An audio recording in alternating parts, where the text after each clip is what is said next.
Good evening, my friends, and welcome to Chesterton Radio.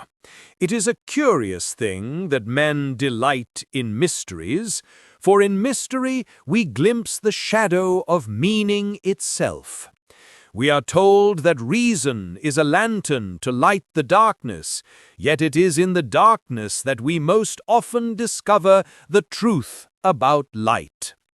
Tonight, we enter that strange and moral theater where murder is not only a crime, but a confession, a revelation of what a man truly worships.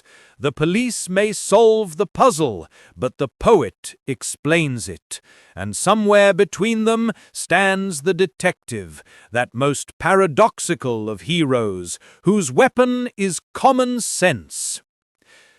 So settle your thoughts, silence your clocks, and open your imagination, for once again there's been another murder.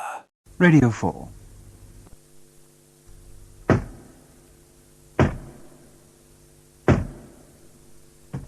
Do come in.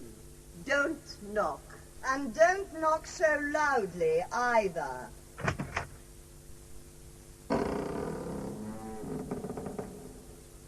Did I knock too loudly for your sensitive, pearly ears? You've heard nothing yet. Behave, slave. We rule this wave. Of you we are unafraid. We pay your wages. Put down the tray and come here.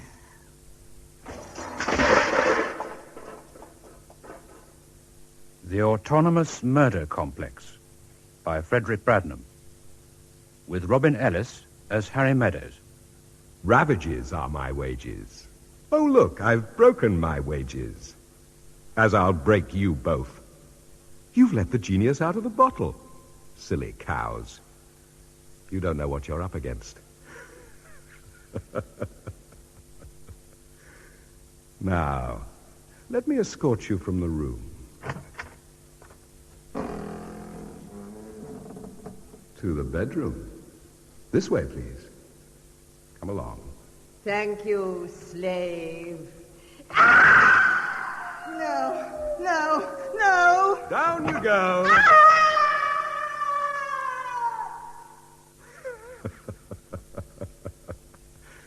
Just a matter of a few floorboards missing, and down into the pit they go. And no one will know that I did it. No one. That's the sort of thing. Terribly real at the time, Doctor. You English are so bad with names, Mr. Meadows. Hilda Geertzahn. I think you should call me Hilda. And I call you Harry, yes? Fair enough. Hilda and Harry. We should make the Palladium. Ah, that is a joke, I see. Not a very funny one. Sorry. So you write them down. The dreams, not the jokes. Read me another. All right. Do you think... I think nothing yet. Read me another ugly man dream. The chap, ugly man, was lurking behind a hedge or wall. As things do in dreams, it changed. The grounds were a bit like those at Rushforth Park, a place I know. The chap was watching a piece of land which he had trapped in some way, mined it or dug pits, and it was a fine day. They should be arriving soon. Galloping their horses. What a surprise they'll have. What a surprise. The inquest will ask, who did it? Who indeed? The enemy from over the border? The trusted gardener? The neighbors?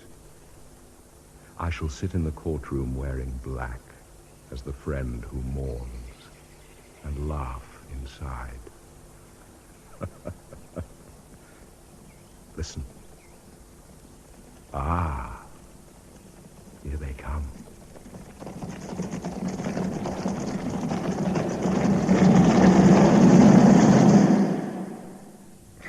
As usual, I woke up before anything happened.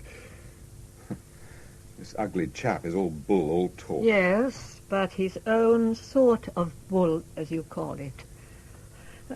Tell me now of yourself, Harry. I was wondering when you'd ask that. I thought psychoanalysts began with one's history. Why should we? That's only relevant if you're a real case, something we wish to sink our teeth into. Ah, yes, indeed. So come and sit in the chair now.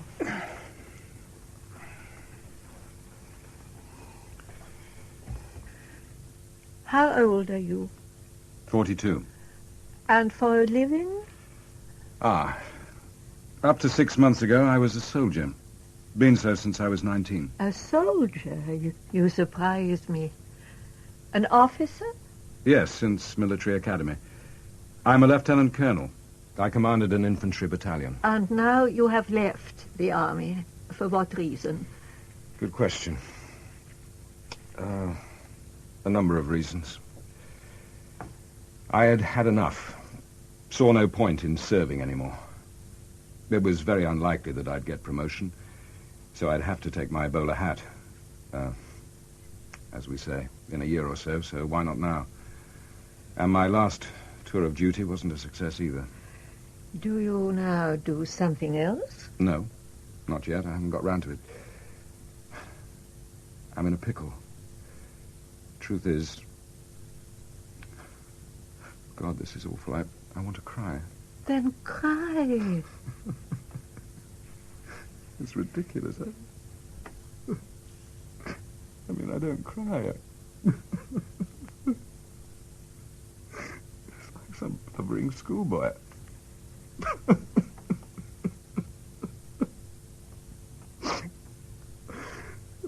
The last time I cried was... Can't talk about it. So sorry, Makes you feel better, in fact. Like they say.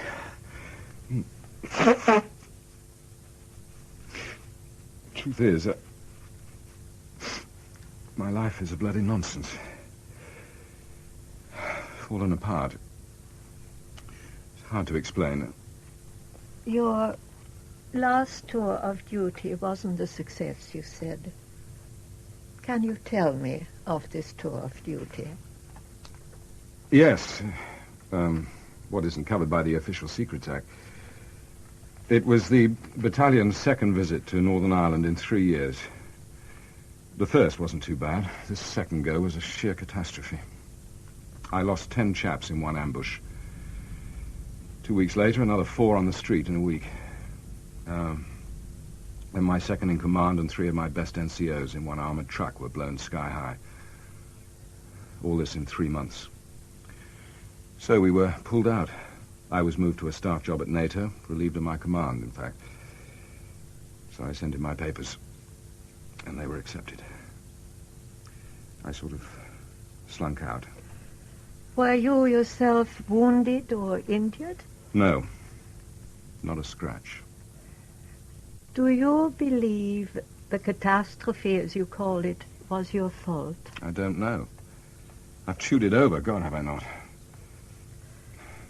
Do you think there is such a thing as pure and simple bad luck? Why not? I have come across it. Pride must have a fall, right?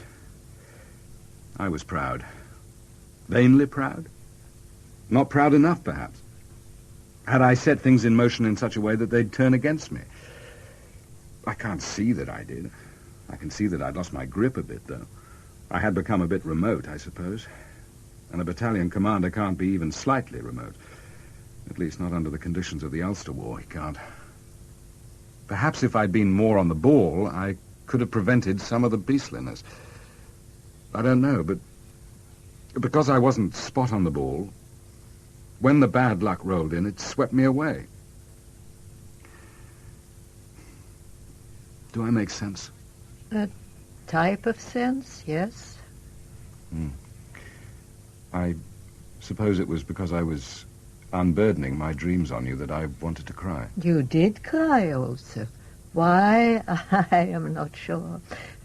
But let us keep to your history and not sidetrack. My last tour of duty wasn't a success either. But to what does that either refer? To the whole shooting match. Making a general nonsense of things. Personal failure. Are you married, Harry? And there's that. I married 15 years ago. We divorced by mutual consent 5 years ago. We have a daughter of 13. Do you see your daughter? Now and again, by kind permission of her mother. And her? Your ex-wife, do you still see her? Oh, yes. In a way, we're quite good pals. She considers me a bit of a joke, has for a long time. I married above my station, as we used to say. I suppose that makes her feel superior. Do you mean that she is of a higher class than you? You know what class is in England.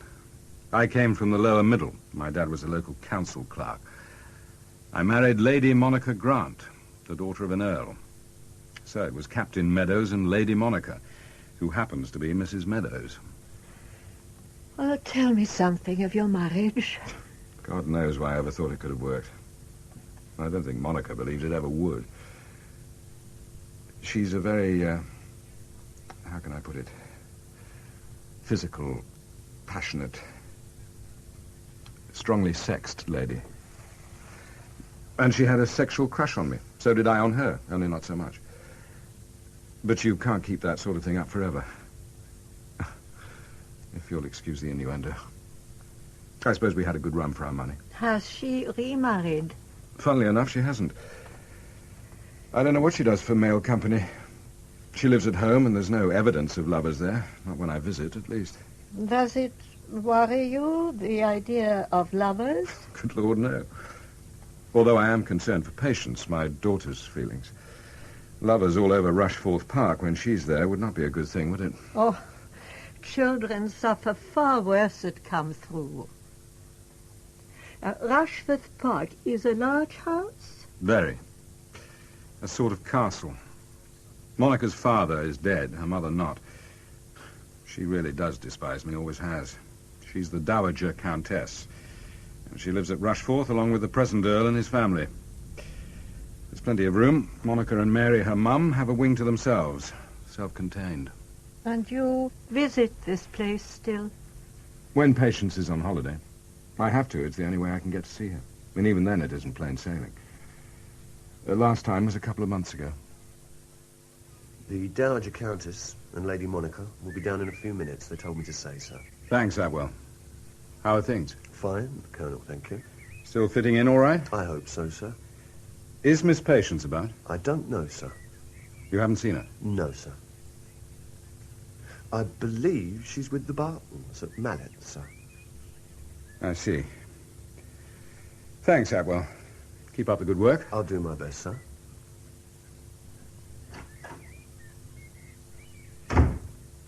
Atwell isn't important, but you may as well know about him. He was the officer's mess sergeant of my outfit. Came out after 12 years. I recommended him to the Dowager Countess. He'd been at Rushforth for about 6 months as under butler. Good-looking chap. Thought rather too much of himself. There you are, Harry. Wheel me to the window, will you, Monica? Got a job yet, Harry? Does it concern you, Monica? Do sit down, Harry. You're not on parade, are you? No, ex-mother-in-law. No longer. No more parades, indeed. Or did you mean something more subtle? Not me, Mary. You know me. You should get a job, Harry. Can't be good for you. Just lounging around all day. Doesn't seem to do many of your crowd much harm, does it? And you never understood about them. The roses need deadheading badly. I suppose you're wondering where Patience has got to. As I came specifically to see her, yes. Well, she should be back in about an hour. Didn't she say, Monica? Well, that's what she hoped. You did tell her I was coming. Of course. She'd already made plans. That means you told her last thing, the usual trick. I can't imagine why you have this excessive disposition to filial affection, Harry. Do the middle classes always sport this behavior? I don't know. I'm lower middle, remember? And for Christ's sake, don't lay it on so thick. I want to give the child some love. Someone has to, and I don't believe either of you know how. It's something you weren't brought up to know about. You can't show. Don't be a bloody fool, Harry. Patience is perfectly happy, both here and at school. She behaves as if she is, which is good behavior and no more. The girl is a child. 13, Mary. They go on the pill at 13. What they get up to in the lower depths is of no concern to us. God, how I hate you, both of you. Oh, must you? Let us preserve the decencies, please.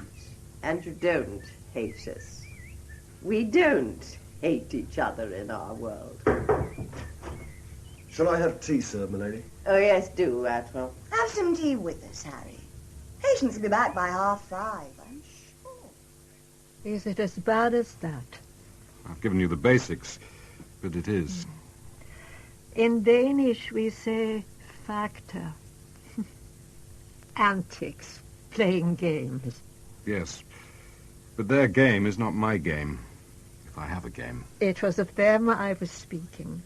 They are the game-playing sort. You, Harry, I do not think you play games. You are a man without a private mask, I think. Is that a compliment? Is it a good thing to be? It is a compliment in a way. It is not a good thing to be, no. So, why do I dream these awful dreams? We shall try to find out. If we find out, will it heal? Ah, that is the mercy which we seek. This frightful chap I dream, as if I am him and he is me, where does he come from? Who is he? Why does he take over like he does? Is he one side, the bad side? You have heard of Carl Gustav Jung, yes? A psychologist. The psychologist chap. Let us go into the unconscious, Harry. Like going into a minefield without a map, isn't it? Good. True. But there are parts which have been mapped.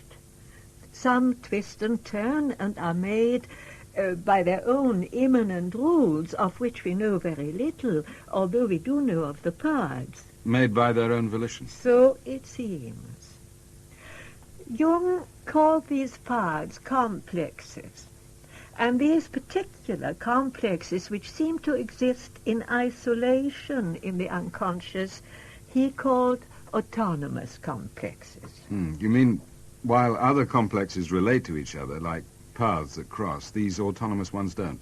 Roughly, yes. You see, all this that I tell you is only an approximation. Oh, there are books, many books. The complications are immense, so much so that I would rather you did not read any such books at present. All right. I'll stick to Anthony Powell.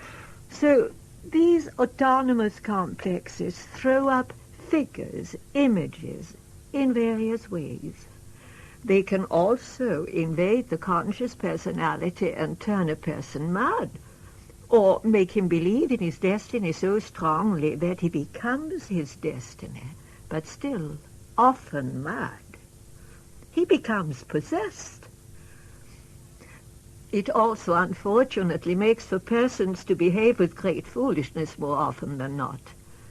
A folie de grandeur sometimes. Politicians, for example, frequently suffer from this possession. Noticed. Now, in literature, Raskolnikov's Crime and Punishment is a good example.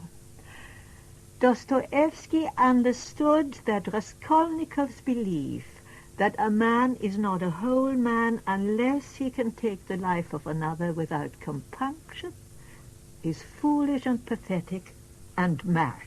I think I understand. Am I in danger of being invaded? No. Your autonomous complex is more interesting, more rare. It has produced a shadow ego figure. A figure lurking deep, deep down among the rubbish of repressions, anxieties, hates and fears. A negative and dark figure. The secret side of your ego, but part of your whole personality, that which makes you a whole man. But why this shadow ego figure should appear with such clarity, such power, I don't know. It is what we must find out. Now, when did these dreams first begin, did you say? No. 2 months ago, about. Immediately after I last visited Rushforth Park, actually. A short dream. The nasty chap was gloating about having sent everybody off in wrong directions. I think he was there, in Rushforth, in a small room. Yes, he could use Rushforth as a plank, a springboard. Well, our next session is on Friday. You must make a note of your dreams, please. I will. Tell me, could this figure... Let us call him Horrible Harry. H.H. for short. Spot on. Could Horrible Harry cause this Harry to do any harm? It is unlikely, except to yourself. There are mass projections of this shadow figure. They produce religious bigotry, the treatment of other races as subhuman, inferior. Do you have such feelings consciously? Against the Irish, perhaps? No, I rather like him. Of course, there is the Dowager Countess. Her sort. She's an unlikely candidate. Oh, I'm tired now. I grow old, you know. Until our next meeting. He's not here. Look behind the wall. Where could he have got to? He's vanished into thin air. He was only an old tramp. I thought he was a clergyman. He was a priest. A cardinal. He chased the little girls, whatever he was.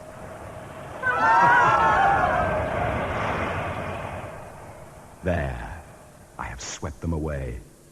They would not have found me in a month of Sundays. Fools. I am their shadow, creeping up on little girls. Or disguised, I am upright and clerical, the last man they'd imagine to harbor such lusts. But I saw you. I should drown you. Take you and drown you. I couldn't drown him, Hilda. Couldn't move to him. Why? Self-preservation. You could have been in trouble if you had drowned him. He's part of me, of course, I see that. Yea, he may have taken you down with him. What do we know about him? 2 things stand out, yes. He is very pleased with himself and he's very confident. Quite the opposite from you in both aspects, yes? Too bloody true. Burn, burn, monstrous regiment of women. What are your battalions now worth? This is the war of the sexes, the 7-day war. I've set fire to your hive, a blaze of barracks. And they'll wonder whom it was who struck the match.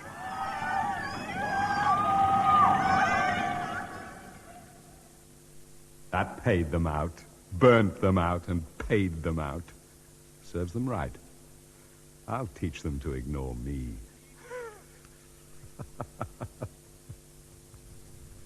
What can we make of that, I wonder? H.H. seems to have it in for the girls. They are a regiment, a battalion, yes. Your soldiers?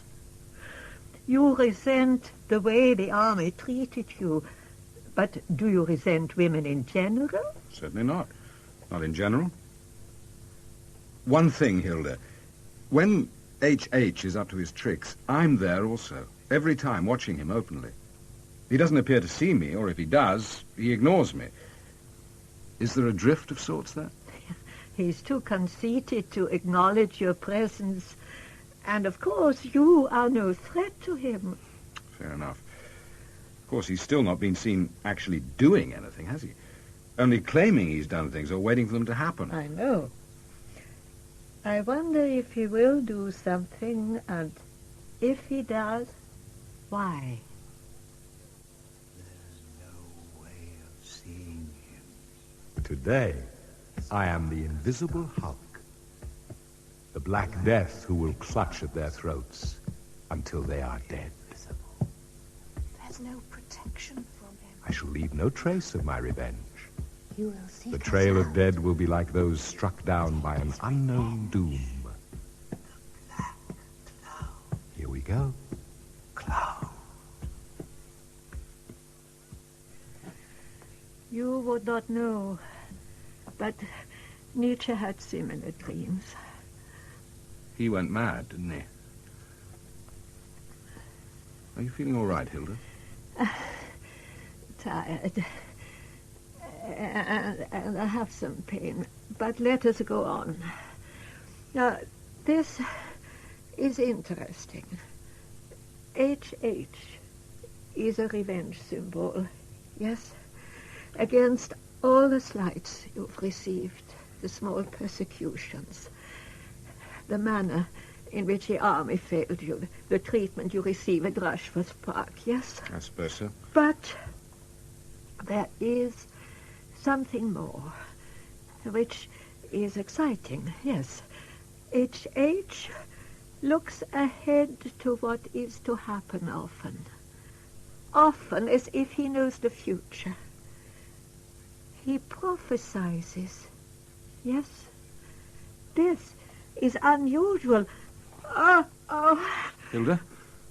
What's the matter? Oh. The pain is different this time. Goodbye, Harry. God. Hilda? Someone! Quickly!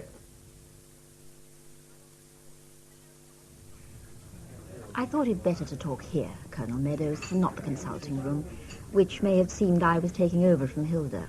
And you're not? Well, that's up to you. Poor Hilda. I feel... Well, she hadn't been well for some time. She knew the warning signs, but she chose to ignore them. I feel as if I've killed her. A massive heart seizure killed her. She always said she would work until the end. She was 75. Without her, I feel quite lost, you know. Dr. Joanna White. Sorry, Joanna White. I'll remember. This terrible chap I dream about. Horrible Harry, we called him. It's as if he's out to ruin everything and is successful. I have read Hilda's notes. Hilda's death was the last thing I thought would happen. Yes, we analysts rarely go down dead in full flight. She said there was such a thing as pure bad luck. I have it, and it killed her. You're not a man who goes in for self-pity, usually, are you? No. Nor did I go in for tears, but I cried like a schoolboy with her. With me, you would be allowed a small ration of self-pity and a few tears. That is, if you wish to continue the analysis. Sometime, yes. But not for the moment. I have to have a pause. Sorry. No, I understand. But I'm sure you'll need to continue. So please, do go on writing your dreams down. Yes, of course. Have you friends to whom you can talk about Hilda's? There is my ex-wife, of course. Better her than no one, I suppose. I say, Daddy, you don't look at all well. I'm all right, Patty. Had a bit of a shock the other day. It took the wind out of my sails. That's the stuff, Aswell. Park me under the sycamore by Lady Monica. Ah, and now go and get some drinks. Yes, my lady. What sort of shock, Daddy? Somebody died, suddenly, at my feet, as it were. What's this, Harry? I didn't think you were listening, Monica. With half an ear? Who died? A very nice elderly lady died when I was with her. How terrible. Who was she, Daddy? Did I hear you talking of her death, Harry? You did, Mary, but of nobody known to you. Well, do go on. Who was she? A doctor from Denmark. Unusual for you. Most unusual. What the hell were you doing with elderly Danish lady doctors?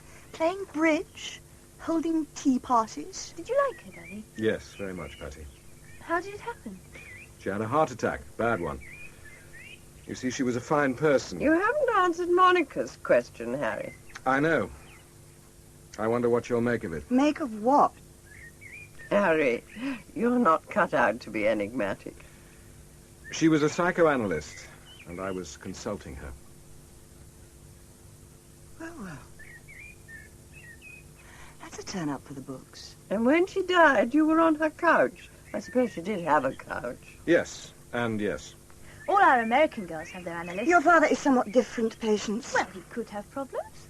Thank you, Patty. Well, perhaps it would be best if we don't hear about them. But no.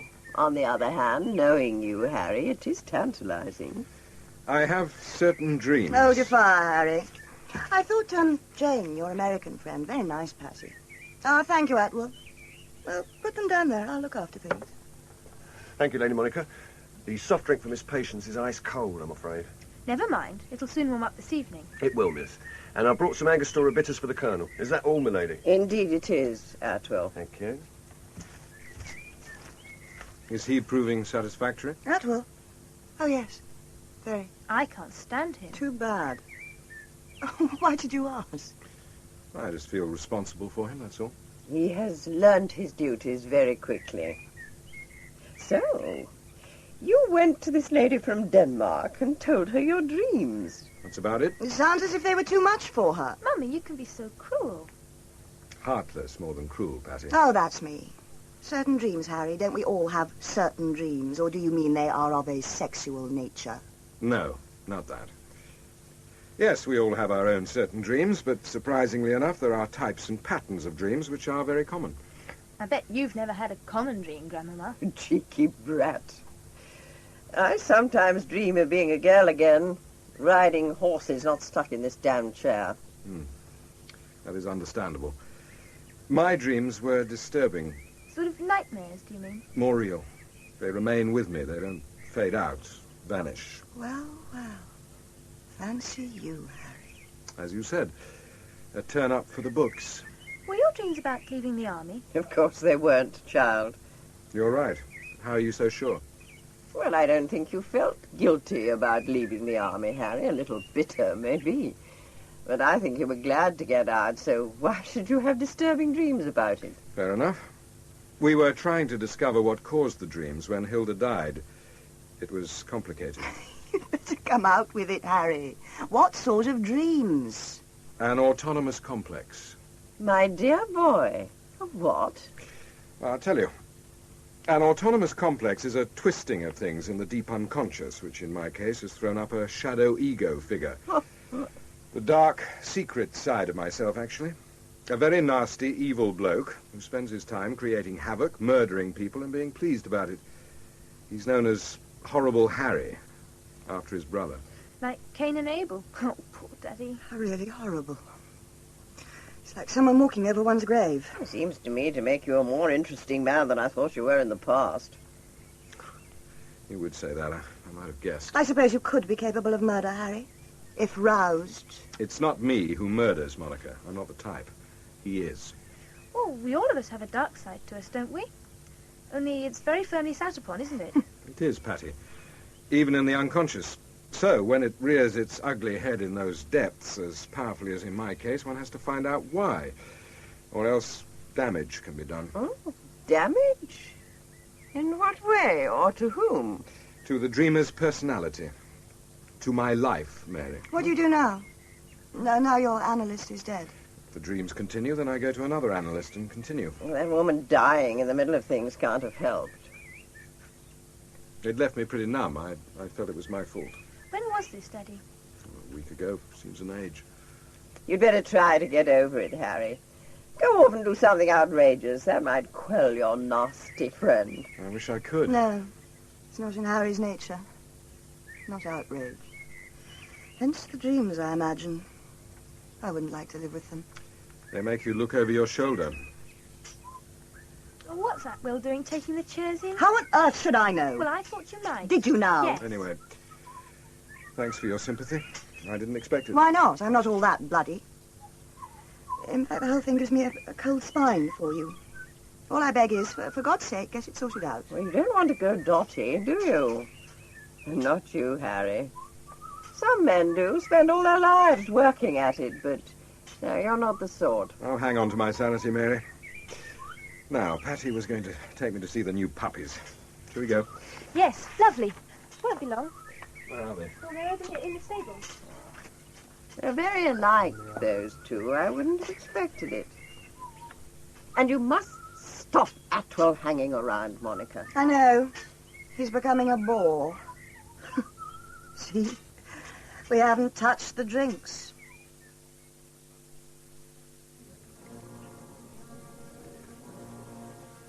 Let us remember the fallen. Remember this 94th of November, those who fell in 2 wars. Died for us, which was noble of them. Died so we might live in pieces. Let us remember them, the fallen. Nonsense! Hypocrisy! Rubbish! Get that man! Police! That Red! That disturber of the Queen's peace! We all know who he is, don't we? Yes, we do! The police are moving in on him. They will lock him up, or better still, send him back to where he came from, the lower depths, the dark house, the black shed, the bottom of the garden. 1, 2, 3, you won't catch me. Ah, here she is. The Lady Mayor, representing her gracious mediocrity, attended by her daughter, who represents our Princess of the Month. 6 pages of posies in penthouse. The Lady Mayor was herself wounded in the last war, while leading the last charge of the Lancers on the road to Mandalay. She will now lay the wreath to the fallen at the memorial to the gluttonous dead, pushed in her chair by her daughter.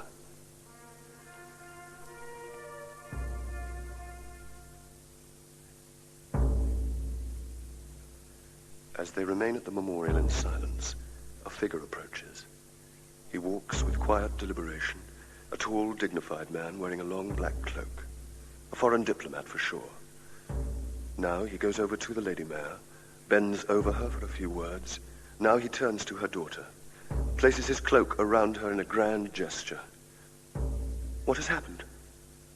The Lady Mayor falls from her chair. The daughter slumps to the ground. There is blood everywhere. They are slain. They have fallen. They are the glorious dead. Who was the assassin? The man in the long black cloak? Where is he? The crowd surge up to the dead at the memorial. There is pandemonium, chaos, panic, and the assassin is nowhere to be seen. Who was he? Who was he who fulfilled our hopes and our desires, our dreams and our wishes?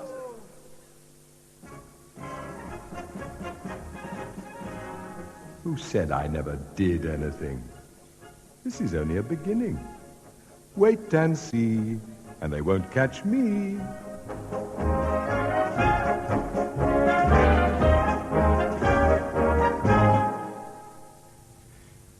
There it is, Dr. White. And it ended with that march. Colonel Bogey, yes.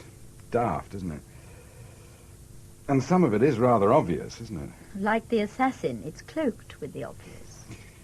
It was also pretty intricate. My regiment was once the 94th of Foot.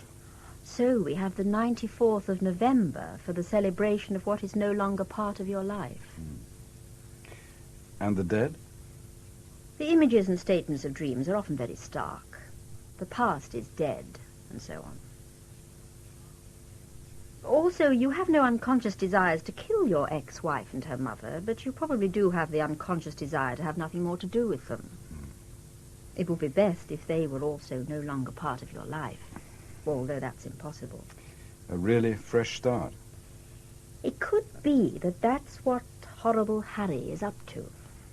Some things fall into place if you see it like that. To start afresh, you need to change, among other things. To change, you need to understand another side of yourself, cultivate it even. Dr. White, may I call you Joanna? Oh, please, I'd like that, Harry. Joanna.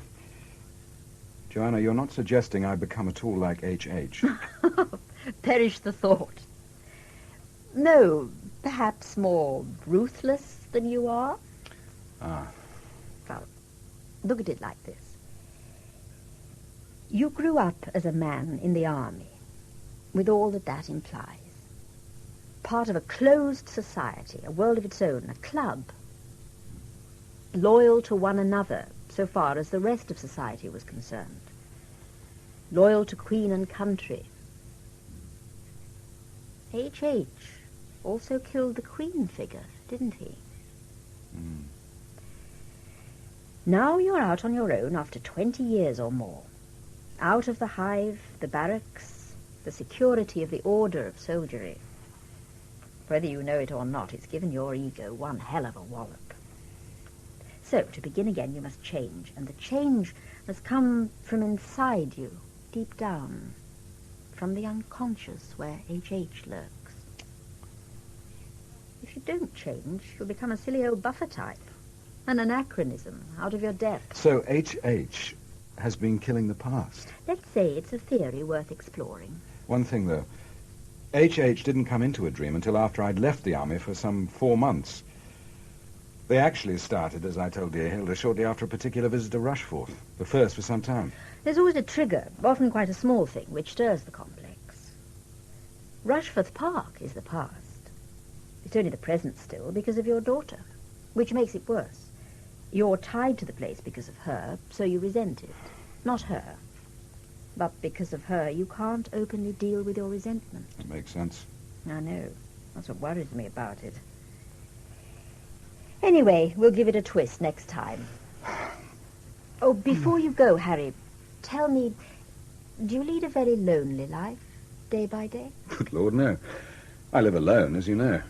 No one girl. Not much in the way of girls anyway. My choice, that. Well, I don't feel lonely. I only feel rather free.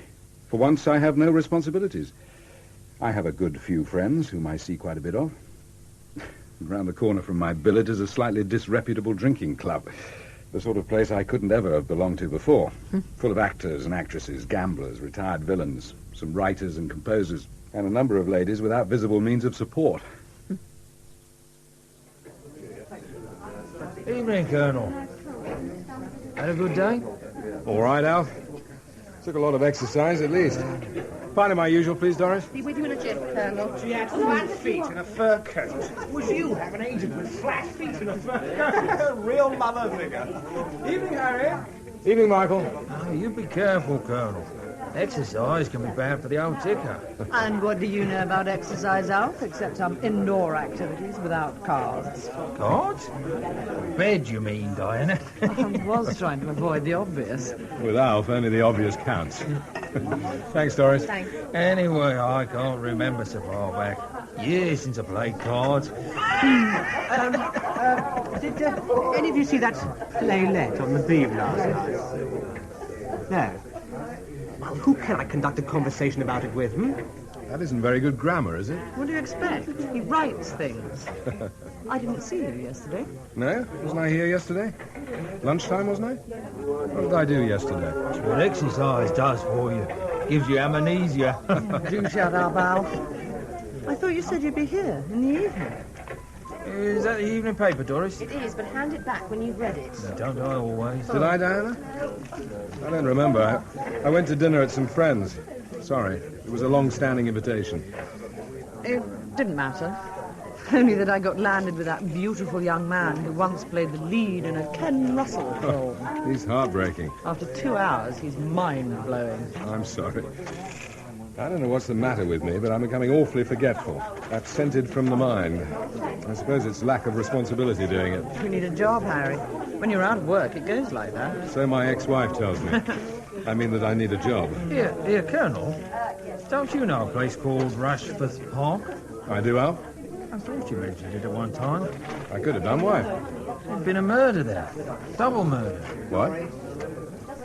The Dowager Countess of Bradnam and her daughter, Lady Monica Grant, were found dead this morning at their home, Rushforth Park, near Maidstone.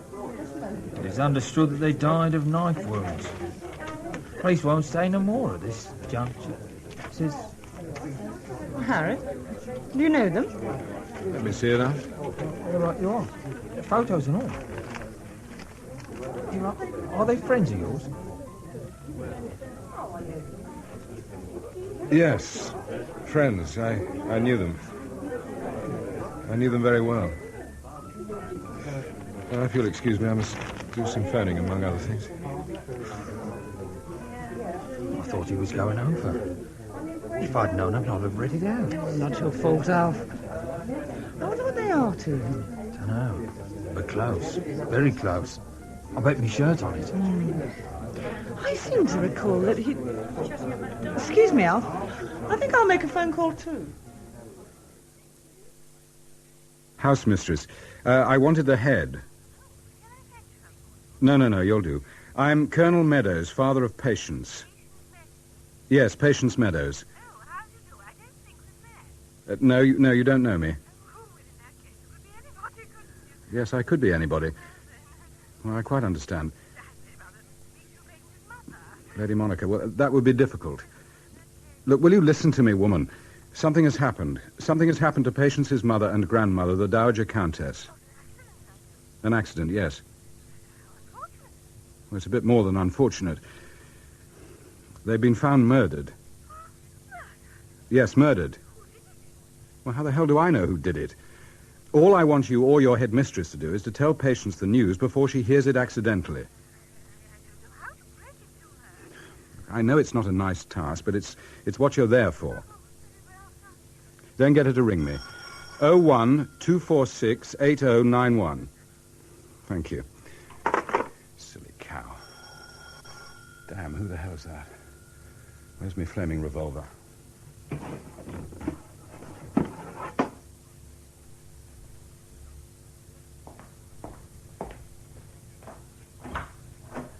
Can we have a word, Colonel Meadows? Who the hell are you, first? My name's Thanet, and this is Judith Smart.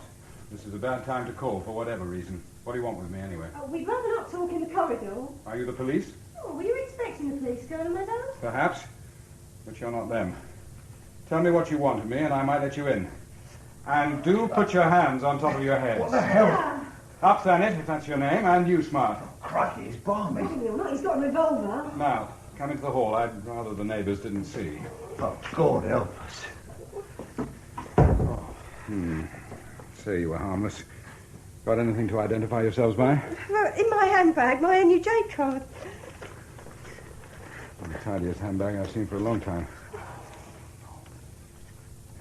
So, you're reporters. Do put your hands down. Oh. Sorry about that, but you see, I did command a battalion for 2 tours of duty in Northern Ireland, not so long ago. Precautions, as they say, are worthwhile. I thought my last hour had come. You got here very fast, haven't you? Oh, it was luck. Somebody phoned us. Diana, I'll wring her neck. Which paper are you from? The Sunday Citizen. I never read it. Well, I don't think I can tell you anything. I've only just heard the news myself. No, it isn't about the murder, Colonel Meadows. Our business is about the victims. What life was like at the where was it? Oh, Rush Summing Park. Yeah. Rush forth, Mr. Thanet, which is what is likely to happen to you. An inside story. We'd give you 3,000 for 3 columns. I'm afraid you got the wrong man. Look, we do it discreetly, Colonel. Shocked ex-husband, that sort of thing. No, but my sort doesn't do such things. Well, they do, you know, if the money's right. 5,000, Colonel. God, what a disgusting world you represent. 2 million readers every Sunday. That is no excuse. I'll have no part of it. Good evening to you both. Oh, come on, old lad. You're being self-righteous. Nothing else. Out, Thanet. Smart out. Come on, Thanet, leave it. I don't trust his temper anymore. Look, the paper would go up to 10,000. God help the self-righteous.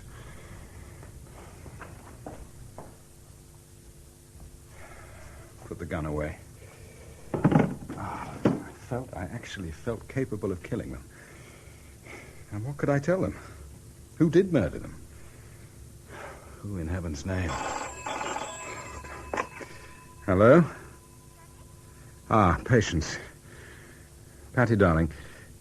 Have they told you? What? No, Patty. I'm afraid that's not quite true. Well, it wasn't an accident. The newspaper headline said murdered. Murdered? Yes, darling. Who did it? Well, nobody's been arrested yet. I can't believe it. I know. It'll take time to sink in. I don't feel it's quite true myself. Listen, darling, you may have reporters on the school doorstep. They've already been here. Did you ask them? No, somebody told them. Somebody could tell them about you. For money, my love. That's our world. Tell the headmistress. Yeah, okay. By the way, is your house mistress feeble-minded? Yes. She is? But not the head? She's all right. Good. Give it a few days and I'll come down and collect you and we'll go into hiding. Oh, poor Mummy. Yes, I know. Poor Mummy. Poor old Granny. I think I'm going to cry. Yes, go and have a good cry. Me too. I'll ring you. Of course I love you. Bless you. Police next. Try to find out. Where? Scotland Yard. Where else? Colonel Meadows? Yes. I'm Inspector Oakes. Do sit down. They told me of your problem downstairs. How can I help? Tell me more than I know. It's not just ghoulish interest. I didn't imagine it was. Were you still in touch with your ex-wife? Well, we have a daughter of 13, and to see her I would visit Rushforth, so I remained in contact both with my ex and with her mother. I saw them only a few weeks ago. Where is your daughter, sir? Boarding school in the depths of the country. What can you tell me? Well, the local force are handling it, sir. They haven't asked us for our help. Probably they have a local suspect, or they may just be being possessive. You mean I have to go there to find out? Or they'll dig you out, sir. Yes, I suppose they may. I rang them a moment ago. They're being very cagey. Anything I tell you, they ask that you keep it to yourself. I shall, never fear. Well, they told me that the murders took place sometime after 23 hours yesterday. Lady Monica was found in her bedroom. The Dowager Countess outside in the corridor near the bedroom. In her wheelchair? She was more or less crippled. Was she? Well, they didn't say. They were both killed by one wound to the heart, the same on each body. A skillful job, it seems. They were found by the staff in the morning. Well, that's all, sir. It's not much, is it? They don't say how the killer got in? Not a word, sir. Well, perhaps he was already in, or was let in. Yes, of course. Well, I'll give you my address, should anyone wish to see me. Thanks for your help, anyway. Oh, not at all, sir. You have my sympathy. Things will take their course with this one, I think. It's the kind of case which leaves little to the imagination. Do come in, Colonel Lorne. Meadows. We've been expecting you, sir. Keeping the bodies warm. Cold. In the west wing, laid out. For inspection. The other gentleman took the wheelchair, sir. Raced in it, down the corridor. He's such a character. Always up to some trick.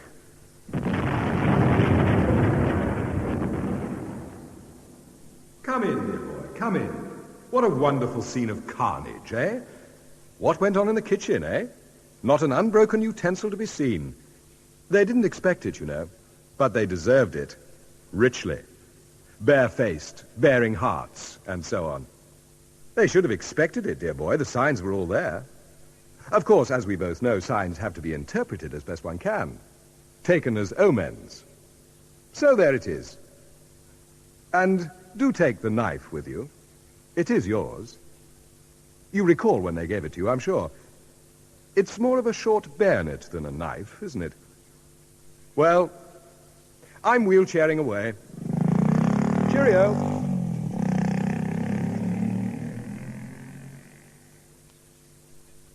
This way, Colonel. Do be careful how you tread, sir. There are things in the corridor. Cadavers. Carrion. Mortal remains. Cold flesh. And behind that door, sir. A sad fate. What is worse than death? No, sir. Don't go in.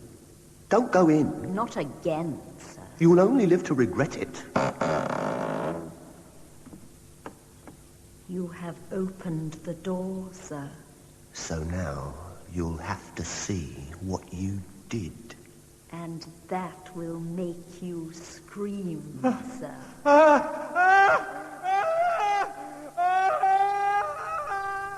I woke screaming. I wonder why the kitchens. It goes with the two servant figures, guardians of the dead. The kitchen was the Rushforth one, but does it matter? Everything matters, Harry. I dream of two women, substitutes for my ex and her mother, being murdered by my shadow ego figure. We unraveled that, more or less. A few weeks later, the real women are murdered, stabbed to death. As in the dream. It appears, Harry, that your shadow ego, old H.H., enjoys the gift of prophecy. There are such things as prophetic dreams, of course, but connected with an autonomous complex. Most rare, unheard of even. I'll tell you how H.H. became a prophet. He took me over. Got me to carry out the prophecy. Got you? I did the murders. I am the murderer. stared me in the face since last night's dream. I became H.H. As H.H., I did the murders. You're serious, I see.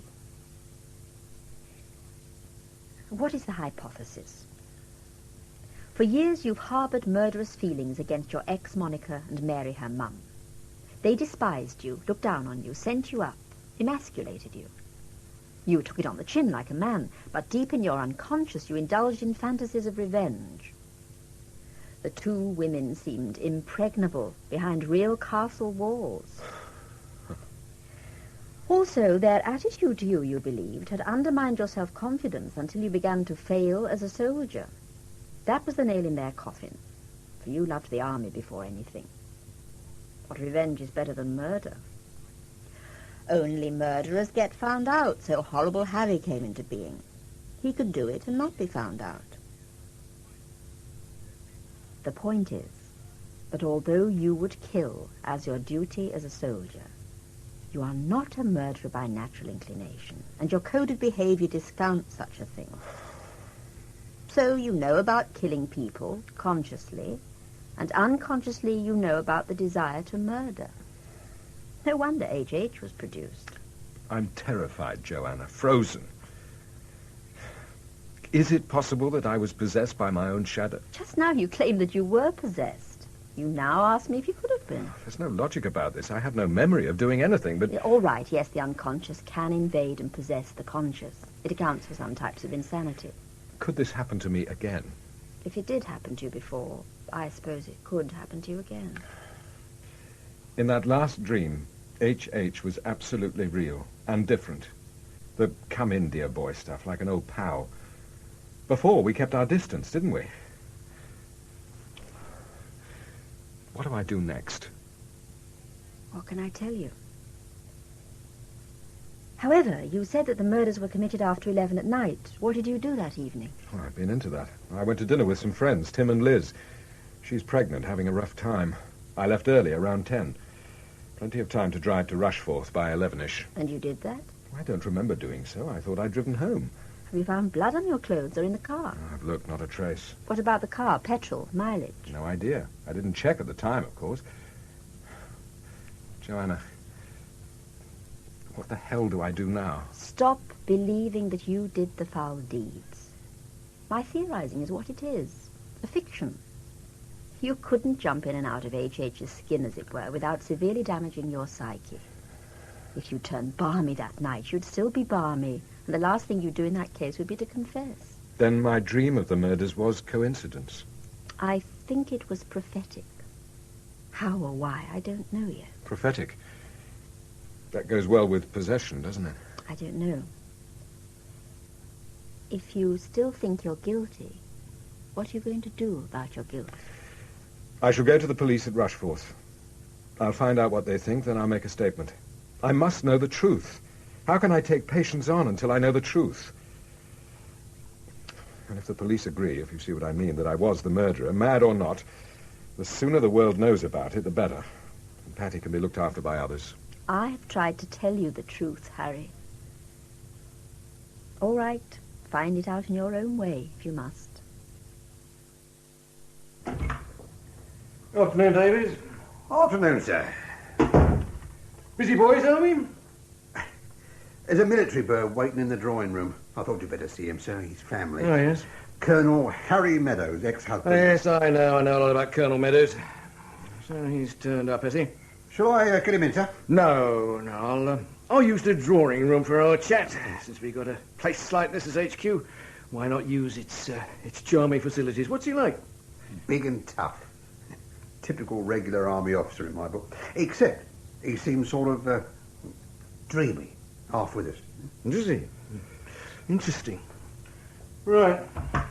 Oh, see we get some tea in about half an hour, will you? Bring it myself, sir. Great. Colonel Meadows? Yes, that's me. Good. I'm Detective Superintendent Miller. My detective sergeant told you that I'm in charge of things, I believe? Yes, he did. May I offer you my sympathy, Colonel? Oh, yes, thanks. I'm glad you've called. I'm sure that a chat will be useful. Yes. Can we sit down? Why not?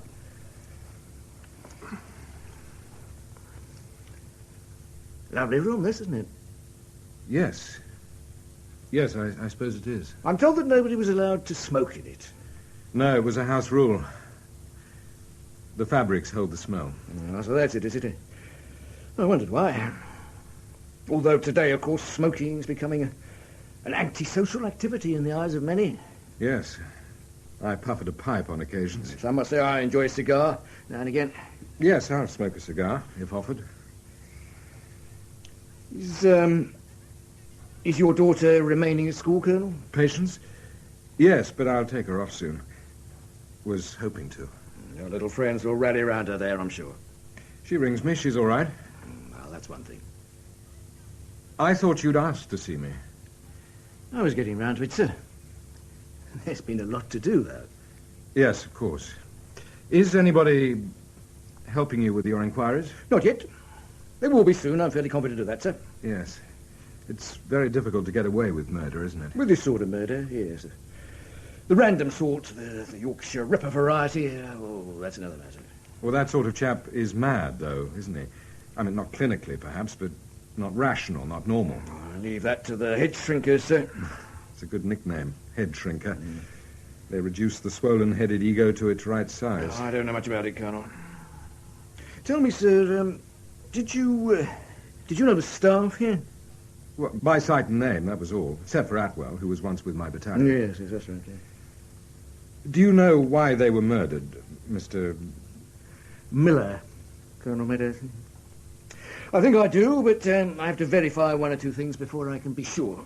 Were they being robbed? You mean, did they surprise a person in the process of committing a robbery? Do you, sir? Yes, something of the sort. No, a robbery wasn't the motive. No, I didn't think. I don't know what your ideas about a motive are, but I have my own idea. Do you, sir? Of course, you knew both women well, and one was your ex-wife. I wish I'd known them well. Somebody was taking their revenge, is my theory. In a way, that's my theory also, sir. Probably we have the same chap in mind. Yes, quite likely. Both women knew him well, that goes without saying. True. As far as it goes. What do you mean by that? Well, my chap wasn't the sort of chap the victims would ever know really well. The class barrier would get in the way. Yes, I think that's true. My chap didn't ever take to that, felt he was being looked down on, that sort of thing. Of course. But the younger woman was rather, how can I put it, dominated by him, I suspect. Sexual matters. Once, yes. But that had grown cold on both sides. Had it, sir? That's something I hadn't reckoned with. Well, I should have thought it was obvious. No, there was something else, something different. My chap was sure both women had messed up his life. It drove him balmy, eventually. So, you reckon that your chap was round the twist when he did the murders? Like a man possessed. In fact, he was a man possessed. And I'll tell you something else about him. A couple of weeks before the murders, he dreamed of murdering two women, a queen and a princess. He dreamt that he, or at least a brother of himself, stabbed the two women to death. Tea has ordered, Governor. The staff has the afternoon off. I'll do the pouring. First time I've seen a large DS mincing around with a silver tray. We always chose small other ranks as mess waiters. They did less harm to the furniture. Haven't touched a thing, sir. Will that be all, gentlemen? Yes, thanks, Davis, yes. Right, Colonel Meadows. Let's pour you a cup.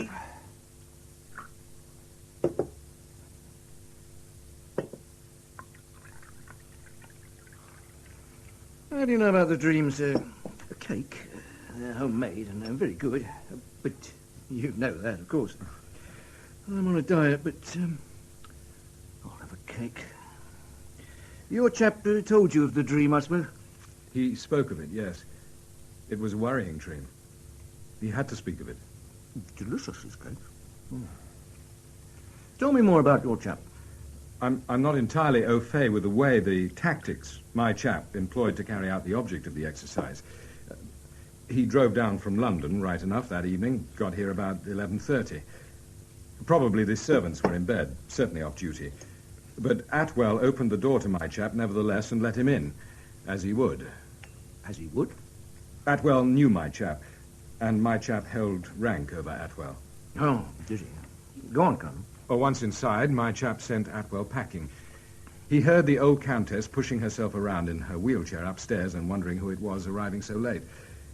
My chap went up the stairs, slipped into the alcove, the one with that Gainsborough of the grounds in it, and waited for the wheelchair to come past him on its way to Lady Monica's room. When it did, he got behind it and stabbed the Countess just once, as he'd been trained to do. She died with no more than an intake of breath. Her daughter was probably in bed. She heard her mother wheelchairing around, so got up and opened her bedroom door and was confronted by my chap, a short bayonet in his hand, and her mother slumped in the chair. He killed her before she could cry out, again with one stab to the heart, caught her so she didn't crash down, and laid her on the bed. After that, he went to her bathroom, washed up a bit. There was only a little blood on his hands. Cleaned the bayonet, and giving himself time, making sure the house was quiet, let himself out and drove back to London.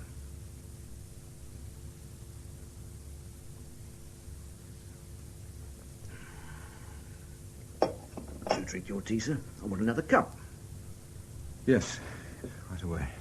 Do you expect me to arrest you on that statement, sir? I can't see why not. It's a perfectly good confession. You said your chap was eventually driven balmy. Are you telling me that you're off your rocker? Not now. At the time, yes. I was possessed by my shadow ego figure.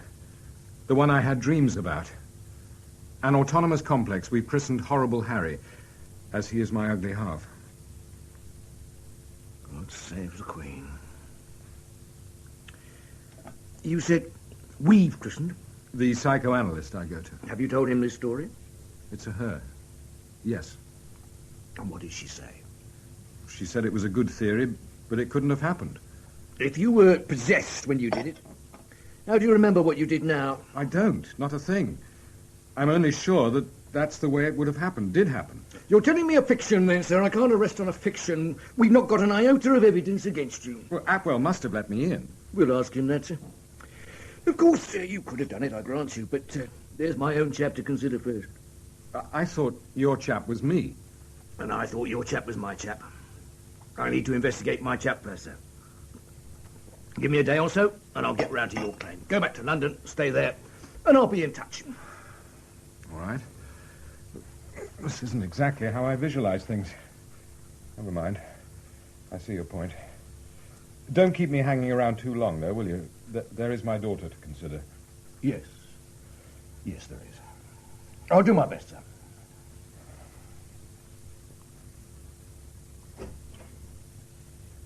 I don't want these squidgy ones.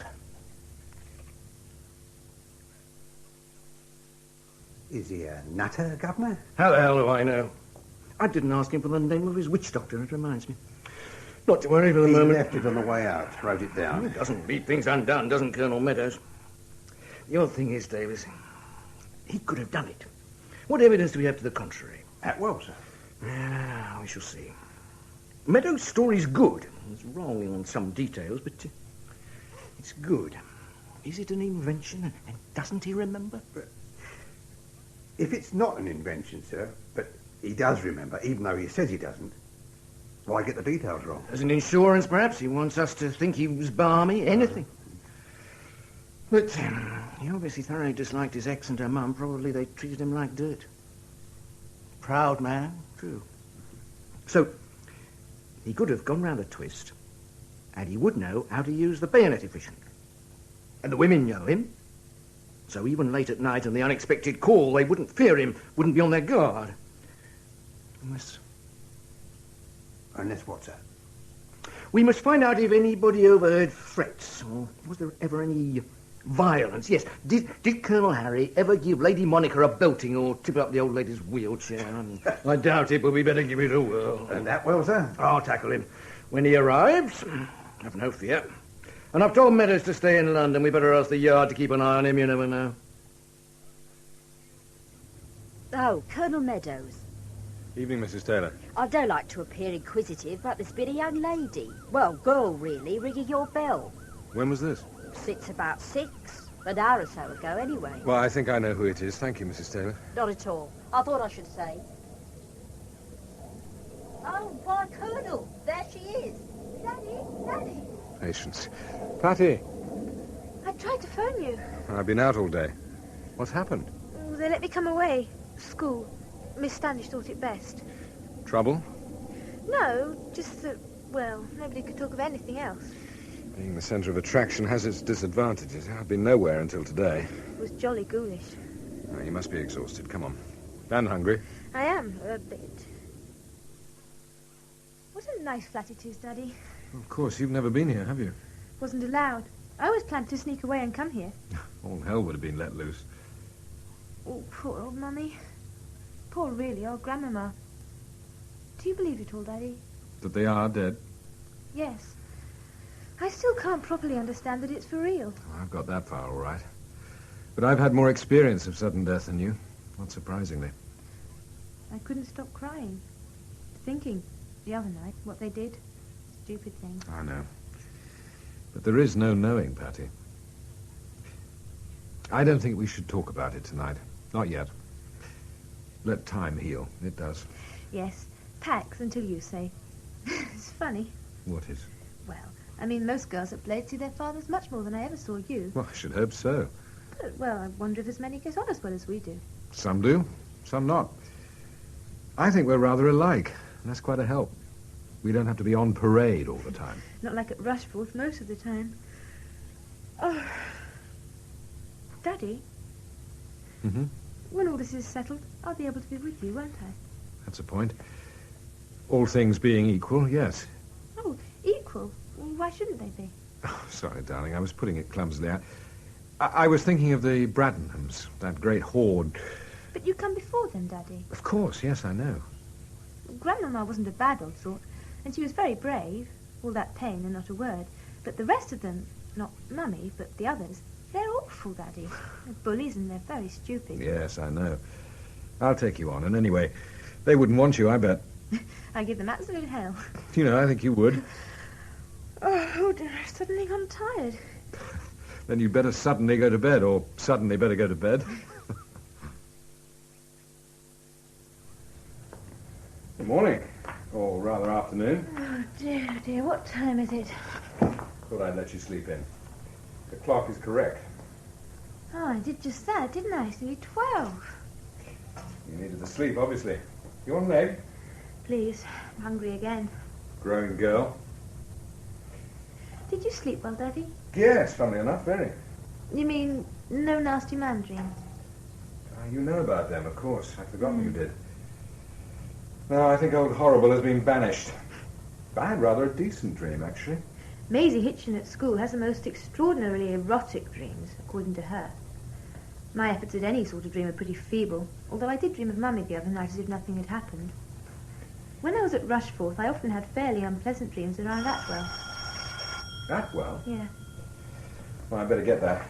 Watch the egg. How much on the timer? Oh, under a minute. Cornflakes, I think.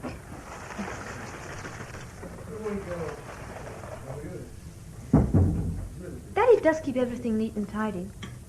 Like a good soldier should. He should have a girlfriend.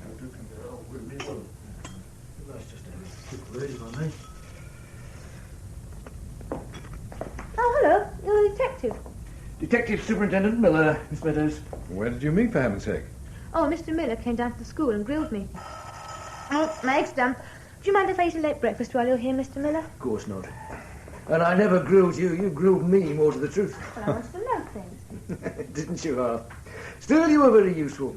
Eyes and ears like a lynx the girl has. Hear that, Daddy? Oh, sorry, I'm being much too flippant. I don't really feel flippant. Oh, dear, it's hard-boiled. Never mind. Have you arrested anybody yet, Mr. Miller? Yes, I have, Miss Meadows. Good. I bet I know whom it is. Yes, you well might. For God's sake, Miller, get it over and done with. For some odd reason, Miss Meadows, your father thinks that I've come to arrest him. Arrest? Oh, Daddy, why? You couldn't. He thought he couldn't, he had, believe it or not. You see, Paddy, I had a dream, a number of dreams. One of them was of a double murder, before the murders. Oh, darling, is that all? You and your old dreams. Did you think you were balmy or something? More or less, yes. Oh, Daddy. So, who have you arrested, Mr. Miller? What was your guess, Miss Meadows? It wasn't a guess, it was a surmise. Atwell. That's him. Atwell? We brought him back and charged him last night. Your egg's getting cold, miss. No, I don't mind cold-boiled eggs, actually. It surprises you, doesn't it, sir? Yes, but more than surprised. You're sure about it? Oh, yes. Yes, I was from the beginning. Although you did throw a small spanner in the works, he was missing when the murders came to light, and, well, there were other things. Why did he do such a thing, if he did? He's made a long statement, sir. He felt he was ill-used. I know a lot about it, Daddy. I couldn't say, not them. Your daughter will enlighten you, sir. Now, I must be gone. I only dropped in to put your mind at rest. Look after him, Miss Meadows. Good luck, sir. I'll see myself out. Thank you, Mr. Miller. Well, Patty? Tell. Oh, it was pretty ghastly. You can't think what came over Mummy. I mean, I knew she was sexy and all that, but to carry on with the under-butler was just a bad joke. She was having an affair with Atwell? Afraid so, Daddy. How did you find out? Well, I sort of sensed it at first. Then I kept my eyes and ears open, and then I came across him in the greenhouse. Bloody silly woman. Sorry. Didn't you ever notice anything? I was hardly ever there. Once I thought he was hanging about the room for too long, that's all. Mummy was infatuated with him for a while. When he came into the room, you could tell. Of course, he was smart. Cock a hoop. Well, he had a reputation with the ladies when he was with the regiment. What about Grandma Mary? Oh, she knew all right. I'm sure she must have. She used to smile as if she thought it amusing. So long as Atwell wasn't asking to sit down as one of the family. And that's it. I think he wanted to be family. Foolish lad. Marriage? Well, I overheard Mummy and him rhyme once, last time I was home. She said, I'd be more likely to marry back the something nurseryman than you oaf. I think she'd gone off him by then. It was difficult to get rid of, I'm sure. Oh, that last time I was home was awful. Terrible. Atwell always seemed to be lurking around, in the corridor, on the stairs, just outside the door. Even in the grounds, he'd be on the other side of the wall, behind the corner of the rose arbor. That sounds remarkably like the way my dream chap used to behave. How extraordinary. Were you dreaming, Atwell? I must find out. And Grandmama? Oh, something I overheard. I think she was going to sack him. So he lost his head? It's as if Mummy and Grandma were tempting fate without knowing that they were, isn't it? Victims are made, not born. You don't believe that you did it, do you? Not anymore. No, not anymore. In the cold light of day, it all seems splendiferously crazy, Patty love. But at the time, those dreams were so real, so absolutely powerful, that I lived in their light. And they were telling me something so obvious, I couldn't see for looking. So, now for poor Joanna. She had better know the facts, and you had better come with me to tell her. Okay. By hindsight, it's all reasonable and logical. But how on the wrong track I was. Why did I take Atwell to my unconscious heartland, Joanna? Probably because you were responsible for him. Was I? Grandma used to say he was your creature, Daddy, when it suited her. Oh, I recommended him for the job, yes. It's true. I did feel responsible in the sense that I hoped he was satisfactory, only that. Consciously, yes. But your unconscious is a very deep and very active lake, Harry. It must have grasped that you had created a potentially dangerous situation. I suppose H.H. grew out of the guilt of that knowledge as much as anything. Well, I certainly put the enemy in position without knowing what the hell I was doing. Then I believe that your training as an infantry officer set up alarms in the unconscious. The years of training worked. You sense danger as a soldier does when others don't. I must say, Daddy's unconscious seems jolly clever and jolly devious. And his conscious jolly stupid and jolly simple. So, Daddy wasn't just dreaming at her. Autonomous complexes are fragmentary personalities. The kind of creatures a writer plucks from his experience. Perhaps a person only seen for a moment, and then has to make real by his imagination. The complexes are made real by the unconscious, autonomously. I see that. Patty said that Monica and her mother were perhaps tempting fate. making themselves victims. You said that last. I know. But my God, how I helped them. I put an ambitious, callous womanizer into a community of 2 or 3 women just like that. In the normal course of events, that wouldn't have been much of a problem. I should have thought of Monica's vulnerability, the sexual thing. Why didn't Grandmama stop her, do you think? She could have, but honestly, she seemed only amused. This sounds priggish, probably, but it's true. Sometimes the people of your grandmama's world will accept almost anything to alleviate the boredom of their lives. Yes. She once told me she was bored beyond belief. So, Harry, I think your ugly man was created by a form of guilt. He was made to show how the combination of Atwell and the 2 women was a disaster area. Hence the prophetic dream of murder. A stark warning that we interpreted wrongly. Jung said we ignore the unconscious at our peril. I'd add to that we misinterpret its meaning at our peril also. On the other hand, could we have stopped anything? Perhaps if Daddy had known what was going on at Rushforth, then... Would Monica have listened to me? Not on your life. Or her own life. If Hilda hadn't died so inconveniently. She was on the right track from her notes, I'm sure. So many ifs, as always. It's like it was all destined. I mean, fate, which Daddy's dreams saw beforehand, but couldn't stop. No, you're so right, young lady, so right. Atwell must have hated them, you know. They could be ghastly cruel, totally heartless, without an ounce of compassion. His sort of chap would not be capable of taking much of their treatment without striking back. I don't only feel guilt for the victims, but also for their murderer.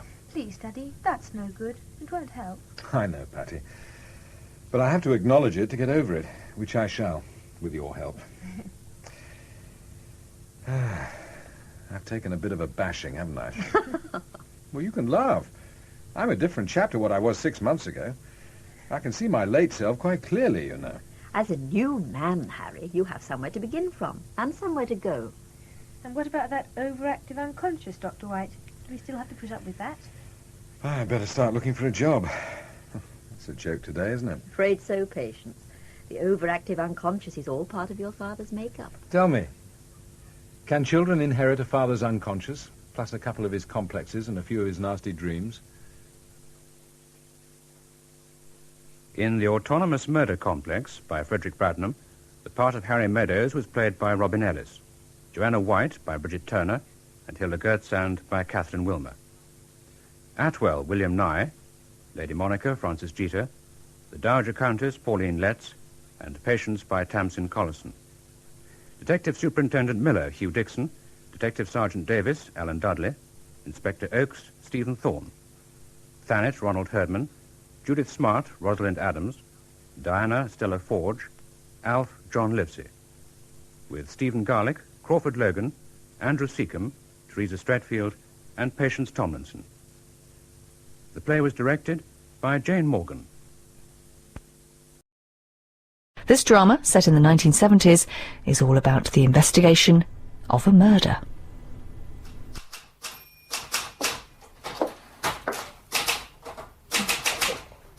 Excuse me. Yes, madam? Do you think I could see somebody in charge? Well, depends what the problem is. It's my daughter.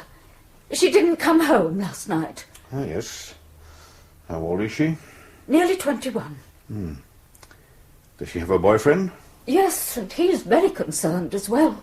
She isn't with him. Oh, no. I see. What's her name? Julia. Surname? Marsden. And when did you last see your daughter, Mrs. Marsden? Well, I suppose it was the day before yesterday. That'll be Wednesday. Yes. So she hasn't been home for 2 nights? No. You see, she's a student nurse, Yeah. and this week she's on the early shift. She starts work at 7 o'clock, so I don't see her in the mornings. So she was home on Wednesday night? Yes. And she didn't say anything that might suggest she wouldn't be coming home last night? Oh, no, of course not. Didn't have an argument, did you? No. Nor with Mr. Marsden? My husband's dead.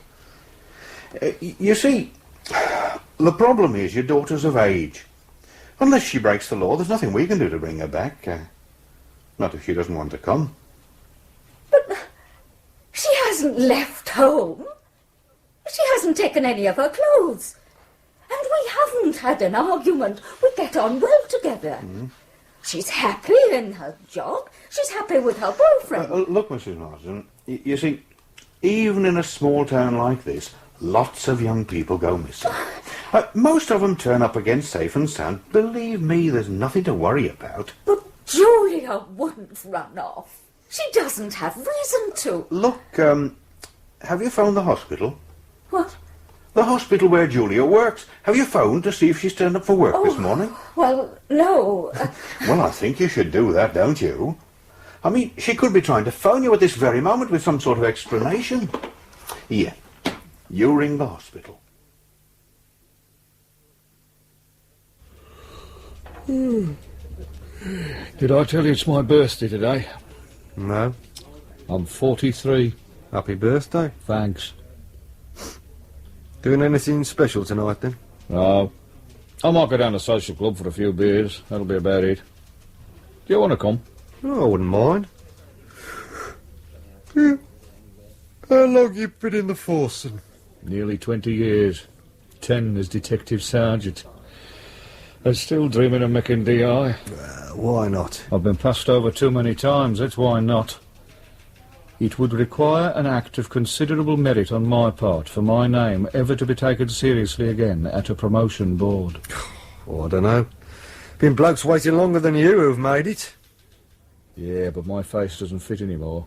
It certainly doesn't fit with people like Armstrong.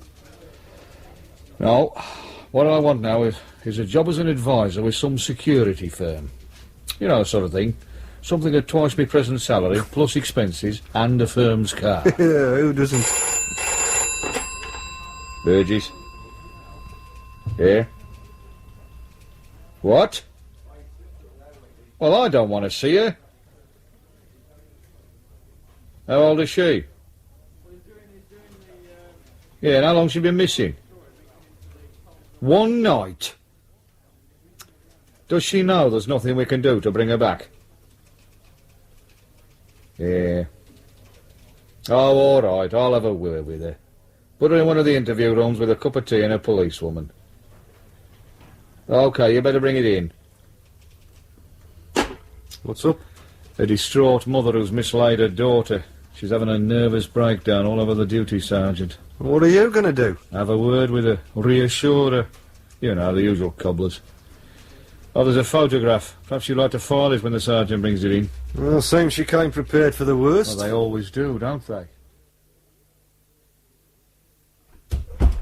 Mrs. Marsden? Yes? I'm Detective Sergeant Burgess. Oh? I've just had a word with the duty sergeant, and, well, whereas I fully appreciate how you must be feeling, there's very little we can do at the moment. But why not? Well, I'm sure the sergeant has already explained most of the reasons to you. Yes, but my daughter hasn't run away. She hasn't taken any of her things with her. Have you checked thoroughly? Well, of course I have. I mean really thoroughly. It's not unknown for someone to leave home and not take their clothes with them. I mean, they're bulky things, difficult to get out of the house undetected if you want to leave quietly. The sort of thing you want to check on are articles like bank deposit, passbook, valuable jewellery, chequebook, things you wouldn't immediately notice were missing. No, look, Sergeant, I know you probably think I'm just being an hysterical mother, but I know Julia hasn't run away from home. We get on very well together. She's studying to be a nurse. It's a job she loves, and her final exams are in a few weeks' time. Now, she just wouldn't run away with that about to happen, whatever else was going on in her life. I gather she hasn't gone into work today. No. And I'm terrified something awful has happened to her. Please, Mrs. Marsden. I'm sorry. I'm really sorry. That's all right. Did your daughter go into work yesterday? Yes. Her ward sister said she went off duty at 3 yesterday afternoon, just as usual. Were you expecting her to come straight home? No, she was to meet her boyfriend. I think they were going shopping and then on to the cinema. Only she wasn't there when he went to collect her. Where were they supposed to meet? Oh, I don't know. You'll have to ask him. OK. What's his name? Raymond Taylor. I gave his address to the sergeant. Right. Now, Mrs. Marsden, I'll tell you what I'll do. I'll have a word with Mr. Taylor and see if he can shed any light on where your daughter might have gone. It's possible she may have confided in him. I'll also see our patrol cars are given her photograph, and if she's spotted, we'll ask her to get in touch with you. But I'm afraid after that it's her decision. You do understand that? Yes. But I've got this terrible feeling that she's dead. Now that's silly. Is it? I don't think so. Aren't you still looking for that man? Who? Oh, you know. That man, the murderer. Oh, you mean the one they call Slippery Sam? Yes. You can forget about him. Well, you never caught him. I know, but we have every reason to believe the man responsible has left the area. Well, how can you know? Because I'm part of the team still working on the case. And let me tell you that via reports, interviews, forensic information, I know as much about that bloke as it's possible to know without actually meeting him. Believe me, Mrs. Marsden, he's gone. But he's already killed 3 women. The last one was 5 months ago. You have no need to worry about Slippery Sam. Well, why do you call him that? Well, that was the press. You know them, they like to put a handle on everything. And much to our embarrassment, we nearly grabbed him a couple of times. But he was lucky. He managed to slip away. I see. Now, don't worry about it, Mrs. Marsden. I'm sure Julia will turn up. All right? Thank you. I'll get a car to take you home. The policewoman can stay with you for a bit if you want. OK? Yes. Well, don't worry. We'll be in touch soon. How did it go? I can't stand women crying. Were you able to reassure her? Oh, I doubt it. I think she's convinced Slippery Sam's got hold of her. Hello? Carpool. This is Sergeant Burgess. Can you arrange for a vehicle to take a Mrs. Marsden home? Yeah. She's in interview room 2. OK? Try and be quick about it. She's in a bit of a state. Cheers. Is this the daughter? Yeah, not a bad looker. The sort Slippery Sam had like. Don't you start. Sorry. Do you want any action taken on this girl? Why not? We haven't got much else to do. Right. I'll get the photograph distributed then. Yeah. Might as well have a word with the boyfriend too. Shall I come along? Well, if you fancy the exercise.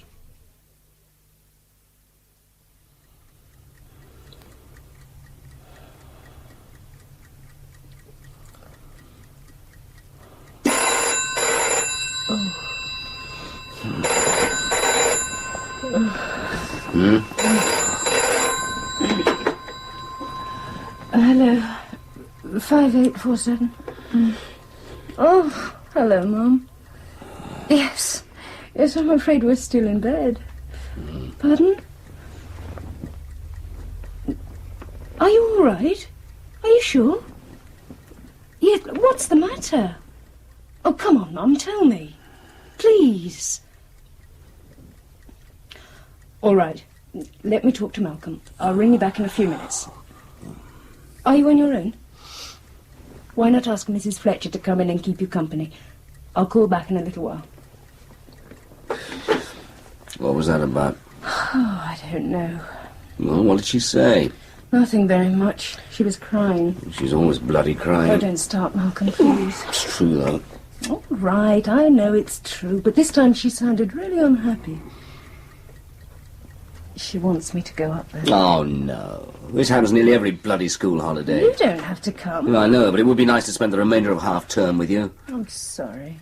Suppose the reason for the tears was your bloody father again. Isn't it always? Why does he always have to go off on the razzle during school holidays? Why don't you ask him? Perhaps I might.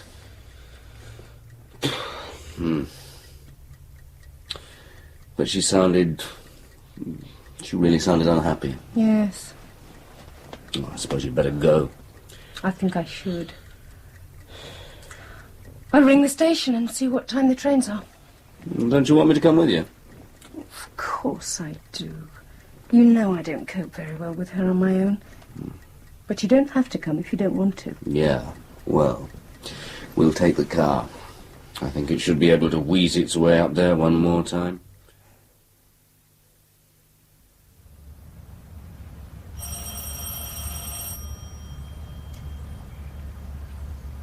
I never liked this new estate much. Why not? I don't know. There's something missing. Seems sort of bare. Not quite finished. How do you mean? I don't know. Perhaps it's because there aren't any trees.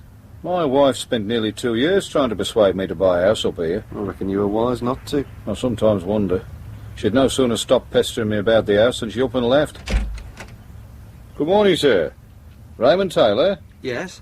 I'm Detective Sergeant Burgess. This is Detective Constable Bailey. We did phone, sir. Ah, yes, of course. Come in. Sorry about the mess. If you throw that stuff on the floor, you can sit down there. Well, I don't know whether you've spoken to Mrs. Marsden this morning, but I've already explained to her that there's very little we can do about her daughter's disappearance. Yes, she told me. The only reason I'm here now is to try and get a better picture of what might have happened. I gather you were planning to meet Julia yesterday afternoon. That's right. And what time was that? It was supposed to be about 3:30, but I had trouble with my car. I couldn't get it started. So what time did you turn up? Not until about 4:10. Where were you planning to meet? I was collecting her from the hospital. Were you surprised she hadn't waited? Well, very surprised. I mean, the car I've got is an old bagger. I'm always having trouble with it. Nowadays, I'm more often late than early. Her mother said you were going shopping together. Yes, that's right. There's no chance she might have gone off by herself. You know, frightened the shops might close or something. Oh, I doubt it. We're supposed to be going over to Birmingham. Well, perhaps she just got fed up waiting. She's not like that. She knows if I'm late, there's a good reason. We've been going out for 2 years now. She knows I never keep her hanging around on purpose. When you found she'd gone, did you go into the hospital and see if she left a message? Well, no. You see, I didn't actually go to the hospital itself. Sir? I haven't explained this very well. You know there's a new one-way system just been introduced around the hospital? Yes. Well, I've not really sorted it out yet. And if you miss the turn-off to Birmingham, you have to go all the way around before you can turn off again. So where did you arrange to meet her? On the corner of Fitzgerald Road. Which end? At the junction with Chandos Road. That's a fair old walk, innit? Well, I suppose it is. Well, it's just that it's easier for me. What would Julia have been wearing? Sorry? What was she likely to be wearing yesterday afternoon? I mean, would she have changed, or would she have met you in her uniform? Well, she usually changes if we're going out somewhere. So she would have taken clothes into work with her? I suppose so. Well, I've never really thought about it. I suppose you've no idea where she is. No. I'd tell her mother if I did. And you didn't have an argument with her yesterday afternoon? Well, of course I didn't. I didn't see her. Not even when you got to Birmingham? You didn't leave her there, did you? No. OK.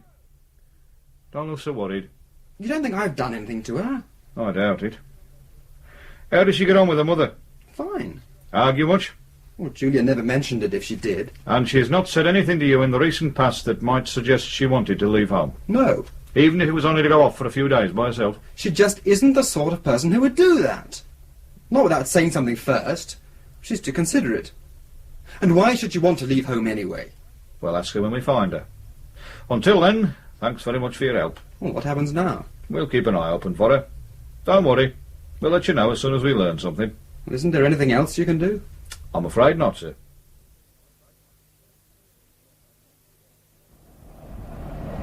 Do you want to stop for lunch? I don't think so. I'd rather keep going.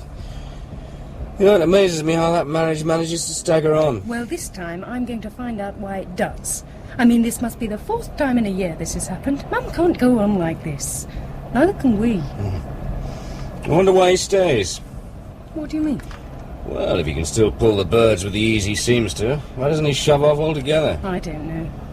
I can't believe he even likes her very much now. He always comes back. Only because she's stupid enough to forgive him. I don't know why she doesn't kick him out of it. She could hardly be worse off than she is now.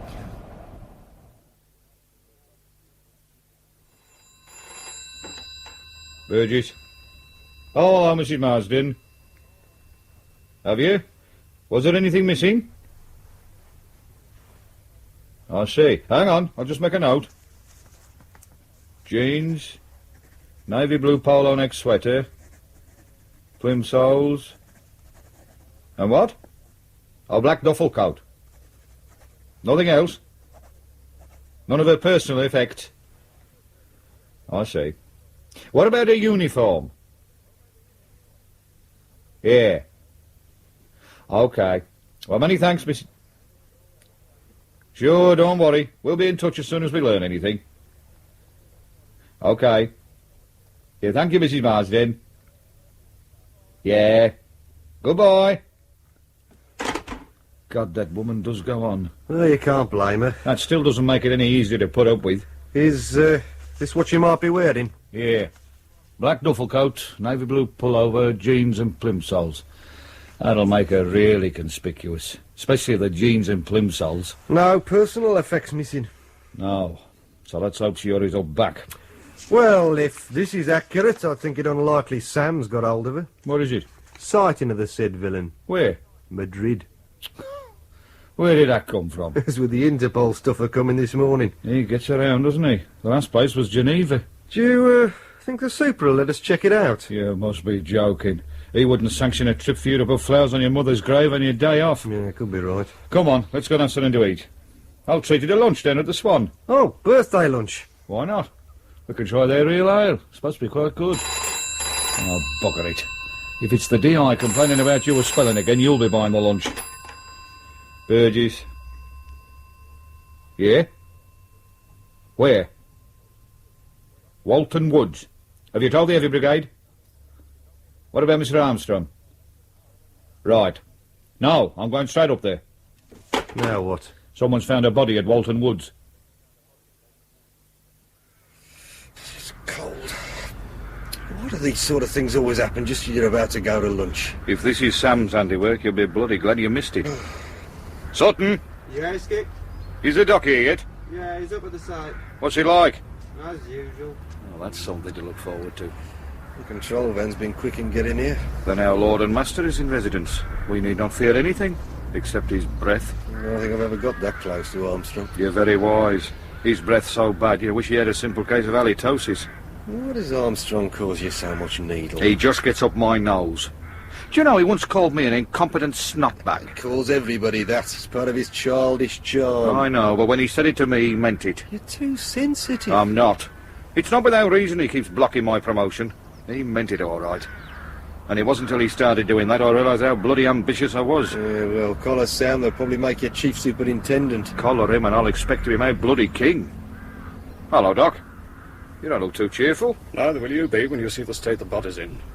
That bad, eh? That bad. Have you finished with it? Yes. Do you mind if we have a look? If you want.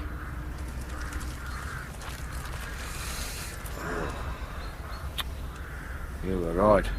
It is bad. Is it a Sam killing? Without considerably more work, I can't tell you anything for certain. But I think so. Head bashed in, badly mutilated face and chest, plus strangulation. That's my boy. She been raped? Yes. How long's she been dead? Difficult to tell at the moment. With such a cold night, it's affected the decomposition. But I think between 24 36 hours. Any ID? Not yet. Could it be her? You saw the face. How can I possibly tell? Have a good look. If it is her, we can get things moving much faster. I realise that, but I can't help you. Who is she? Julia Marsden. She went missing yesterday.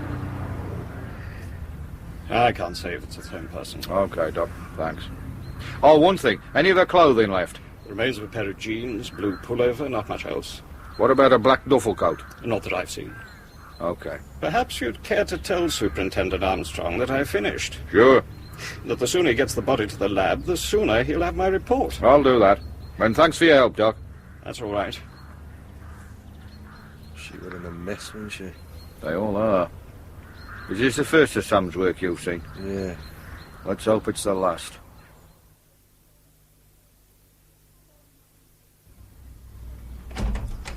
Hello, Mum. Jenny. Oh, it's really nice to see you, love. I'm so glad you could come. Hello, Maureen. Hello, Malcolm. Oh, you don't know how pleased I am you could both come. Come in, come in. Come into the sitting room. Would you like some tea? That would be nice. Shall I make it? No, you sit down. I'd rather make it. It gives me something to do. Well, all right, then. Do you know where everything is? I should do. I've been here often enough. Is he all right? Of course. Well, he seemed a bit strange. Oh, Malcolm's fine. You know what he's like. Don't worry about him. He's just a bit tired after the drive. Anyway, we're not here to discuss him. I know. And I'm sorry the way I phoned up this morning. Oh, it's all right, Mum. Don't you worry about it. Felt so unhappy. What's happened? The usual. Dad? Yes. I haven't seen him since Thursday evening. Do you know where he is? I've no idea. That's what's so worrying. I usually know what he's up to. How do you mean? Well, you know what he's like when he meets someone he takes a fancy to. Starts taking extra trouble about the way he looks, always changing his underwear. Shaves twice a day, that sort of thing. That's usually followed by him staying out half the night, having to entertain clients, as he calls it. Then the inevitable trip that necessitates him having to go away for the weekend. I mean, it's pathetic to see him at work. It sounds bloody insulting. You're probably right. But anyway, this time there hasn't been anything. No hints, nothing. I've not got the faintest idea where he is. Have you tried to phone him at work? Well, that's the first thing I did, but he isn't there. The person I spoke to said he was on leave. And they didn't know where he'd gone? No. Have you spoken to the police? What could I say? My husband's gone on holiday and hasn't bothered to tell me where. They just laughed. It's possible he's had an accident. The police could at least check the hospitals for you. Oh, don't say that, Jenny. I think you should consider it. Kettle's on. Thank you. Well, this time that bastard of a father of mine has gone off without saying anything. That's nothing new. But Mum's got absolutely no idea where he's gone. I think we should phone the police. Why? He might have had an accident. Forget about it. He'll turn up when he's good and ready. He always does. I don't think we should bother the police, Jenny. I'll phone the hospital in a little while. Anyway, from the amount of police activity we saw as we drove into town, I doubt whether they give much consideration to looking for some overgrown schoolboy on the razzle. Oh, shut up, Malcolm. What do you mean? It's nothing. It's just that we saw a lot of police cars in a field as we came off the motorway. What were they doing? I don't know. It was probably nothing important. Well, it's nice to get a bit of warm. Any tea going? You must be joking. This is Armstrong's control van. Vitriol's the only thing that's brewed here. Where have you two been? I told you. I beg your pardon, sir? It took you bloody time getting here. Oh, sorry, we were having a word with the doctor. Has he finished? Yes, he said you can move the body as soon as you like. I wish that quack would report directly to me. I'll tell him for future reference, sir. Don't you bother, I'll tell him yourself. Anyway, what do you have to say? Nothing much, although he did reluctantly say he thought Sam was responsible. Ah, so he's back. And with a vengeance, it seems. Yeah, only this time we're going to collar him, and before he needs to kill again. It's possible we might have a slight edge on him this time. Yeah? How come? Well, this could be his victim. What makes you think that? Well, it's as much a feeling as anything. Well, this girl was reported missing this morning. She's a student nurse at the local hospital. So? Well, she doesn't fit in the usual pattern of girls that abscond. She's got a fairly stable home, very much involved in her job, got a regular boyfriend, all that sort of thing. Yeah. In fact, on the surface of it, she's got no reason to leave home at all. Neither has she taken any personal possessions with her. You've checked this out? As far as I can. Have you seen the body? Yeah, but the face is too bashed about to identify her. Yeah. All right. We'll mark her up as a possibility. Talk to the parents again. There's only a mother. Well, then talk to her. You, Bailey, find out who a doctor and dentist are, and get on to the hospital where she worked. It's likely they'll at least know the colour of her blood, if nothing else. Right, sir. Burgess, go careful when you talk to the mother. We've had enough trouble with the bloody press without them accusing us of terrifying respectable old ladies into believing their daughters are dead. There's still every possibility she's alive and well and making her way straight towards Piccadilly Circus. How is she? She'll be all right, although she's a bit exhausted. I don't think she slept at all last night. Do you want a hand? I've nearly finished. There's no need to dry up. Just let the stuff drain. I thought I might ring the doctor. At least he can give her something to help her sleep. Yeah. Oh, I hate that man. My bloody father. If only he knew the pain he caused. I must admit I'm a bit surprised she still reacts like this. I mean, this must be the fourth time he's gone off for a dirty weekend in a year. I know. But it's a bit different this time. There was none of the usual build-up. He's just upped and gone. Do you think he's left her? Oh, I don't know. Mum's convinced herself he hasn't. It amazes me how I can still pull the birds at his age. He may be 52, but as you well know, he looks 10 years younger, and he could charm the knickers off a nun if he wanted. I'm going to phone the doctor. All right, hey, and when he gets here, I suggest you ask him for something for yourself.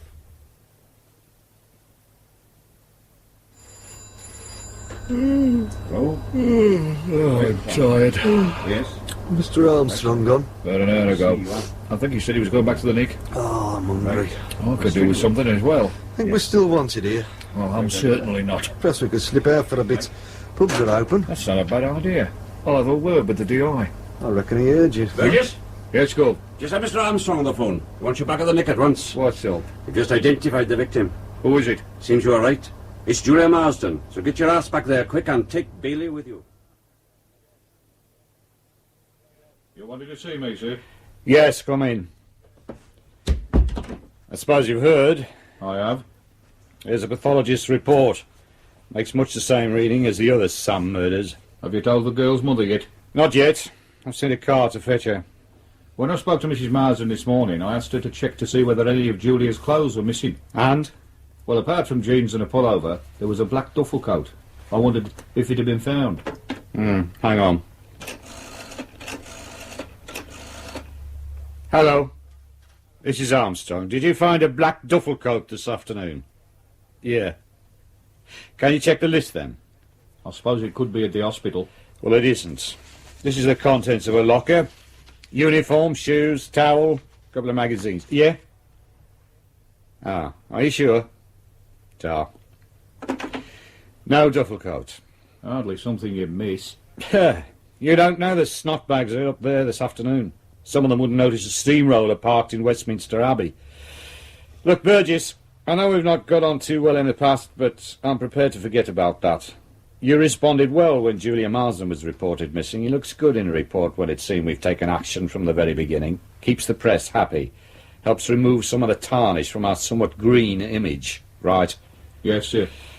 I gather you've already had a word with a boyfriend. I don't think we've anything to worry about there. Good. Now look, I want you to lead one of the teams on this case. Select your own men if you want. But I want results. If Sam's on our patch this time, I want him. I don't want the press rechristening him Slippery Sam. Understood? Yes. But don't you let me down, Burgess. I'm putting my faith in you. You screw up on me and there'll be trouble. You work well and I'll make sure the right people hear about it. Because if we grab Sam, there'll be a lot of promotion handed out. You may well see Detective Inspector yet. I'll look forward to it. Good. And one more thing, don't forget I'm in charge of this case. As if I would. You're only leading your team. You get your nose stuck into something, you let me know. You try and rush off on your own, glory hunting, and I'll crush you. The glory's to be spread around on this case, not hogged. Understood? Of course. Good. Then we'll get on fine. Right, you let me know who you want in your team and I'll okay it. Right? Sure. There's a briefing tomorrow morning at 9. Should you have any bright thoughts during the night, let me hear them then. What are you looking at? There's a police car pulled up along the road. They're not coming here, are they? No. Oh, thank God for that. I don't think I could stand any more today. Where have they gone? Over there. See where the hall light's just gone off? Oh. A hell of a lot of police activity for such a piddling little town. You're not worried about the car, are you? Well, as long as they don't look too close. And do you know who lives over there? I think it's Mrs. Marsden's house. Well, you seem pleased with yourself. I am. I've just been having words with Armstrong. Oh, yeah? Yeah. He wants me to lead one of the teams on this Sam killing. You're joking. I'm not. Suddenly, he loves me. But why the change of heart on his part? This morning you were saying he hated your guts. He still does, but he liked the way I followed things up on Julia Marsden. I mean, I could have just shoved the report into a drawer. Everybody else would have. Hey, but you only went to see the boyfriend to get out of the office. He doesn't know that, does he? You jammy beggar. Yeah, well. All right, it was a bit of luck, but that's how most things happen, innit? And it's certainly a bit of luck I intend to take advantage of. Especially as Armstrong reckons there could be a lot of promotion handed out to the team who breaks this case. I must admit it would be very nice to be a DI. But, I thought you were going into the Bogart business. I'm serious. This could be our big chance. Yeah, time sweeping up after everyone else. Armstrong's desperate to break this case. It's been hanging over him for a year. So? So he'll be open to all suggestions. So what are you planning to wow him with? Remember the interview with the boyfriend? Yeah. Do you remember he was supposed to be meeting her on the corner of Fitzgerald and Chandos Road, and that he was late? So? Well, He gave the impression that Julia was the sort of woman who would have waited patiently for him. But she didn't. She went off. Yes, but after waiting how long? He was 40 minutes late. She could have waited anything up to a couple of minutes before he arrived. And you're hoping someone might have seen her? That's it. But more important, that someone might have seen Sam pick her up on that corner. After all, she got into the car somewhere. Yeah, that's true. So what I'm going to suggest to Armstrong in the morning is that my team knocks on the door of every house in the Fitzgerald Chandler's Road area. Some nosy Parker might have seen what went on. You reckon Armstrong will let you handle it? Why not? Someone will have to. Why not the bloke who suggested it? What time's the briefing tomorrow? 9 o'clock. God, it's been a long day. How long do you think we'll have to stay? I don't know. I suppose we can't stay longer than Sunday. Depends what happens. Hey, just think. At this very moment, your dad is probably shacked up in some hotel, humping his currant bird without a care in the world. Well, let's hope he stays with her this time. Do you think your mum will take him back? I don't know. She's pretty hurt. I think she realises things can't go on like this. Let's just hope he writes soon so we can all get on with our lives again. I'm nearly asleep. You feel all right? Gin and Valium is certainly a very good mix. Good night.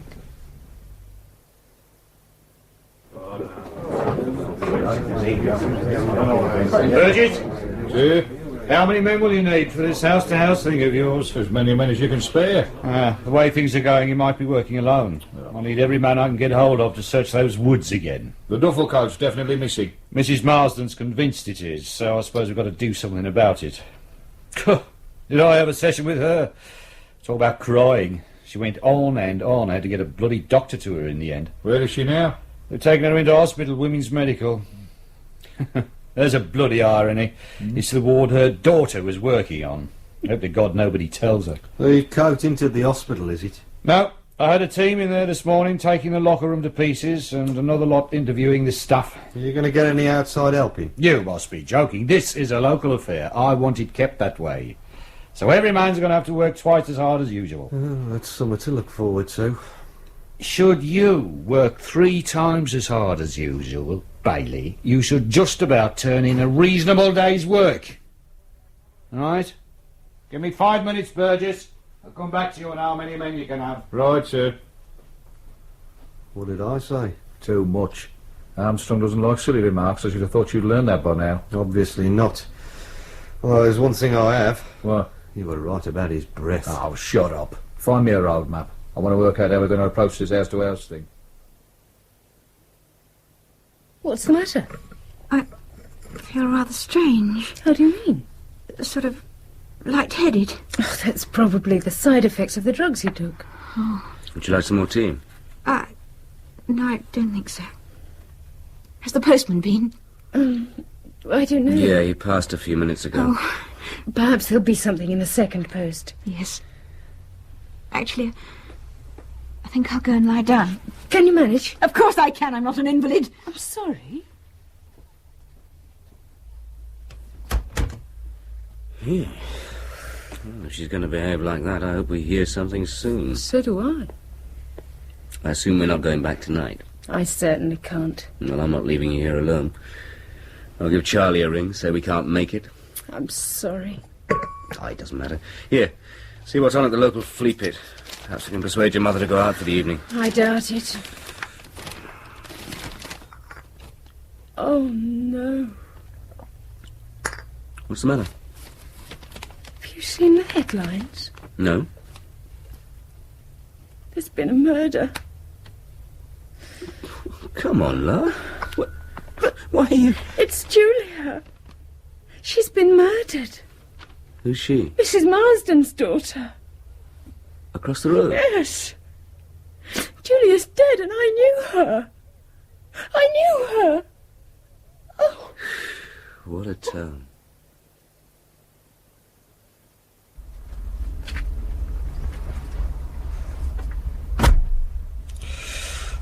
Oh, bloody hell. This brass monkey weather out there. How's it going? We're on both sides of Chandos Road. Moved the lads into Merritt Street. Good. Any houses you didn't get an answer from? No, there was someone in all of them. The other good thing about that road is that the houses are all owner-occupied. So the people who aren't at home will get to hear about what we're after. Might get a call later on. Let's hope so. How's it going along here? Not so good. 16 houses with no one at home, which includes the two on the corner. If anyone saw Julia hanging about, it would be someone in either of those houses. Well, just hope the occupiers haven't gone away. I don't think so. There's milk on both doorsteps. What sort of reaction are you getting? Quite strong. A lot of people are very angry. I suppose it's not surprising. It is Sam's fault. And they're bloody scared. I've actually had 3 women open their doors on the chain. New York-style living comes to this great little town of Wallingbridge. Who knows? They'll be issuing us with guns next. Who'd give a Burke like you a gun? Why not? I've been on the gun course. I've got a distinction, as a matter of fact. You've done the gun course? Yeah, about 18 months ago. I haven't. There you are, then. Do you what? They realise my potential. Potential what? I reckon they want to get rid of you. How come? The only time you'll get a gun is when they send you up against a raving psycho, and he'll probably blow your bloody head off before you can get it out of your pocket. Now, that's not a very nice thing to say. Well, what do you expect? I'm jealous. I want to know why I haven't been on a gun course. Perhaps because you didn't apply. You could be right. No. But seriously, do you think they'll issue guns? What, for Sam? No, he only strangles women. They'll get Armstrong to breathe on him if it comes to the showdown. Hey up. What? Woman just got into number 3. Come on.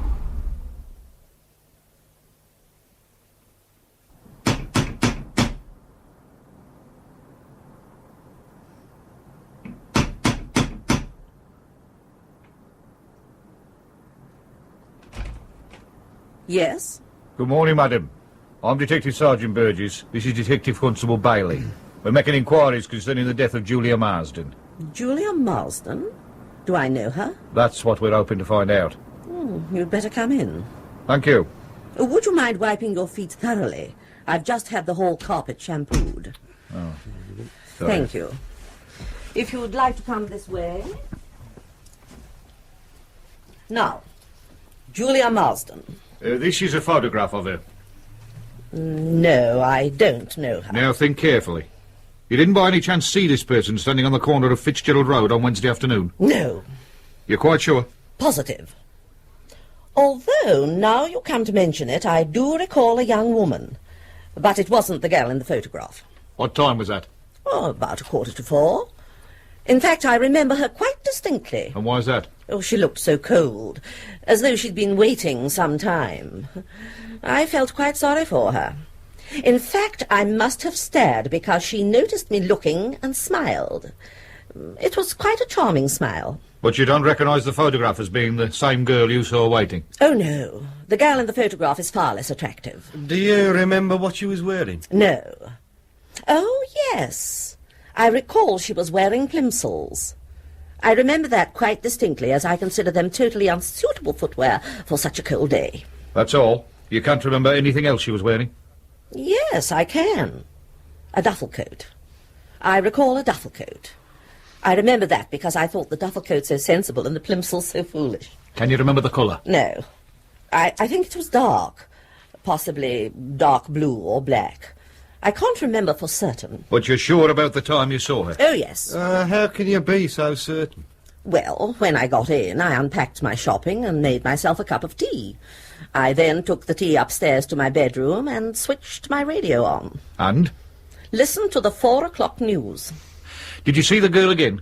As a matter of fact, I did. When I was closing my curtains. When was that? It was after the news. Why is the time so important? The young lady in the photograph and the girl you saw waiting outside could well be the same person. Oh, I don't think so. The photographs can be deceptive. Why are you so interested in this person? Because she's been murdered. Good heavens. That's absolutely dreadful. When you saw her from the bedroom window, was she still alone? Yes. No, as a matter of fact, a car pulled up. I remember now. She walked over to the car, smiling.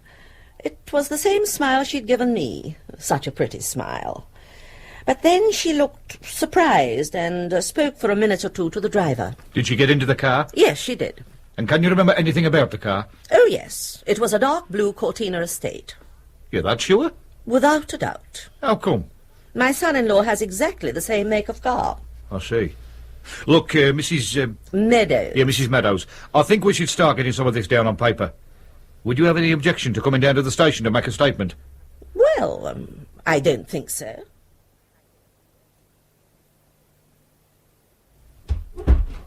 Mrs. Meadows, I'm Superintendent Armstrong. How do you do? Sorry I've kept you waiting so long, but I've been studying your statement. It's a very interesting document. You're a very observant woman. Thank you. There are just one or two things I'd like to go over with you again. Now, you still maintain that the girl you saw getting into the car and the young lady in the photograph are not the same person? Without a doubt. Then perhaps you'd like to look at these. Study them carefully. Now, do any of these photographs look like the girl you saw? Yes, that one. Any of the others? That one too. Thank you. And what about these other photographs? They're not of the same person, are they? No. Fortunately for us, you've recognised the two photographs we wanted you to. They're Julia Marsden. The others are just there to confuse. But the two I've chosen are nothing like the first photograph that was shown to me. Ah, that was a studio portrait. They tend to flatter. But there's no doubt in your mind that these two photographs are of the person you saw getting into the car? None. Good. Now, there's your identification of the car. You were so sure it was a blue Cortina estate? There's no doubt in my mind at all. Do you know much about cars? Absolutely nothing. If I were to show you some photographs of current popular cars, would you be able to name them? I very much doubt it. Then why are you so sure it was a blue Cortina estate? As I explained to your sergeant, my son-in-law drives one. Perhaps you'd like to have a look at these. Is there a Cortina estate amongst those photographs? Dear. That one and that one. Thank you. It's a great pity you seem to doubt my word. Oh, not at all. It's just that we must confirm that you're not mistaken. I rarely am mistaken. I'm beginning to believe it, Mrs. Meadows. Would you like to test my ability as to whether I can recognise the colour blue? I don't think so. Now, you say in your statement that you noticed a sticker in the back window of the car. That is correct. What did the sticker say? Oh, really, this is becoming ridiculous, Superintendent. I've already told the sergeant all this. I realise that, and I must ask you to bear with me for just a little longer. You're a very important witness. But before we can act on your information, we must make doubly sure we have everything crystal clear. Now, what did the sticker say? Well, I don't actually remember it verbatim, but the gist of it was that the owner of the car thought that the local grammar school should not go comprehensive. Are you sure about that? I certainly am, as it's a statement I'm in total agreement with. I see. Only a fool would want such a fine school to go comprehensive. Did you notice anything else about the car? Were there any dents or scratches? No. And you didn't notice any parts of the registration number? No. Not even the year letter? I would have told you if I had. Right. One last question, Mrs. Meadows. The driver of the car, did you see him? Not really. I caught a glimpse of his profile. Do you think you'd recognise him again? I can't really say. It was just a glimpse. Oh, it's possible if I were to see him in similar circumstances, I might just recognise him. But I'm not certain. OK, Mrs. Meadows, thank you very much. There's just one more thing I'd like you to do before we take you home. In the next room, we have some photographs that I'd like you to look at. It's just possible you might recognise one of them as the driver. If you wouldn't mind. Of course not. Thank you very much. Do you think I could telephone my husband? Of course. There's a phone next door. I've met some self-opinionated old bitches in my time, but she takes bloody first prize. But is she right? I think so. At least I'm confident enough to act on it. You've done well, Burgess. Bloody well. Thank you, sir. Now, I want one of you to get on to DVLC at Swansea and get them to provide me with a list of all blue Ford Cortinas registered in this area. How can you be certain it's a local car, sir? The sticker.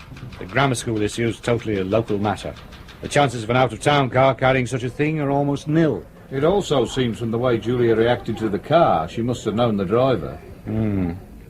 Anyway, get onto that list immediately. I want it today, if possible. Right, sir. What about the team searching for the duffel coat? Have they found anything yet? No. And I'm almost hoping they don't now, because if it's not in the wood, there's a good chance it'll be in the murderer's car.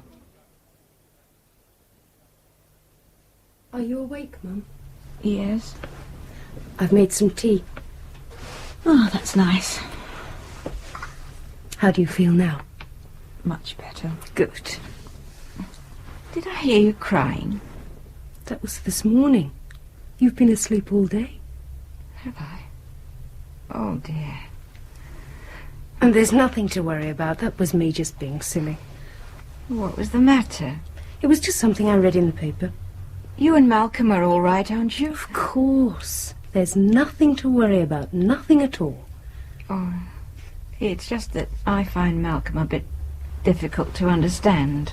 He's a bit brusque at times. But he's very caring in his own way. Does he love you? I think so. But you don't want to worry about us. Oh, you know me, I always worry too much. What does Malcolm think about your dad? Well, he's not very pleased about the way he behaves. But that's only because it upsets me so much. And he certainly doesn't understand why you put up with it. Come to that, neither do I. Your dad's a strange man. He's like a little boy in many ways. How long's he been carrying on like this? Oh, I suppose about 5 years. As long as that? It is a long time, isn't it? Well, he wasn't as bad as this to begin with. Why do you think he started? Lots of reasons, I suppose. I think he realized he was beginning to get old. He wanted some sort of fling before he was past it. I didn't blame him. I often felt like that myself. Did you do anything about it? Well, once. I'm pleased to hear it. The thing is that when your dad started, he found there were far more women available than he'd ever dreamed possible. I think it must have gone to his head. Not then. Because in the early days he was discreet. I didn't feel threatened because he was having a little bit on the side. Then about 18 months ago, we even talked about a divorce. And then she chucked him over. I think it upset him a good deal. Because that's when he started behaving really badly. Oh, I suppose I should have told him to go. Why didn't you? I don't know. I think I was scared of being alone. Do you still love him? Not really. But we've been married for nearly 30 years. It's a long time. A lot of habit to throw away. But surely you realize it's getting out of hand now. I know. This is the 4th time in 12 months he's gone off like this. I realize that. But this is the first time he's actually gone without letting me know what was happening. And I'm worried about him. Do you think he's left you? I'm sure he would have said. I can't believe he'd go off without a word. If he comes back, are you going to let him stay? Yes. Why? Because he can't go on like this for much longer. The years are beginning to catch up with him. He'll have to stop soon. And then we'll be back together. I'd much rather enter old age with him than by myself. I'm so scared of being alone, Jenny. But that's pathetic, Mum. Don't you think I realise that? How do you spell necessity? You must ask me that twice a week. I keep forgetting, you know I've got no head for words. Just write need instead. I can't put that. Me bloody reports are short enough as it is. I mean, necessity has a certain ring about it. Needs a nothing word. I thought you said you had O-level English. I didn't say that. Then what have you got? Well, sort of doubtful CSE. Here you are. Necessity. Don't lose it. Any sign of that list from Swansea? No, sir. I doubt if it'll come tonight. Lazy bastards probably knock off at 5. You might as well push off home as well. Right. Did they find the duffel coat, sir? No. It'll be a new development if Sam started nicking things from his victims. We'll see. I'm off then. Good night. Good night, sir. Cheerless bastard. For God's sake, Malcolm, stop staring out of the window. People are still leaving floral tributes at Mrs. Marsden's place. So what? It's the only way they've got of showing they care. They should save on the weeds and just leave them money. When Mrs. Marsden comes home from hospital and sees her front garden full of flowers, it will say considerably more than a pile of little envelopes containing money. Oh, you're so cynical at times. The woman has just had her only daughter murdered. If you can only make snide remarks about it, I suggest you shut up. I'm sorry. Oh, so am I. It's not only Mum being so unhappy that's depressing me. It's the whole atmosphere of this town. Having a murderer on the loose doesn't help much. It's not even that. I never liked the place, not even when I was a child. I think we should get Mum away from here for a while. If I can persuade her, how would you feel about letting her come to stay with us? I wouldn't mind. Well, as long as she's prepared to share the spare bedroom with the junk. I don't think that'll bother her. But more important, are you up to coping with her? I'll certainly be able to cope with her much better at home. Right, invite her. Ask her tomorrow, see what she says. All right. Sorry I'm late. I overslept. Yeah, well, you weren't the only one. Oh, this is just arrived. Oh, good. Let's hope it contains what we want. Have you seen Mr. Armstrong this morning? He passed by muttering something about a press conference. Oh, that'll set him up nicely for the day. Why does he hate the press so much? Because he's a good, honest, no-nonsense fascist. He thinks there's only one way to run the world, his way, with no questions asked. Journalists sometimes spoil that illusion. Oh, on computer, readouts, neat. Well, I'm more concerned about the work that thing means. How many Cortina estates are there in this area? I don't know. There doesn't seem to be as many as I thought there'd be. Is there a briefing this morning? Yeah, the DI's taken it. Well, I think we can give that a miss. We've got enough to do sorting this thing out. How are you going to divide it up? By areas, the most obvious way. Get a couple of the... Hang on. What's up? What's Mrs. Marsden's address? 29 Bridge Road. Well, there's a bit of luck. What? One of the characters listed here lives in Bridge Road. And what was it Mrs. Meadows said? Julia approached the car as though she knew the driver. Dear. It's not going to be that easy, is it? It could be. It just could be. I know there was a reason why I woke up smiling this morning. I think that is definitely an address we'll check out ourselves. Right. Let's get the rest of this list divided up, collect ourselves a couple of uniform lads, and we'll be off. This is it? Bridge Road? Drive past the house. I want to have a look first. Right. You two in the back, take your helmets off. I don't want to advertise the fact with you. Well, there's the car. The house looks quiet. Well, we'll be expecting a mad axeman dancing naked on the lawn. Pull over.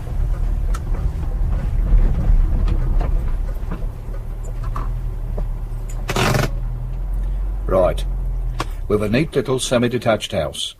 While the detective constable and myself are knocking on the front door, I want you two to slip quietly around the back, just in case this is Sam's address and he tries to make a bolt for it. OK?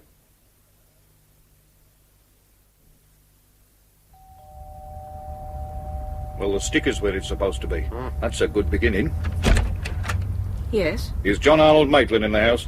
No. Are you sure? Of course I am. He's my husband. May we come in? Who are you? Police.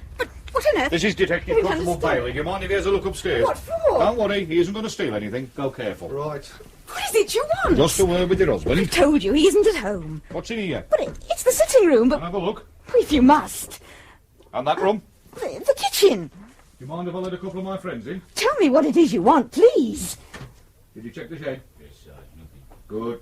You wait here. You have the right to charge into my house like this. I was under the impression you invited him. Not to rampage around it. Don't worry, we won't do any damage. Perhaps we could go into the sitting room. I shall see that your superior hears about this. What's your name? Burgess. Can you prove that? Certainly. What is it you want? Where's your husband, Mrs. Maitland? He isn't here. I know that, so where is he? Away. Where? I don't know. I mean, I'm not sure. He travels around so much. Is he usually away over weekends? Sometimes. He's a very busy man. And you don't know where he's gone? Not for certain. Well, he usually rings me to say where he's staying. But he hasn't let you know this time. Not yet. It's already Sunday. He can't think much of you. That's none of your business. Possibly not. How long's he been away? He went up on Thursday. Do you know when he's coming back? I'm not sure.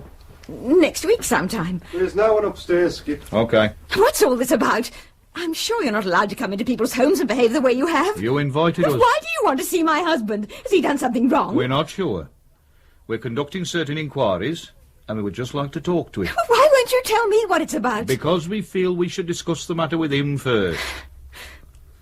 Then I've nothing more to say to you. Is the Blue Cortina estate parked outside your husband's? What of it? Does he own the car, or is it his firm's? I'm not saying anything else to you unless you prove you have the right to behave in the way you have. All right, I'll get a warrant. So please leave now. As you wish. And I tell you here and now, Detective Sergeant Burgess, I have every intention of reporting your behaviour. You have that right, madam. Go on, Bailey.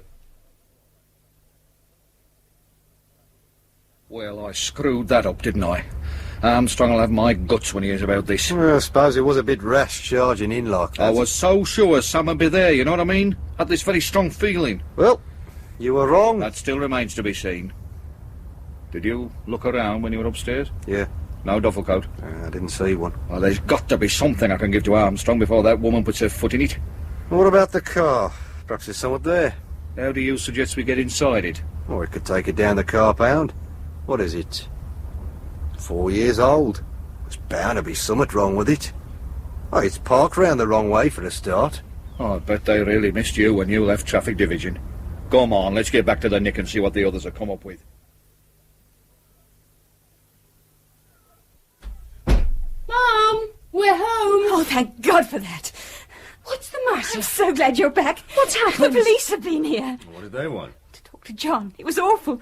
They stormed in here like a gang of hooligans. Did they say why they wanted to talk to Dad? They wouldn't tell me anything. They just wanted to know where he was and when he'd be back. What did you tell them? I said he was away on business. That wasn't very sensible. What else could I tell them? I don't know where he is. Should have told them the truth. You weren't here. The sergeant in charge was like a stormtrooper. Didn't give me a chance to think. Well, you shouldn't have lied to him, though. I don't care. I'm going to report that man. He had no right to behave the way he did. It was awful. Oh, try and calm down, please, Mum. Out this morning? I'm sorry. We didn't know this would happen. Look, how long ago were the police here? Oh, I don't know. An hour, perhaps 2. Did they say they were coming back? They didn't say anything. What shall we do? Don't know. I suppose the best thing to do is just sit tight. See if they come back again. Oh, well, that's very useful. What else can we do? I don't see any point in ringing them. If they wouldn't tell Mum what this is about, they're hardly going to tell me. I want to report that Sergeant Burgess. I think we should wait. It's pointless aggravating them till we know what it's about. I shall remember this the next time you lecture me on personal freedom and civil liberties. Can't you see the effect this has had on Mum? I know, but I still think we should wait.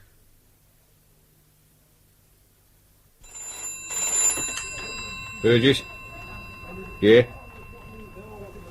You sure? OK, cheers. Records have got nothing on Maitland. What were you hoping for? Anything to justify what I did this morning. Mind you, the way the reports are going on these other cars, you may not need to. That's what I'm hoping for. We've been bloody lucky, you know. How many cars have they found with stickers? Just 2, but that doesn't matter anymore. All the drivers interviewed so far have good, checkable alibis, and that's how I like it. Maitland is still suspect number 1. With only one more car to clear, I'm hoping it'll remain that way. Burgess? Yeah? You're absolutely sure? Great stuff. Let me have your report as soon as possible. That's it. Our man.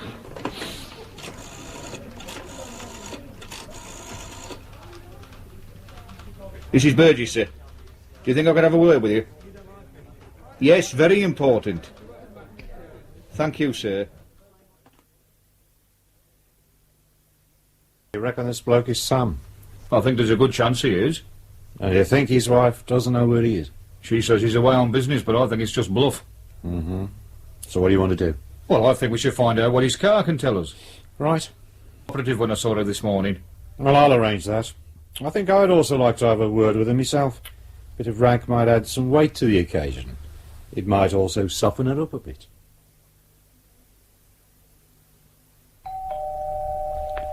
Oh, dear. Come on, Mum, it could be anybody. You can't live in fear of the doorbell for the rest of your life.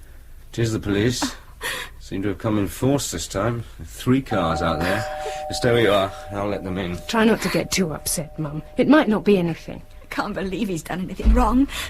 Certainly nothing that would justify all this. Let's hope it's all a mistake. This way. It's Detective Superintendent Armstrong and Sergeant Burgess. Good afternoon, madam. You are Mrs. Maitland? Yes. I'm the officer in charge of the investigation into the death of Julia Marsden. Oh, no. And I have reason to believe your husband, John Arnold Maitland, is involved.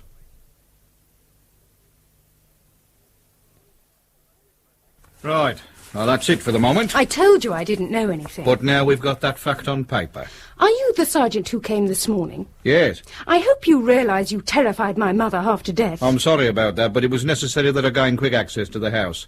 However much you may dislike the idea, your father is the main suspect in a murder inquiry. I can't believe it. Until we find evidence to the contrary, I'm afraid it's true. Do you realise Mum has no idea where Dad is? So I gather. And did you also hear he's probably gone off for a dirty weekend? For the umpteenth time this year? I believe it's the 4th time in 12 months. Dad doesn't have time to be slippery Sam. Not with the sort of life he leads. He may well combine business with pleasure. Sam has killed 4 times in the last 12 months.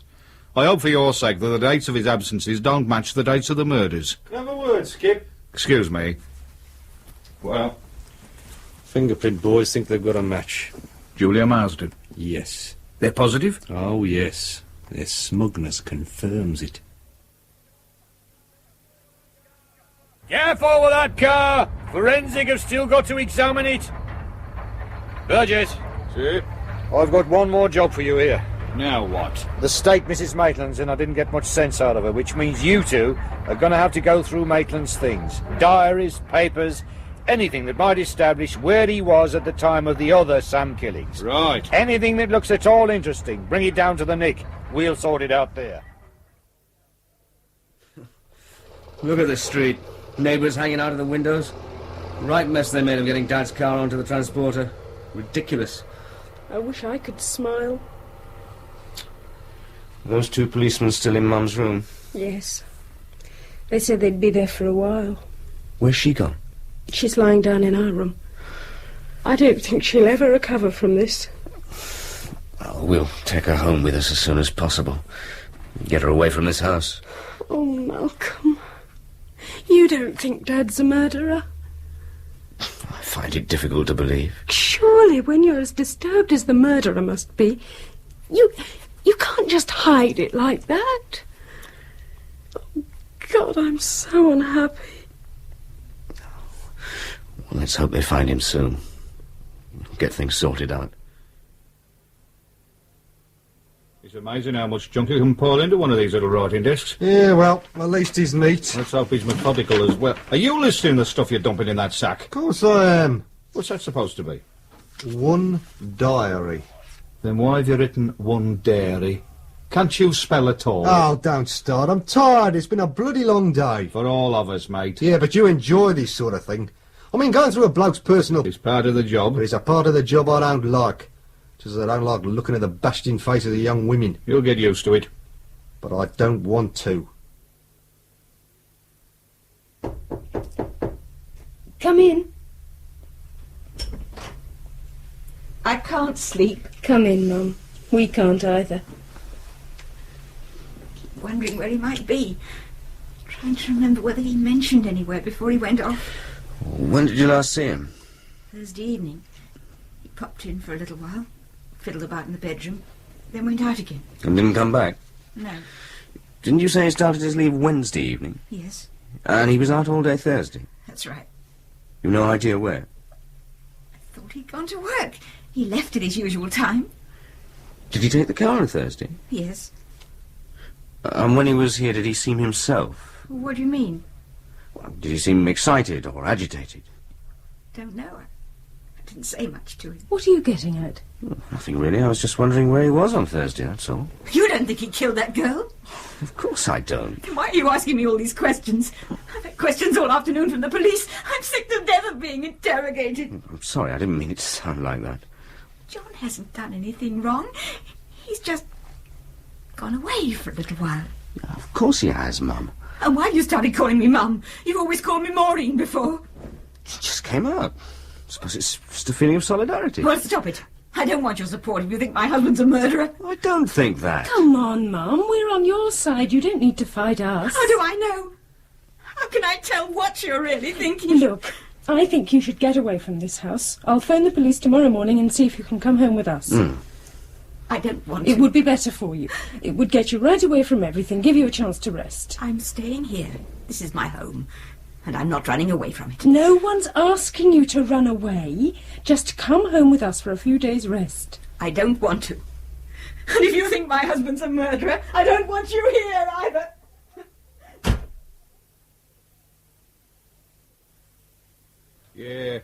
Yeah, sure, I understand, Mr. Freeman. Sure. Well, there's no doubt. OK. Many thanks for your help. Goodbye. Bloody hell. Now what? That was Maitland's employer. He confirms the diary entries is correct. The week of the first killing, Maitland was in Edinburgh on some course. The week of the third killing, he was in Spain on holiday with his wife. Oh. And to cap it all, Maitland hasn't run off. He's only on bloody leave. Due back a week today. Seems we've boobed again. We've boobed? What was Armstrong doing, Mrs. Maitland, for 2 hours? These are the sort of questions he should have been asking her. Well, he said she couldn't remember anything. God, am I fed up with this. Bloody fed up. So we can't nail him for the other murders, so what? He murdered Julia Marsden. We found her fingerprints in his car, and we have an independent witness to say she saw Julia getting into the car half an hour before she was murdered. What more do we want? Continuity, mate. The one consistent factor that's come out of this case, as the pathologist will remind you, is that all 4 women have been murdered by the same hand. If Maitland didn't kill the first one, he didn't kill any of them. He couldn't have. Then how did her fingerprints get into his car? I don't know. Anyway, let's continue sorting through this lot. We might discover some delightful morsel of information. Malcolm! What's the matter? Look at our car! What's the matter with it? It doesn't look right, does it? It certainly doesn't. Oh, no. Who the hell could have done that? It's not bloody fair. They were 4 new tyres. Hardly. Well, they certainly had a fair bit of wear left in them. Oh, do you know how much they're going to cost to replace? I know. More than we can afford. Exactly. Well, to be honest, Malcolm, I half expected it. But why our car? Oh, don't be so naive. The relations of men who are suspected of strangling women are as unpopular as the men themselves. I hope you're as philosophical when the bank manager asks us why we're overdrawn at the end of the month. We'll see. I hope so. But there's one thing I do know. What's that? Don't replace those tyres until we're ready to leave. Yeah, what do you make of this? What? Look at the last 4 cheque stubs. Passport, Swan and Edgar, foils, Selfridges. Look at the date. Last Thursday. Maitland must have been in London on Thursday.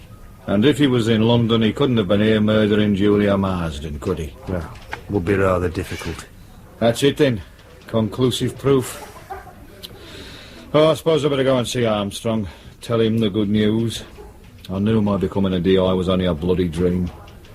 But while I'm in with him, you better get on to the passport office. Make sure Maitland renewed his passport personally, not by post. Right.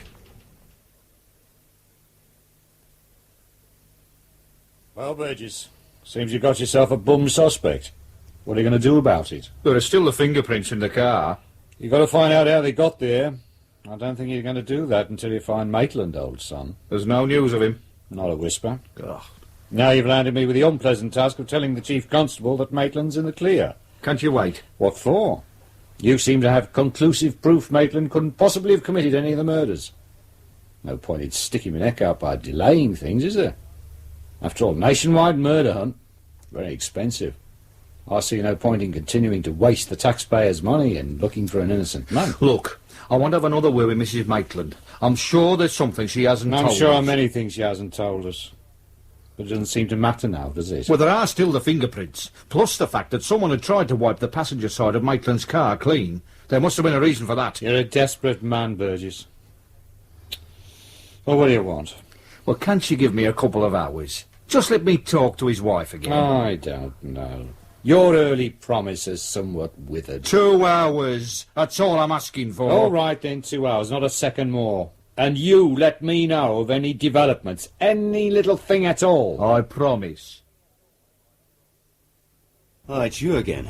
Good morning, sir. Is Mrs. Maitland in? Yes. Have you seen what some yob's done to my car? I did notice. I suppose you're going to say there's nothing you can do about it? Oh, there's a great deal I can do about it. But I'll just give you a friendly warning and tell you to put your car in order as soon as possible. I'm sure you realise 4 defective tyres means 4 separate endorsements. Thanks a lot. Don't mention it, sir. Now, if I might come in and speak to your mother-in-law. Good morning, Mrs. Maitland. I'm happy to say I've got some good news. You found John? Not yet. But she'll be pleased to hear we've established that he couldn't have killed Julia Marsden or any of the other women. Oh, thank God for that. We've discovered he was in London on Thursday. There's no way he could have got back here in time. You don't know how relieved I am. But we still have one problem. Oh? Julia Marsden's fingerprints were found in your husband's car. Well, that's not surprising. He knew her. He could have given her a lift any time. We know she travelled in the car the day she died. How can you possibly know that? Because our forensic department says so, and they're not often wrong. They also say there's no doubt your husband's car was used by the murderer. The thing we now have to establish is who was the driver. But how would they have got hold of the car? Well, it's possible Mr. Maitland might have lent his car to a friend on Thursday. Well, I don't know, he could have. Hang on, though. If he did that, how would he have got to London? John wouldn't have taken the car to London. How do you know? He hated driving, and he certainly wouldn't use the car if there was a good train service. So where was the car on Thursday? I don't know. I suppose he took it to the station and left it there. Oh, I wish you told me this at our first meeting. I didn't know where he was on Thursday. Did he have anywhere specially parked his car? How do you mean? Well, it's all double yellow lines round there.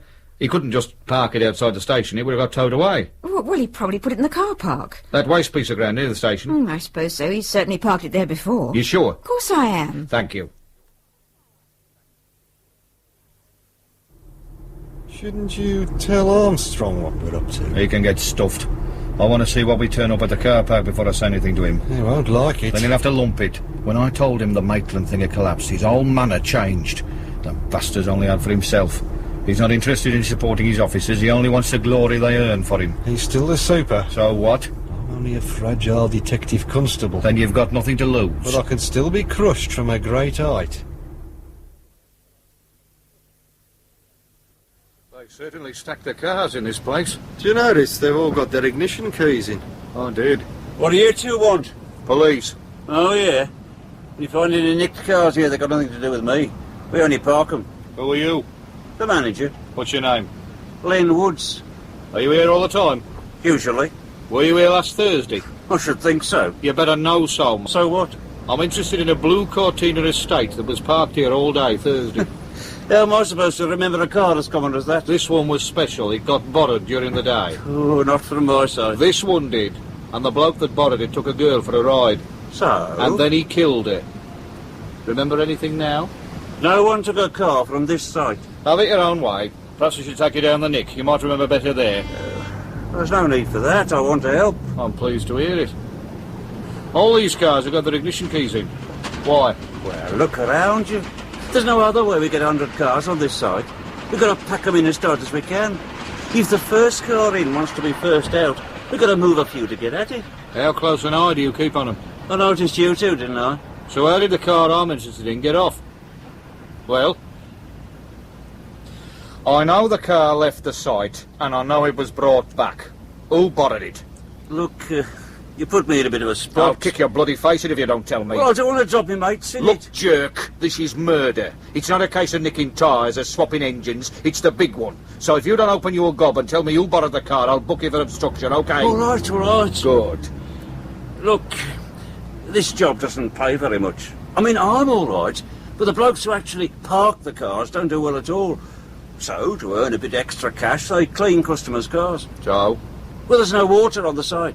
You've got to wash the car before you can polish it, you know. So where do you take them? The car wash in Craig Street. I mean, it's all legit, nothing underhand. The customers are grateful. Who took the Cortina out on Thursday? I'm not sure. I'll ask you one more time. Well, I think it was Charlie. What's his surname? Brown. Oh. The honest, straight-up Charlie Brown. And which one is Charlie Brown? He's not here today. Where is he? I suppose he's at home. He's sick. He hasn't been in since Friday. All right, Len. Where does he live? I don't know offhand. But I think I've got his address in the hut. You better have. Lead on, Len. We're right behind you.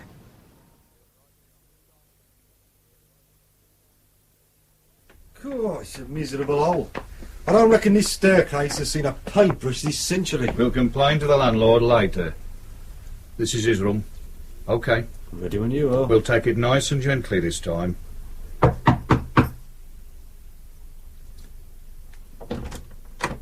What do you want? Are you Charles Brown? Yes. Do you mind if we have a word with you? Who are you? Police. Oh. Do you work at the car park near the station? Well, I'm up to it, but it's too cold for me at the moment. The wind fair rips across that place.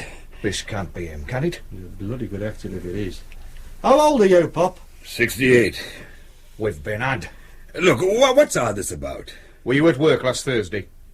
I think so. Did you by any chance take a blue Cortina estate to the car wash in Craig Street that day? No, sir.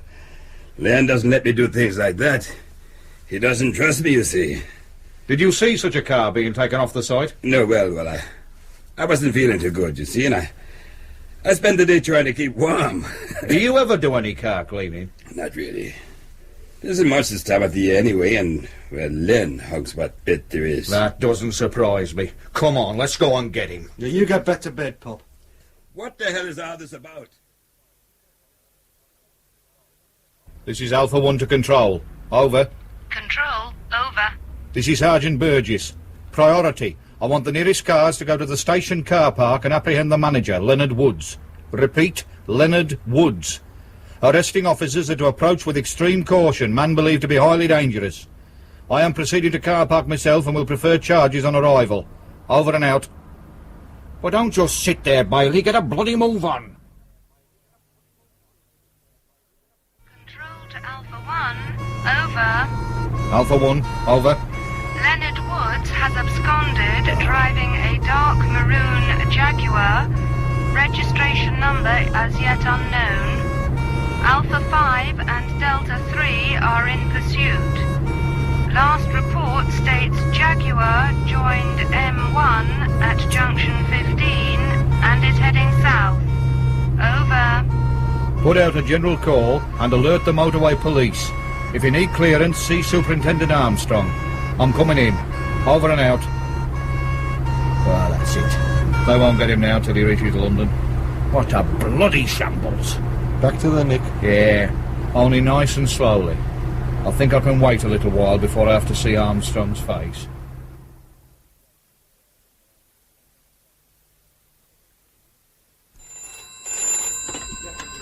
Bailey. Just a moment. It's for you. Who is it? Radio room. Burgess? Yeah? Where? Oh, that's something. OK, keep me in touch. Cheers. Our cars have had to drop out of the chase. They couldn't keep up with him. The motorway police have had to take over surveillance. Oh, that'll please our boys. At least he won't get away this time. Burgess? Yes, sir. Right away. Armstrong. Come in, Burgess. Sit down. So you found Slippery Sam? I hope so. So do I, lad. Why didn't you tell me what you were up to? Well, there wasn't time. Things moved quickly. I would say from what I've heard, they moved a bit too quickly for you. I don't think so. Well, if you had proceeded with a little more care, this character wouldn't be driving 7,000 quid with a stolen car. And being chased by police from 3 counties. So I slipped up, made a mistake. But don't you forget I found Sam. And you wanted to keep all the credit for yourself. I did warn you about that at the very beginning. The glory was to be shared. But you decided to be greedy. You wanted to make the arrest personally. But instead we have to sit back and wait for this character to run out of petrol or motorway, because there's no way you can stop a car that's travelling at 130 miles an hour. Our lads are blowing cylinder heads all over the place just trying to keep up with him. The way things are going, they won't get him till he reaches London. Well, that doesn't matter. They'll bring him back. It's not the same, is it? If you remember, I also said that I didn't want help. I wanted the arrest on my patch. I wanted a quiet case. That's because I wanted the glory for our division. You wanted the glory for your bloody self. Yes, you blow your top, lad. You've nothing to lose. You're finished, anyway. What do you mean, finished? It was my bloody brainwork that identified the bastard. Oh, that'll go in your report, don't worry. In fact, you get glowing words all the way, but you won't get any promotion. Detective Sergeant, you're finished. That's not fair. Now look, lad, you can't take orders, you don't fit in. That's always been your trouble. You've always rubbed everybody up the wrong way. Rubbed you up the bloody wrong way, you mean? If you're not prepared to kiss your stinking feet, you don't get anywhere in this division. If you don't compromise, you don't get anywhere in life. I'm top boy. You're nothing. The basic facts that you've never learnt is that my whims are more important than your desires. Armstrong. Yes? When? I see. Thanks. They've got him. At least, what's left of him is crashed. Is he dead? Yes.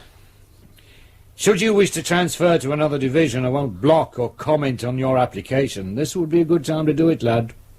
I suggest you take my advice, because I don't want you around me. Have you finished? You can go. Oh, 2 things that might interest you. What? We found the remains of the duffel coat. Woods had tried to burn it behind the shed he used as an office. I wonder why he took it. Well, we'll never know. Thanks to you, will we? And, this has just come through from the Rome police. It's about Maitland. Apparently he's on holiday there with a girlfriend. He had no idea what was going on until he saw an English newspaper a couple of hours ago. So he went and saw the local police to try and find out what was happening.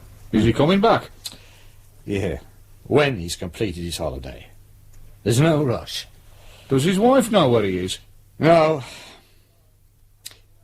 I thought you could pop in and tell her.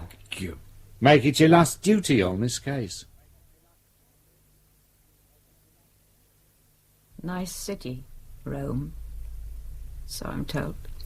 When's he coming back? Next week.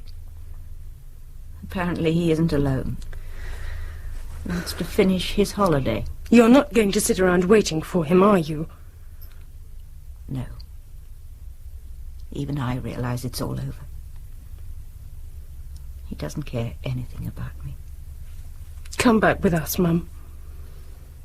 All right. For a little while. As long as you like. Can we leave today? Of course. I'll go and pack. Will she be all right? Who knows? Better hurry those new tyres along. You do that.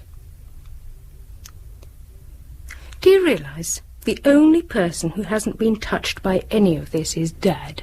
I know. Even that policeman seemed a bit cut up about something. But good old Dad just drifts along unhindered. Oh, my father. In the investigation of a murder by Eric Saywood, Detective Sergeant Burgess was played by Roger Hume, Detective Constable Bailey by Terry Malloy, Detective Superintendent Armstrong by Geoffrey Matthews, Jenny by Elizabeth Cassidy, Malcolm by Sean Barrett, and Mum by Isan Churchman, with Hilda Schroeder as Mrs. Marsden, Peggy Ashby as Mrs. Meadows, Michael Irwin as Raymond, Leonard Dixon as the Doctor, Earl Cameron as Charlie, Arnold Peters as Len Woods, and Hedley Necklaus as the desk sergeant Ralph Lawton and the radio operator. The investigation of a murder was directed by Roger Pine.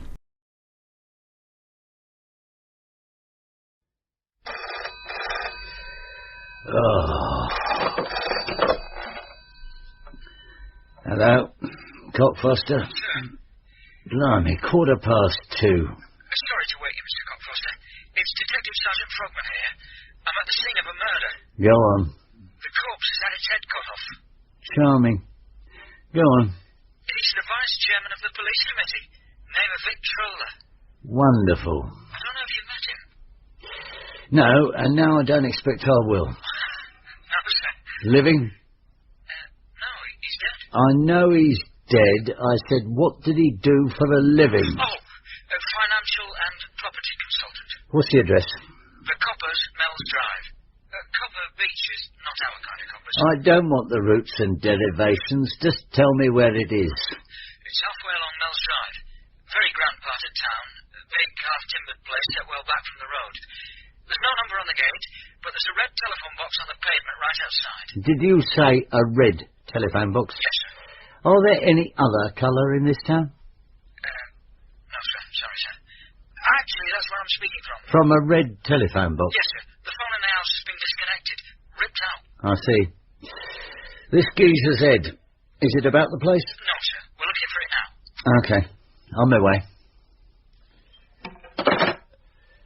Darling, are you awake? Duty call, sweetheart. I'll try and get back for a bite of breakfast.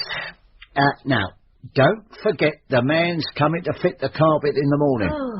You said to remind you that Finchfield's carpet... Never mind, darling. Go bye-byes. Now, where's that other sock?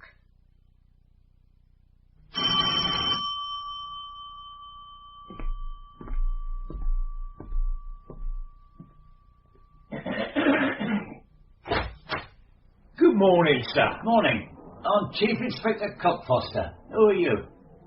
Oh, blimey. Wait a bit, Arthur Moe. Well, fancy meeting you here. Benjamin Dobell in person. Now, what's your part in these horrible doings? Nothing, Mr. Cockfoster. I'm Snow White. I was in bleeding bed, wasn't I? What are you doing in the frozen north? I'm trying to earn me living. An honest one. Butlin. Oh, no, I've heard it all. Where's the law? There's one named Frogman in the study with the body. 3 out the back, looking for the nut. Looked under your bed, have they? What? Which is the study? Oh, second on the left. I'll get that if it's okay with the Butlers' Union. Shove off and polish the nutcrackers. Yes, Mr. Cockfoster. Hello? What can I do for you? Dr. Lamb, police surgeon. Good. Come in. I'm also Mr. Victrola's personal physician. Well, that's handy. Wait a minute. It's Lamb, the leg breaker. Pardon? I was at the match on Saturday. I should really introduce myself. Raymond Cockfoster, new ICCID. We've just moved up here. Your bowling action was very reminiscent. Very reminiscent. You never played for the county? Thanks, but I'm not that good. No, too good for club cricket in the northern wastes. It's years since I saw googlies like that. Howsoever, come and view the body. Oh, by the way, I'll be coming to see you with my prostate. This way, Doctor. And so, what do you make of it so far, Frogman? Well, obviously foul play. Full marks. The body's lying behind the desk. Well, as you see, so I take it he was sitting there when it happened. What happened? He could have been shot. Then, whoever it was, yanked off the head so we wouldn't find the bullet. How was the head taken off, Doc? It looks as if it's been sawn. Neat job? Well, effective. Any other offerings, Frogman? It is possible this isn't Mr. Victrola at all.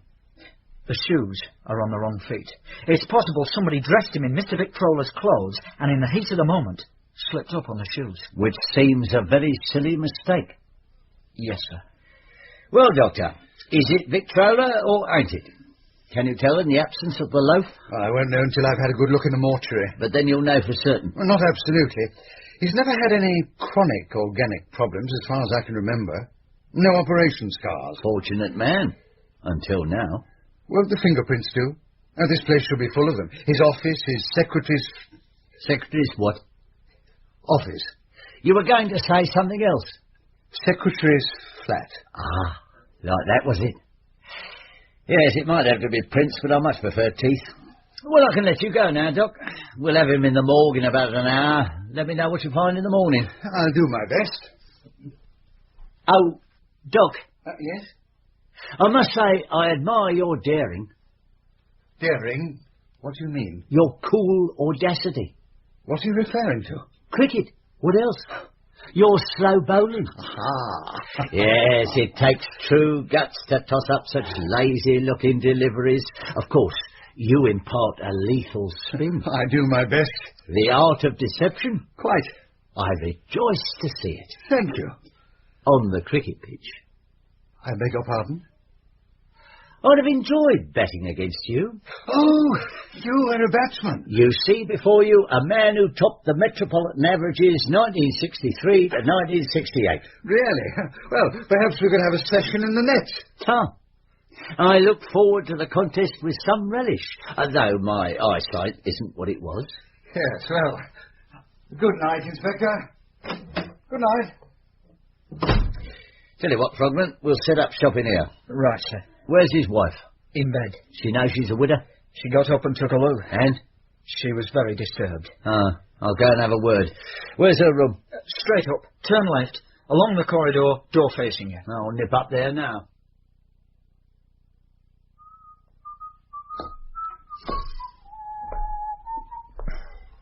Hello, Dobell. Can't sleep? You're joking. Why are you loitering on the landing? I'm just going to bed.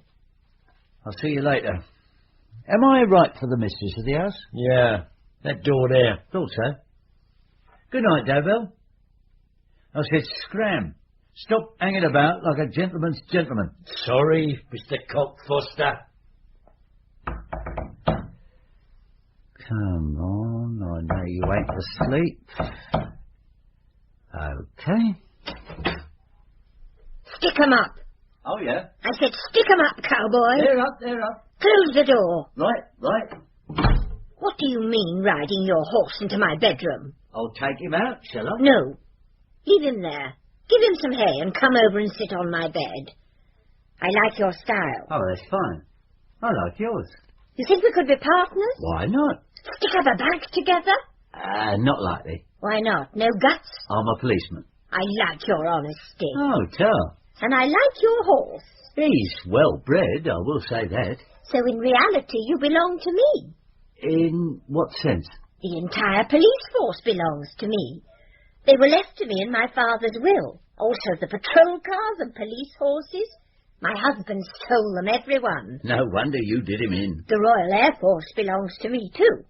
All those fine aeroplanes, mine. Your husband stole them? The government. Thieving hyenas. Like to see my workshop? What, out at the back? It's 3 in the No, morning. no, in the next room, through there. Come on, I'll show you. Wait, you've got no clothes on. This is a nudist colony. Oh. Through here, please. There. Now, swear you won't steal anything. On my mother's deathbed. What are you, a carpenter? Cabinet maker. I was apprenticed to Chippendale. Cool. It was a mistake. How so? He stole my legs. Lovely tool. Get your thieving paws off, monsieur. Sorry. Bow saws, fret saws, panel saws, chainsaws, rip saws, hacksaws, surgical saws. All beautifully cleaned and oiled. Of course. I was apprenticed to Hepplewhite. He stole you both fronts. Who heard about that? One of these here saws could cut a man's head off. Easily. I've done it several times. Mind you don't lose yours. 1 inch enough to a wise man. I'll say night-night. Where are you going? To stable me horse. Come on, Dobbin. Night-night.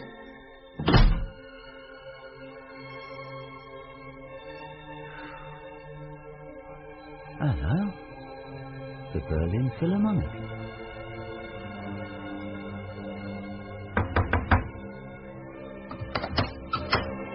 Hello, Mr. Cockfuster. Sounds like Marla.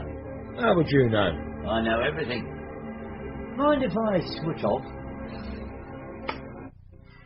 Enough.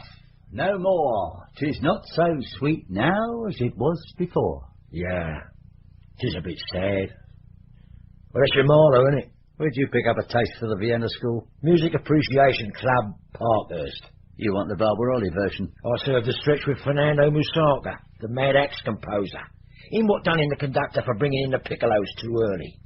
We had many a musical evening together in the top security wing.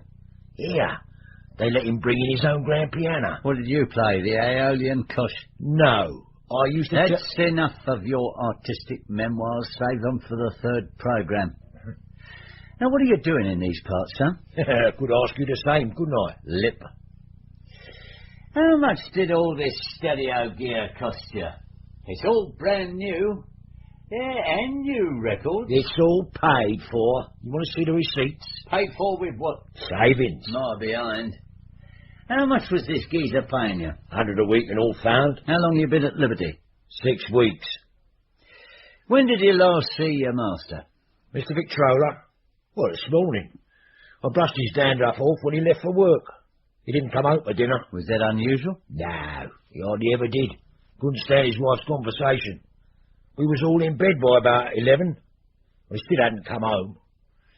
Sometime after 1, I heard his car draw up on the gravel. You was still awake? I was playing Shostakovich on the stereo. I suffer from insomnia. You didn't go down and make him a cocoa? He wouldn't have thanked me. So, he could have brought somebody in with him? Yeah. Or somebody could have crept downstairs to him? Yeah. What finally took you downstairs? Do you know Shostakovich's 8th Symphony? Not intimately. Well, the brass section has some terrific shrieking climaxes. Here, I'll play you a bit if you like. Now, get on with it. Suit yourself. Well, the record come to an end and I drew the covers up to me chin. I was about to nod off when I realised something. There'd been a shriek I never remembered before. I put the record on again.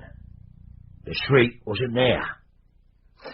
Well, I lay down and I thought about it for a bit. Then I sat up and I realised the shriek must have come from somewhere else. Well, I went downstairs and I found him, topped like a soft-boiled egg. Why did Victrola want a heavyweight? Wanted a butler, didn't he? A battler? A butler. Well, why did he want a muscle man? Who was he scared of? Arabs. Tar. We'll have further words later. Oh, what do you make of the mistress of the house? She's not as loopy as she makes out. What makes you say that? She fends people off. There are men inside exactly like that. Form of protection, isn't it? How's she run the house? Like a quartermaster. She can handle money? Yeah, they always can. Anybody tries to rob her, she goes for the axe. Result, she don't get robbed. Right, I'll see you. This hi-fi gear cost a few £1,000. I saved up for it. What, in 6 weeks? Mr. Peter Royal, that right? Yes. So you're the deceased's nephew. You live in the top story and write plays. Yes. That must be interesting.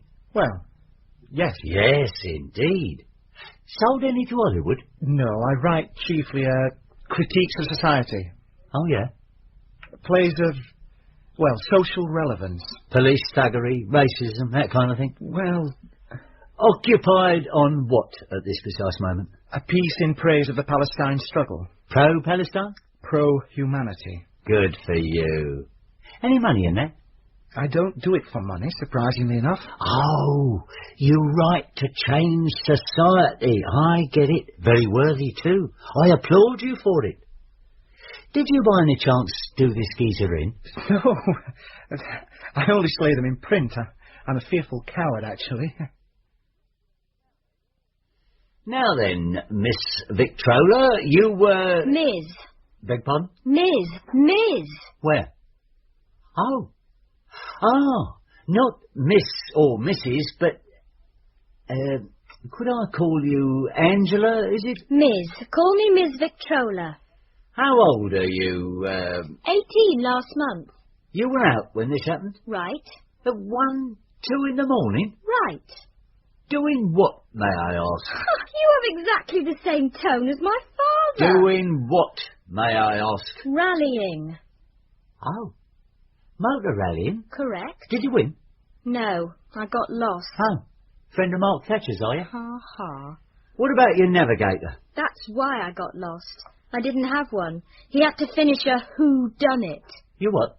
To write a play. He does it for a living. Ah, you mean upstairs, writer fella? Yes, my cousin Peter. Did you say who done it? I thought he wrote, what is it?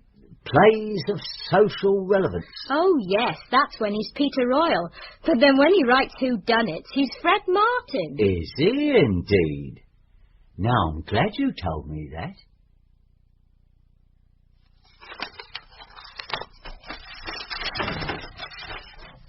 Morning, sir. Morning, Frogman. Been here all night, sir? Yeah, going through his letters. Half of them in Arabic. Got a translator lined up. Don't take your coat off. I want you to go and break the news to his secretary, right. Belinda Ruby. Ask her to... Cockfoster. Oh, hello, darling. Sorry, What, already? It's only just gone 9. Took our carpet away? What for? What's your measure? 22 by 16. Why? 21 by 17. 21 by 17? There's something wrong with their tape measure. Yeah, like I always do, by proceeding across the room, placing one foot in front of the other. Yeah, okay, so I might have got it wrong, but listen. Listen, darling, you should not have let them cart it away. That is a 15,000 quid doormat we're talking about. What? No, as a dedicated pessimist, I'm convinced we'll never see it again. That is a 15,000... Scissors? Oh, you did? Oh, thank God. What do you mean they have ways of making it fit? I don't like the sound of that at all. What were those measurements again? 21 by 17? What do they propose? Stretching one side and shrinking the other? I'm not raising my voice only when somebody makes dire threats against my carpet. Yes. All's well that ends well. Yeah. What are they named again? Finchfields. Yeah, right. Yes, I'll try and be in for lunch, but don't count on it. Bye. Know anything about Finchfield's carpets?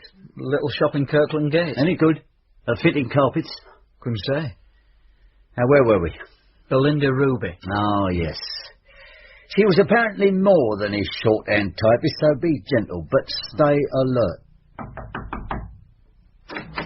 Hello? Oh, come in, Doctor. Morning. Off you go, Frogman. Right, sir. Good look at the body? Yes. And? I'm 99% convinced. It's Victrola. Victrola's very shapely hands.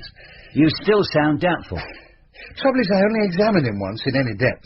For an insurance policy. He carry a lot of insurance? I wouldn't know. How long have you known him? 5 years. You've been in this town 5 years? Well, getting on for 7 now. How do you survive it as one southerner to another? Well, it's not a town that welcomes strangers. For instance, a Cockney accent is highly suspicious. Well, that makes my wife a leper, not to mention yours truly. Would you like to bring her to tea at my place? I've got beautiful honey. Oh, so, that's very kind of you. Where do you live? I've got a cottage a couple of miles from here. Keep bees, grow flowers. Sounds idyllic. Your wife not mine, Cockney? Oh, I'm not married. That's suspect, too. I could tell Mrs. Cockfoster about the best butchers and grocers and where to buy good glass and linen. Oh, thank very much. And you could teach me the googly. Oh, by the way, what do you know about Finchfield's carpets? Quite a good name. I've never dealt with them. Well, here's my problem. I have this carpet. Well, my wife has this carpet. Well, we both have this carpet. Nice length of Aubusson. Family heirloom made for the ancestral home by the wife's grandma, Lady Clutterbuck. Measures 22 foot by 16. Now, our new drawing room measures 21 by 17. Got it? Carpet 22 by 16, drawing room 21 by 17. Now, how do you get out of that one? Well, knock a wall down. Move it back a foot. Knock a wall down. Ah, but that still leaves a 1 foot gap down the side. Put in a 1 foot cavity wall. Sounds a bit drastic. Now, you see, let me find a bit of paper. It's Mr. Finchfield himself I want. No, I do not want the fit-in foreman. I want the head codger of the lodge. Gone to lunch at 11 in the morning? Gone to lunch in London. OK, pass this on to that fit-in foreman. Tell him not to touch Cockfoster's carpet until further notice. Got that? Pass it on. Goodbye. Sir, she's flown. Belinda Ruby. Packed her traps and gone. Knicker drawers empty. The lot. Passport, everything. So, she's made off. Ports alerted? Sir. If that geezer with no top ain't Victrola... Yes, sir. It looks like he set this all up so that he can fly the coop. Yes, sir. I want the fraud squad in that office. 10 o'clock, Frogman. Yes, sir. You can go home if you have one. Oh, yes, sir. You staying the night again? I want to go through this fraud squad stuff again. Oh, by the way... Sir? I'll thank you to stop making eyes at Ms. Victrola. Oh? Ms. Victrola. Ms. Don't let those big grey eyes and hair the colour of ripe corn warp your judgment. I'll see who that is. Sir. Frogman here. Oh, marvellous. Terrific. She's what? Oh, no. Badly? Can you get her back here, or do you want... No, I'll bring her back if she's fit to travel. Cheers. Yes.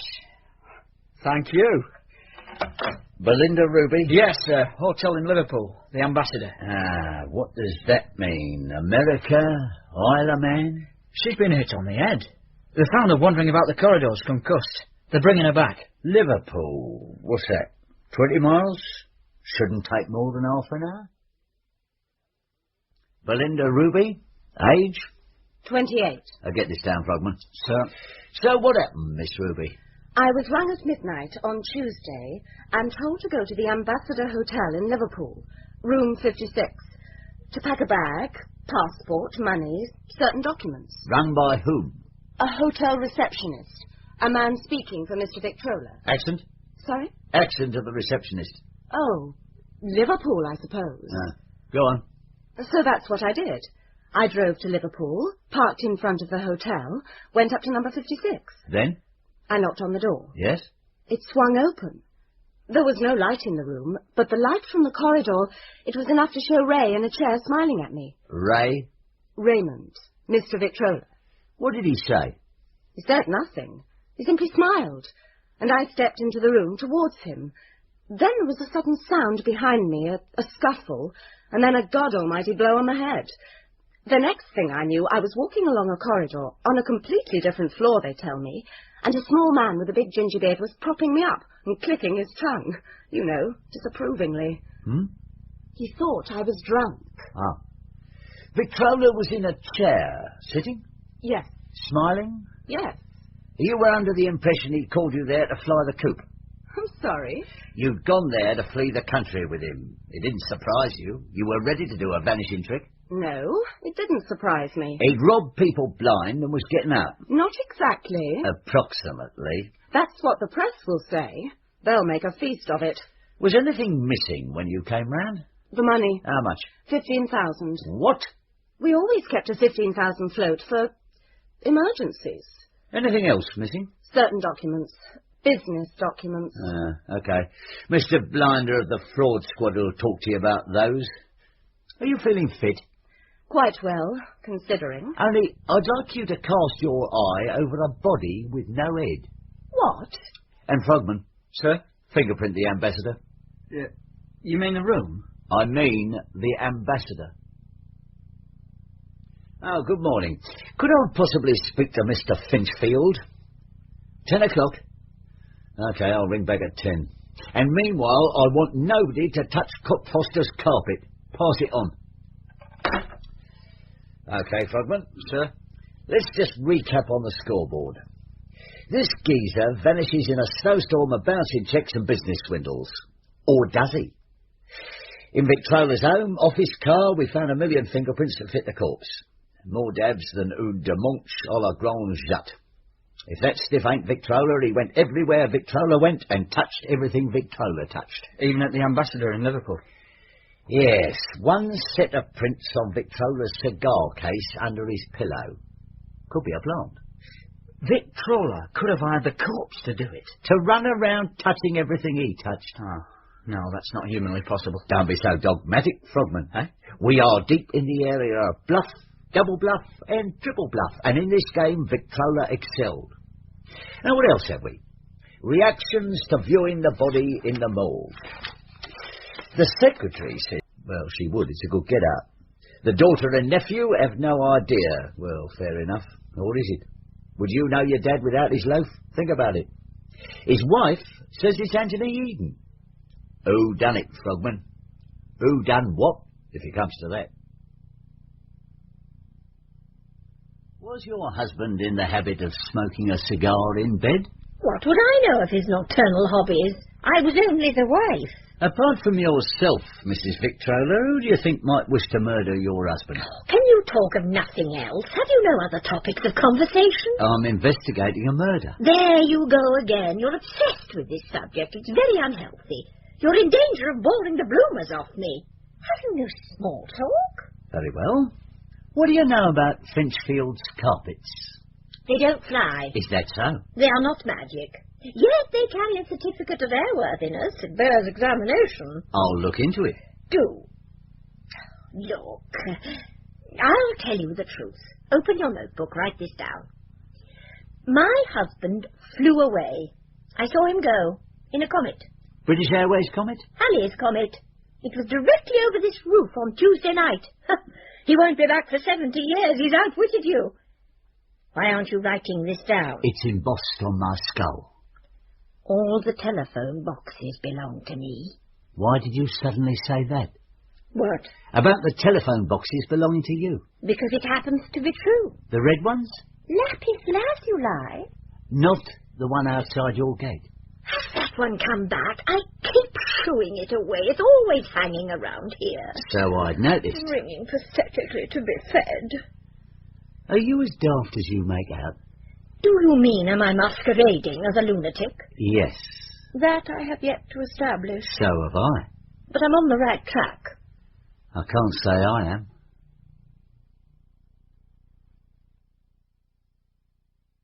And don't keep me long. I'm in a car rally tonight. Pardon? Car rally. Pack it in, get on with it. This is Friday night. I know. Your pa died late Tuesday, early Wednesday. So what? Doesn't seem decent. Hurry up. What do you want to know? Was your pa strict with you? You're in a backward northern town, Mr. Cockfoster. This is still a savagely repressive society, and in that respect my dad was a proper Ayatollah. Worse, because he didn't do it from any religious or ideological motives. What were his motives? The same as yours with your children. What are those? I sometimes wonder. Oh, that's simple enough. You want us all in the same moral straitjacket you were in when you were young. Couldn't you say the same for the actual Ayatollah? So, you admit you're an Ayatollah? I'm not here to bandy words with an impudent chit. Is Peter Royal your lover? Did your pa discover his own house was a haven of free love? Are you blind? Did they send you here for a rest cure, lovers? Dr. Lamb? Yes, Alistair Lamb. Of course, I have slept with Peter. You have to be friendly living under the same roof. It's only polite. Dad had a string of lovers. He ran away with the first one when I was born. It turned Mum mental. Oh, come in, Frogman. What is it now? Report on the fingerprints at the Ambassador. Can I go? Just a minute. Any joy? There were 5 criminals in residence, of one sort or another. It's a big hotel. Anyone we know? No, not really. Tell me later. Sit down. Sir. I was just finishing with Miss... Okay, get on with it. You always refer to your pa in the past tense, so you're certain he's dead. And what? On the contrary, I know he's alive. Eh? How? I've seen him. When? The night after he's supposed to have lost his head. Where? At the kitchen window. In this house? What was he doing? Smiling at me. Smiling at you? This is a load of codswallop. Okay. Didn't you go out and speak to him? Yes, I ran out, but he'd gone. What time was this?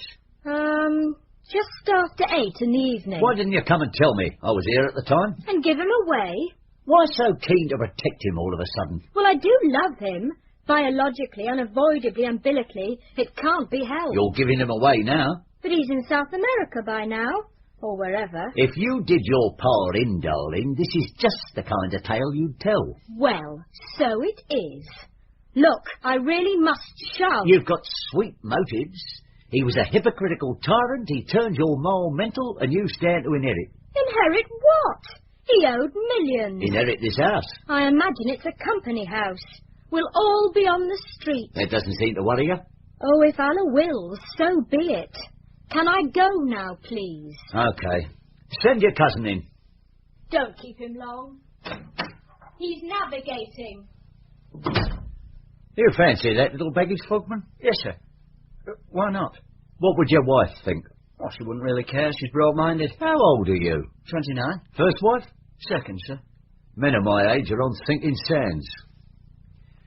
1, 2, 3, 4... Sir, what's he up to? 5.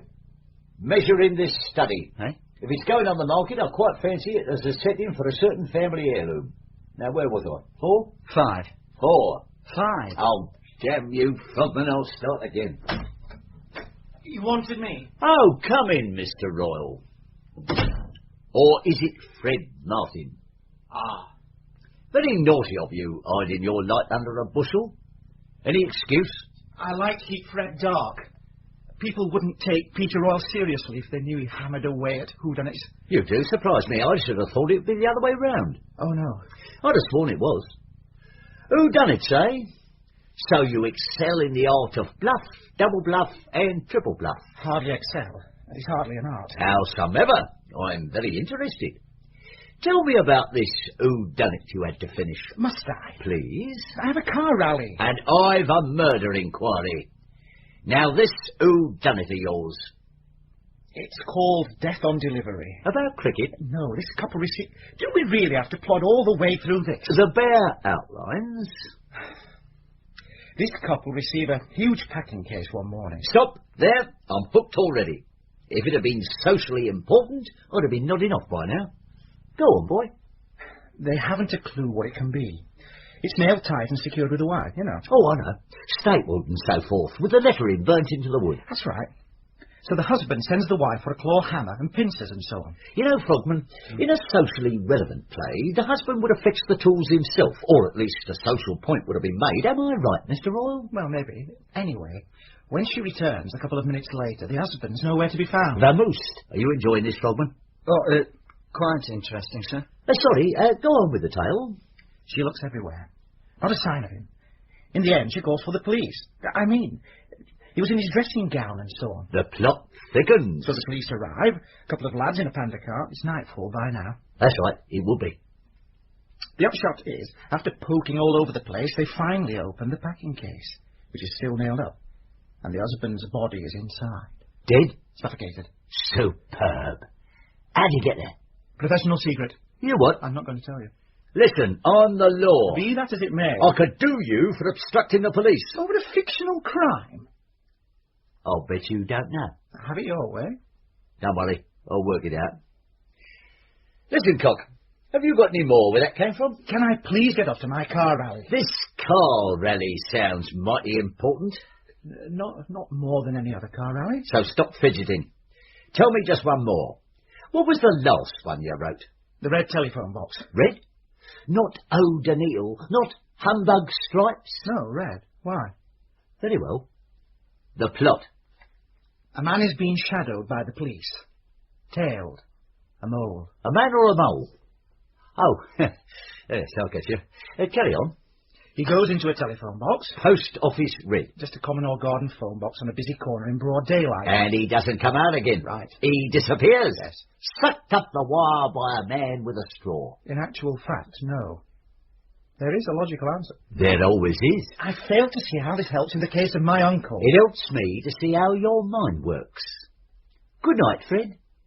Bon voyage. Good night. There's always a logical answer, Frogman. Yes, sir. Howsomever, confusion here has made her a masterpiece. I think they're putting me through an IQ test to see if I'm worthy of this post. Vice Chairman of the Police Committee drew the short straw to be guinea pig. More likely the toss for it. Tells you when, heads you lose. Heads you lose. Oh, sorry, sir.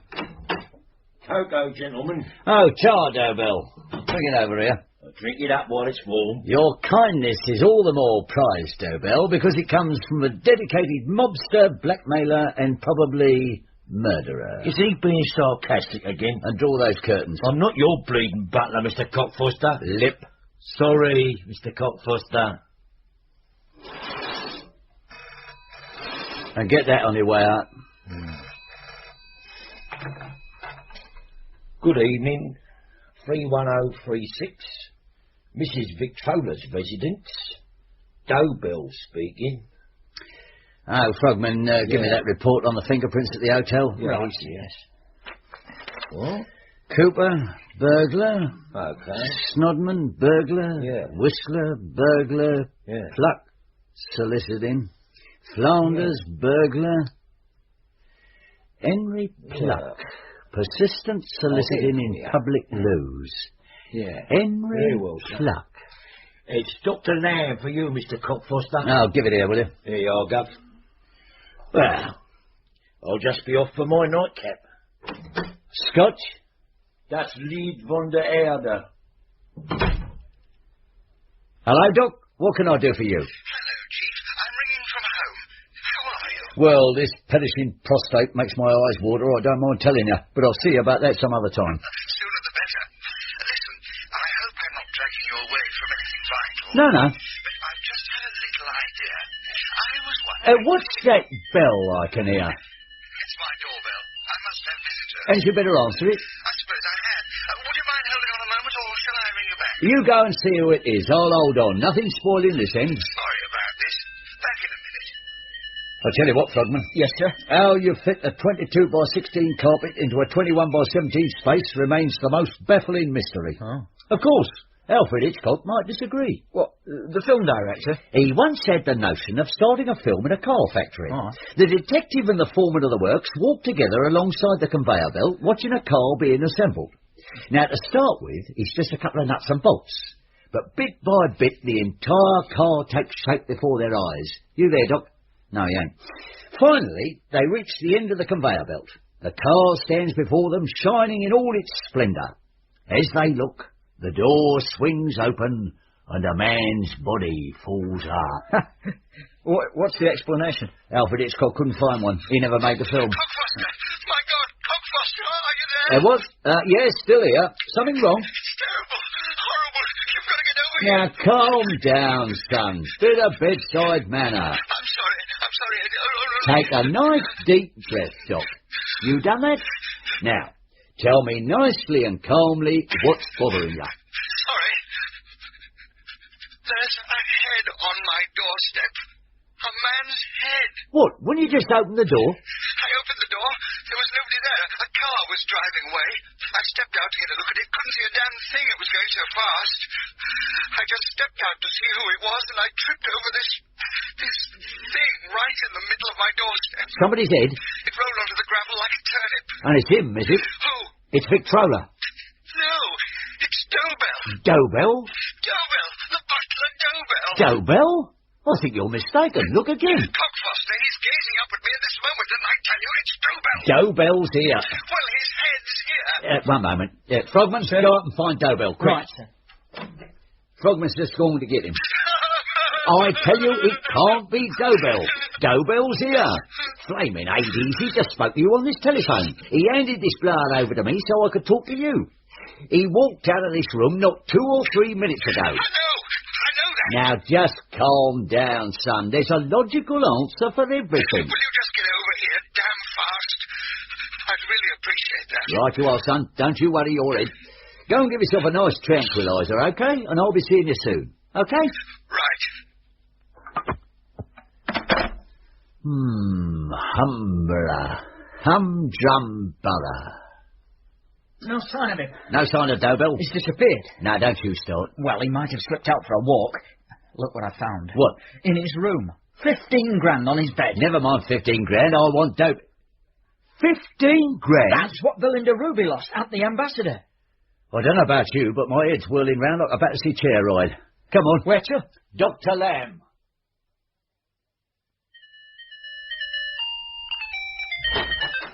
Thank God, what kept you? Come in. He says, what kept us?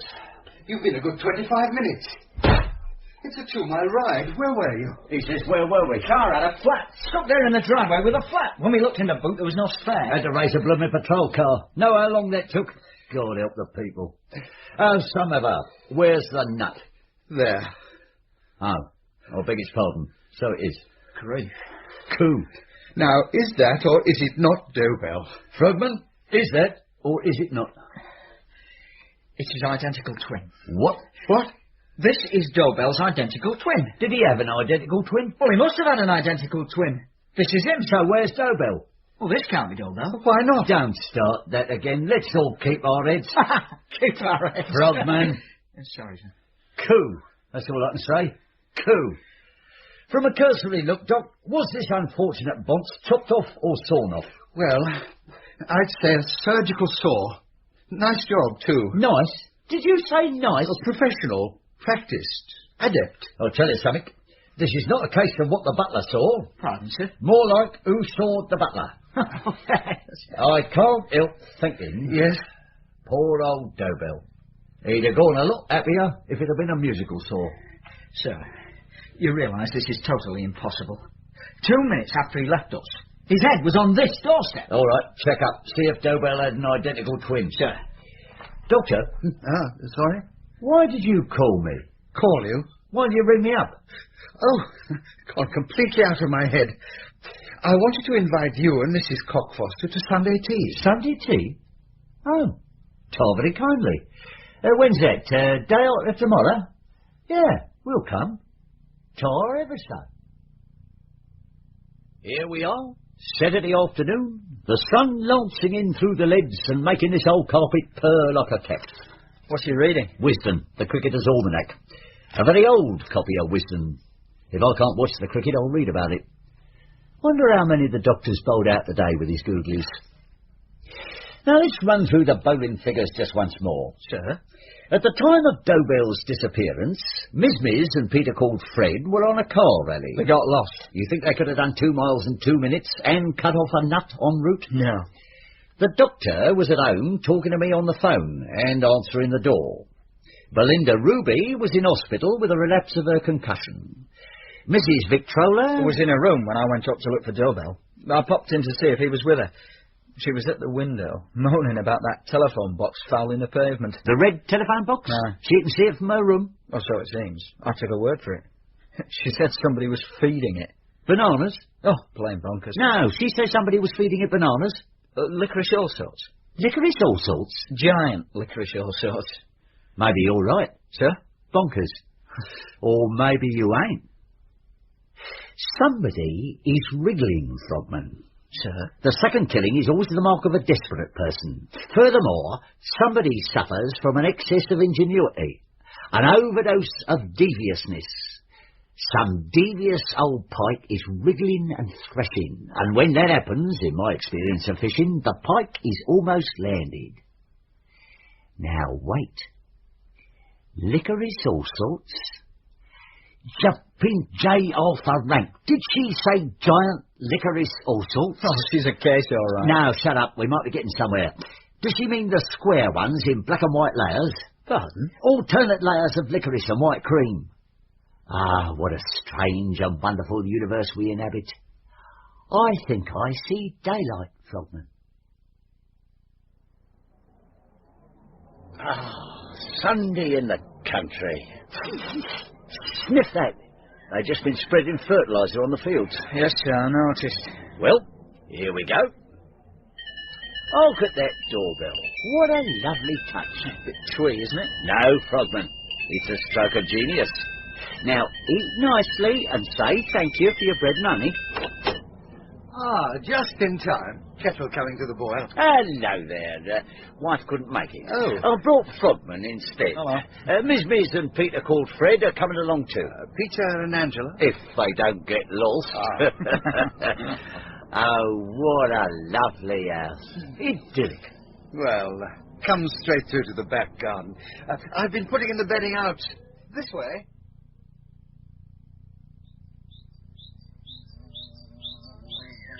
More tea for you, Cockfoster. Oh, Charles.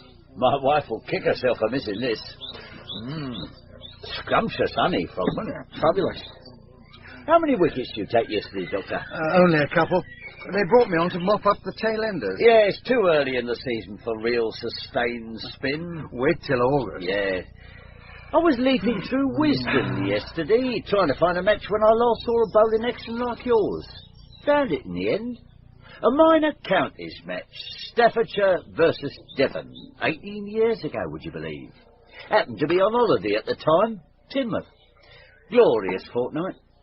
This left-hander ran through the first Devon innings like a stream of tap water, 9 for 49. Skipper of the team, name of Henry Pluck. Never knew what became of him, but he was a pure delight. He did teach the torches to burn bright. More tea, Frogman? Oh, I'm fine, thank you. Know what happened in the second innings? He got a bit too clever, a bit too ambitious. Started lofting them up at the openers and got smashed all over the shop. Nobody could take him off. He was the skipper, see? 3 overs, no wickets for 77 runs. Excess of ingenuity. Devious beggar. It always gets punished in my experience of cricket. While sipping this very good mint tea, I've been watching those bees round those hives. Oh, yes? There are those 3 hives, but the bees are only going in and out of 2 of them, giving the middle hive a wide berth. Now, look at that one. Did you see? He went for the middle hive in a lazy old way, then suddenly stopped in mid-air as if dumbfounded, then zigzagged off as if you'd slapped him across the chops. Now, what's the reason for that? The Queen is dead. Oh, the palace is empty. Do you mind if I inspect this empty palace? Go ahead, but there's nothing to see. Come on, Frogman. Improve your knowledge of ichthyology. That's fish, sir. What's fish? Ichthyology. I was just testing you. OK, you take that side and I'll take this. Now, lift. There. Cool. Will you take a look at that? Mr. Victrola, I presume. Well, am I right, Frogman? I never met the gent. This is him, sir. And where's Dobell, Doctor? Under the bedding outs? Do you mind if we move inside so I can ask you some questions? Cool. Lovely drawing room, Doctor.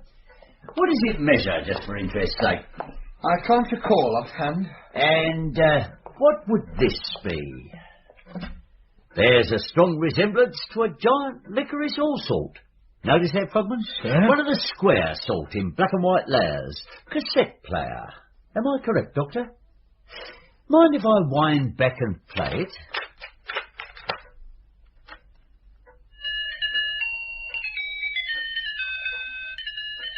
See how it was done, Frogman? Cool. Oh, yes. He took it into the red telephone box and played it down my ear hole. He was outside Victrola's house all the time. He came up the path first, led our tyre down and pinched the spare. Then he rang up from the red telephone box, spoke to Dobell first, told him to hand the phone to me and then come outside. Tempted him with a bit more blackmail payout, eh, Doc? To follow the 15,000? Then he played the doorbell to me and made out he was at home. Told me he was going to answer the door. What he actually opened was his car door and slid in and finished off poor fat-headed Dobell. Then back to me on the blower and says he's found Dobell's nut and will I rush over. We tried a rush, but we've got a flat tyre. He's got a 25-minute start. Time to do all he likes. Oh, it was sweet work, Henry Pluck. Worthy of an England cap and blazer. All clear, Frogman? But Victrola, he was seen, after he was dead. At the Ambassador, then by Angela. In Shakespeare's time, they put traitors' heads on a pike and stuck them up smiling on Tower Bridge. Correct, Doc? I believe it was London Bridge. I'll stand corrected. A pony has 4 legs and yet still might stumble. As I did over ichthyology, too. Must be getting old. Howsoever, why doing Victrola, Doctor?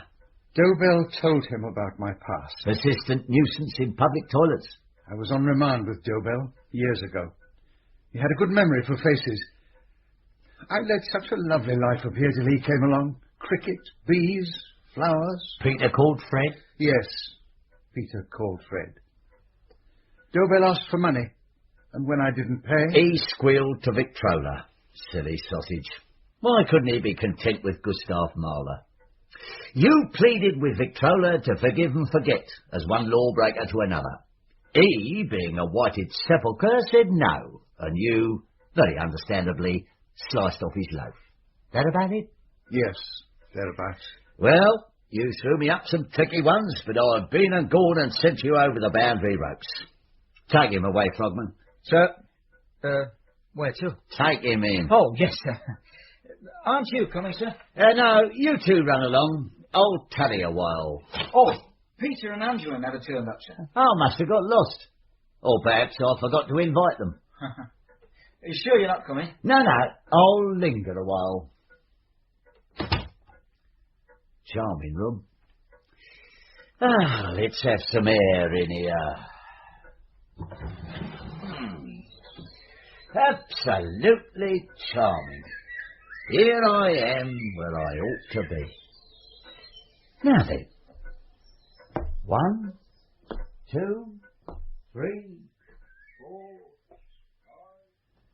The Red Telephone Box was written by Ken Whitmore. It starred Bob Grant as Chief Inspector Raymond Cockfoster. Detective Sergeant Frogman was Christian Rodsker. Benjamin Dobell was John Hollis. Mrs. Victrola, Patricia England. Dr. Lamb, Ronald Herdman. Peter Royal, Fintan Fontaine. Angela Victrola, Dorcas Morgan. And Belinda Ruby was played by Sally Edwards. The director was Alfred Bradley. It's 8:30. Saturday Night Theatre.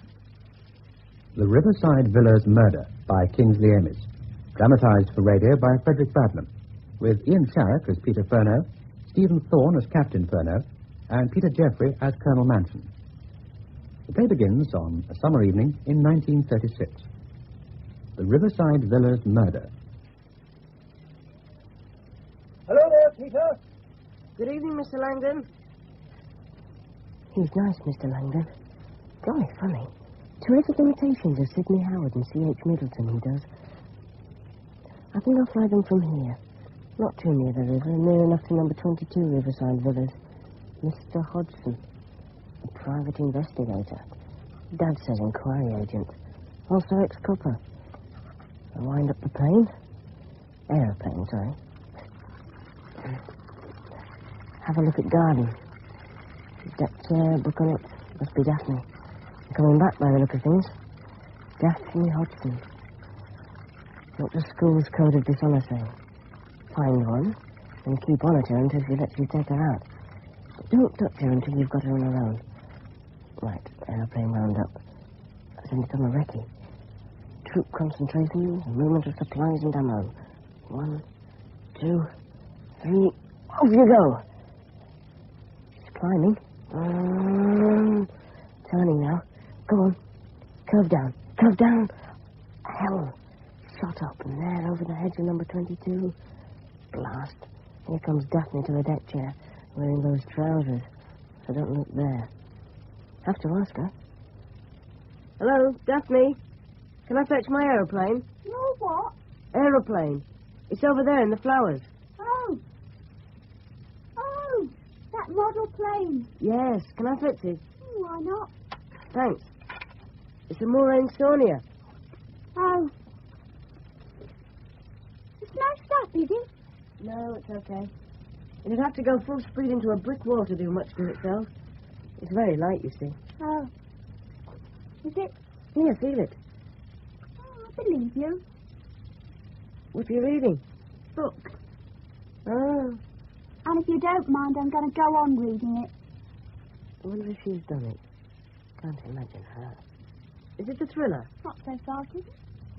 What's it called? The Constant, Nymph. Tried to see down the front of her shirt. The Constant Nymph. What's it about? Young girl in love with old man, I think. Would you like to come for a walk after supper? Where to? Just along the river. We could talk and things. Some things. When's your voice going to break? It started to already, and a lot else is all there in working order. I don't know what you're talking about. I bet. What about this walk? What walk? I told you. All right. I'll try again, though. I don't give up easily. No. You do shut the gate when you go? Of course. I did it. Bring up sex whenever you can, but not in a crude way. Was in working order crude? Couldn't see a thing down her shirt. Anyway, dishonour is satisfied.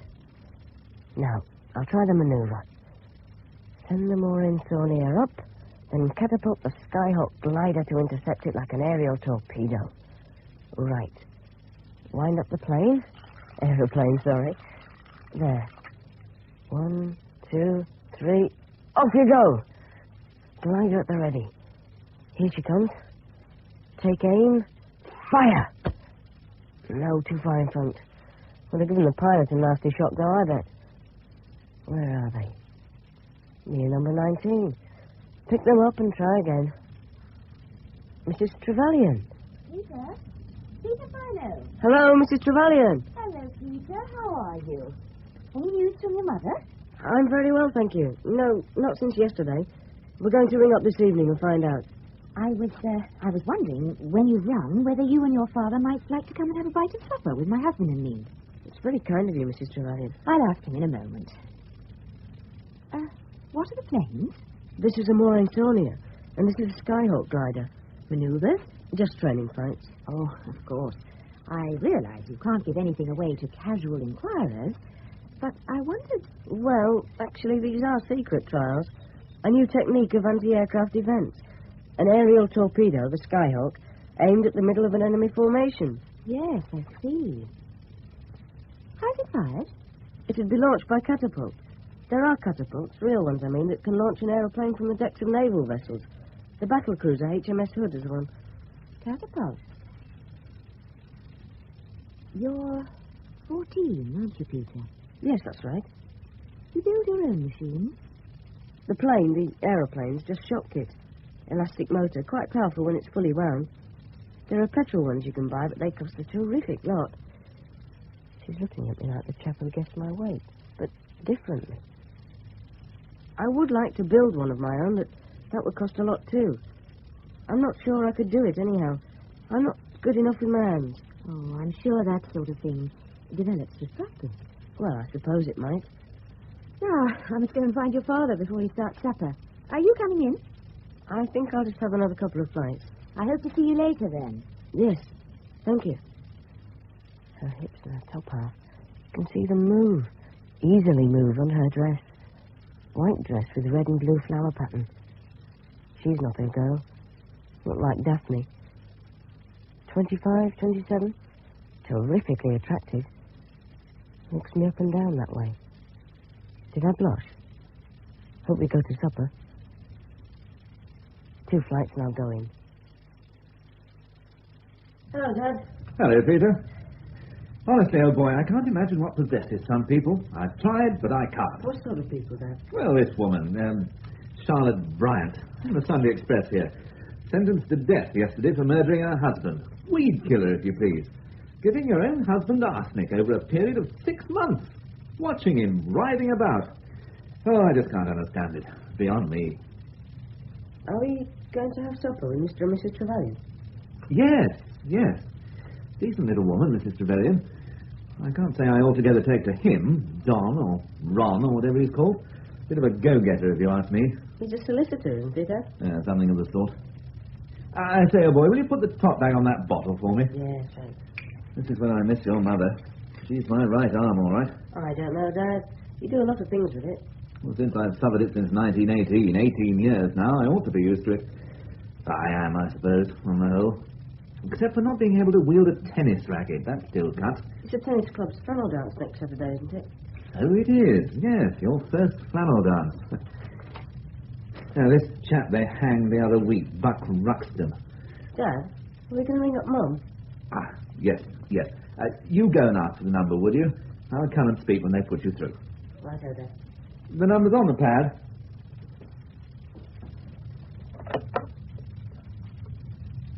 Hello? I want Mitcham 2679, please. Selston 0647. I know better. Thank you. Oh, my God. Dad? Oh, hello. This is Peter. Yes. Can I speak to Mum, please? Dad? Mum's coming.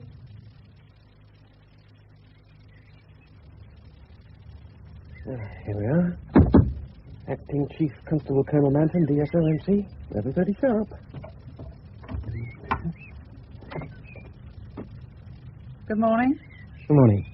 Colonel Manton was expecting me. Detective Constable Barrett? Oh, yes. Oh, do come in, Mr. Barrett. Ah, thank you.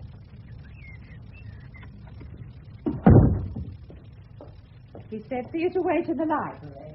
Oh, thank you. Here. It won't be a moment. Yes. Oh. What do you read, Colonel, sir? The incredulity of Father Brown. Who's he? Parson? Priest? Ah, the mysterious affair at Styles, Agatha Christie. I should have guessed you're a tech yarn fan, sir. Ah, morning, Jules Barrett. Good morning, sir. Wretched weather. Yes, it is unsettled, like. Yes, indeed. You sit down. What would you say to a glass of champagne? Well, sir, Drinking on duty? Don't have any of that nonsense. Glass of bubbly is a splendid pick-me-up this time of the day, don't you agree? I haven't had much practice with it, sir. Oh, that we must remedy.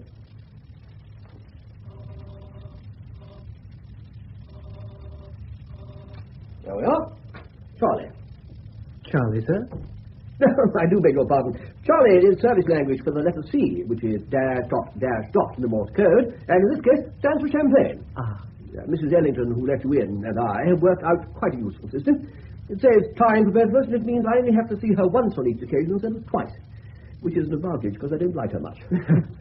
Right, tell me what you know about this business. All I know is that someone snaffled Boris Karloff and some coins. Yeah, well, Miss Hoolgate, the assistant librarian, sir, discovered the glass case in which Boris Karloff was kept was empty shortly after 9 this morning. Long borrow, man. A very well-preserved skeleton. Probably Stone Age. Possibly Victorian. Well, the experts can't agree, sir, on when he lived. But dead, he bears a remarkable resemblance to Boris Karloff as Frankenstein's helpful monster. Yes, sir. Whoever stole him, anyway, also stole some of the museum's coins. Only some, and not the most valuable. How does the thief get in? Window in the alley at the rear, sir. Used wrapping paper glued to the pane before smashing the glass.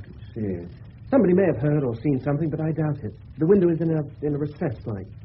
Sergeant Duke is doing a house-to-house round. Hold on. Put it down there, Mrs. Ellington. Thank you. No hammers or blood around, I suppose? Oh, no, sir. A professional job by the look of it. I always get her to open stuff, so I don't like the bag. Oh, here we are. Oh, thank you, sir. I'm here, Barrett. Tell me, how's my old associate, Detective Inspector Cox? Oh, all right, I think, sir. Busy as usual. What's his thought on Boris Karloff going? He said the case will either be dead easy or hopeless. Not a bad snap judgment. Intelligent fellow, Cox. Pity he's such a fearful swine. Oh! fellow. Well, now you've poured that one down, have another. Thank you, sir. Let's see now. Motive.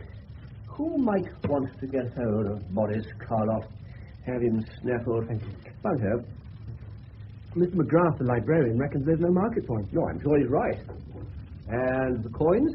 Worth about 60 quid and could be sold. If our man wanted only one or the other, the coins or Boris, which was it? Boris. You wouldn't take him at all if all you wanted was the coin. Nice, simple thinking, and I can see a great deal in its favour. But there's absolutely nothing to suggest he didn't want both. Karlov and the coins, for some reason yet to emerge. Wait a mo, old boy. There'll be a gap in the traffic in a moment, if we're lucky. Amazing, isn't it, what people pack into a small car? What sort of car's that? Standard 9 there. I suppose they've been to Eastbourne or Brighton for the day, lucky blighters. Now a gap's coming up. Over we go. That's it. Good. Nearly there. Your first tennis club flannel dance, old boy. Quite an occasion, isn't it? I'm looking forward to it. Was all day. There'll be sandwiches and bridge rolls and things if you start feeling peckish. I do wish your mother could get back. I'm afraid I'm not much of a hand at anything more complicated than eggs and bacon. This is it. Here we are. We turn up here. Look out! Silly devil. He was too damn near. He stopped. They must be going to the dance. Yeah, must be. Who is it? I might have known. Ill-bred little squirt. Who is he, Dad? He is Christopher Inman, Esquire. And that's his lady wife. Absolute rabbit at tennis, he is. Can't play for toffee. He's very small. Young-looking. Well, he's old enough to know better. Right, come along. In we go.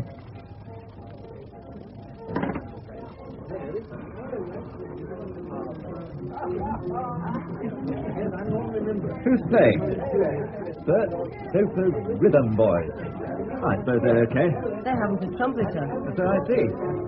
Now, who's here? There's Mr. and Mrs. Trevelyan. They're waving us over to them. I might as well join them then, eh? For a start, anyway. Find out.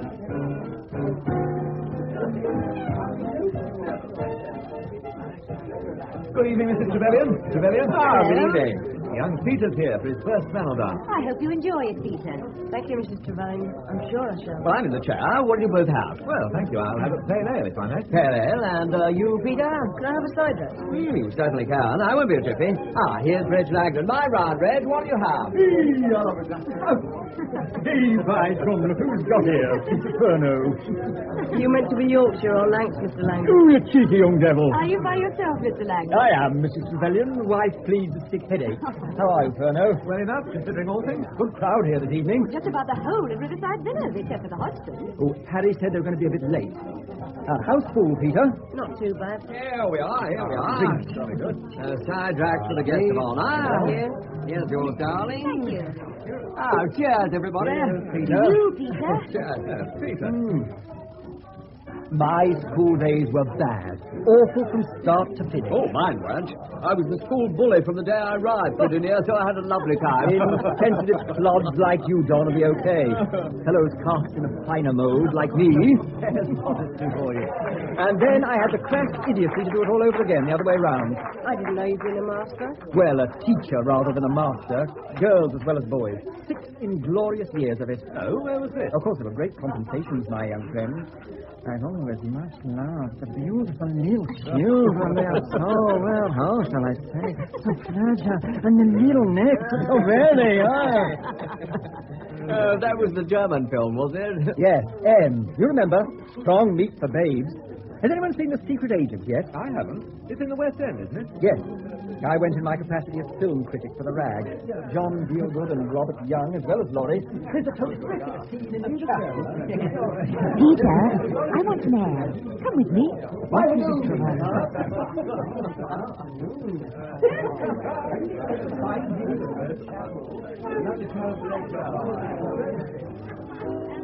Thank you, Peter. We'll go back in a minute, only I thought you were finding it just a bit boring. No. Well, yes, a bit. I imagine you'll be keeping a pretty close eye on the local girlhood tonight. That is the sort of the idea, of course. But I haven't had much practice yet, and there's the age problem. Oh, there's always an age problem, however old you are, Peter. Have you any particular fancies? I was thinking of Daphne Hodgson, but she's not here yet. Oh, I know. She's a nice-looking girl. I think so, but she's a bit, heady-going. Oh, what do you mean? Dull? No, not really. More high and mighty, supercilious. Oh, so you get the impression she doesn't like you much. That's it exactly. Not dislike, just doesn't much like. How many times have you met and talked to her? About a dozen. Average length of conversation? I don't know, 5, 6 minutes. Then she doesn't not like you, that's for certain. Some of the time she couldn't have got out of it. Oh, yes, she could, believe me. How old is she? 15. Peter, growing up isn't any easier for girls than it is for boys. Daphne is just as unsure of herself as you are. But she hides it behind this sort of, so what, and don't know what you're talking about attitude. Who told you that? Who told me what? She's always saying to me, so what? And she doesn't know what I'm talking about. I guess. If she does it again, tell her politely you'll put it another way. A simpler way, if I can possibly manage to think of one by racking my brains. No. That's bad psychology with females. Keep that for your clever chums at school. Don't you agree? Good Lord. You're awfully... I don't know, it sounds silly, but you're awfully wise. That's very nice of you, but I'm not really. I just remember things. I think it's more than that. Oh, look, there's the Hodgsons arriving, and Daphne. Better late than never. Over you go and ask her for the first dance. Yes. What about you? Oh, don't worry about me. I'll see myself there.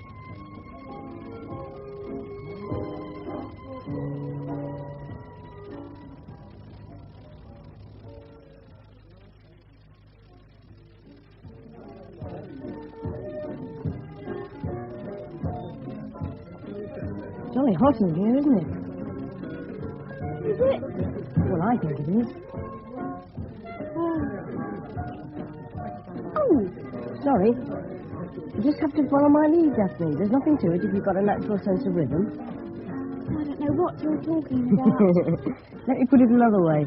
You must find the beat. What beat? What's the matter with you stuffy Dale? Nothing. Nothing at all. Oh.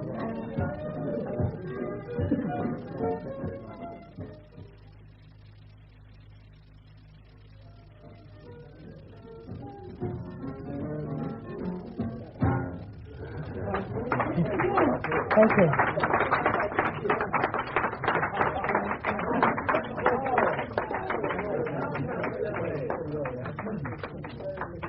How'd it go, son? All right, I think, Mr. Hodgson. Yeah, well, I know. No need to tell me. I'm going to sit down. Well, nobody's stopping you. Oh. Let's go and have a glass of ginger pop, Peter. It's very nice of you, Mr. Hodgson, but I better be getting back. Oh, where's your old man, then? Oh, I see. Over there with the Trevelyan. I say, Mr. Hodgson. What is it, son? You know a lot of people. Who's that gentleman in the dark suit to your right on the edge of the floor? Oh, him. Oh, he's a gent, all right. That's his nibs, Colonel Manton. Oh, I imagine why he's here tonight. Why do you ask? I thought he was watching us dancing. Yeah, oh. You don't want to have nothing to do with him. Not you. Why not, Mr. Hodgson? Oh, I can't explain now, only he's a funny sort of coat. Well, I better be going. Thank you for the dance, Daphne. Oh, all right. Bye, son. Colonel Manton. Homo, is he? Not like most. But he watches me all evening. Who's that at our table? Inman. Yes. Inman, who's a little squirt. What's he up to? Cut along, old chap. Best thing all round. Hello, Peter. I'm back, Dad. I shall cut along, old chap, in approximately 30 seconds. I have one thought to leave you with, Captain Turner. I ran into that bloke again the other day. What bloke? Oh, you know what bloke. The bloke who had the privilege of being a comrade in arms of yours in His Majesty's Royal Flying Corps during the late hostilities. Half many of your comrades left, are there? All but a few went down in that troop ship, didn't they? Look, anyway, this bloke was positive he remembered you, and he had some very interesting Clear things off, Chris. Clear off. And before I don't join- you start, Mr. Trevelyan, feeling that you're perfectly secure in your tasteful, semi-detached riverside residence. You'd better stop. There are Chris. some items in your own situation that would not, as the saying goes, look well in the full light of day. So watch your step, and keep a very civil tongue in your head. And I mean that for all of you. You, Langdon. And you, Captain Furno, also. You need teaching a lesson. Oh, really? Do you think you're mad enough? Hi, everybody. Come along, dear. Come on. You all right? Yes, thank you, my dear old boy. Oh, he's like some stupid kid. Poisonous little beast. What was he talking about? About a bloke? I couldn't understand it. He didn't know what he was saying himself. The fellow was completely pickled. Drunk. Now, let's forget it.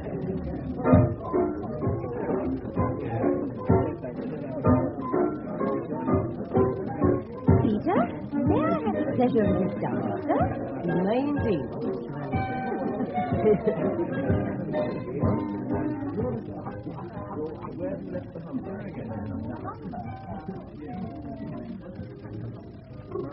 No back to her dress.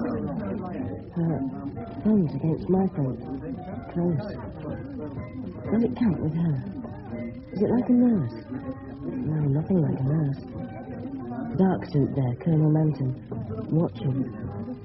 This is little Angeline, isn't it? That's right. Not playing it very well, are they? No, they're pretty lousy. Which are the good bands, Peter? Well, all the ones you hear on the wireless are pretty good.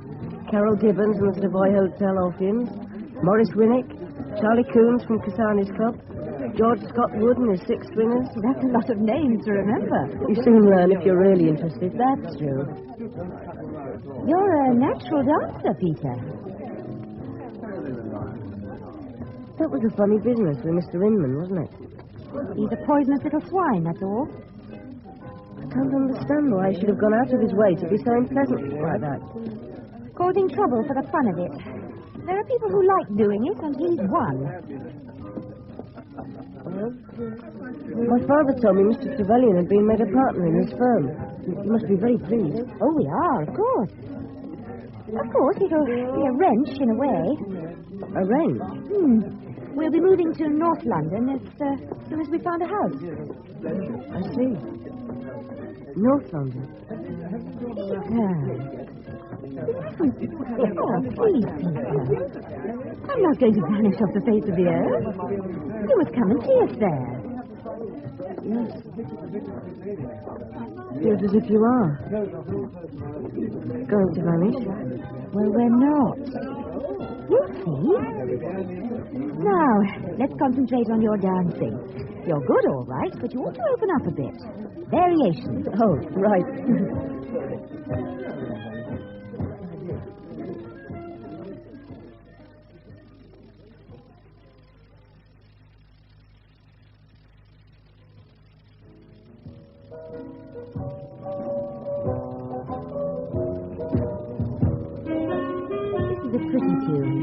These foolish things. I know. The telephone that rings, that used to answer. Oh, how the ghost of it came. That's very well put for this sort of song. I wonder if anybody special wrote it.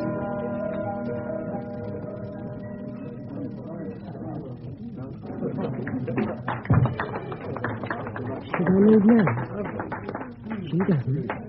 She's still closed. There's Mr. Inman at the Hodgson's table now. Oh, they've dimmed the lights. I can't see properly. Peter? Yes? I'm not going away yet. Kiss.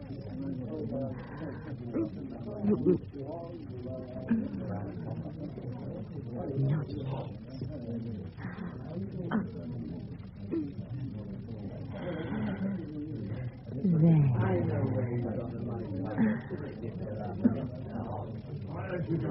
Look, Mr. Hodgson and Mr. Inman. Hodgson's going to hit him. He has! It stopped him on the chin. Oh, Sir Christopher Inman's right. Everybody's crowding round. Can't see a thing. There's Colonel Manton. He looks as if he means business. Oh, that man. He never took his eyes off us. We'd better go back. There's the father looking anxious. Right.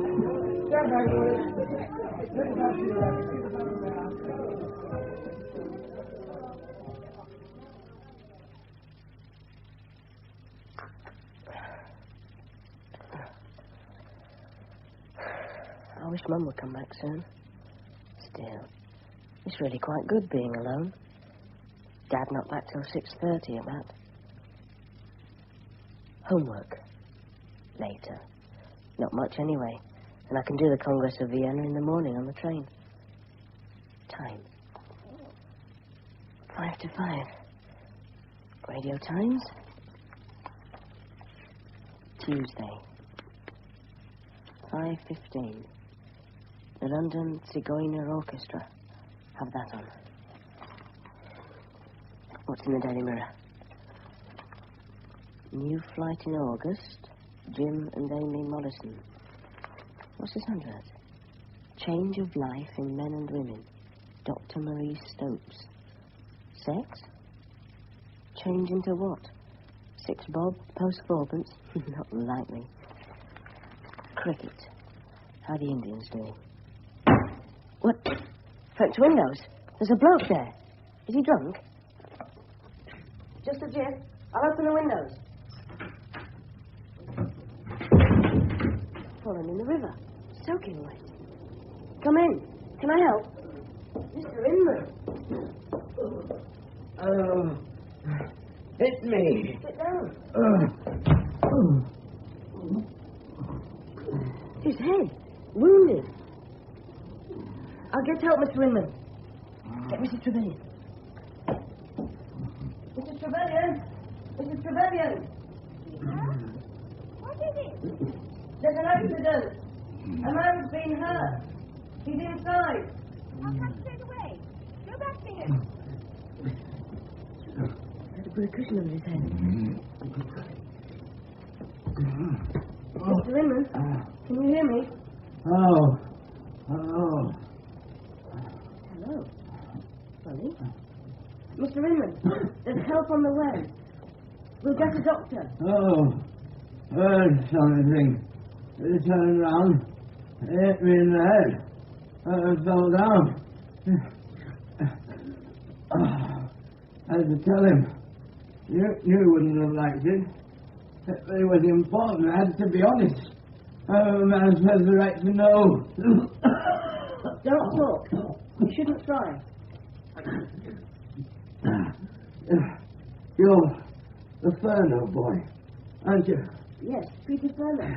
You tell you... God! It's Chris Inman! How did it happen, Chris? Oh! Peter, go to the telephone and tell them it's an emergency call and they're to send an ambulance as soon as possible. Don't try to talk, Chris. Oh, Italy. Oh, I had to tell. It's important. Time? Oh. Yes, that's Thank you.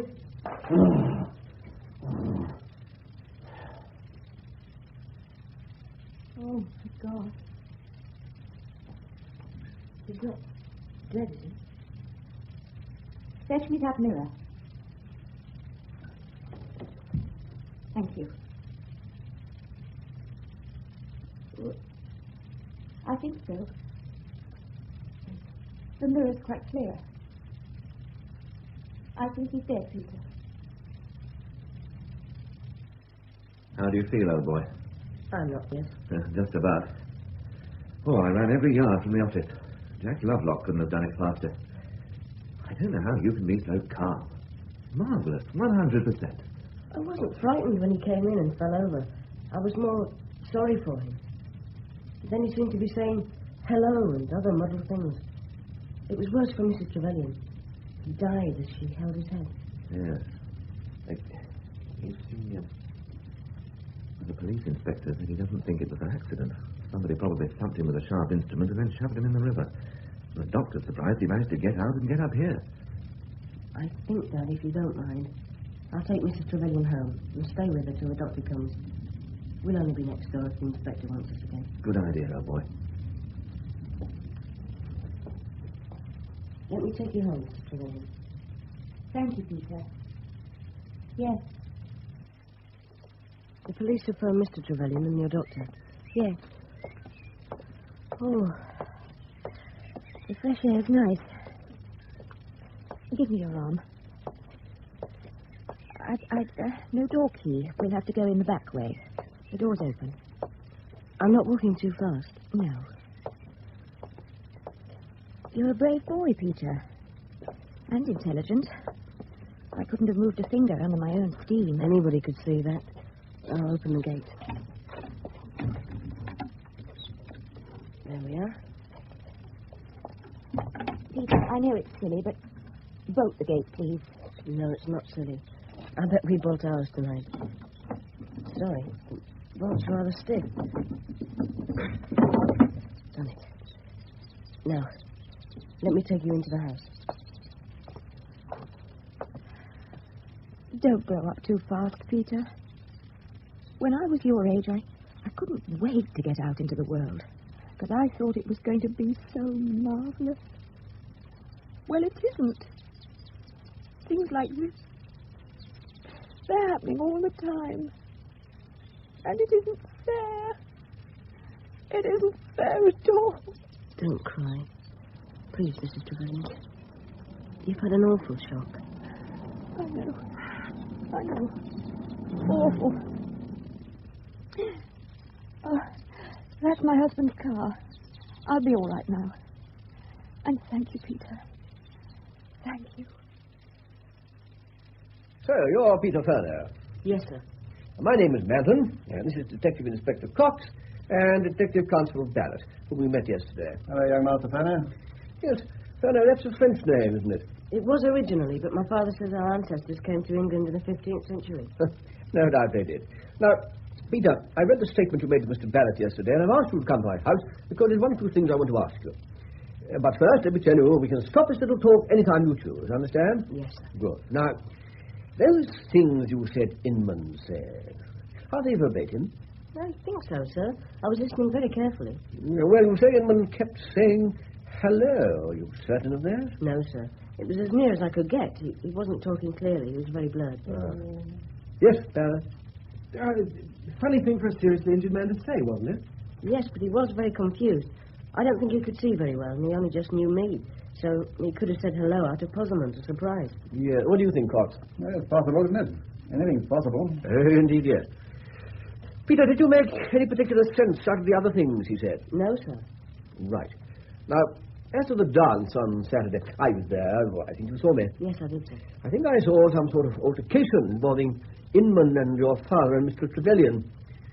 Yes, Mr. Trevelyan was very angry. He'd have hit Mr. Inman if Mrs. Inman hadn't arrived, I'm sure. Yeah. Could you make anything of what Inman said to your father? Yes, sir, to a certain extent. You see, my father's squadron was recalled from Mesopotamia in the last year of the war, but it never got back. The troopship was sunk.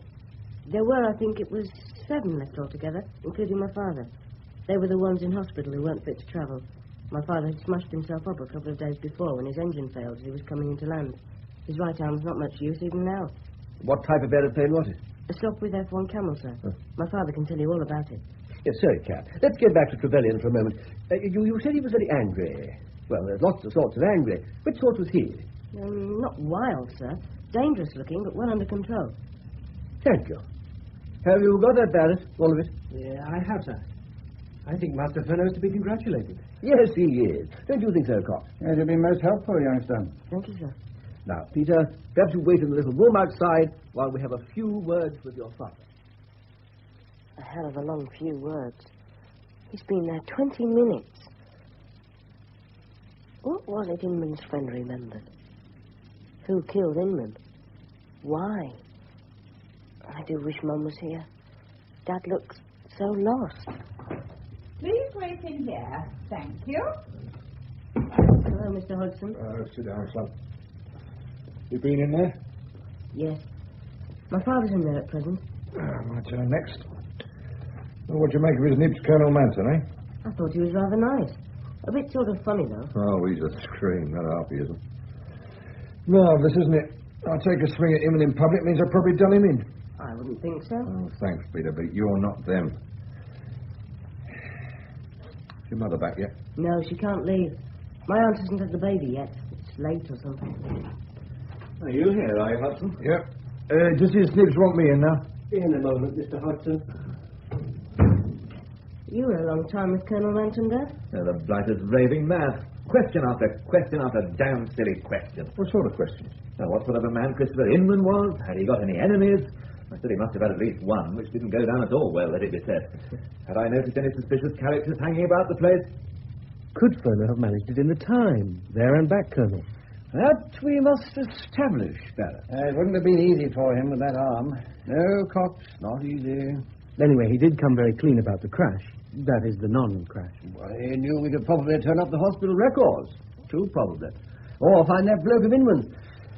Right, let's have our private inquiry agent in, shall we? Yeah, yes, sir. Mr. Hodgson, will you come in now, please? Yep. Ah, better than the station, this room. Come in, Hodgson. Mr. Hodgson. Oh, good. I'm glad I have the name right. I'd be grateful if you'd tell me where you were between 4:30 and 5 yesterday afternoon. I was out Putney way, Upper Richmond Road. What were you doing there? I was on a case. At least I thought I was. Explain. Oh, somebody rang me up, gave his name as Evans, and asked me to go to number 2 Hazel Drive, Putney. Wouldn't say why on the phone, which is not unusual in my business. He told me it was about 5 minutes' walk from Putney High Street, going west along the Upper Richmond Road on the north side. When I got there, no Hazel Drive, where he said. Did you ask anybody? Isn't it on the street plan? Well, I asked a woman, and she was sure there wasn't such a place. No, it's not on the street plan, but there are new streets around there, and streets with names like Hazel Drive. Hazel Well, for instance. Anyway, I walked along the Upper Richmond to Rocks Lane, but no Hazel Drive. So I headed back to the office, fast as I could go. But it was all right when I got there, so I came home. That's it. Times? Well, left the office at 3:30 or so. Got to where Hazel Drive wasn't, say 4:20. Gave up looking like after 15 minutes. Back to the office 5:30, just about 2 hours. What about the woman you asked? Description? Well, I didn't notice. I was too head up, see? Head up about what? Well, being distinct like mad. No, I didn't care for Evans' voice first off, all deep and hoarse like he was forcing it. Now, the way I seen it, some sort of got me out of the way so he could ever go in my office. Well, I got no cash to speak of, but lots of files, confidential. When I got back to Oban, I find everything's all right and I shrug it off. Till I get home and find Chris Inman's been done in, and when. So I see where that puts me from your point of view. So you work alone? No, son. I've got 10 assistants sitting around the place. Which means there were no witnesses to the phone call. Somebody may have seen me leaving the building, that's all. Now, Evans was fixing me up with no alibi for what happened to Chris Inman. I won't keep you much longer, Hodgson. I'd just like to know the details of the altercation you had with Inman last Saturday. Okay. Inman said I got pitched out of the force for taking backhanders. That's bribes to you. Well, I say it's a lie, and you won't find nothing on my record about it. My record says I resigned, and I say so too. Now, you'll have to start looking somewhere else altogether. I'll make it a bit stronger while you're about it if you want a motive for me. You don't kill a bloke because he shoots off his mouth that you once took a few backhanders 9 years ago. Now, hopeless, my dear old soldier. I don't care anymore. Good day. Langdon, by the way, Colonel, is well known for his imitations of celebrated people. Can turn on any sort of voice, I gather. Yeah, but his alibi is cast iron, I'm afraid. He can join Trevelyan on the eliminated list. Have you the medical report on Inman there, Barrett? No, yes, sir. Oh, thank you. Rapid cerebral compression, struck with tremendous violence, like the work of a tall, right-handed man. Ugh. Nature of the weapon difficult to determine, brain penetrated. In case, considerable physical exertion. Some minutes. He could easily... Yes. And we've just been talking to a man without an alibi who's the only person in sight with the required physical qualifications. Hodgson. Yes. Madly dull, isn't it? We've been assuming Inman was struck hand to hand. Couldn't he have had something thrown at him? By a darts player with muscles like Samson. Oh, not necessarily thrown by hand. Projected in some way. A bow and arrow, perhaps. I'll tell you exactly how it was done. Mrs. Trevelyan wanted to kill Inman because he knew she'd been a West End whore and was telling people so. But she didn't want to stab him or poison him because that would have been dull. So she read up a lot of detective stories to find a madly undull way. As a result, she stole a crossbow out of the museum and hid behind a bush with it near the river. And when Inman came along, she called out, "Keep still for a bit, Chris, while I aim my crossbow at you, please." Museum. Good point, Cox. So far, we haven't found any possible way of linking the theft of Boris Karloff with the murder of Inman. I see. There must be a link, because it would be so dull if there wasn't. Well, I reckon Furneaux was once a regular customer of the Trevelyan dame, so he nicked the skeleton for her to use as target practice. Perhaps you're right, Cox, perhaps you're right. And do you think we'll come across the weapon, sir? You, Cox? Well, they never found a weapon in the Wallace case, did they? No, never. No, our weapon's gone. Over the river and all the grass and greenery and so forth. And that's assuming he didn't take it with him. It leaves me very depressed, Cox. You'll be glad to know. Alibis are the order of the day, old boy. What's that saying? Giraldo and his... No, I was in my office. Then that's all right, because the girl was with you, wasn't she? Well, I'd sent her home after lunch. She wasn't well, off colour. She didn't want to go, but I insisted. Well, that looks good, doesn't it? Nobody called in. Nobody telephoned until you did with the news. Oh, I could have done it without even hurrying very much, according to our clever custodians of the law. But, Dad, you'd have been seen. I don't understand... Well, they say I could have gone out the back door. Then I could have gone under the road by way of the culvert. Well, catwalk across it, apparently. The same thing going back. And they found some sort of spiked club yesterday by the bridge, they said. A club? Yeah. Why they don't call him Scotland Yard beats me. And it's that Manton fella. Obstinate as a damn mule. And that's not the worst thing about him, I long short. You have been listening to Romance... Say, shall I turn it off? Yes, do, old boy. Did you want a bath? I think so, Dad. And after my bath, we could listen to the London Regional. The BBC Orchestra Section G, conducted by Leslie Heward, with Heddle Nash, tenor.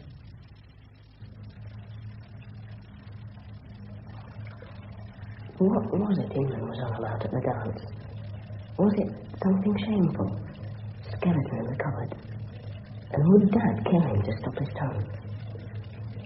Everybody seems upset that Colonel Manton is apparently... Do they really think I don't know about homos? Surprise them to know how often I've been approached by such gents. Lock the door. Do you do people, Renee? I told them to clear off loudly with much bad language. Bathroom? Yes. Turn the taps off. Get undressed. What's that? What's happening? Oh, Lord, what? Coming, Dad, coming. Fast. Pull trousers up and lock the door.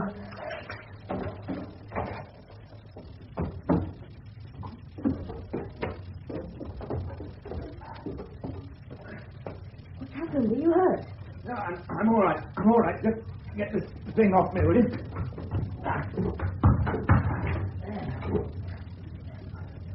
You're bleeding. What? Give me a hand up. Thank you. Oh, he cut me, did he? Yes, your head. Who was it, Dad? Who did it? Why, I heard a knock on the front door, so I went and opened it, and he just jumped at me. Hit me with a sort of club, and I went over, and he turned the whole stand over on top of me. Oh. Yeah, I say. I'll be damned. Look, he left the weapon behind. It's a club with a nail through it. He could have killed you with it, Dad. This club thing here, Mr. Furneaux, you've never seen it before. No, Inspector Cox, I've never seen it before, but I can guess what it is. It's a replica of the thing used to kill poor Inman. Yeah, so you were attacked with this weapon, went over, and the attacker pulled the hall stand on top of you. Can you give me a description? Well, I didn't have the hall light on, and the light outside wasn't good. Was taller than me, young, all right, and pretty strong, powerful. He had something round his face. Oh, and he was wearing a dark hat and a raincoat, light-coloured. That's all I remember. Now, did he say anything at any stage? No, he swore at me as he went for me. I won't say what he said in front of the boy. And when he was looking down at me, he said something like, don't think you've got away with it. You're no better than Inman. I'll get you. What sort of voice? Do you remember? As if he had a cold. Peculiar. I know. Like an actor's when he wants to make sure everybody can hear when he's talking quietly in the play. And there was complete, absolute hatred in his voice. Yes, come in. Ah, Sergeant Duke, any luck? Not a thing, sir. The Trevelyan's on that side heard a bump, but thought nothing of it. The other side were out. Nothing along the rest of the row. What about the Langdons at number 11? Heard nothing, saw nothing, sir. All right, thank you, Duke. I'll be outside, sir. All right. So our tall, powerful young man vanished into thin air. Now, Sonny Jim, you opened the front door. It's still daylight, and you saw nothing. He would have had plenty of time to disappear, Mr. Cox. How long? No, give it a go.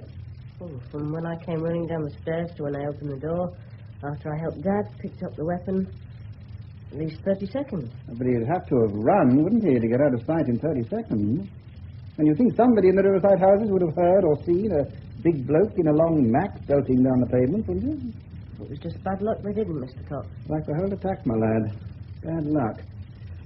Anyway, I'll give you police protection, Mr. Furner, just to be on the safe side. Hello, Peter. How nice of you to come. Hello, Mrs. Trevelyan. How nice of you to ask me. Do come in. What an awful day. Saturday and it does nothing but rain. What an awful summer we're having. Now, give me your coat. Thank you. It's not very wet. Well, you didn't have far to come, but in this weather. Oh, I'm so glad your mother's back, for your father's sake as much as yours. Yes, I'm glad too. I'm afraid the house is in a bit of a mess. We're decorating. Are you absolutely starving for your tea? Good Lord, no, I'm not at all hungry. Good. Because I thought before we settle down, I could show you what we've been doing in the decoration line. Upstairs first. I feel rather pleased with our efforts. I'll take a jiff. Is Mr. Trevelyan working? No. He's away until sometime tomorrow. Women always insist on showing visitors around, as you probably noticed. Here we are. What do you think of this bedroom, for instance? Close the door. Yes, it looks very nice. It's not really very nice. But you are. I thought it would be silly to waste time. Yes? What? No. No, you're not to do anything. I'll do everything. And you're to let me do everything. Peter, you're so nice.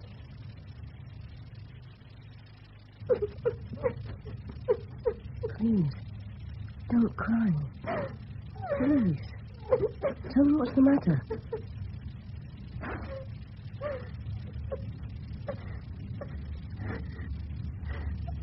I feel when I'm sad. I've taken a decent young boy and I've corrupted him, seduced him, just thinking of my own pleasure. You mustn't. I'd have seduced you if I'd known how. I'm no plaster saint. And you haven't corrupted me. It's the opposite you've done. And you're not evil and bad. You're sweet and beautiful. Thank you, Peter. Oh, Peter.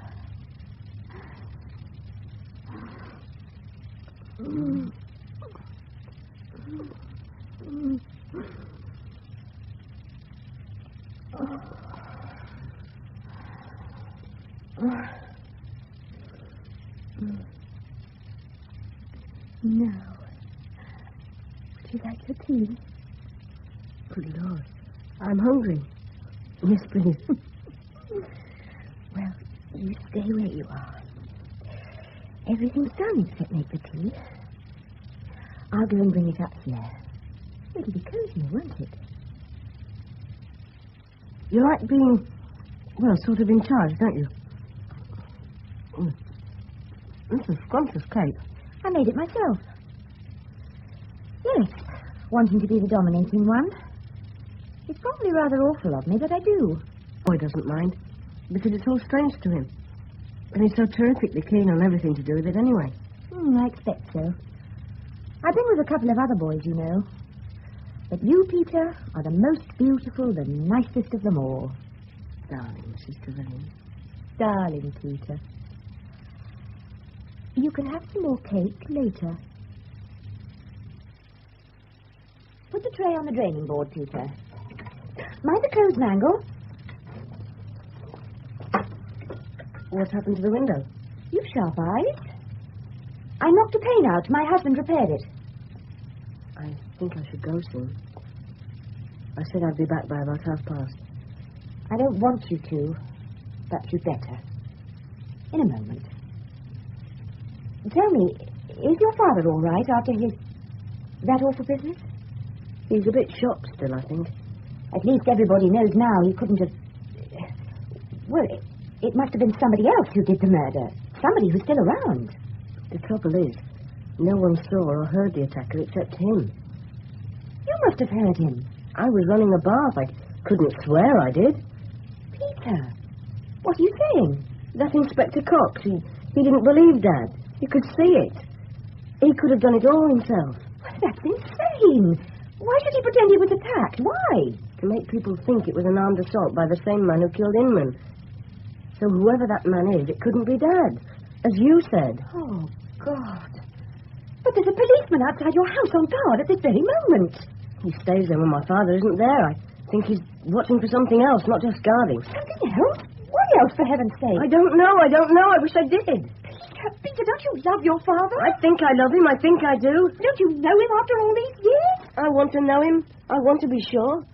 But how can I? I haven't got a special way of seeing into his heart, have I? It makes it...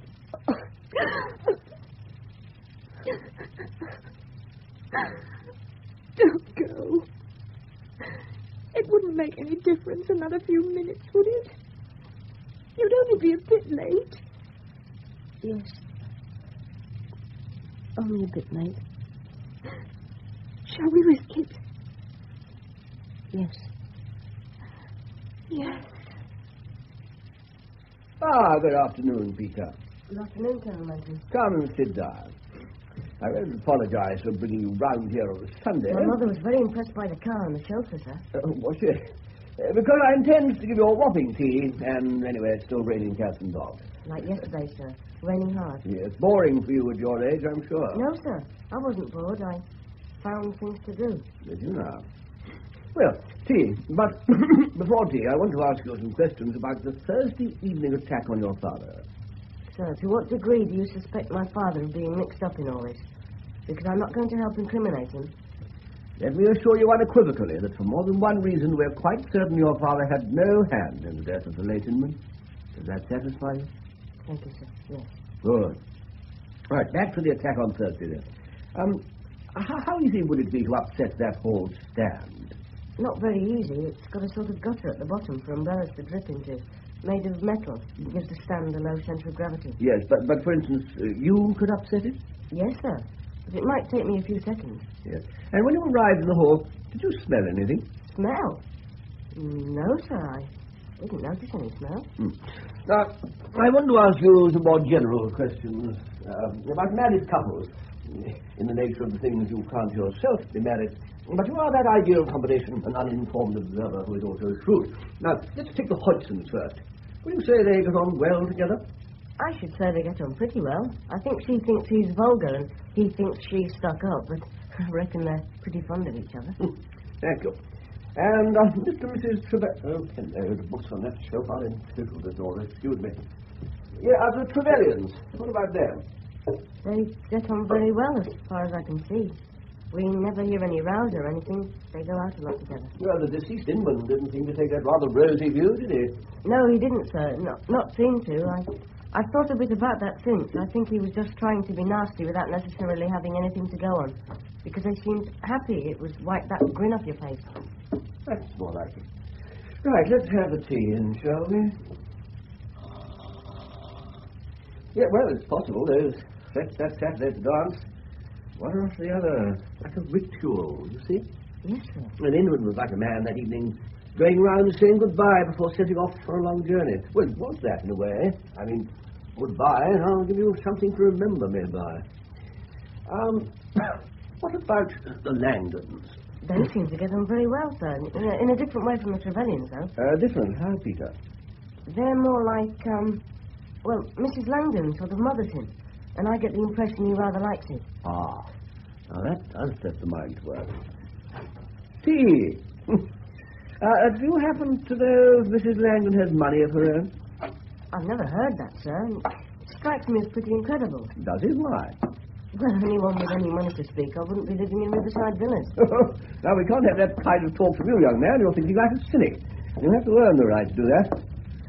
quite easy to earn, but it does take time. In fact, time is all it takes. Stand still, Mrs. Ellington. Now, just you fall to, dear boy. Good Lord, sir, it's a terrific amount of it. If there's anything you wish for, which you do not see, kindly ask for it.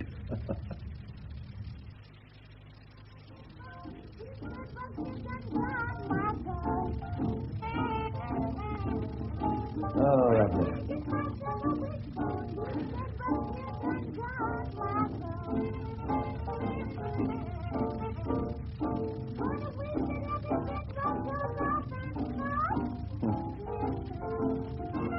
You like it? I'm not sure. Not very, sir. Well, don't let the form put you off. It's a simple 12-bar blues.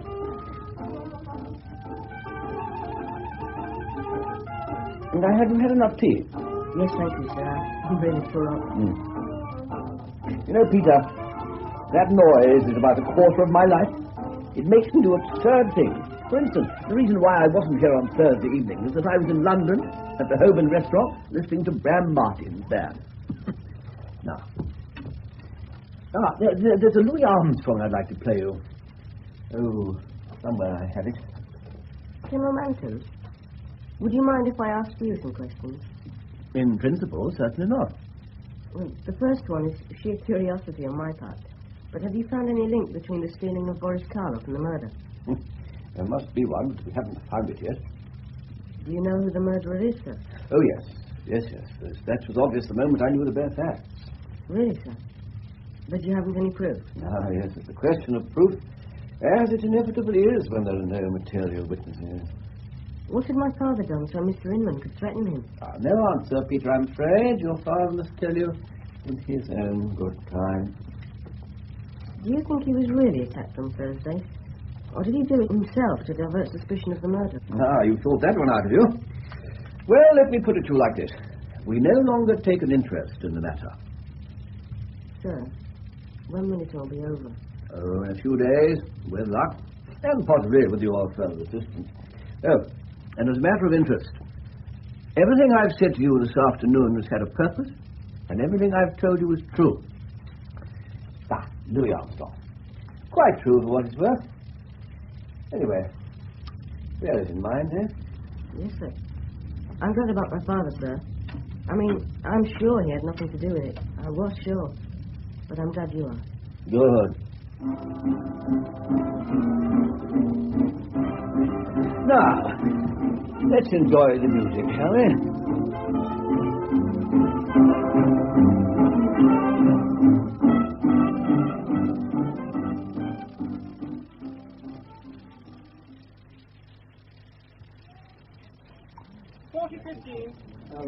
I sometimes think it's a very odd business, you know, Trevelyan, selling houses. Yeah, as well as I'm going to have to sell one and buy another shorter, Captain Turner. I'm going to find out, aren't I? We shall miss you, Mrs. Trevelyan. You've been most kind to my husband and to Peter, both of you, while I've been away.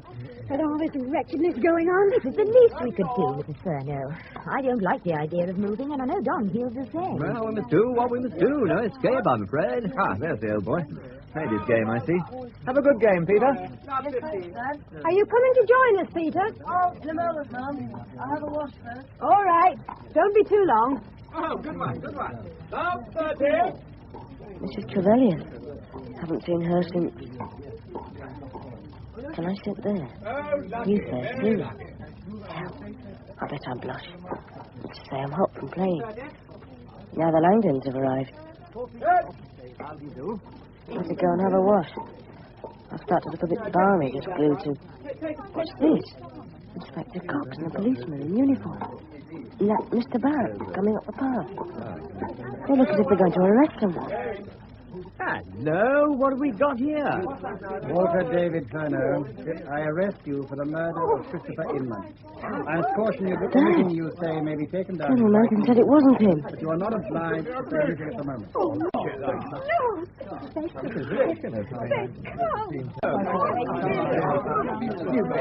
Mr. Barrett, why have you arrested my father? Listen, youngster. Colonel Manton asked me to tell you something if I saw you. It's this. You have to remember the last thing he said to you on Sunday. I don't know what it was, but you ought to remember it. Thank you. Come along, Mr. Furner. Let's keep moving. What was it? Something about everything. Yes. Everything I've said to you this afternoon has had a purpose. And everything I've told you is true. It's all right, Mummy. It's all right.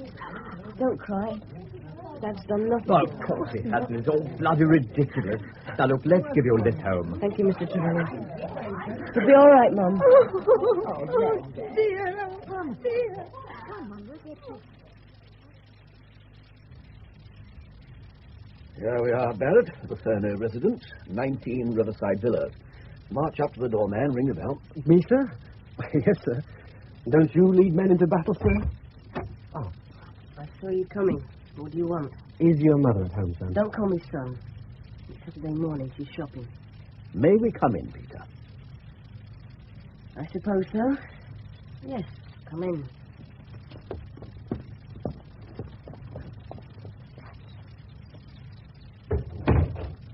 You'd better come into the sitting room, but it's untidy. We haven't felt like tidying up very much. It looks all okay to me. How's my father? Your father's being looked after, don't worry. How can we not worry? Colonel Manton, you told me that you knew he didn't do it. I also told you that I spoke the truth to you last Sunday afternoon. But according to the paper, you have fresh evidence. What sort of evidence? What does it mean? You'll have to trust me about that. Trust you? Sorry, Peter. You'll have to trust me about everything. I see. All right. What do you want, sir? Well, I said I might need your help again. I now do. Against my father? It's to establish a fact, and it won't tell against your father. Establish a fact? What fact? Now, consider this, Peter. We think it possible that, after being dealt the fatal blow, Inman fell, or was pushed, into the river near the bridge, floated downstream, semi-conscious, until he was by the back garden gate of this house. But to prove it could have happened that way, we must try to repeat Inman's journey with an actual person. Whereas you're about the same weight and size as the dead man, you seem the ideal choice. And I haven't much choice, have I? Policemen are large persons. All right, why not? I just float down. There'll be a rope for you to cling on to, held by one of our blokes. I'll go and put my swimming costume on. Good man. There's no danger involved, of course. Mind you, that water could be perishing cold.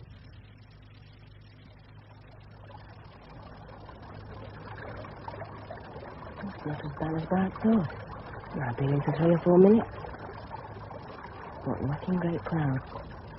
It's going to be a storm sometime today by the look of it. The world looks different, sort of. Lying on one's back, floating. Remote. It could be anywhere. Only a few more yards, Peter. Yes, sir. Did this happen to Inman? I think the current is taking me exactly to the bank near number 19. He's catching up right on the spot, sir. Yes, so he is. An important possibility is confirmed this possibility. Very good, Peter. You come out now. Thank you, sir. I say, what the devil is that? It's a sort of an arrow stuck in the back. Not an arrow. A plane. What have you found? This, sir. It was caught in the bank. Let me have it. Thank you. Why, you're shivering. Here's your towel. Run up to your house, old chap. Get the hot bath. I'll be in touch later. Go on, quickly. I know. It's a fuselage without... Yes, I know. Now cut along, and thank you. Yes, I'll go and have a hot bath. Very well, Barrett. Painted wood. No rudder or tailplane, no wings. Nasty blunt metal spike at the broad end, the business end.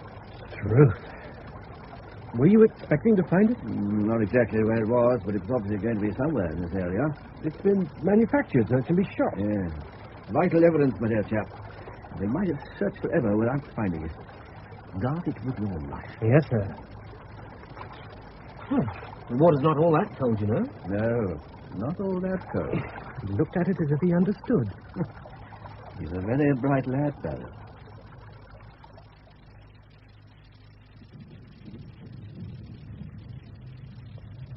Oh, that's thunder.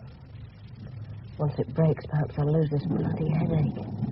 God, I feel awful. Perhaps I got my death of cold in the river this morning. Perhaps I'm going to die. There's death everywhere. God. Peter? The door. Yes, Mum. Come on. We'll answer it together. Yes, of course. Thank goodness you're here, Peter. Hello. It's you, Mr. Hodgson. Good afternoon, Mrs. Furneaux. Peter boy.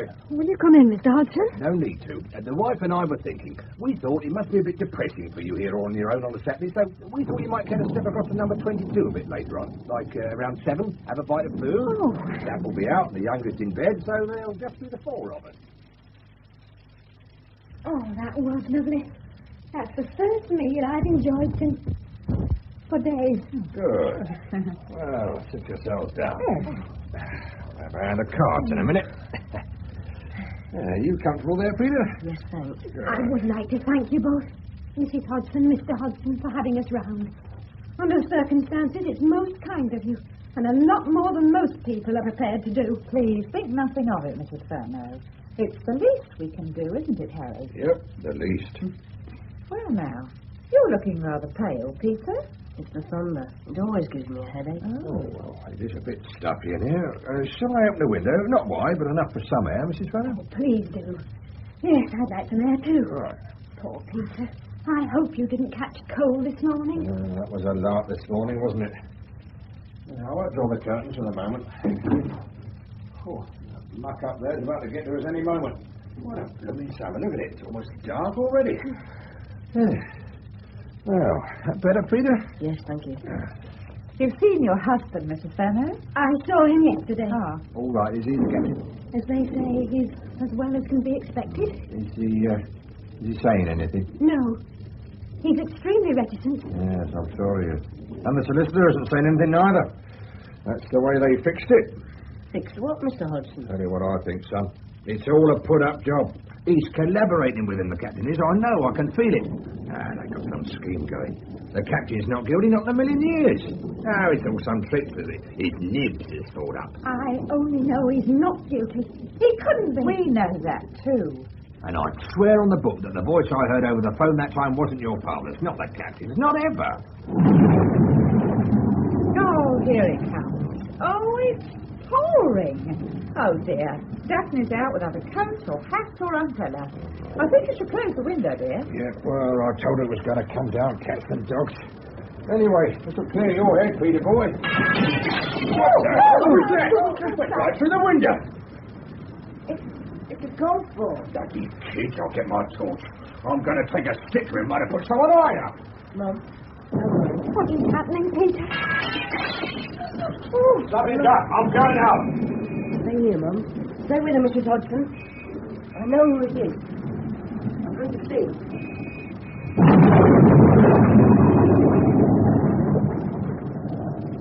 Split up into 2 groups.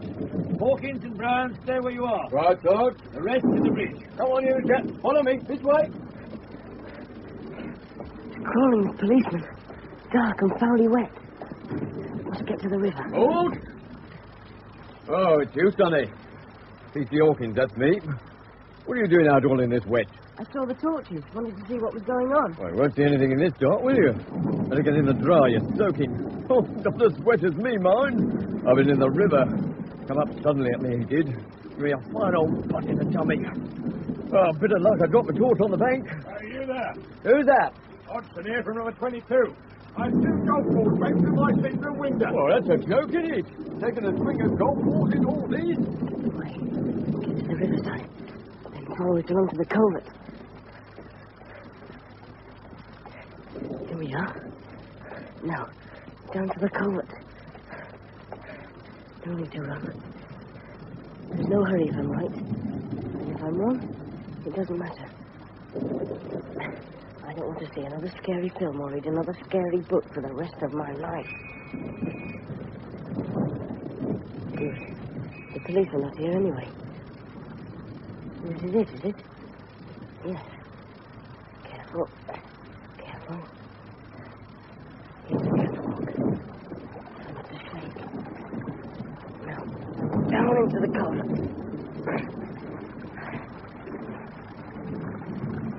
Anybody there? Got a knife. Stop it. Hold on. Don't. It's me, Peter.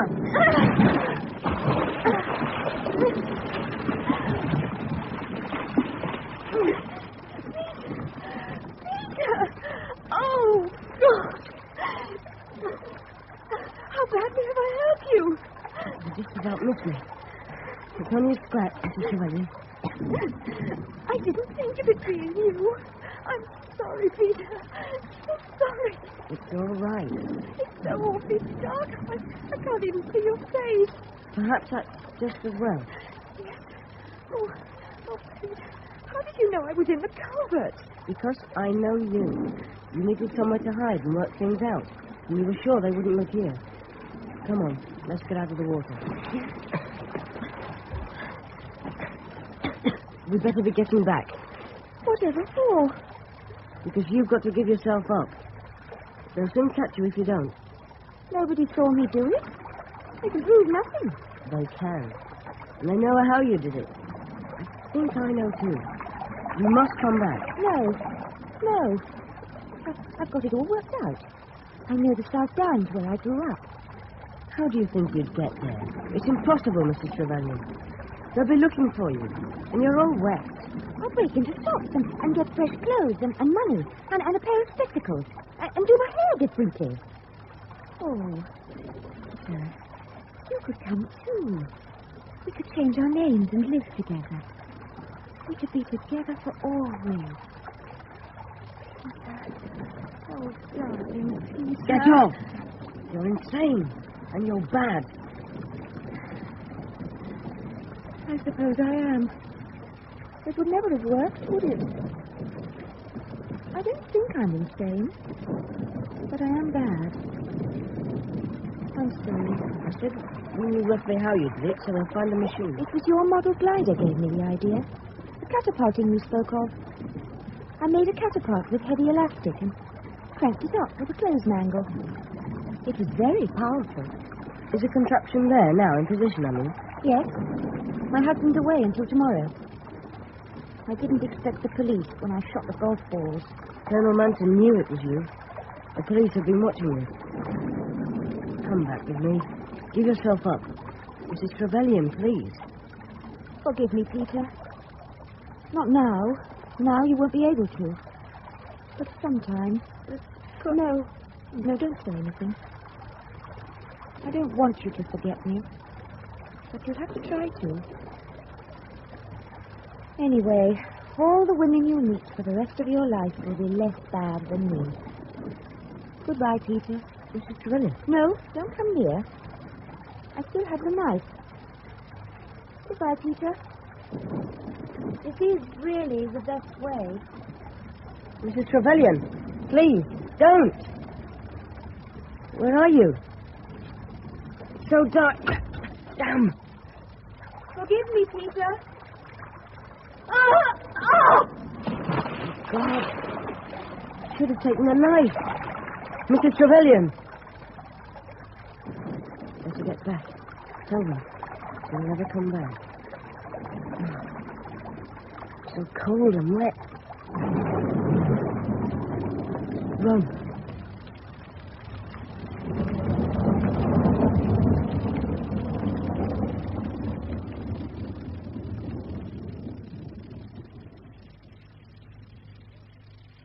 Well, now, Peter, I've a number of apologies to offer you and some information to impart. Do sit yourself down. Thank you, Tim Marple. Yes.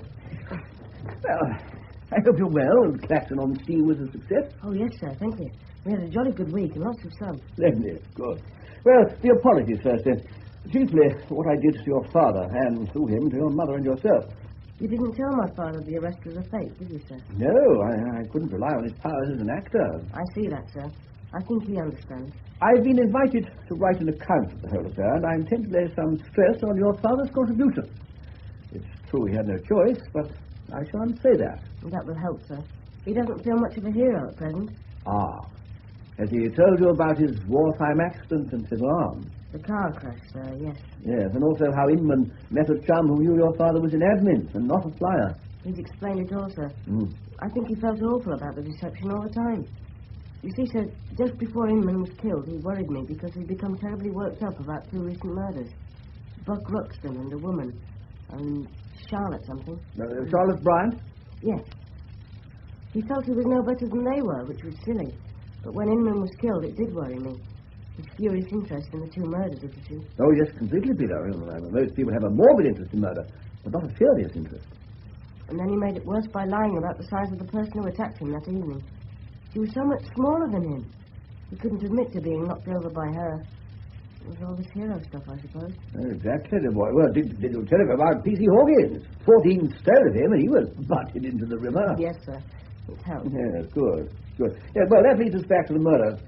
And our break came when you found the weapon for us. You recognized it at once, didn't you?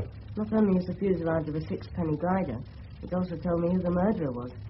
Because I'd explained about gliders and catapults and aeroplane elastic to her 10 days before the murder. I hadn't thought she was listening. Yes, but she was. Why did she want to kill him? Oh, well, she'd been having an affair with him, which was a good idea to begin with, until Inman started to become indiscreet. Well, at the dance that night, for instance. He was going to tell Trevelyan, perhaps start divorces going, and this was something she could not accept at any time. And certainly not when her husband was about to be made a partner in his firm. I see. Yes, but let's clear up those dying words, shall we? Now, Inman said, hello, a number of times. What was he trying to say? You have 10 seconds. Arrow. Correct, yes. To him it was an arrow. Well, now, I had two suspects. Her and your unfortunate father, whose lack of alibi was a huge snag. Though Hodgson, by the way, was never a serious candidate, and she had nothing against him. All that evidence stuff was just to make us misdirect our efforts. But it was quite clever, sir, since Mr. Hodgson struck Inman, and Mr. Langdon was good at funny voices. Yes, she was quite clever, Peter. Well, now, once she had assembled her contraption and made her missile, she had to find out if it could penetrate the human skull. So, she stole Boris Karloff and used him to test the weapon. Successfully, obviously. On Tuesday, Inman was coming to see her, as usual, and when he reached her back garden, she shot him with her arrow and pushed him in the river. But he got out of the river and found you. And curiously, most of this, the way she killed, was guessed by accident in a fit of sarcasm by that man Cox, in the course of which he produced one virtually insuperable objection. What could have induced the victim to keep still long enough for such a clumsy weapon to be aimed at him? I mean, I can't explain it. Perhaps I can, sir. I noticed the bolt on the back gate of our house was very stiff. You'd naturally stay in the same position while you worked it into place. Oh, my boy, you saved my reason. Yes, at that distance, with that power, the trajectory would be almost flat. Simple. Oh, so there it is. I should have stopped her killing herself. I forgot she had the knife still. Should have remembered. She was very determined, Peter, in everything she did, as you well know. There'd be no stopping her. Now, finally this. A £5 note. An unofficial reward. Spend it unwisely. Oh, thank you very much, sir. I don't suppose... No, Peter, no. How sound your instincts are. I now know you know what I am, or what I used to be. A small part of life at any time, but the smallest part is too much. Well, that understand her, and to predict how she would behave. With a result I expect could be called socially useful. But friendship between us has become impossible, I'm afraid, at present. It's, well, existing, really. Well, Saber, but not yet. Good luck. You're a sane human being, and you'll survive all this. Lovely evening. Golly, I feel good. And I've £5 to spend. Ah, there's Daphne in her deck chair. Right, my boy, as the Colonel would say. Open the gate forthwith and approach.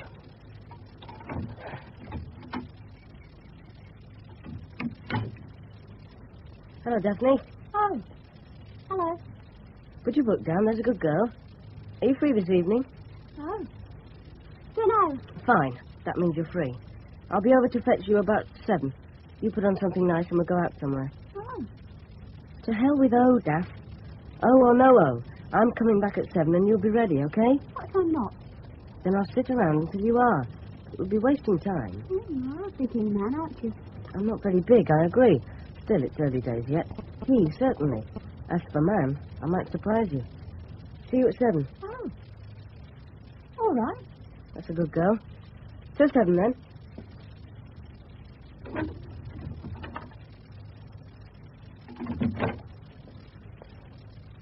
started things anyway. Better go home and have a wash. How long ago was it? 3 weeks only. It all began 3 weeks ago, here at number 21, when she came to the gate at about this time of the evening. A for sale board there now. Listen. Telephone. That song. A telephone rings, but who's to answer? Oh, how the ghost of you clings. Does her ghost cling? She'll never be back. She's gone for good. She'll never not be there in my memory, though. But not like any other deep memory. She'll stay in my mind, but I'll never be able to see her squarely. What she did with me and what she did to him, and they'll sort of run together all my life. Peter, love, are you coming in? Yes, Mum. I'm coming in. Peter was played by Ian Sharrock, Colonel Manton by Peter Jeffrey, Mrs. Trevelyan by Norma Ronald, and Captain Furneaux by Stephen Thorne. Detective Constable Barrett, Paul Meyer, Mr. Hodgson, Clifford Norgate, Daphne Hodgson, Deborah Page, Mr. Langdon, Malcolm Reed, Inspector Cox, Gerald Green, Mrs. Ellington and Mrs. Hodgson, Anne Jameson, Mr. Trevelyan, Leslie Heritage, Mr. Inman, Steve Hodson, Sergeant Duke, Douglas Blackwell, and Mrs. Furneaux, Joanna Wake. Bert Soper's Rhythm Boys were Bill McGuffey, piano, Tony Gilbert, violin, Henry Mackenzie, clarinet, and Bobby Orr, drums. The play was produced and directed by Harry Catlin. The Sound of Murder.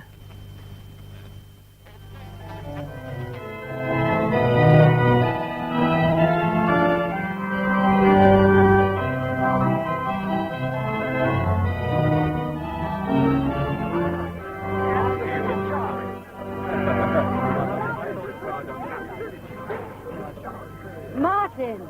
Hello, V. Am I late? The service is all over. Oh, God. The rest of the family have all gone on to the reception. Traffic was fine as far as Red Hill, but after that it was... I want a serious talk with you. Honestly, I left Salton with plenty of time to spare. About Henry. Henry? I want you to find him for me. Where did you last put him? Oh, grow up, kid brother.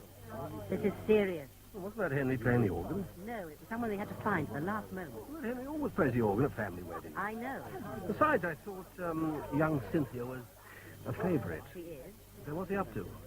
Well, earlier this month he went off to the southwest on an organ playing tour. So? He was due back the day before yesterday, but there's been no sign of him. Not even a message? Well, 10 days ago he sent me a postcard from Launceston.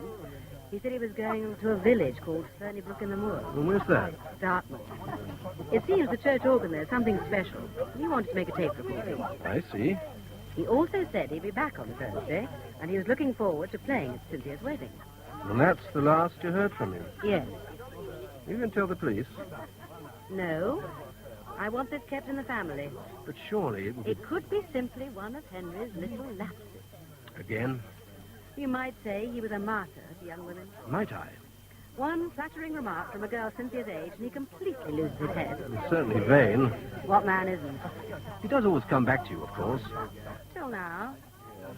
You think that this time he won't? I think that someone in the family should go down to Devon and make inquiries. Oh.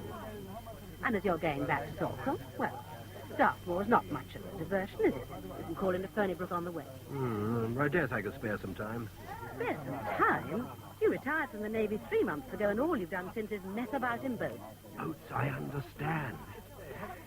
Okay, if you want an escort, searching for Henry, Brother Martin is willing. Escort? I can't go. What? I've got the family business to run. Oh. You should see my appointments book. Monday, Aberdeen. Tuesday, Oslo. Wednesday, Paris. Perhaps you could delegate. Who to? You? Well, I haven't got the head for it. Besides... Yes? Well, this business with Henry, I don't want to upset the poor old boy by stumbling into one of his silly little affairs. Oh. He's always so embarrassed about them. I found him cry like a kid. They're being found out. Because he hates to hurt anyone, especially me. You should know. So, if there's some designing little bitch down there who's got to be dealt with, you better let me know. Why? He won't have enough money. Oh, I see. But we'd better move. I can't have you missing the reception, too. Whatever you say. Can you get away immediately after it? Oh, sorry. I've arranged to spend the rest of the weekend with some friends at Hamble. We're all going sailing tomorrow. Oh, and drinking, no doubt. You and your fellow bachelors. Can't you cry off? Oh, I promised him I'd be there. Oh, well, looks as if you have to start first thing on Monday then, doesn't it? Well, Henry might turn up by then. Oh, well, if he does, I'll let you know.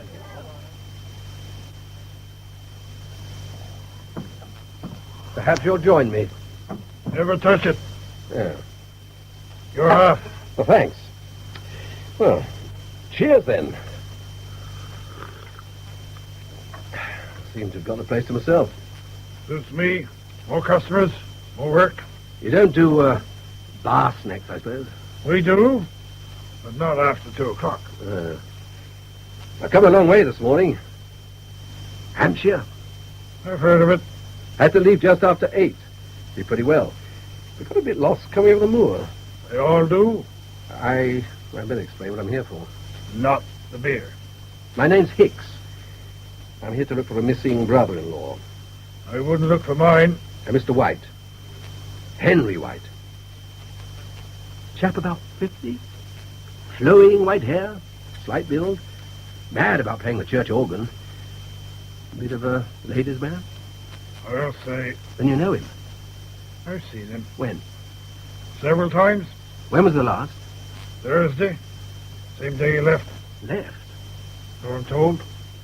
Any idea where he was going? If you want to know about Henry White, you better ask Sam Brendan. Sam... You'll probably find him working in the churchyard. He's the verger. Oh, I see. He's also the father of the girl your brother-in-law's run off with. Want the other half?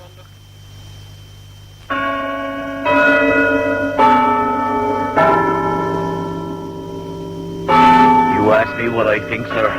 It's this. She's a fool. And he's a bigger one. But have you any idea where they might have gone, Mr. Brendan? No, sir. How long has she been missing? Not been seen round here since last Thursday. Neither has he. Have you tried looking for them? Don't have to. They'll be coming back. How do you know? He's left a very expensive gadget behind. Oh? It's in the vestry.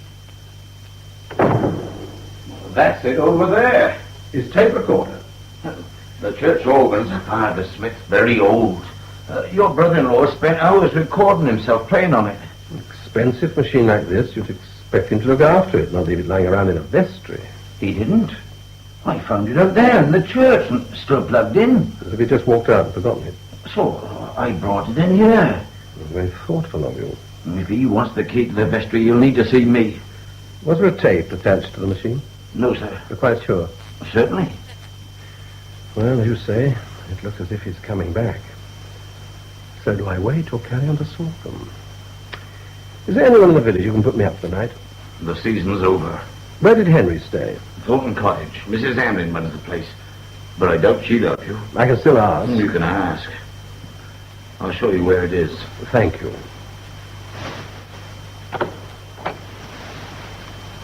This way, sir. How old is your daughter, Mr. Brendan? 20. If you're right about this, when she comes back, you better talk some sense into her. She'll not listen. And I'll have a pigeon with Henry. I won't. You don't need to. No, he's a puny mortal. I can strangle him single-handed. Your brother-in-law is none too popular in this village. Well, so I gather. Even if he was, I couldn't put you up. Because the season's over. All this week I'm working up at the big house for Sir Lionel. Oh? Sir Lionel Dunning. I've heard the name. Oh, I expect you have. He's not a musician, but he is to do with music. I see. This cottage belongs to him. Oh? His sister lived here, Miss Emily. I looked after her. As well as the paying guest. Your brother-in-law wouldn't have paying guest. He stayed here for nothing? Not the first visit, naturally, but the second one he did. Second? The first was in July. Stayed here for 3 weeks and worked these charms on Miss Emily so he could do whatever he wanted. She liked him? had a way with elderly spinsters. Once told me he was an orphan brought up by maiden aunt. When did he arrive? Last Tuesday. Miss Emily, all of a twitter, of course. Poor thing, she got so excited about his coming, she had a stroke during Monday night and died. Did she suffer from heart trouble? All her life. Well, I'm sorry, but you can hardly blame Henry. Well, that's as may be, but I do for clinging on to his free lodging. The state he was all in, I thought he'd have the decency to take himself off, not he. Said she told him he could stay till Thursday, so stay till Thursday he did. I'm afraid he was probably short of ready cash. All day Wednesday he was over at Newton Cross at the races. Henry backed horses. Only the ones with 3 legs, judging by his pace that evening. He came back worse off than he went. Which is why he tried to steal one of our watercolours. What? Morning he left, I saw him slipping it into his suitcase. He said Miss Emily had always wanted he to have it. You mean he kept it?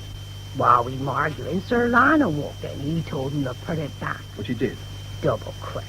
Sir Lionel then ordered him off the premises. Out he went. I see.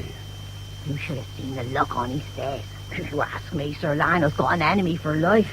And you've not seen Henry since? Oh, yes, I have. When? Last Thursday evening. I saw him leaving the village. About dusk it was. I was pulling a curtain. He come out of the church, walked down the path, got in his car and drove off. Alone? As far as I could see. So, he was in the church just before leaving the village? Playing the organ. He was always playing that organ. Said it fascinated him. Don't fascinate me till the proper old wheeze. And using his tape recorder, which he then left behind. He got all the things on his mind. What things? You told me you'd spoken to Sam Brendan. Didn't he tell you about his daughter? Yes. Well, no better than she ought to be, that one. He got expensive taste. Look, could you be a bit more explicit? I could. Except I never got it. Where does the girl live? Plainworthy guest house. It's about 2 miles from here, along the Craigford Road. Works there and lives in. I see. Jane Saunders. She owns the place. Could be the only one round her who might know where Sally and your Mr. White have got to. Really? Gives you another reason for going there. Another? She might have accommodation. Sounds rather a long way out of the village. Just as well, you being his brother-in-law. I like the room, Mrs. Saunders. Can I take it for just the one night? Of course. I hope you'll like the food. I just lost a member of staff. Sally Brendan. Well, you're well informed. I'm Henry White's brother-in-law. I've been making inquiries about him in Fennybrook. Oh, Should I sign the register? Or do you want me to move on? I'll risk it. Dinner's at 7:30, if we can cope. Oh, don't worry. I'll eat anything. It won't be that bad. All I meant was I've eaten nothing since breakfast. I can offer you some sandwiches and tea. Any good? Fine.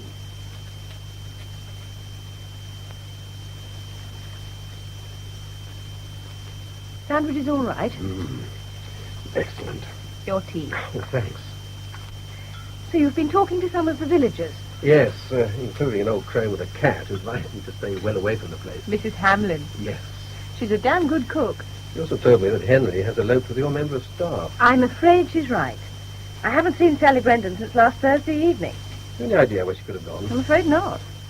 Did you see any sign of my brother-in-law last Thursday? I mean, did he call here to pick her up in his car? No, I drove Sally over to Fennybrook in mine. You did? Well, Thursday's my evening off. So I decided to have a word with Mrs. Hamlin.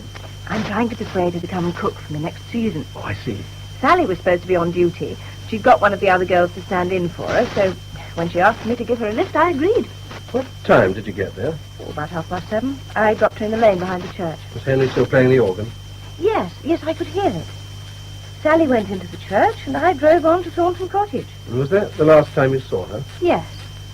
After I'd had a few words with Mrs. Hamlin, I called in at the pub to get all the latest news, and then went back to the church. To see if Sally was still there? I thought she might want to lift back.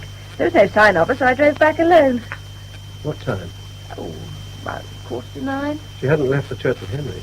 How do you know? Because Mrs. Hamlin saw him leave on his own at about 8 o'clock. That's odd. When you drove Sally to Fernybrook, did you suspect she was planning to go away with him? Of course I didn't. Broad-minded I may be, but when calculating young girls arrange to elope with elderly married men, I draw the line at helping out with the transport. Oh, sorry. I know she was anxious to see him, though. Yes? But, well, it sounded to me as if she was planning something more in the way of a confrontation. Did you have any kit with her? No. Only a sling bag. Well, she couldn't have been intending to go away. Unless he planned to buy her a new wardrobe. Isn't that part of the thrill?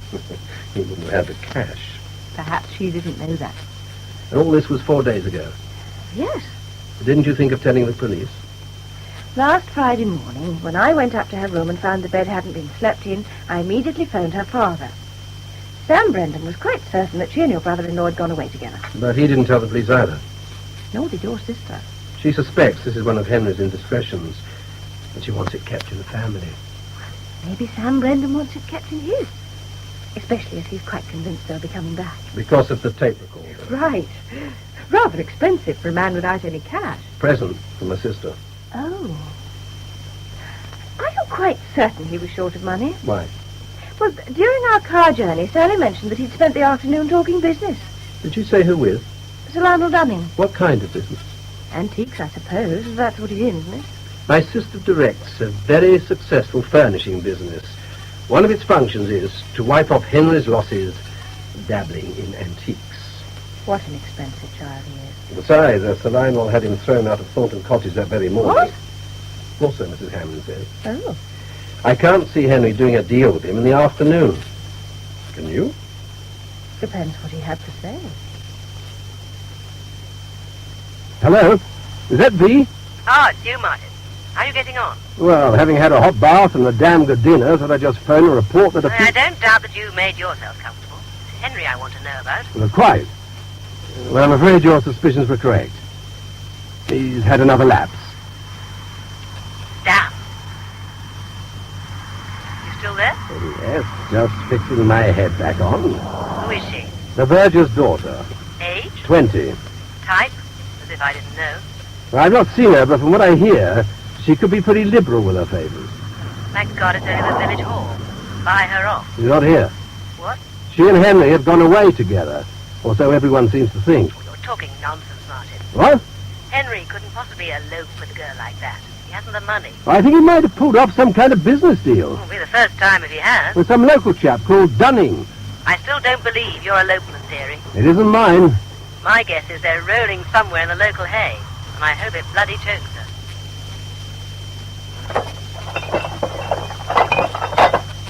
Can I help? Oh, thanks.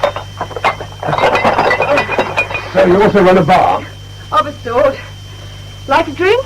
I think I'll turn in early. Ah, it's the moorland air. I've also had an excellent dinner. Thank you. Get through to Aberdeen? Yes, thanks. How did your sister take the news? Like a veteran. I'm to keep on plugging away. You must be very fond of your sister. Why do you say that? Well, spend your time looking for her husband. My time isn't valuable. No? I'm retired from the Navy, you see.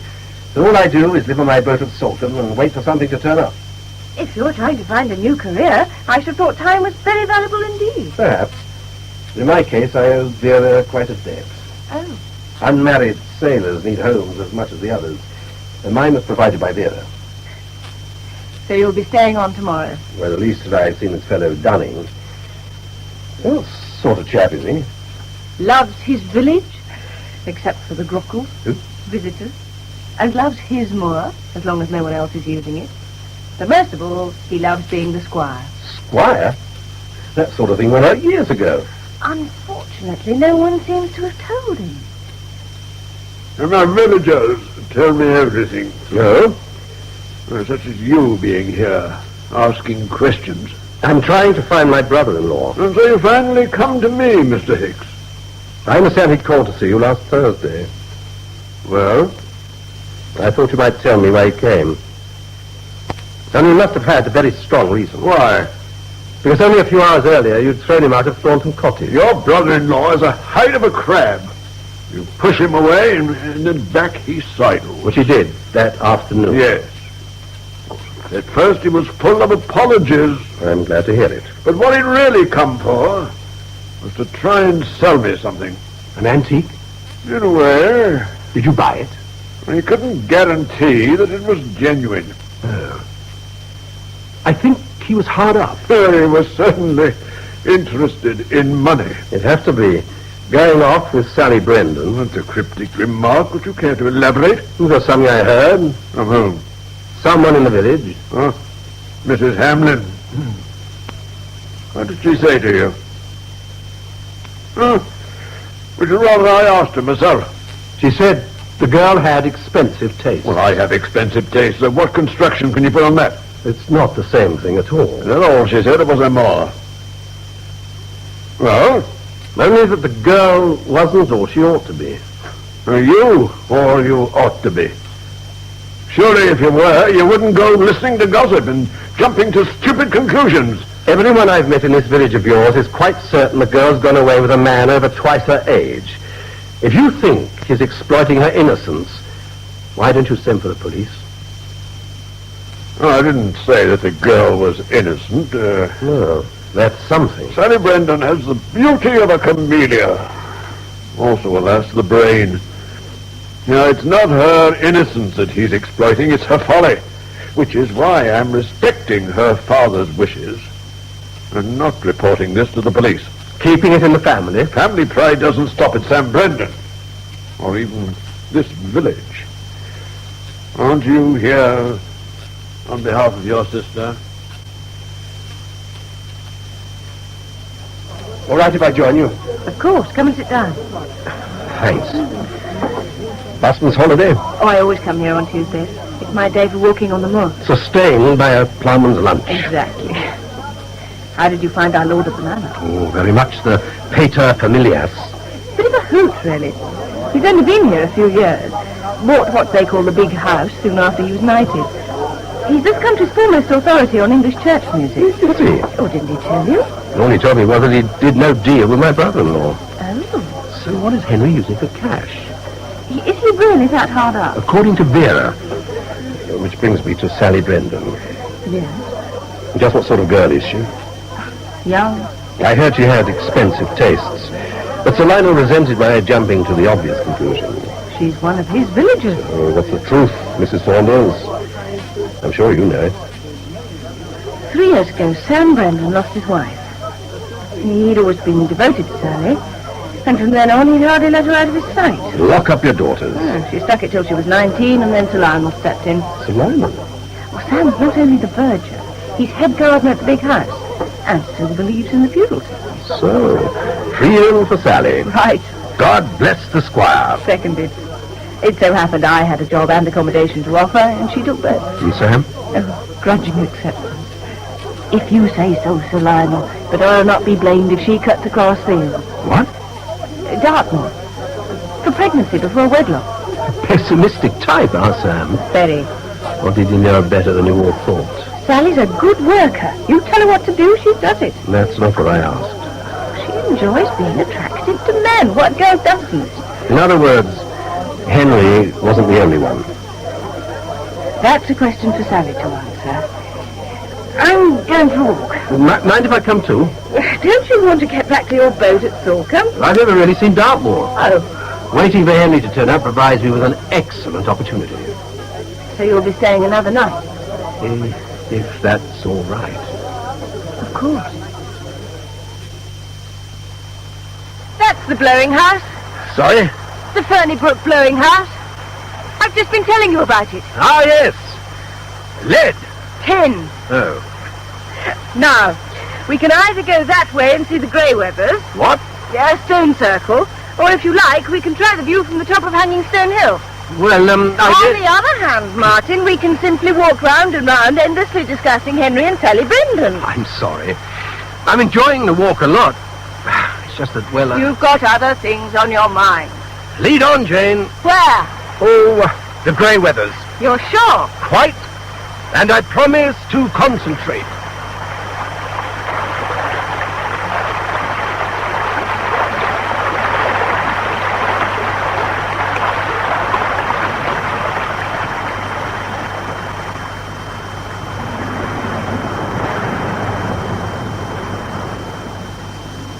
Behold! Impressive. And all genuine Bronze Age. Oh, no wonder Sir Lionel still gets away with it. People brought up near relics like these probably think the feudal system is something newfangled. True. What are they doing? Huh? Down there, by that derelict farmhouse. Isn't that a police car? It's a long way off. But you could be right. That's Craghead Farm. It's only a heap of rubble. So why would the police be interested? Escaped convict? Except that they don't seem to be searching. More like standing guard. I see what you mean. Oh, well, that's their business. Having got you to the grey weathers, I must tell you all about it. You know, I'd rather know... Yes? Well, I'd rather know a bit more about what happened last July. Oh, I'll say this for you, Martin. You persevere. There's such a lot I don't know. With Henry, it was youth rediscovered. And Sally? She was out of her depth. But she didn't discourage him. Well, I think she began to feel a sense of power. After all, here was this patriarch with his flowing mane, his beautiful voices, his musical gifts. Right, she'd got him totally enslaved. So it went to her head? Not as much as it went to his. Henry's? Well, of course. When an old wolf lays siege to a pretty young thing like Sally and finds his advances are encouraged, the old wolf begins to imagine he's a young lion. Did people know what was going on? In Fernybrook. Oh, poor old Sam. He couldn't stop saying, I told you so. Didn't anyone tell her? Tell her what? He's married. Do you think she didn't know? Not only married, but over 50. And she's only 20. Gerontophilia. It's not unknown. So, they met in July, and it's still going on in October. That's a long time for Henry. Almost as if Yes? they cut across fields. It would make sense. Oh? Last week, when he turned up again, it was Sally who made the first move. How'd you know? Mrs. Hamlin told me. But if the girl were in that condition, wouldn't you have noticed? Oh, the summer season was going full blast. I'd no time to notice anything. Last Thursday, when you gave her a lift to the village, Yes? you said something about a confrontation. Well, I said it was my impression. Well, I think you were right. And the question now is, what is he doing about it? Because I don't see him leaving Vera. Because of her money. Because he needs her. Really? He does, you know. I've spent several of my leaves there, and I've never seen a couple better suited. Incredible. But true. Henry's a very knowledgeable companion. Speaks fluent French, for instance. Very attentive, too. Cooks all her favourite dishes. He's also extremely loyal. Loyal? There was a terrible quarrel one night between Henry and one of V's business associates. This chap had started teasing her about being the man of the house. Eventually ended up by calling her a female chauvinistic sow. Henry hit him. Henry? He's not as puny as he looks. The man didn't come round for 10 minutes. He won't walk out on Vera. He's too fond of her. Well, you could say it that way. What do you mean? It's getting cold. We ought to be starting back.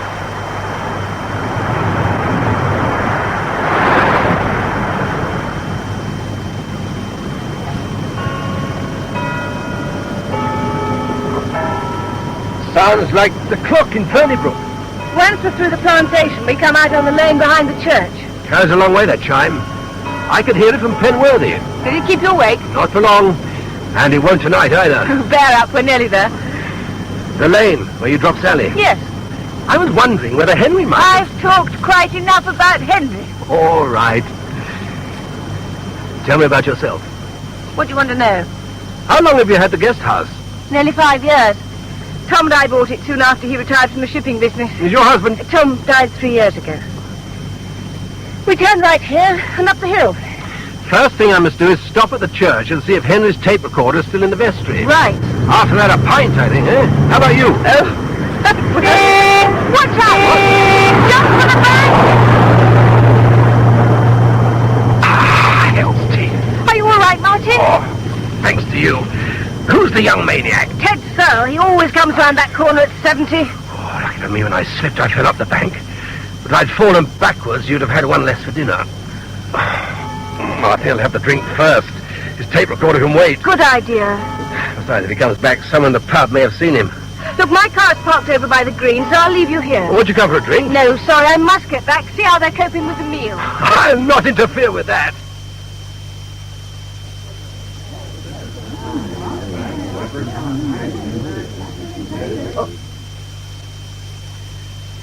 Evening, landlord. Bitter? Large gin, please. One of your locals has nearly killed me. Sam Brendan? Brendan? Why should he want You to... haven't heard? I've just come off the moor. What am I supposed to... See any police? Only in the distance. They've been all over the village, asking about your brother-in-law. What? Someone found Sally Brandon this morning. Where? Up over it was. Dead some time, they say. Right? No, thanks. You seem to think your brother-in-law can help him. Has anyone seen him? Must be miles away by now. Do the same if I were you. You don't want to run into Sam Brendan. A tonic, please. And you better warn Mrs. Saunders. She hasn't tempted that girl to leave home. I'd say it was a bit early for recriminations. It was Sam had to identify her. Poor devil. She's been lying out there for days. Yeah, they'll come swarming like blue bottles now. Brockles. Once it's in the papers, nothing will keep them away. Like Princetown in summer. 20. Dreadful. 20? Hundreds more like. I'll be rushed off my feet. Brendan. Dreadful about your daughter. I can only say how sorry I am. He's doing. Please? Sir Lionel. What? Keeps telling me I'm out of date. Now, look, shouldn't you be at home? If you like... They know nothing. All the goings on and they know nothing. She says I'm old-fashioned. I say she's a fool. Why? All the time I'm telling her about the danger, but she won't listen. And I can't hold out against her and Sir Lionel, can I? Danger? What danger? Leading old men a dance. Sir Lionel? Pretty child. Pretty woman, too. Won't be coming home, though. Not now. Not now. I'm sorry, V, but there's nothing I can tell you except the poor girl's been found dead.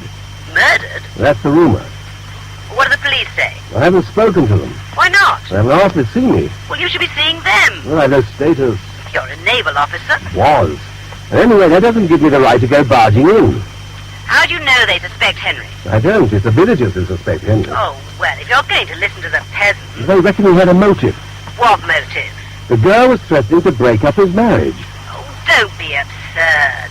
Henry's been seduced over and over again. A lamppost could seduce Henry if he had a skirt on. But the fact is he never formed a serious relationship. But this time it might be different, though. You see that... All right. We lead our separate lives, but it suits us, Martin. Both of us. And believe me, we've got a very strong bond, and there isn't a chance in hell that it'll be broken by some Dartmoor nympho. All the same, he did come back a second time, you know, and it was still going on when they... You must make that clear to the police. Martin? All right, I'll try. If the wretched girl has been murdered, then someone else is responsible, not Henry. Yes, but... I'm back in London tomorrow, so I'll be phoning you from there. Right. And meanwhile, you and the police must get to the bottom of all this. It would help if I knew where Henry was. Did he do any business here with that man you mentioned? Dunning? No. Then he'll be short of money, which probably means he's back home and totally unaware of what's happened to that girl. Yes. Anyway, I'll be in touch with you again tomorrow. Same time? Who was that person who answered the phone? Mrs. Saunders. She also provides a damn good dinner. I hope Mr. Saunders appreciates them. Mr. Saunders is dead. Oh. Attractive, is she? Very. Well, don't forget what you're down there for. Good night. Good night, Dee.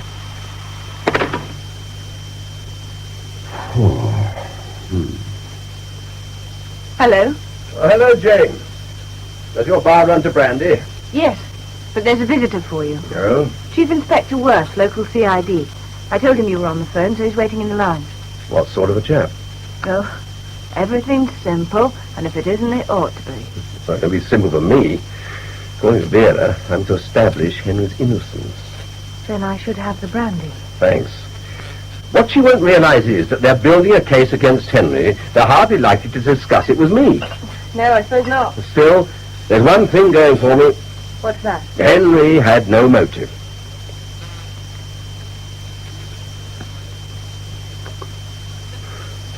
No motive, Commander? There was no threat to his marriage. You don't say so. My sister's been through it all before.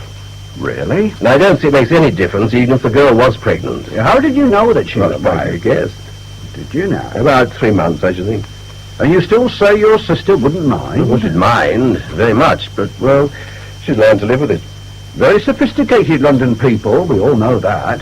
But tolerant too, you say? You can always ask her yourself. We shall tomorrow, when she returns from Oslo. No, she's been abroad then. Our chaps have called at her London office. And her home. No sign of Henry? Did you expect there to be? He's got no money. Well, none to speak of. So, where's he hiding? I don't know. We're circulating a description of him tonight. And his car? Well, I expect if he suddenly recognizes himself on television, he'll report to the local police. Perhaps. Perhaps not. What exactly is the case against him? How long have you been down here making inquiries? Since yesterday. Then you know a lot already. I know the girl was murdered because it's all over the village. Oh, that's the chatternag who found her. Dartmoor Rambler, he called himself. Says he sat down for Levins's at Craghead Farm, and there was her foot sticking out of the rubble. Then whoever it was made a poor job of hiding her. Could have been a muscular spasm. After death? Common enough. How was she killed? Oh, you'll have blabbered that too. So you're bound to hear.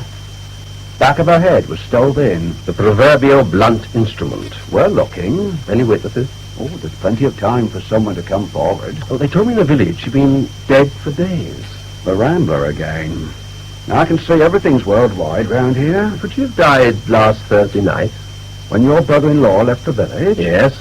It's possible. But Henry left at about 8 in the evening. 2 witnesses to that. Mrs. Hamlin. And Big Doer. Mm-hmm. He just come out of the pub and saw Mr. White drive off. Along the lane behind the church. Right. Odd thing, though. It was dry that evening. But Mr. White seemed to be expecting foul weather. Oh? He was wearing gloves and a cagoule with the hood pulled up. Perhaps he's a pessimist. Another odd thing, the windscreen wipers were going on the car. Well, surely the important thing is that Sally Brendan wasn't with him. She was waiting for him down the lane. What? A minibus came in that evening from Cragford, a visiting darts team. They saw her. When? About 10 to 8.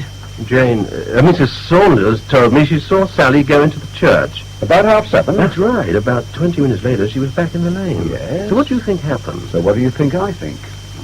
That they had a row. She told him she was pregnant. He told her he wasn't going to leave his wife, and she saw she was getting nowhere, so she stormed out. Perhaps. Perhaps not. When she was seen by those people in the minibus, she'd cooled down a bit and decided to wait for him. To pick her up in his car? Yes. And reopen discussions, as they say. Why not? The next we know, she's lying up over with her head bashed in. You don't know how she got there? There's been a track leading to Craghead Farm.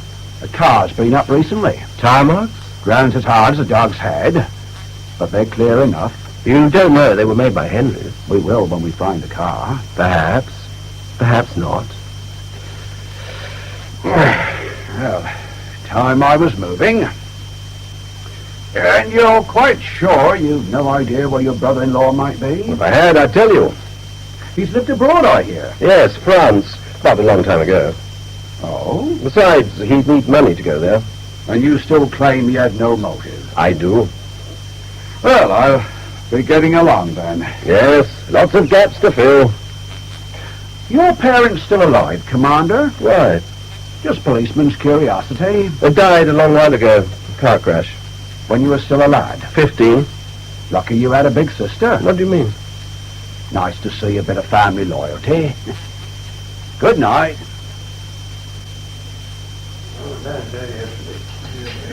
Good morning. Good morning. What would you like for breakfast? Just coffee, please. Oh, bad night. One of my molars started playing up. And we must see about getting you to a dentist. Oh, Come well, to Newton Cross. I'll see what I can arrange. Very good of you to hold my hand. I've got shopping to do in Newton anyway, but we're lucky he has a cancellation. Yes. And after he's fixed your molar, we'll try to find someone who'll look at this car of yours. Right. You'd better use the main car park. It's near his surgery. Oddly enough, the toothache seems to be wearing off. 10 o'clock, he said. Yes, but as it seems so to be... you're in good time.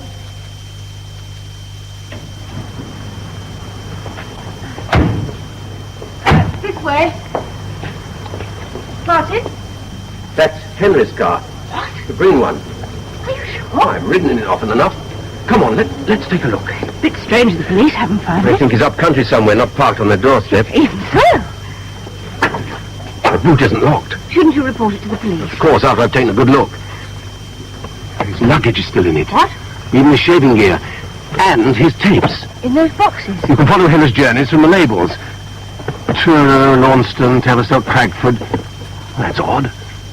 There's no tape for Fernybrook. Perhaps he didn't make one. But he was crazy about that organ. Could he have the tape with him? It doesn't seem likely. Or is it in the church with his recorder? No, I checked. Do you think he could have given it to Sally? Not her kind of music, but I'll look in her room. Unless it's somewhere else in the car.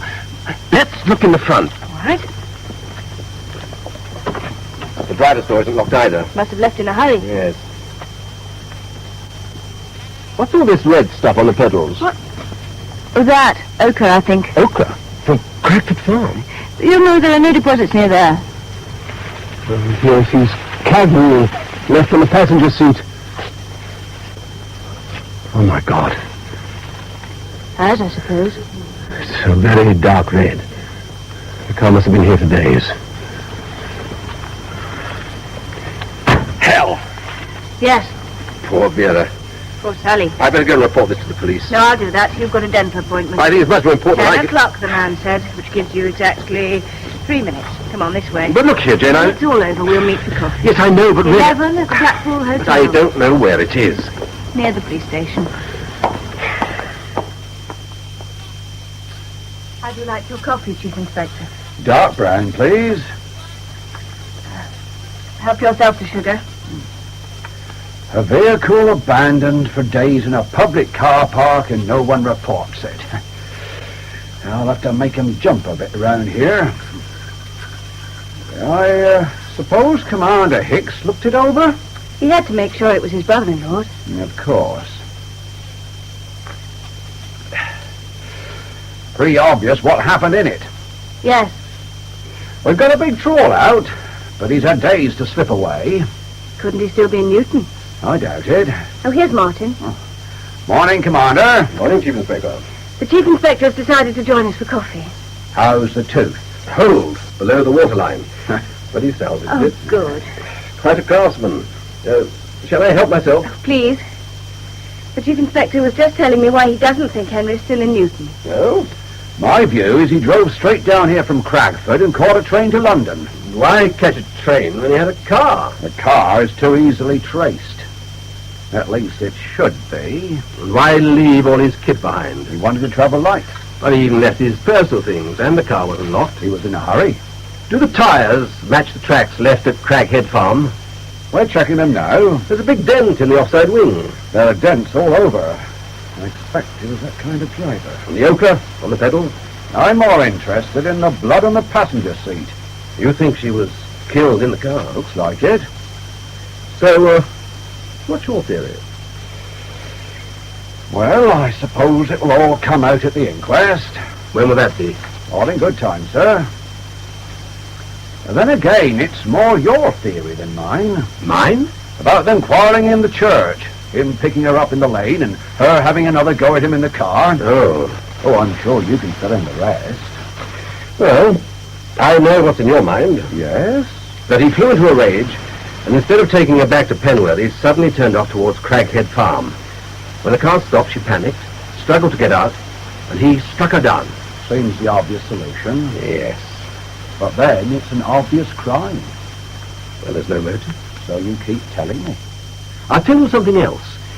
Even if the blood in the car is Sally's... We'll soon know that. And even if the tyre marks fit... That too. You still haven't proved it was Henry who drove that car. What? It could have been someone else. Your molar, sir. Did you have gas? Do you really believe someone else drove it? I don't know, Jane. There are lots of things I don't know. And neither does Worth. Henry's no saint. That doesn't make him a murderer. How well do you really know him? Not as well as I know V, of course, but... Don't you think you might be seeing him through her eyes? Well, why not? She knows him better than any of us. And you accept her judgment? She's a damn sight cleverer than I am. Have there been other women in your life? Several. But none of them lasted? Nope. Didn't she approve? Shall I drop you off at Penworthy? Please. Are you driving on to Fernybrook? Yes. I want another go at finding that tape. You, didn't mention it to Worth, did you? Anxious about it, aren't you? Well, because it's only as missing and ought to be there. Oh, come off it. What do you mean? Look, there's every likelihood that Henry used it to tape record the church organ just during his last evening in Fernybrook. Just before Sally arrived. So? So what took place between them in the church could also be on the tape. And highly incriminating. Let me give you a hand with the shopping. I can manage, thank you. I think Henry destroyed that tape. But if he didn't, and you find it, well, don't do the job for him. What with supervising my teeth and my car, not to mention my sense of civic duty, you begin to remind me of my sister. Why, Commander, I'll bet you say that to all the girls.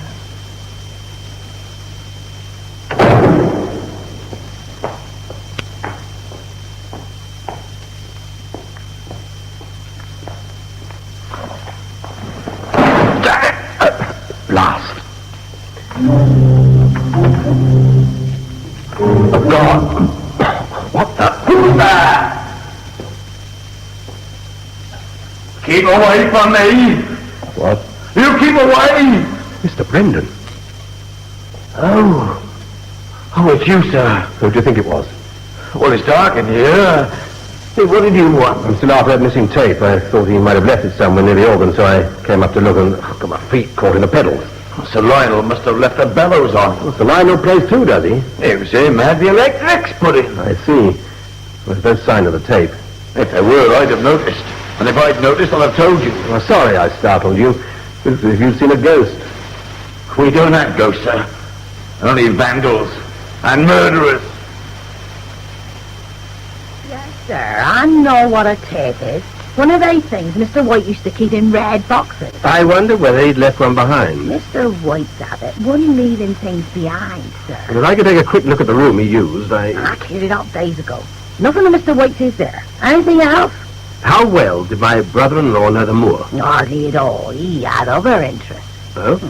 But come to think of it, he did do a walk up over. Did he? They went Craighead Farmway, I think. They? He and Mrs. Saunders. Jane? Back in July. 'Twas when he first come here. Oh, she never mentioned it? You judge by the company you keep. Isn't that what they say? Well, I think your familiar is asking to come in. Allow me. Is this the window you saw my brother-in-law from? I've told you that already. And the police. Did he come out of the church as soon as the organ stopped playing? Yeah, not at once. What? 10, 20 minutes later. So the organ stops, and a bit later a man comes out of the church, and you assume it's Henry. Who else would have been playing it? What about Sir Lionel? He never wears a cagoule. Is that how you recognize Henry? Bright orange it was. There was no mistaking it. Was the hood pulled up? No. Well, that's odd. The other witness swore it was. This doer, he's always in the pub. Got a belly on him like a Barnstable man. It doesn't get in the way of his eyes, does it? Hers might have been up, I suppose. Then at that distance, and in the dusk, you couldn't possibly have seen his face. If the man wasn't your brother-in-law, why did he get in his car? Anybody? Oh, Sir Lionel, come through, sir. Afternoon, Hicks. Sir Lionel? Still making inquiries? Just a quick word, Mrs. Hamlet. Sir? Simply to say that I'm still relying on you to keep an eye on poor Brendan. I'm taking in his meals like you said. Only I passed him in the churchyard just now, and he looked right through me. Doctor's giving him something. Drugs. Now, what he needs is to get away for a bit. I must see what I can arrange. Anyway, don't leave him alone too much. He's still in a state of shock. Whatever you say, sir. Oh, and thanks for making such a good job tidying up my workroom. Well, her ladyship's back next week. 'Twouldn't do for her to see it like it was. Right. Well, there is one thing, sir. Yes? I couldn't find that big paperweight of yours. You know, a marble one. No sign of it anywhere. How odd. Still, I dare say it'll turn up. Coming, Hicks? Yes. Right. Goodbye then, Mrs. Hamlet. Goodbye, sir.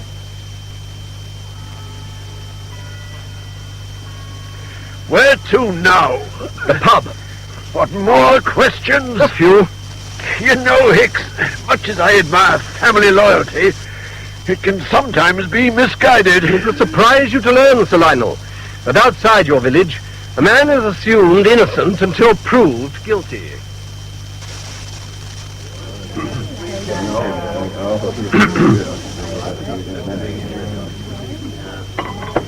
Half? Pint, I think. Cutting it fine. Mind if I ask you a few questions? How's your brother-in-law? Yes. I'd leave it to the police. I'm trying to find out what he did last Thursday evening. You mean you don't know? Everyone else does? People say he was in the church. He was seen leaving it. Did anyone see him go in, though? Must have gone in if he came out. If he came out. The beer. Well, thanks. I seem to remember you saying you'd seen him yourself last Thursday. Just after he opened, he came in for a drink and a bar snack. Did he say much? Something about making one last tape recording before he left the village. Wasn't really listening. What time did he leave? Wasn't very long. Half an hour at the most. And you assume he went into the church? Isn't that where the organ is? But you didn't actually see him go in. I heard the organ playing, which amounts to the same thing. What time would that have been? Oh, I can't remember. Yes, I can. 7:30 it was, because Sam Brennan had just come in. He always arrives about then. Sam? Digging a grave is thirsty work, and he needed his pint. While he was drinking it, we heard the organ, and I said to Sam that Mr. White was at it again. Did he make any comment? No, nothing. Sam often said nothing when you mention Mr. White. Besides, he was only here for a short time. Whose grave was it? Whose? Miss Dunning's, of course. The funeral was the following day. And so you do a good job. He always does a good job. Proper professional, Sam. One of the last. Digs them real deep. Even through the ochre. What? The ochre. Big streak of it in the churchyard. And Sam had been digging through it. Got it all over his boots. I've been trying to get you all afternoon. I was in the village. I've had the police here, asking about Henry.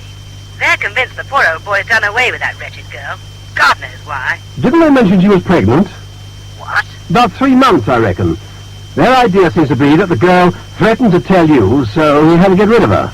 That's ludicrous. Well, I know. I keep trying to explain to them. If she'd come to me and said she was pregnant by Henry, I'd have laughed in her face. Laughed?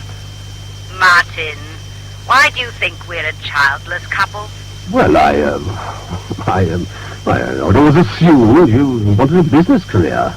Career? What's that got to do with it? Well, I really don't know. The reason we've no family is because Henry's incapable. Henry? Oh, he sews well enough. But I'm not sure that Look it up, Martin. I'm not elaborating. But the important thing is to let the police know. that someone else is responsible for the child. Of course. He's not the one they should be looking for. All right, I'll phone Worth tonight. However, the child may have had nothing to do with it, or only indirectly. What do you mean? Look, I think I know what's happened to Henry. Well, then where is he? I'd rather not say anything till I'm sure. Somewhere local? Yes, but I don't want to talk about it at the moment. I've changed my plan. What? I'm not going to Paris. I'm coming down to Ferney. No, don't do that. I want to see things for myself. It will be much better if you stay in London. Why? Because, because Henry hasn't enough money to get abroad, so he's bound to try and get in touch with you. And when he does, you must tell him to give himself up to the police. Well, you just said he was down in Devon. Yes, but I might be wrong. And it's essential for someone to look out for him at the London end. Oh, sounds plausible, I suppose. I'm sure it's the best arrangement. How's your Mrs. Saunders? Very helpful. Just going to have another of her damn good dinners? Smells like it. I've still a good mind to come down. And I think you should stay put. All right. I will. Good. For the moment. Dinner in 20 minutes. Oh, fine. I've got time for a gin. How did the inquiries go? I didn't find the tape. I checked in Sally's room. No sign, I'm afraid. I'm making myself damned unpopular in the village. Is it worth it? What do you think? Thanks. Me? Yes. I gather you went walking with Henry on the moor. You must know him better than I thought. I did the same walk with Henry that I did with you. Oh? Because he asked to come along, as you did. Enjoy it? Well, he made numerous suggestions, all very indecent but highly flattering. I see. Unfortunately, there was a cloudburst to dampen his ardour, so we spent the rest of the time squelching back home through fog. No. A couple of days later, he noticed Sally, and I was out of his life forever. Hope you didn't mind my asking. As for knowing him better than you thought, I don't know how well you thought I knew him. But I did form an opinion of his character. Yes? Henry is a senile delinquent, who's vain as a peacock and devious as the devil. And why you waste your time trying to prove he's innocent, only God and your sister know. In other words, I should move on to Saltham. Oh, as far as I'm concerned, you can have the room as long as you like. But I do wonder whether what you're doing will really help your sister. Frankly, Jane, I've got to the point now where I want to find out the truth as much for my own sake as hers. What's more, I'm beginning to get a glimmer of it. Oh, by the way, she phoned this afternoon while you were out. I answered it. Did she say much? Oh, she's like you, asks questions. Lord, I hope she wasn't probing. Not at all. Didn't even ask to see my birth certificate. She's all tense at the moment. The police have been getting at her. Oh? Matter of fact, she wanted to come down here, but I put her off. Why? I reckon we're in for a nasty development, and I want to keep her out of it. What kind of development? You think Henry's guilty? An innocent man would have given himself up. Well, I think you're wrong. Someone else killed Sally Brendan. Who? I'm driving out to Newton Cross after dinner to check a few points with the Chief Inspector. I'll tell you when I get back. Was this the person you think stole Henry's car? That's right. And who drove it to Craghead Farm, then abandoned it at Newton Cross. So where was Henry while all this was happening? Where is he now? You can't go opening graves, Commander. Need special permission. Then I think you should get it. Because of this theory of yours? It fits the facts. It's rather a lot to digest. Can I regurgitate? If you like. Sam Brendan overhears this violent scene in the church between his daughter and White. The girl says she's pregnant. White doesn't want to know. The girl leaves. Shattered.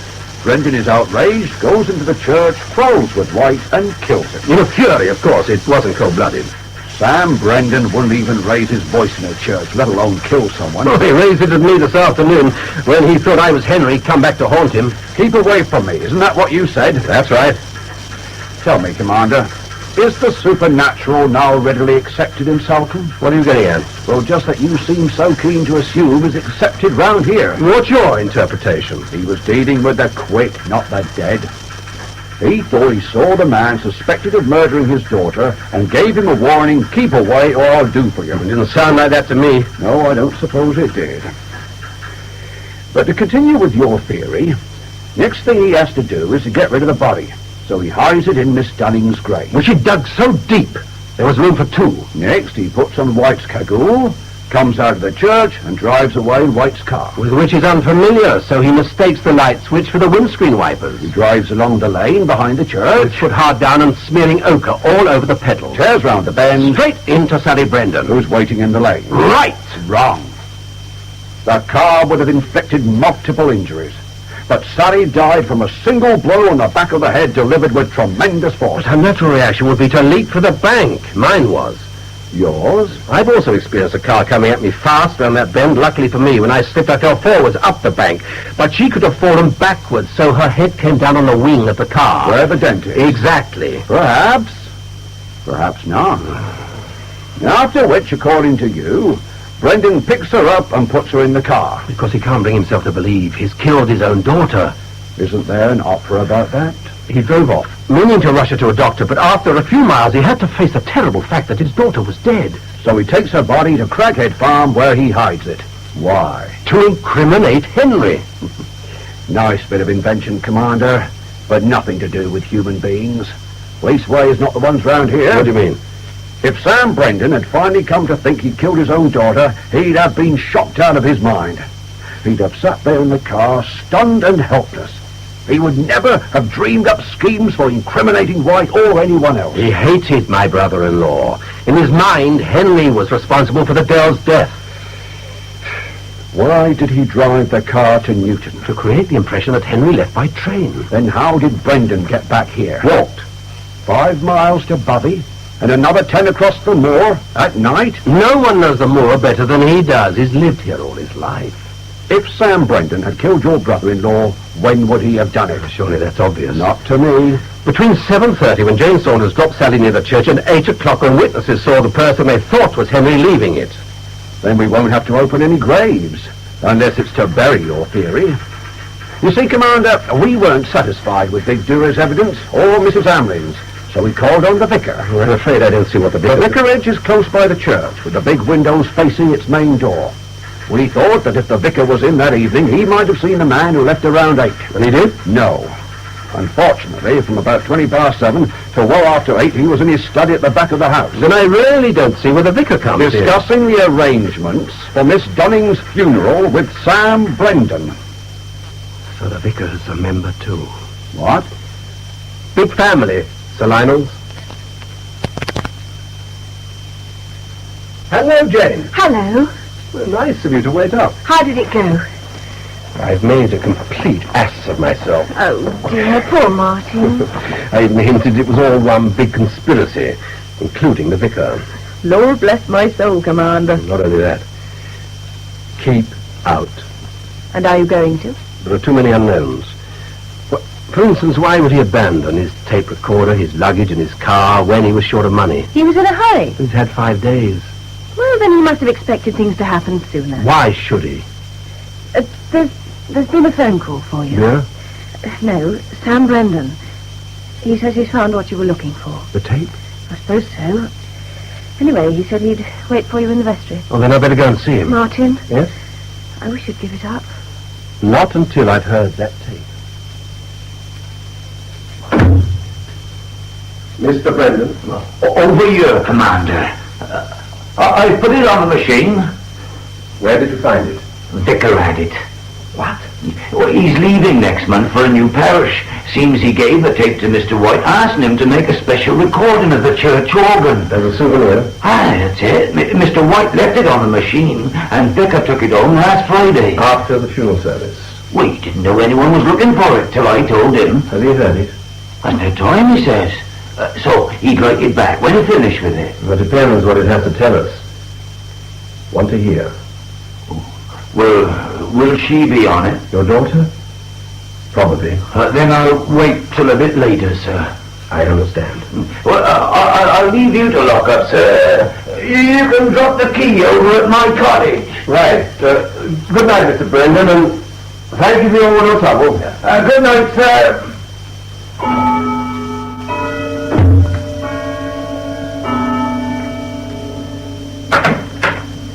First, some variations of mine on the old song of the Cavalier.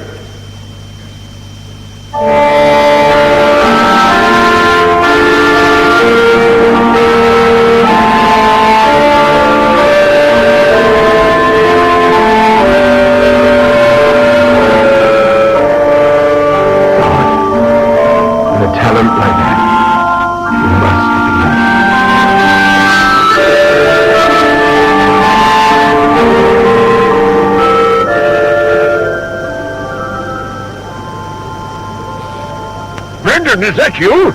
Yes, sir. Who's playing the organ? Mr. X. I didn't know he was musical. We found that tape, sir. The one Mr. White made. He's listening to it in the vestry. Oh, I see.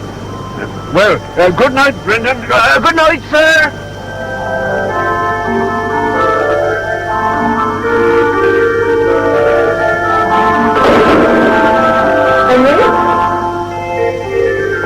I've got to talk to you. I know. You told me on the phone. I also told you what's happened. You did? So what are you going to do about it? I've already done it, according to you. Well, you wasn't done it, it's yours. There's one obvious solution. No, I want to have the child. That's that then. Well, no, it's not. You're the one responsible. Two are normally regarded as responsible. Well, I think all these why I should have to cope on my own. What do you expect me to do? Marry? Cold-covered enough back in the summer. To the time of romance. Well, don't think you're going to walk out on me. You've got to help. Financially? At least it would be something.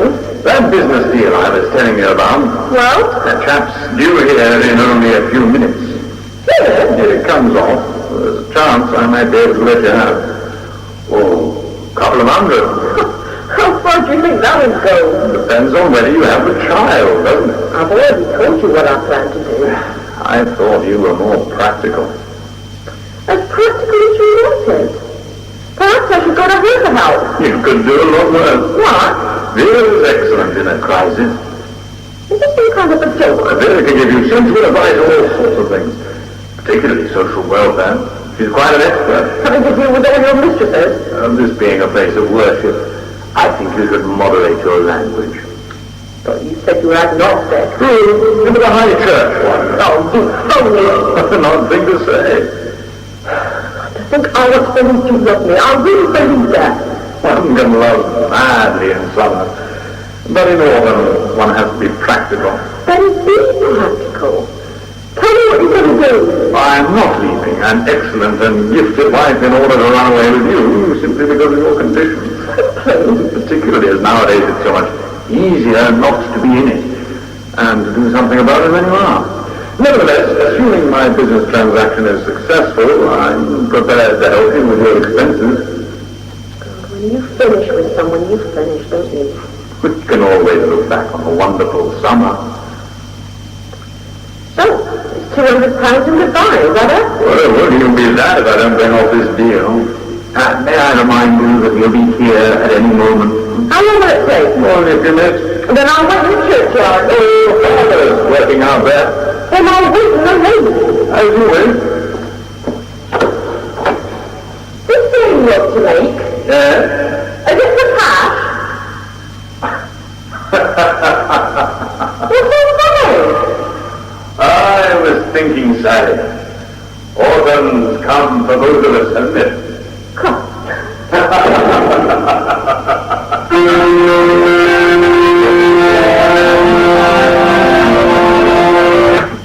Is anyone there?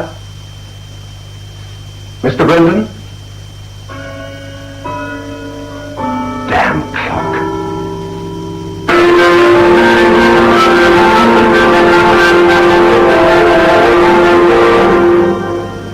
My dear darling, how good of you to come. I brought cash. 800. 800. What will be for the manuscript of paper to the there's still a question of credit for the discovery.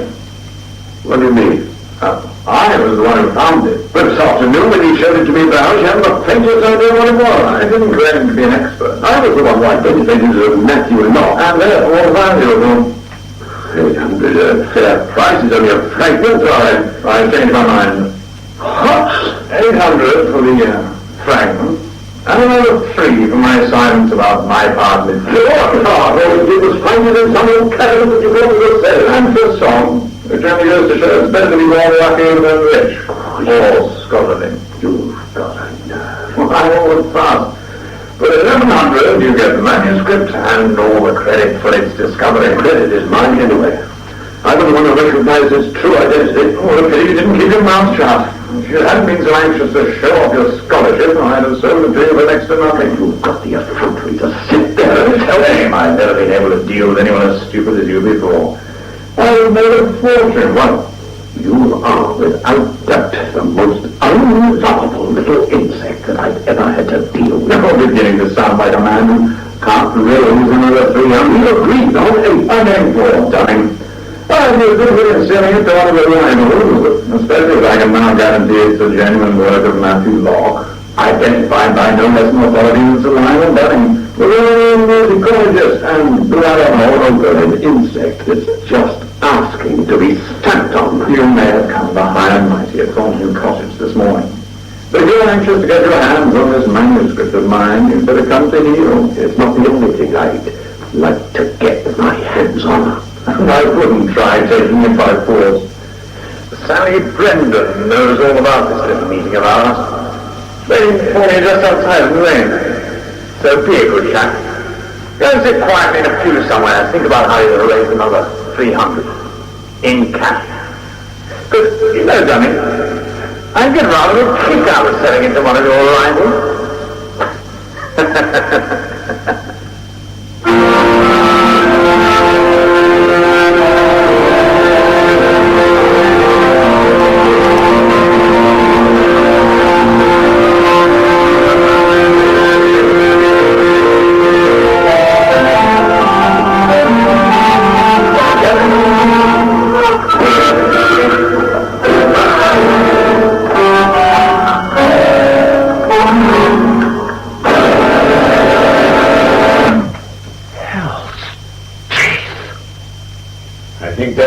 The end of the Grand Guignol.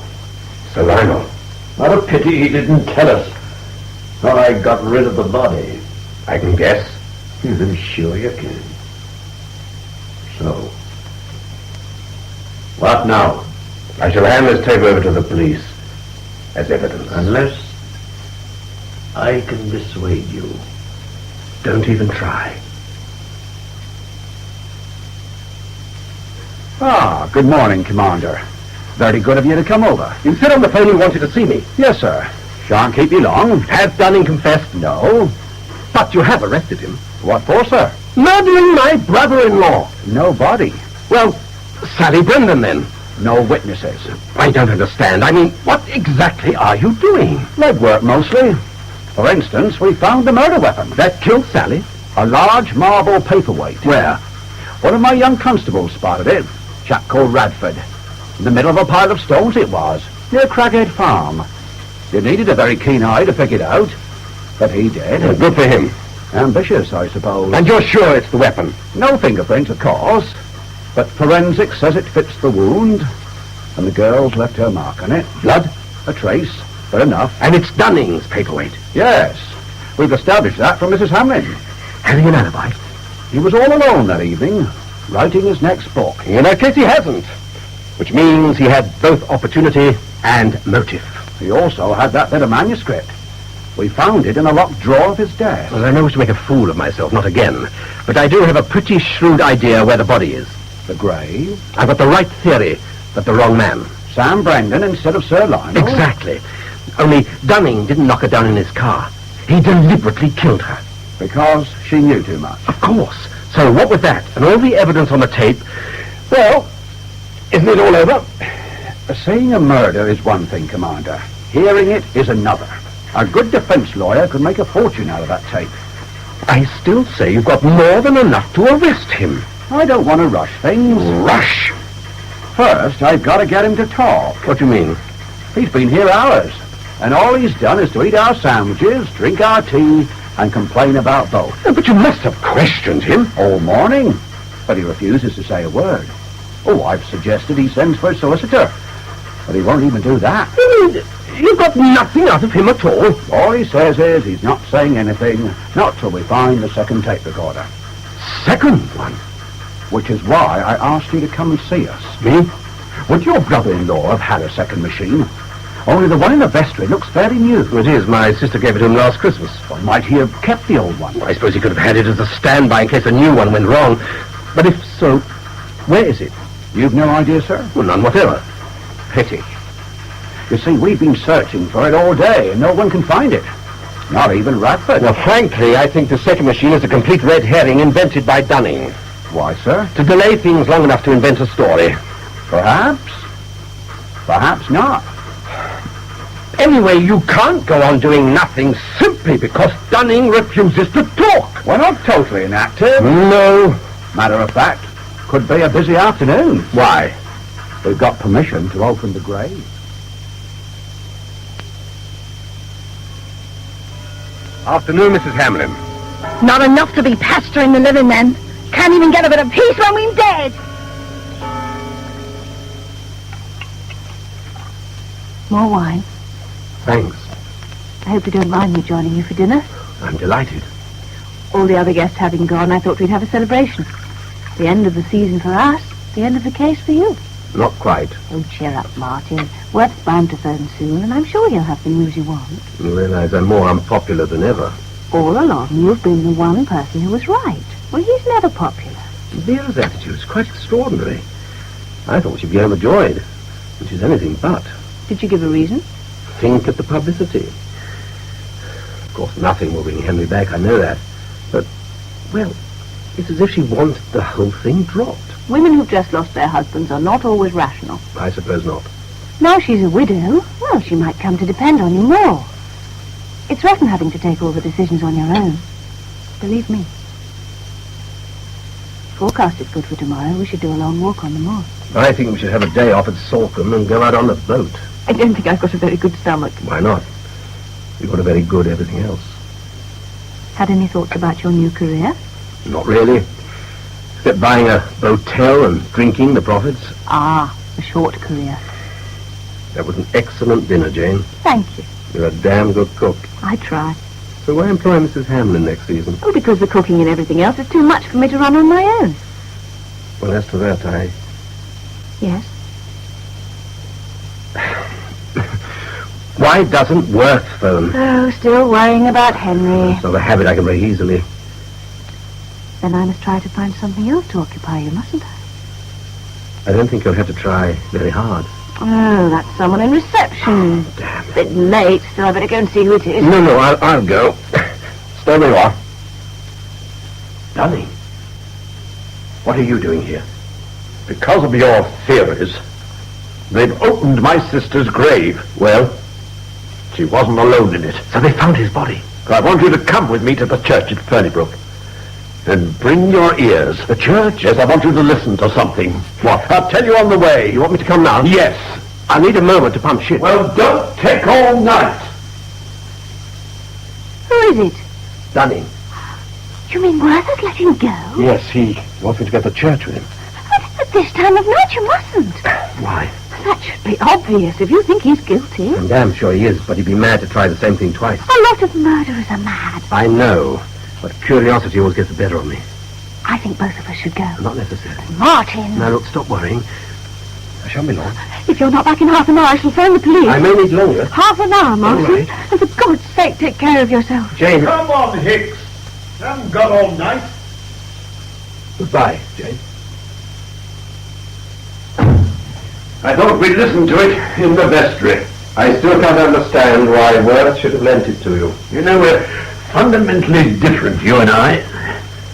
For a sailor, of course, the important thing is sight. I could picture you standing on the bridge of a warship, peering through the fog at some distant light. We use radar, but for me, the important thing is hearing. You look at the surface, but I hear what lies beneath. I thought we came to listen to the tape. Well, the first few minutes are taken up with what White describes as his variations on the old song of the Cavalier, which most of us attribute to Antonio de Cabazon. If you say so. After which, Sally Brandon enters. I know. Now, I'm sure you lead a blameless life, Hicks, but if you didn't, and someone started to discuss the sordid details while you were making a tape recording, especially for a vicar, wouldn't you switch off the machine? He forgot. I see. Let's listen to part of his conversation with poor Sally. Quite an expert. Trying to deal with all your mistresses. This being a place of worship, I think you should moderate your language. So you said you were agnostic. To the high church one. Oh, you phony. Another thing to say. To think I want to believe you love me. I really believe that. One can love madly in summer, but in autumn one has to be practical. Well, what did you hear? I never claimed Henry was a saint. But the sound, man. What about the sound? Well, there's a bit of an echo. Why? It's in a church. All right, well now, let's listen to some of my conversation with him.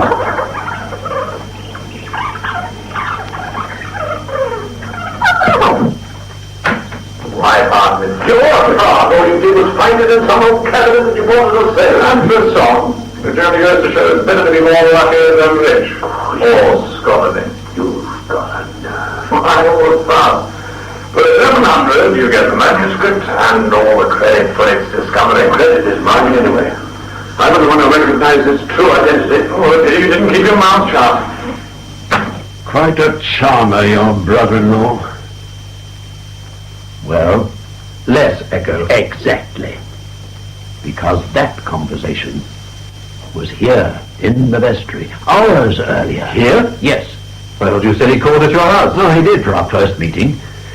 And that was where he saw something that crystallized the whole scheme in his mind. What? An object heavy enough to kill with. You tried to tell me he stole your paperweight. It was lying on my desk, just in front of him. And you didn't see him take it? Well, it must have been while I was phoning the bank. He wanted cash, you see. So he gave me a couple of hours to get it and suggested that we meet again later in here. And you agreed? Well, it seemed odd, but At the time, I had no idea what he was planning, which was to go away and set up his machine so that he could record our transaction. Last time we discussed all this, you said there was no transaction at all. I said that he couldn't guarantee that what he was trying to sell me was genuine. I think you were deliberately concealing the fact that he made a discovery, not you. Discovery? He didn't even know what it was. I was the one who... Yes, well, we won't go into all that. No. The important thing is that I bought it. What? For $800. He urgently needed the cash, you see? There was no one else to sell it to. Nothing about you buying it on the tape. No, of course not, because that tape's been edited. If that were the case, it would have a join in it. But it hasn't. No. So, what's your answer to that? Look, I told you earlier that my sister was not alone in her grave. Quite. That's where you hid the body. Oh, you will jump to conclusions. What do you mean? She wasn't sharing it with his body. Only his tape recorder. All right. We had two. So what? The organ music and the conversation with Sally were recorded on this new machine of his, with this tape. But his conversation with me had been recorded earlier with a different tape on the old machine. Well, immediately afterwards, he edited that tape, removing all reference to the fact that I'd actually bought the fragment of the manuscript, and later, after his conversation with Sally in the church that evening, he re-recorded the edited piece of tape on this one, and then finally added his warning to me about Sally being just outside.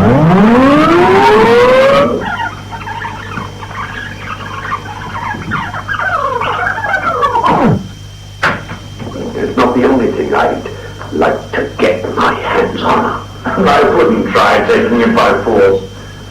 Sally Brendan knows all about this little meeting of ours. Waiting for me just outside the lane. So be a good chap.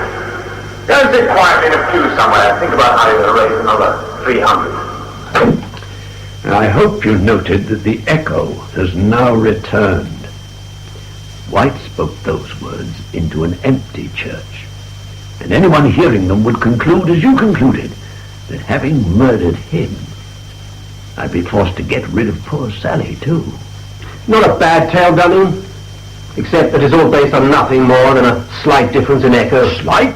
Different voices, different positions in the church. I'm not convinced. What time is it? Nearly 20 to 11. Then I must ask you to be patient for a few moments longer. All right. Meanwhile, perhaps you care to explain why Henry did all this. Well, to give me a motive for murdering Sally Brendan. But why on earth should he want anyone to think you'd murdered Sally? Because he murdered her himself. He had no motive. Well, the girl was pregnant. But that really explains the work. It wasn't Henry's child. No! That's why he killed her. What? In his conversation with Sally, he goes to lengths to show that her pregnancy is no threat to his marriage. But not once does he mention that he couldn't possibly be the father of the child. He couldn't afford to put that on the tape. It was his motive for murder. You mean because the child was someone else's? Exactly. Whose? Oh, does it matter? Good God! Feudal right, my dear Hicks. There are times when your imagination runs riot. No. Someone outside the village, of course. The important point is that last July he was quite convinced that the girl was hopelessly in love with him. And yet all the time she was giving the committor to someone else. What is more, completely unaware that he was quite incapable of fathering a child. The poor girl then makes things even worse by demanding that he pay for its support. So what you're saying is... What I'm saying is that Sally Brendan was the victim of your brother-in-law's colossal vanity. And you're never at loss for a plausible explanation. You mean you're still not convinced? Only that you murdered him. Oh, there's a touch of the bulldog in you. Oh, damn it, old man, I heard you do it. My dear Hicks, if all you lack is a demonstration of how flights of Vox Angelicas sang him to his rest, then I can't resist. Where are you going? You just stay where you are and listen.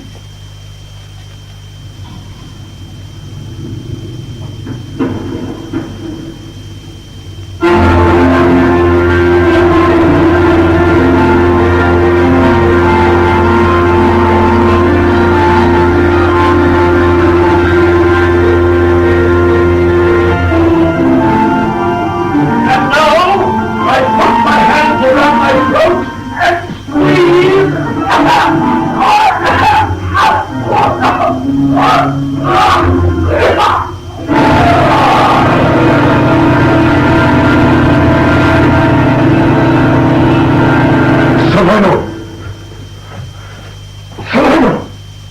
Look! What the hell's going on? I'm afraid he's been carried away by his own performance. What? If we could just loosen his collar... What are you doing? If I don't get you back to Penworthy in the next few minutes, Mrs. Saunders will be sending for the army. Lord, I've forgotten. Oh, thank you. Thank you. Method acting, my dear Worth. Never try it. No, sir. Well, Hicks, you're still unconvinced? Commander? Saved by the bell. What? Convincing evidence. Why, here is the church clock, which strikes every quarter. I know that. Then explain this. That tape which you keep insisting had not been faked lasts well over 15 minutes. 18 to be exact. So why does one never hear the striking of the church clock? Because... Yes? Because the conversations between Henry and Sally and Henry and you were recorded out of sequence. And may he rot. I'm sorry, Hicks. You tried damned hard on his behalf. Now you talk as if it's all over. But simply because he tried to incriminate you doesn't prove he's guilty. What? Well, there's no need to go down with the ship, Commander. I've no doubt that once we start questioning him, he'll tell us everything. The vain ones always do. You got to find him first. Oh, not me. Interpol. He thinks he's got away with it, and all he needs to do is hide his identity and live abroad. Only to do that, he'll soon need a lot more money. You think he'll get in touch with my sister? Bound to. He'll be on one of those foreign trips of hers. And when he does, clump.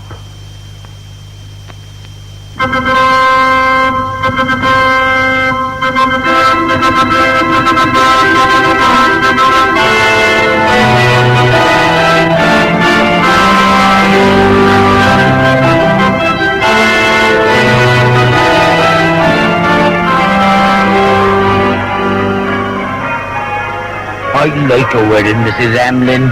Why all the rush, though? What? We've only known each other since the end of the season. That was months ago. Twouldn't surprise me if they'd cut across fields.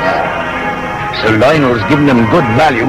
I'm surprised at he playing the organ for they. Why?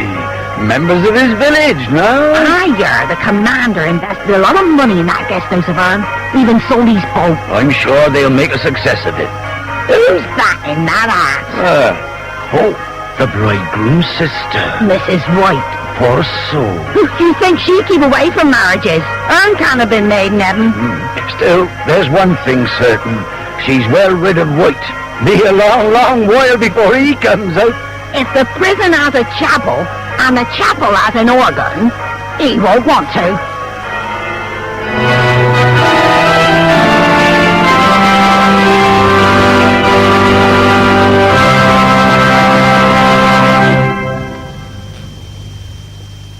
In The Sound of Murder by Eric Corner, the part of Martin was played by Conrad Phillips, and that of Jane by Rosalind Adams.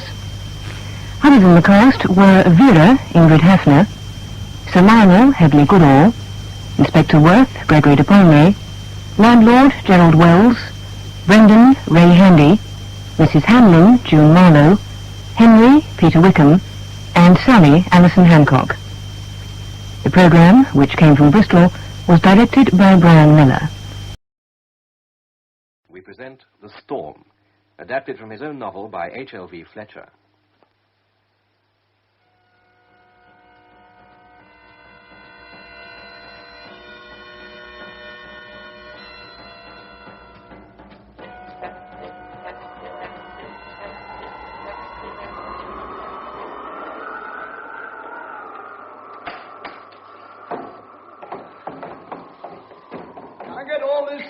My boots, Miss Molly. Never mind about that, Jacob. Get that door shut. Ooh.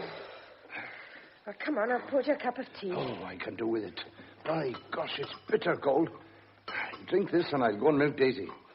That's a great fire you've got going. Oh, plenty of wood cut, I hope. Logs, any amount we Oh, we're got. going to need them. The snow coming at last. I've been waiting for it all day. Sky grey as slate. It's been dark since dinner time. Well, threatening since the new year, the snow. We'll have good measure now. I wish Father was home from town. Oh, he'll be all right, don't you fret. The valley roads fill up so quickly. Oh, have some more tea, Jacob. Half a cup. Plenty of sugar. That's a good gal. Where's the paper?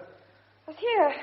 Father's bringing today's. It'd be nice to have the news up to date instead of yesterday's paper by post. Anything more about that actress woman that was murdered? No, except that they're looking for her husband, Mr... Oh, what is it? It's on this page somewhere. Ah, yes, Mr. James Romford Smith. Well, why is she called Miss Carrington if she's married to him? Thelma Carrington with a stage name. Oh. She's a wonderful actress. What's she now? Seen her act a few times. A lot of her films. Well, and her husband goes and sticks a knife in her. Well, it doesn't say he killed her. Well, who else could have killed her? Read what it says. Where is it? Ah, yes. The police are anxious to discover the whereabouts of Miss Carrington's husband, Major James Romford Smith. There. If he hadn't done it, why are the police looking for him? Says they were married soon after the war. He lost a hand in a commando raid on a village in Norway, escaped by stabbing some German sentries, was given the MC and made much of. Really quite a hero. He got in the habit of stabbing, it seems. Seconded to the War Office, believed to be MI5. Oh, that means spy. I'm not all that ignorant. He took no part in his wife's theatrical activities. That's about it. Oh, it doesn't sound the kind of man who'd stab his wife. Can't say, see. Trash, this all acting lot. Well, I better go and milk. Here's your dad coming. What? Look, through the window. Oh, that's a relief. Oh, he's walking, too. He's had to leave the car. Oh, someone with him. It isn't anybody I know, is there? By gosh, the snow's coming thick now. See you later. Very well, Jacob.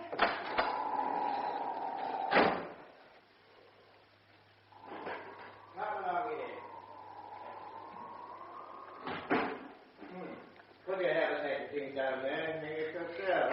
Father, where's the car? I had to leave it in Powell's yard. There's a drift on that corner. I couldn't get through. We've a visitor, Molly. We have? This is Mr. James, isn't it? How do you do, Mr. My James? daughter, Molly. How do you do? Got off at the junction by mistake. Walking to Llanithan. Can't do that trip tonight, so I said he'd better stop here. Of course. Come over by the fire. No, I'm not cold. Our walk warmed me. Come on, sit down. Make yourself at home. Thank you. I'm terribly sorry to intrude on you like this. Oh, you're not intruding, man. Anybody up here would take you in. It's 12 miles to Llanithan. We'd have been digging you out of a drift in a couple of days if you'd gone on. See, I had an idea I had to change at Newpool. When I found there wasn't a train, I decided to walk. But it's 20 miles from Newpool to Llanithan. Oh, yes, well, I'm used to walking. Not in the snow. No, I wasn't sorry when you offered me a lift. Well, we're glad to have you. I can go in the morning. We'll have to see what the snow's like. You expected anywhere? No, not immediately. There's a telephone in the post office Oh, here. yes, that's all right. Good. Because it's in the post office kitchen. And they sit there and listen to all you say. Mr. James knows the district, Molly. Oh, really?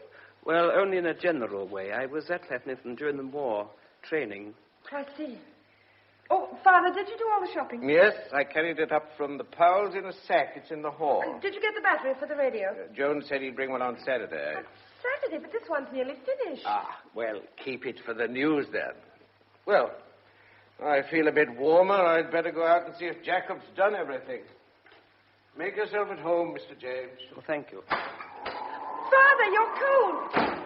Oh, and he catches cold so easily. Oh, I've poured you some tea. Oh, yes, thank you very much. It's very kind of you. Look, I really am very sorry to impose on you like this. You know, you and your father are very kind. Oh, anybody up here'd give you hospitality.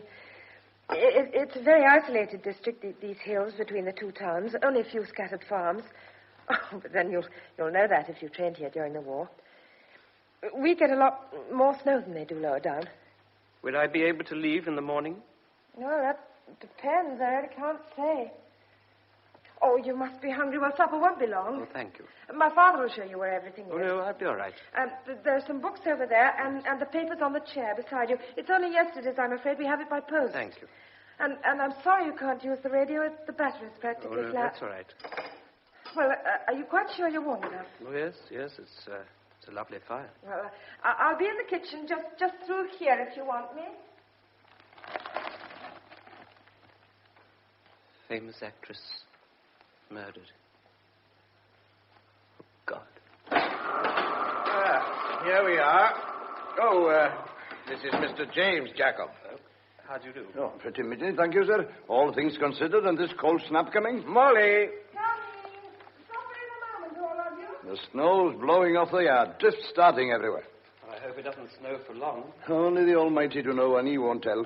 Might be days, might be weeks. The way we weather is like your looks. You've got to take what comes. But don't you worry about the snow. It melts. We get severe storms up here in the hills at times, Mr. James. Sometimes they become quite historic. But I hope this one won't make history. And I says amen to that. Well, here we are. Supper's ready. Good. Come along. Sit here, Mr. James. Thank you. Well, potatoes, Mr. James? Oh, yes, thank you. Oh, this is our own Welsh lamb, Mr. James. Your hand cold? And? Oh, this? Oh, you haven't taken your glove off. Well, as a matter of fact, it isn't a hand. Oh. Be quiet, man. He will ask questions. Oh, no, that's quite all right. I lost my hand in the war. In the war? I forget about it, you know. I'm afraid you have to put up with Jacob. He's curious as a magpie. Ask nothing, learn nothing.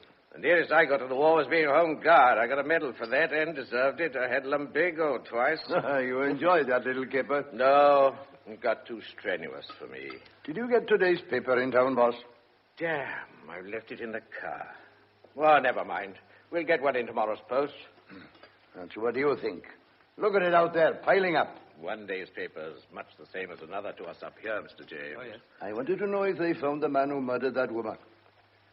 What woman? That actress woman that was stabbed. You know, I can't remember the name.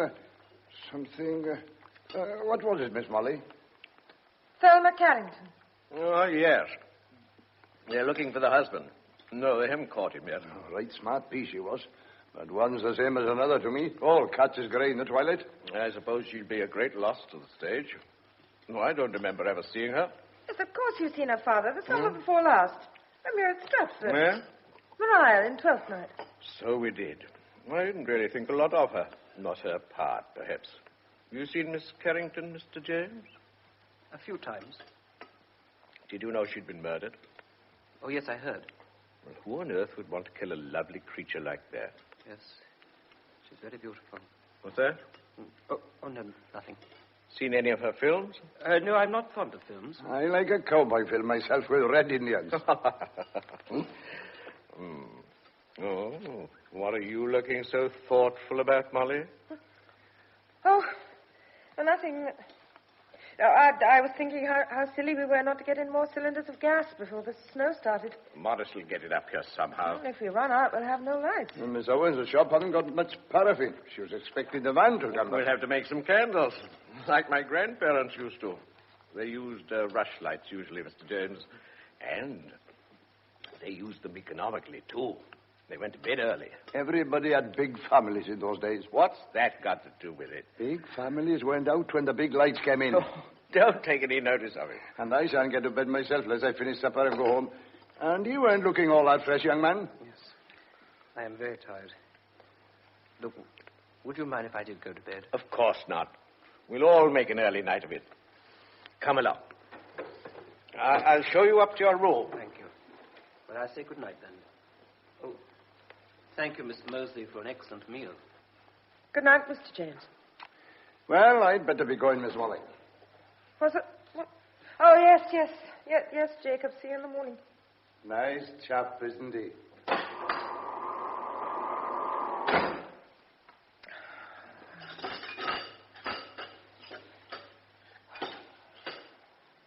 Well, our visitor was tired.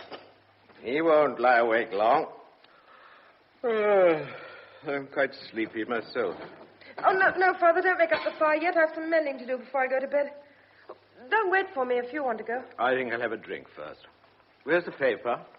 Yesterday's paper is on the chair beside you. It isn't here. Well, I put it there. Did Jacob have it?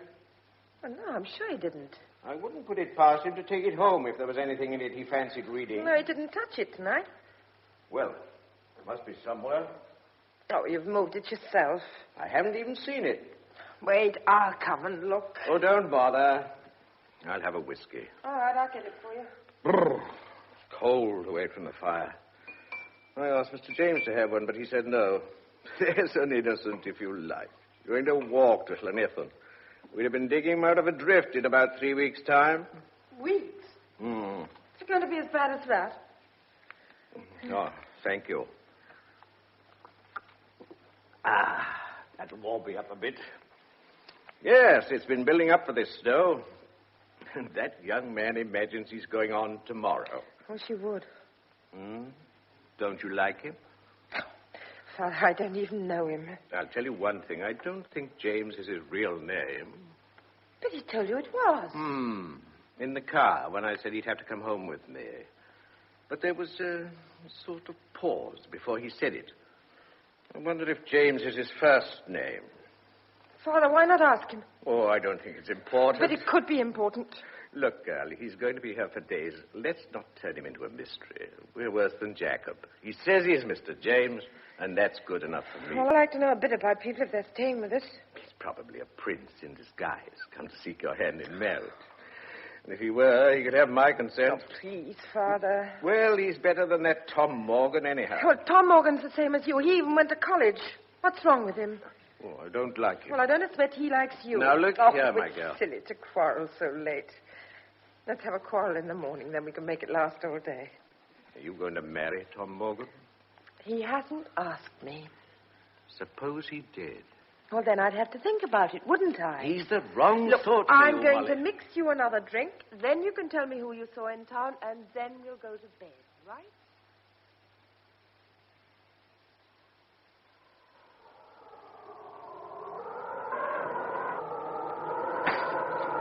Where's the boss, Miss Molly?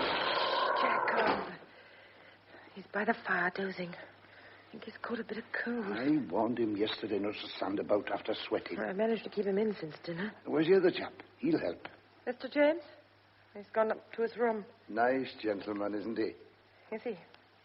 Oh, I wish he hadn't come here. Well, never mind about him. Tom Morgan's in the barn. Tom?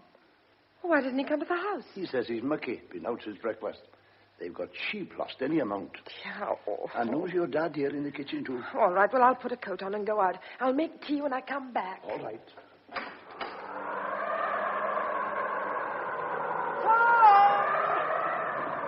Tom! Molly, here I am in the barn.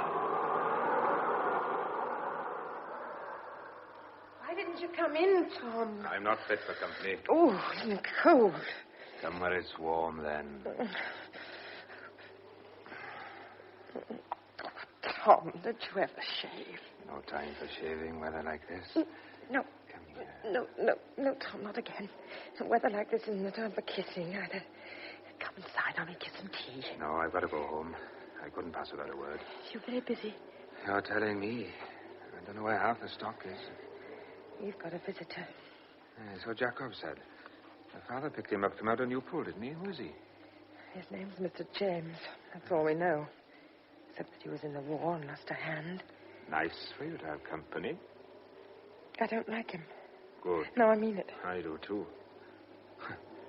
Good-looking chap in the house, you don't know what'll happen. Well, come in, then you'll meet him. No time, girl. I shall have to go. I don't want to. We're up to the eyes in it now. No, don't go for a minute. I don't want to. I like to stop here all night, Molly.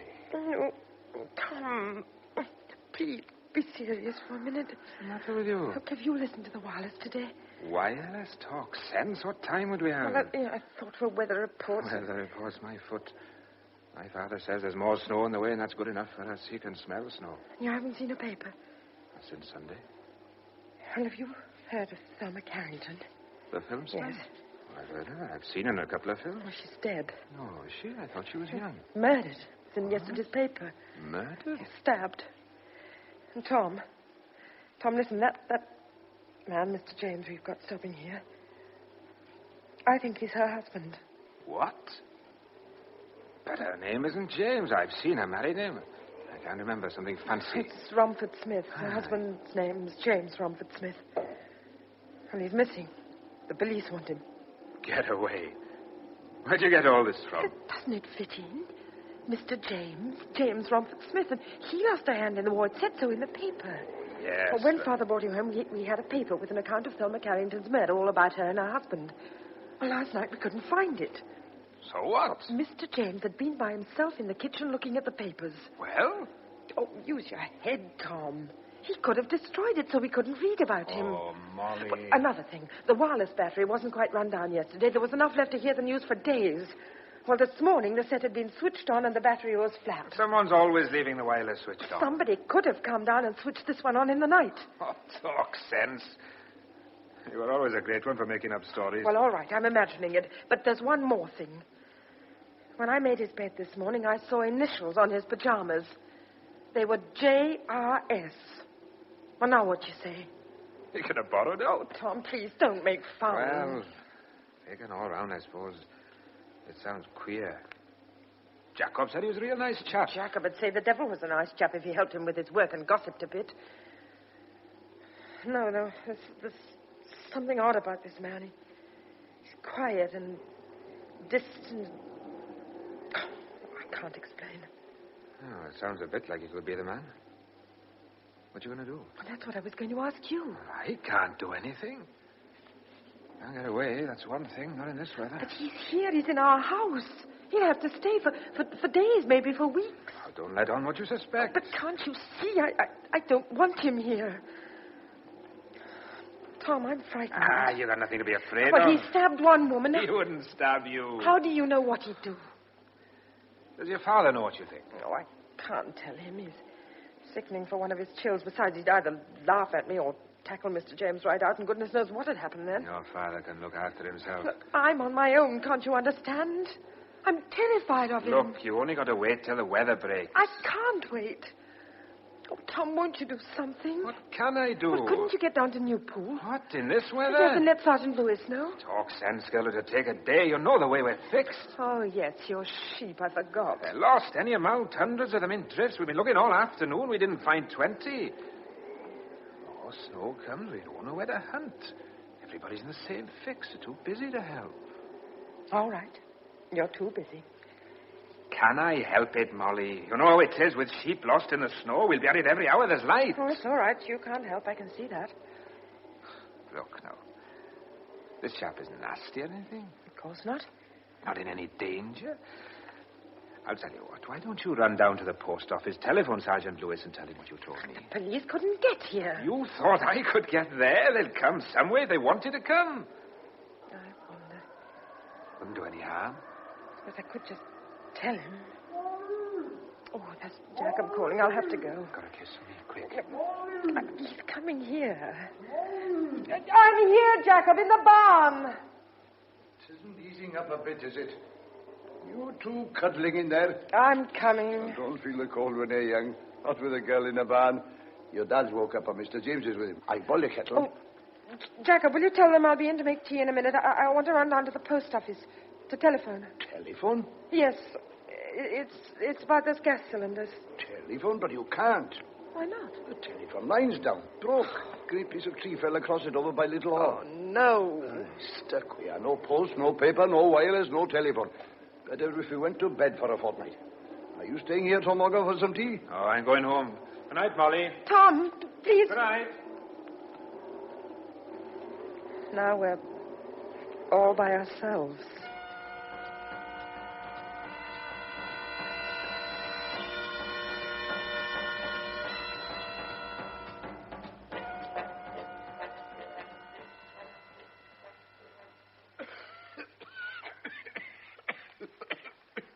You've a nasty cough, Mr. Mosley.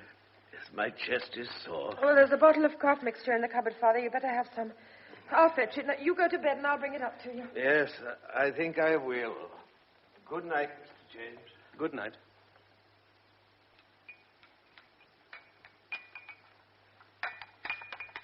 Look, do let me help you with the dishes. No, please, now, please, I can manage quite... I can't just sit about. Come on. Oh, yes, I'm marvelous at wiping up. Can hold anything with this hand of mine. You worried about your father? No, but he's careless, you know. getting hot and then standing to get cold in a northeast wind. He had bronchitis last winter, then nearly pneumonia. Yes, he ought to have a doctor, really. But I don't think a doctor could get here, even if we could send for him. Yeah, it's awkward. No, I'll keep him in bed for a few days. Oh. Damn, I broke the plate. Look, I'm most awfully sorry. Never mind. It's an old one. Do you know? What? First time I've heard you laugh since I came here. You almost smiled yourself. Well, come along and have some of Father's whiskey. Help yourself. Oh, thanks. You having one? No, thank you. What's it like outside? Like, I can't see out. There's ice on the window. Ice? Well, this room's hot. No, not near the glass. It's a clear night. I can see some stars. Must be freezing very hard. Freezing? Right, I think I'll go on tomorrow. Go? Well, I don't want to trespass on your hospitality longer than I can help. You're welcome to stay. No, I really think I should move on. You know, you have an awful job. I don't think you understand what it's like. Well, now it's freezing. It'll be easy. Well, have you ever traveled through snow? Once in Norway. What, far? No, not far. Well, it won't be the same. There won't be a frozen crust, not after only one night's frost. You'll go through all the time. I'll manage.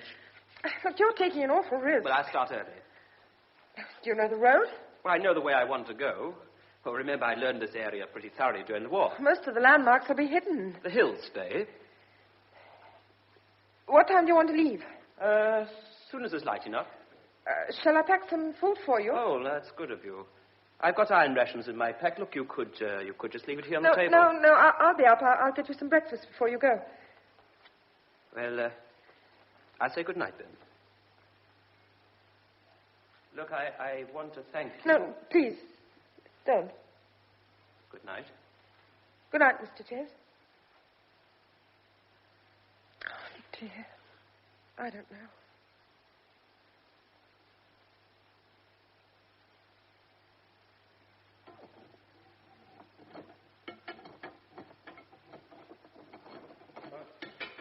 Oh, I say, I think I overslept.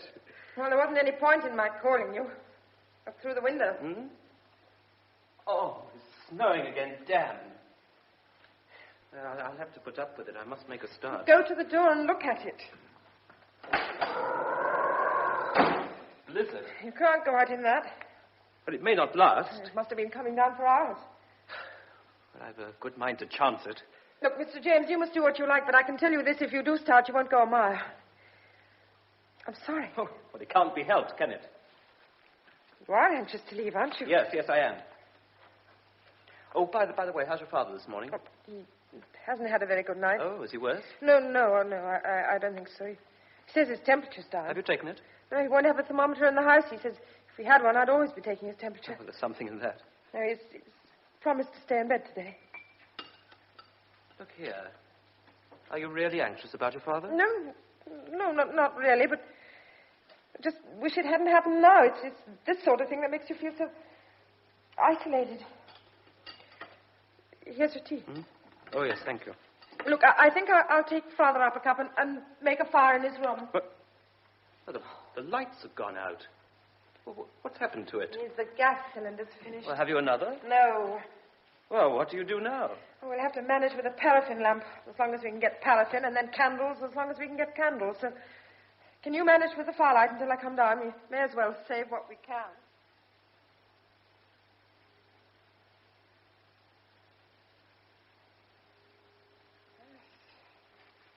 Poor old Jacob, he was quite glad to go home, and he doesn't usually give in.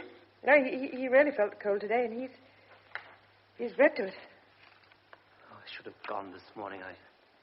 I should have gone. Oh, I wish I had something to do. Look, the snow. I feel imprisoned, shut in. Look, why don't you go up and talk to my father for a bit? Well, I don't No, take some coal up for the fire, and if he doesn't seem too tired, you could stay a while. Oh, that's a good idea.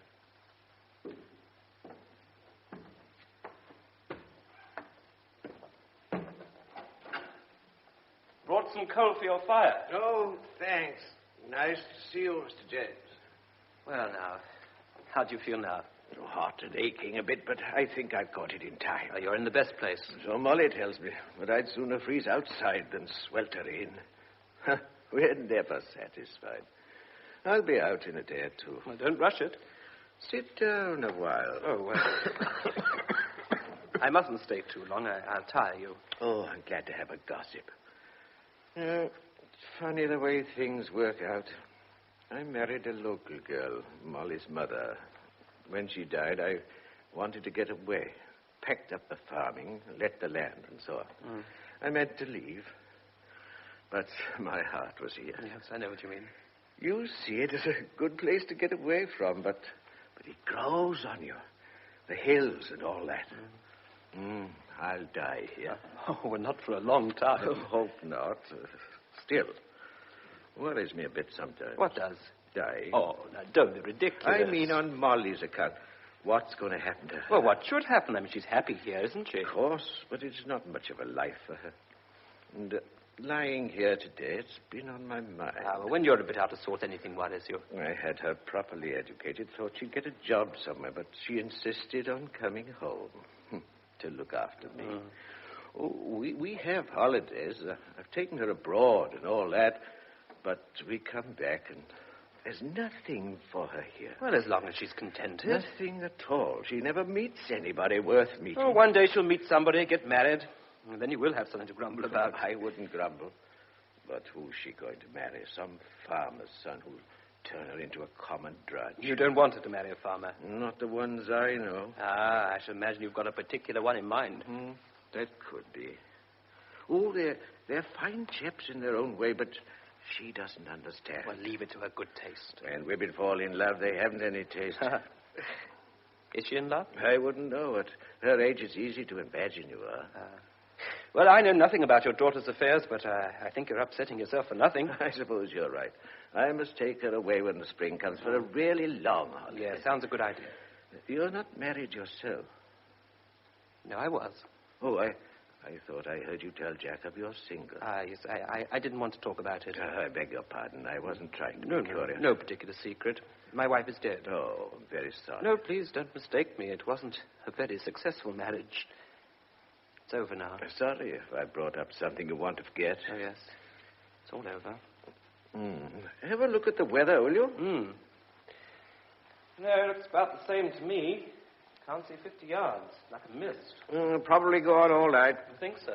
It's largely a matter of wind. As long as it stays in this quarter, we shan't get much change. Could you put a bit more coal on the fire? Yes, certainly. The room will get like an ice box if it gets too low. Yeah. Now, how about a nap? I might. Good. Now, I'll just go down. I promise to do a few jobs for Jacob. Come up again. Certainly will.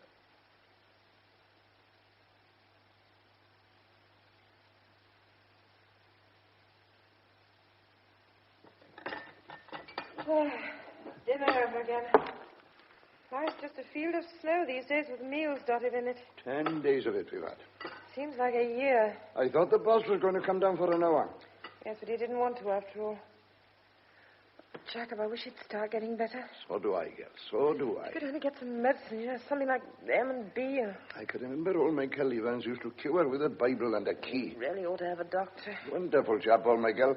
Dead these 20 years, you'll be. Oh, he's not much help then, is he? Oh, where's Mr. James? In the barn. You like him better now? Oh, I don't know.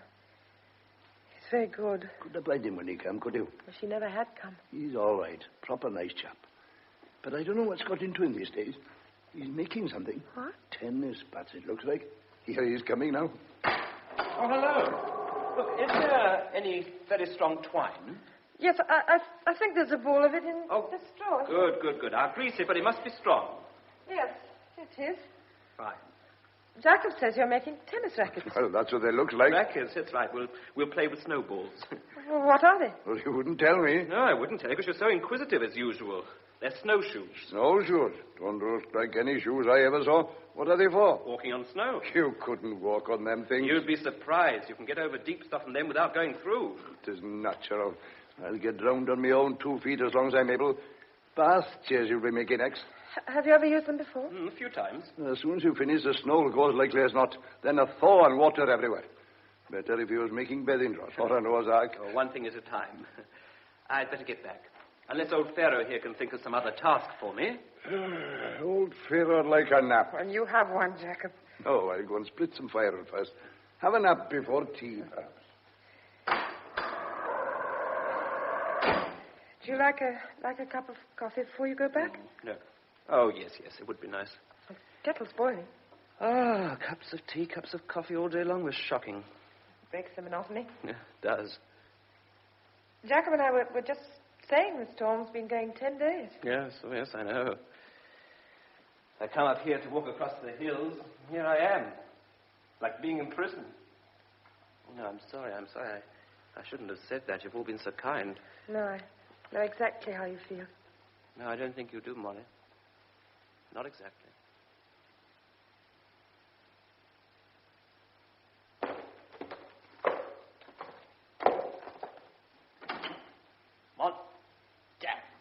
Mr. James, what on earth are you doing here? It's the middle of the night. It's only 2 o'clock. Why have you come down? I thought it was Father. What are you doing? I'm leaving. Now. Yes, now. But why? In the middle of the night? Well, it's early in the night. There's a moon. Which will set in a couple of hours. There's plenty of stars. The sky's clear. Look, you can't. You'll be lost. I was taught to make my way by a map and a compass. On snowshoes? Exactly. You've no idea how cold it is. It's below 0. I'm put up with that. Oh, please, start in the morning. It may be snowing in the morning. I don't think you realize what you're up against. I think I do. But you'll never make it. Oh, of course I shall. After all, I'm only going to Glenithan. All right, go if you want to. But if you think by walking out into the night you can escape...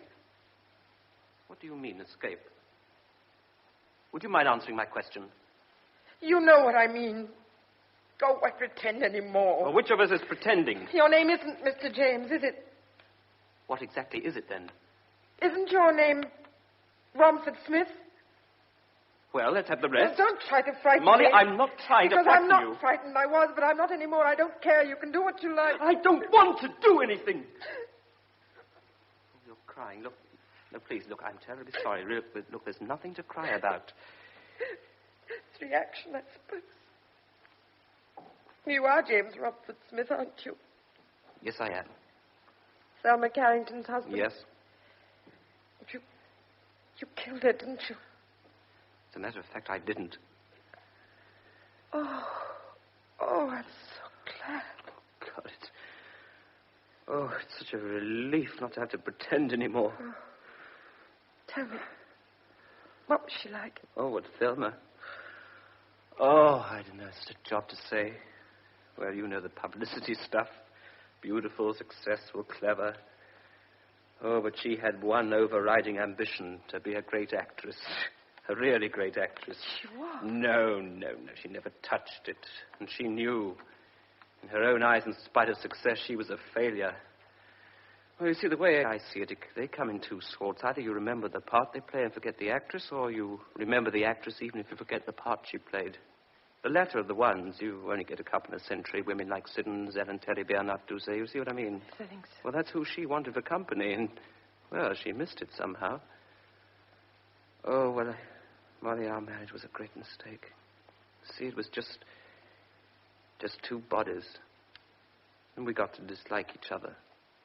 Then to hate each other. At least she hated me. I didn't hate her. I was about the only person who knew what was going on in her mind. I was sorry for her. Perhaps that's why she hated me. I wanted a divorce, but she wouldn't agree, so we just quarreled and quarreled. Oh, dear. Not a nice way to talk about the woman I was married to. You know, I've never spoken of it before. Not to anybody. You see, I became so edgy. Once or twice I even said I'd like to murder her. But I didn't mean it, you know. People hear of these things. They remember them. And she'd repeat my threats to our friends, all in fun. Yet not in fun, if you see what I mean. Yes, I think I understand. Well, people weren't quite sure just how cruel I really was. Oh, have you heard about that wretched decoration I won? Yes. It's where I escaped from a prison camp in Norway and had to kill 2 guards. But, I mean, that was war. That sort of thing, you see, one gets a certain reputation. I'm not a killer. But I couldn't do that anymore. I can't even shoot a pheasant these days. You don't need to explain all this. No, I'd like to. That night, before she was due to go to the theater, we said some terrible things to each other. And finally, I said I'd leave her, and she said if I did, she'd commit suicide. Oh, she didn't mean it. That was acting. Well, I said if she felt that way, get on with it. And my old commander knife was in a drawer. I took it out, flung it on the bed, and said something like, good idea, do it with that. And then I walked out. See, I was in a hell of a temper. I really did mean to leave her, but I couldn't go like that, you see, so I went to the local, knocked back a couple of pints, then sort of calmed down, decided to go back. I was going to tell her how sorry I was for what I'd said. Oh, I hadn't been out 10 minutes, or certainly not more than a quarter of an hour. And she was dead, lying on the bed with my knife in her heart. Well, then I just ran. Why? Oh, well, why do people run away? But as long as you hadn't done But it. everybody would believe I'd done it. I reckon the evidence against me is so strong, I believe myself I'd kill if I didn't know better. I even wondered if I'd had a blackout and had killed her. Now, look, was there anybody else in the house? No. It's my bad luck. The last person to see us was Hanson. Who? Oh, an awful old woman who looked after us. She'd been Thelma's dresser since she started. Was about the only person who really loved her. Well, I was poisoned to her, of course. Yes, I'd like to know all she said to the police. Well, look, could anybody have got into the house while you were out? Well, they must have done. Have you any idea who? No, none. I mean, I can think of 100 people who hated her. Any of those might have killed her. But whoever he is, he's lucky. The spotlight's on me. Why did you come here? I mean, where were you going? Well, I came up here because it's the most isolated place in the country I know. Mr. James, there isn't a place in the hills you could go without being seen somewhere by a shepherd or a farmer. Yes, but as I've told you, I know these hills. I met a chap out on the border up there during the war. He'd take me in. I could stay there as long as I liked and then, well, go to Ireland, perhaps on a Cardigan Bay fishing boat. Then later America, I thought. Oh, I was mad to start running. But now it would be mad to stop. I know what I'm doing. And if they get me now, I don't stand an earthly. I'm the scapegoat. But I'm not going to be caught. I'd sooner fall asleep in the snow. Oh, no. Well, it's in the open air anyhow. Are you determined to go? Well, there's no real option. Go and wish me luck. Won't you? Now, look, please, don't cry again. I'm an idiot. Look, I don't want to remember you crying. Try to manage a smile. I don't think I can. Oh, yes, you can. That's better. Hold it. Oh, you're ridiculous. Oh, Molly. Yes. Oh, I don't know if I ought to say this. Won't do any good. Oh, I can't see it does much harm. I'd like you to know. You see, all this time I've been here, I've been falling in love with you. I think it started the very first night I saw you. It's been going on all the time. Yeah, perhaps I wouldn't have told you. Nothing I can do about it. There it is. If ever you think of me, perhaps you'll remember. I'd like you to remember. I don't know what to say. Oh, well, don't say anything. You see, being shut up here with you, I've been afraid of you. Well, there was nothing to be afraid of. No, but up to an hour ago, I thought you were a murderer. Now you know I'm not. Oh, I can't tell you how happy I am. It's like a terrible weight gone. But you see, in spite of what I knew, or what I thought I knew about you, I liked you. It's as much as I ask. I'll always remember you. Well, now we'll make that raid on your larder. What? You hear something? It's Father. He can't be out. But he's coming downstairs, I think. Oh, but that's mad. What on earth? I'm late. Ought to have been up hours ago. Father. Hours ago. Now, what have you come down for? Jacob can't come today. It's snowing. I'll have to milk. Jacob's not well. I think he's getting old. What shall I do? Take it easy. Oh, my boots. Where are my boots? Father, you shouldn't have got up. You've been ill. I've got to milk. I'll see to the milk. Jacob can't come. Well, I can do Jacob's jobs, Mr. Mosley. You? Yes, You? that's right. You remember, James. James? Yes, now, you'd be better in bed, Mr. Mosley. Animals must be fed. The horse. There's only one horse. My grandfather used to keep 5 horses. Well, I see to everything. There's nothing to worry about. Now, look, put a rug or something round him and slip us on. It's late, rather. Look, we'll see to everything. You'll feel better in bed now. Come on, I'll give you a hand to take him upstairs. That's... Come on. It's very cold this morning. You lean on me, Father. Put your arm on my shoulder. That's Steady. right. Come on now. Gently. No, careful. All right, not much further to go now. Let me get you back into bed again. There we are. Gently does it.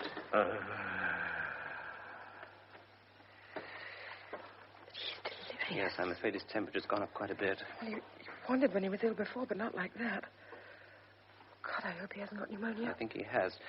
Now, look, you must have somebody here. He may be a handful. No, I can manage. No, not what he's like he is. Normally it'd be easy to get help, but everybody's so much to do because of the storm. Look, shall I go down and knock up Jacob? Yes. Oh, no.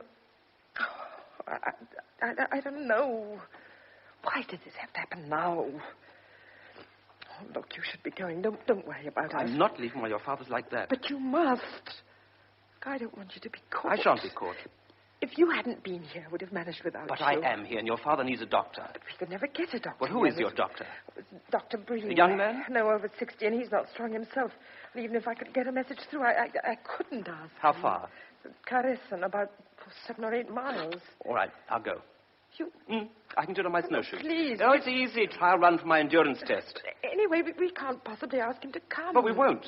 But he knows your father. He'll have a good idea of the trouble. I'll get what drugs are needed and full instructions. He couldn't do much more if he did come. You ought to be on your way to your friend. No, there's plenty of time.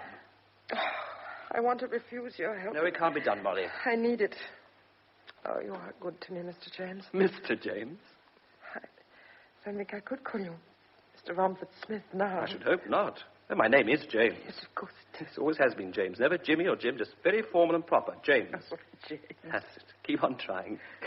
Doesn't sound so much as if you're talking to the butler after Harvard, doesn't it?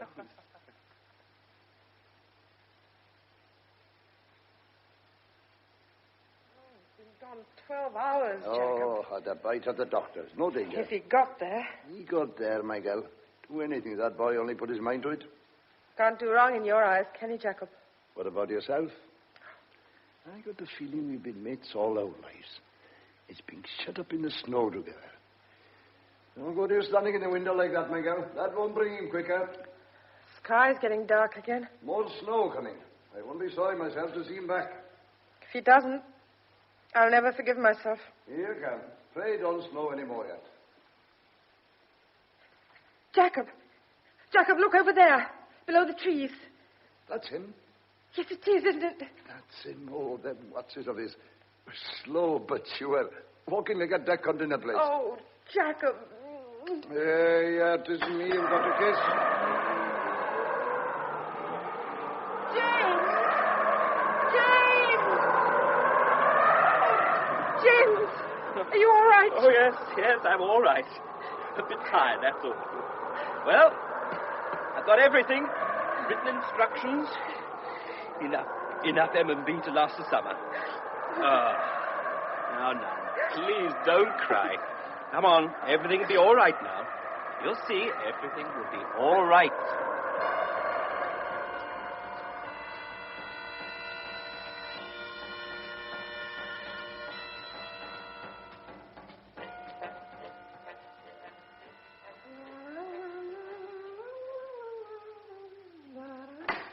Molly? Yes? Tom Morgan's here. Tom? Well, tell him to come in. Come on, Tom. I gotta get all the snow from this heap. Come on in here. Hello? Hello? How are you? Oh, fine. They sent me down to ask about your father. Only last night we heard he was so bad. Oh, my word, the snow has slowed us up while he's on the mend now. Oh, that's good. Billy the cleaner was saying he was like to die as not. Oh, that was days ago. Good Lord. He was. Very ill, but Mr. James went down to Dr. Bream and fetched medicine. Went to the doctor's? My God, he must have had a rough trip. Yes, I think he did. He went on snowshoes. Wish I'd have known. I'd have gone for you. Oh, thank you, Tom. Anyway, it's all right now. Have a cup of tea to warm you? Oh, thanks.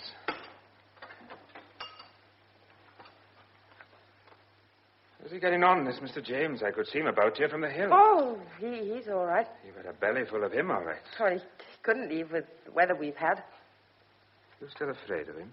Afraid of? Oh, that was silly. There was nothing to be afraid of. No, you know that idea I had about him being the man who killed his wife was all wrong. Was it? It was a silly mistake. But there was all sorts of clues, wasn't there? Like the paper you lost and the wireless you left to run Well, down. I found the paper and it was Father who left the set switched on. You don't say. He's only got one hand, too, like the chap the police is looking for. Thousands of men who fought in the war have only one hand. You found his initials on his pajamas. Oh, well, I made a mistake there. It was JBS. But his name's James. That doesn't start with S. Well, perhaps they're on his own. You should have asked him then. Tom, what's the matter with you? Matter? There's nothing the matter. No, I got a bit worked up that day, and you were here. He's a mighty nice chap all of a sudden, isn't he? He's a proper lamb amongst us wolves, isn't he? Oh, what do you mean? You've had enough time to find out. You and him here by yourselves every night and your father in bed? You haven't a very nice mind, Tom. That's as damn silly as you Oh, think. aren't you? What's been going on between you and him, Molly? Do I have to answer that? Very sure all of a sudden he isn't the chap the police want. Yes, I am. You got a short memory. Different story you had to tell the time the storm was starting. I remember the way you were that night. You were scared to death. Yes, and what did you do about it? That's not a chance I had to do anything with hundreds of yous under the snow. If you had been in danger... Well, as it happens, I wasn't. It was imagination. Been a broadcast on the wireless for this Mr. James Romford Smith. Oh, did you hear it? We haven't had the wireless since the storm started. I was in the Crinant, and one of them said about it. He's a chap, all right, you know. Well, why didn't you say he was here, then? I got more sense than that. There's something else, too. There was a picture of him in the Sunday paper a couple of weeks back. Well, there haven't been any Sunday papers, not up here. Police went down to Ravenshill one night to try and get some fags, and they put a piece of one page on some candles he bought same time. Only by luck I saw it. Have you got it? Yes, I have. Yeah, look at that. You see what it says? Mr. James Romford Smith, whose whereabouts the police are anxious to trace. It's not a bit like him. Well, I reckon it is. But you haven't seen him. I saw him in your yard one day I went to the shop. Well, I'll fetch him if you want to have a good No, look. thank you. I'm not so fond of his company as some people. Oh, Tom, don't be silly. He's nothing to me, nothing at all. Once the weather clears, he'll leave and I shan't ever see him again. You never said a truer word. Well, if you don't believe me, that's all about it. I tell you, he isn't the man the police want. You ought to know, you and him being such good friends. Well, if you think he is, you'd better do something about it. Since he saved Father's life, I wouldn't want to. No, I know you wouldn't. You're just jealous. I must be going. Thank you for the cup of tea. Don't mention it.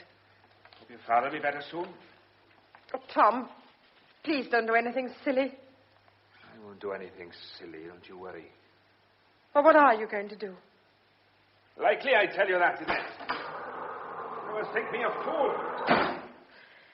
Perhaps I'd better not answer that. James? Yes. James? Did you hear all that? Yes. I'm dreadfully sorry. No, don't give it another thought. See, when I told him that, I was terribly afraid of him. Well, naturally. You see, I had nobody else to tell. Father was ill and Jacob's too old, and he was the only one I could turn to. Yes, don't worry about it. Great. Oh, he sounds very clever to me. he's going to make trouble. Yes, well, he can't do much at the moment. We're still snowbound. He's still tied up with lost sheep and ponies. He'll tell the police you were here. Well, they'd find out sooner or later anyhow. They're looking for you, James. I think it's important you should go as soon as possible. No. The weather's all wrong yet. But it's no worse than when you were going to leave. Oh, I'm getting more canny. That trip to the doctor made me think. I'm no worse off than I was before. Yes, you are, because now they'll have a starting point. But for Tom Morgan, you could be almost anywhere. Yes, I see that. You're worried, aren't you? I'm dreadfully worried. The longer you stay, the more risk they'll catch up with you. I'll be all right. Look through the window. It's snowing again. Yes, there's no end to it. They do want me to start in that. I don't want you to start at all. No, neither do I, really. Oh, I wish you'd stay and see the We've things... had that out. I started running, and once you start running, you have to keep on as long as you can. On the other hand, if I hadn't started running, I'd never have met you. Oh, James. So I'm glad I started. Jacob says he heard they've cut the road for a few miles up the New Pool Road. They did it before, but it filled in. One day it won't fill you, and then they'll cut some more. First suitable night, I go. But I know now I can't make it if there's a blizzard. Now, look, young Morgan won't do anything yet, will he? I don't know. Or will he? I don't know what he'll do. I thought once that if you went, I'd be able to manage him, make him keep quiet, but I'm not sure anymore. Don't you feel sometimes this storm, it's become real, doing things? Spiteful. Spiteful and cruel. It's been so long. It's become a threat to me. It's like some horrible old pagan god. Well, it did bring me here, Molly, to find you. Yes, I know, James. And now it's going to hold you here till they catch you.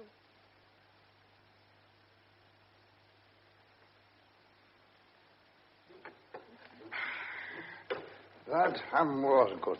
Smells like the pastures of paradise. He's right, It was a wonderful meal. Poor critter, a man to be without a nose. He'd certainly look more odd. I mean to smell with. Yes. Snowing heaven's hard again. You notice something? That snow's going soft like. I reckon that's near the end of it. You really think so? A lot of water in the river, too. Some of it is melting. About one more good fall, I'd say, then stop. Oh, we can always hope. A lot of people about this morning. People? Well, the boys. What boys? Why, our boys round here. Who else? Who have you seen? Tom Morgan and his pals. His two brothers and that boy from Lancet. And Arthur the Tindee.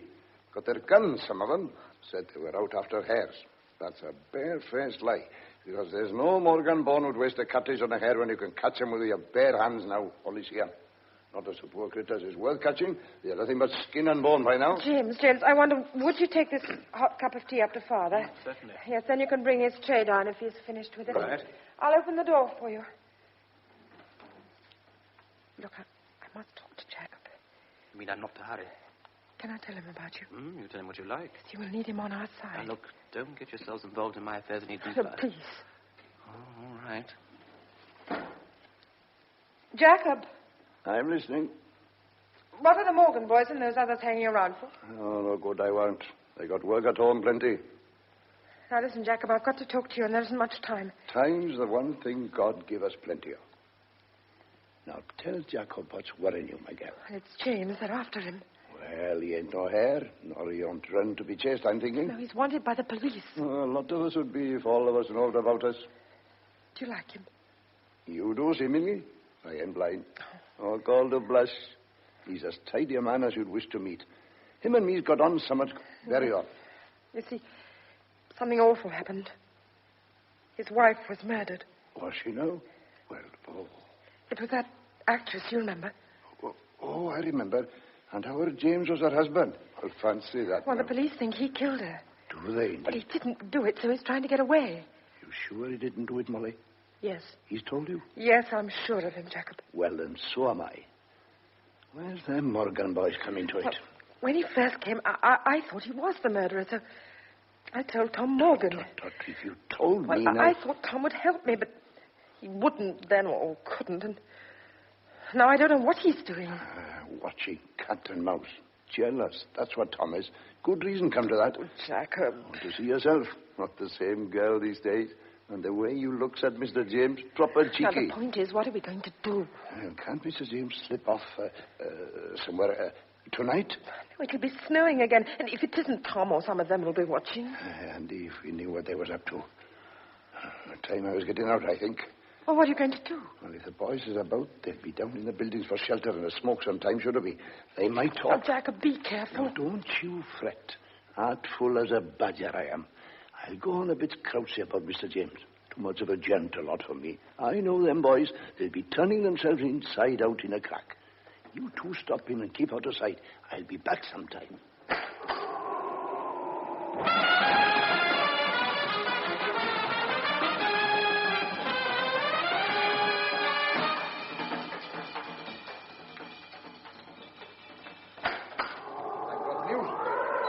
Have they told you anything, Jacob? You don't look very pleased. I've been talking to young Reese in the barn. He was still and cold, poor boy. He was afraid to say too much. I didn't let on I knew a thing. You know you're taking an awful lot of risks on my account. That's my business, isn't it? All right. Now, look, what's their game? Now, watching you don't get away. It come out bit by bit like sardines out of a tin you opened with the scissors. Seems the Newpool Road has been clear now. There's less snow lower down. I think Tom sent young George to let the police know you were here. Oh, no. Oh, yes, my girl. Well, how long will it take? Oh, it depends on the weather. They think somebody will be up today, because he's let out they don't think to hang about after dark. Today? You put Tom back up, and he's got thinking, Mr. James be gone if he didn't do something. Damn. They think they got you cornered. Yes, they're doing very nicely. And what are we going to do? We must do something. Well, what exactly? Jacob, how many are there? Well, I can't tell for certain. 3 Morgan boys and him from Nancerre. Arthur Lindy's gone, but Jim Powell was on the hill now, just in his place. The boys will stand together. This is better sport to them than spearing a salmon. Oh, yes, I'm sure. Exactly how far, I wonder, they're prepared to go. How far? Well, one had a gun, you said. Oh, there'll be more than one, no danger. Would they use them? Not much indeed. Guns, that's play. That's showing off, acting big-sorted. They're 6 to 1, mind. Pull you down, they could like dogs on a sheep. Right. There's one way of finding out. What are you going to do? I put my coat on and have a little walk, just to see what happens. Please don't. Only a short No, walk. stay here. Don't go out. Look, I want to find out what they're up to. But Jacob's done Look, that. I want to see if they'll try to stop me or merely Please, follow. I wish you wouldn't. They'll start a fight. Oh, there won't be any fight. Please, I'm afraid. No, you're not. I am, James, No, I am. don't be afraid. It's halfway to being beaten when you're afraid. There's nothing to be afraid of. Look, I'll take that haversack to make it look as if I might be going. You watch her. They're waspish. Now, you two stay here. Don't come out. You'll be able to see through the windows. I feel like coming out with a gun myself. Ah, guns won't be needed. Here goes. Hey, just a minute. Oh, hello. Would you be Tom Morgan? You going somewhere? Well, yes, I am, actually. Leaving? That's right. You made a mistake, mate. I beg your pardon? You're not leaving. You're staying here. You can't go. Oh, I assure you I can. Take a look around. There's 5 of us here to say you can't. But why on earth not? You can't, that's all. You mean to say that you 5 are going to use force to stop me going? I suppose you've a reason for this peculiar behavior. You got a reason, all right. Oh, I'd very much like to hear it. I bet you would. There's someone waiting to ask you some questions, Mr. James Romford Smith. Oh, my name is James. Ah, your name's James Romford Smith, and the police want you, don't they? What on earth are you talking about? Not the fancy talk. You're not going from here. Get that? Not till the police come. As you go back in the house and stay there. You don't, we'll tie you up in a barn. Oh, well. Doesn't seem to be much good arguing, does it?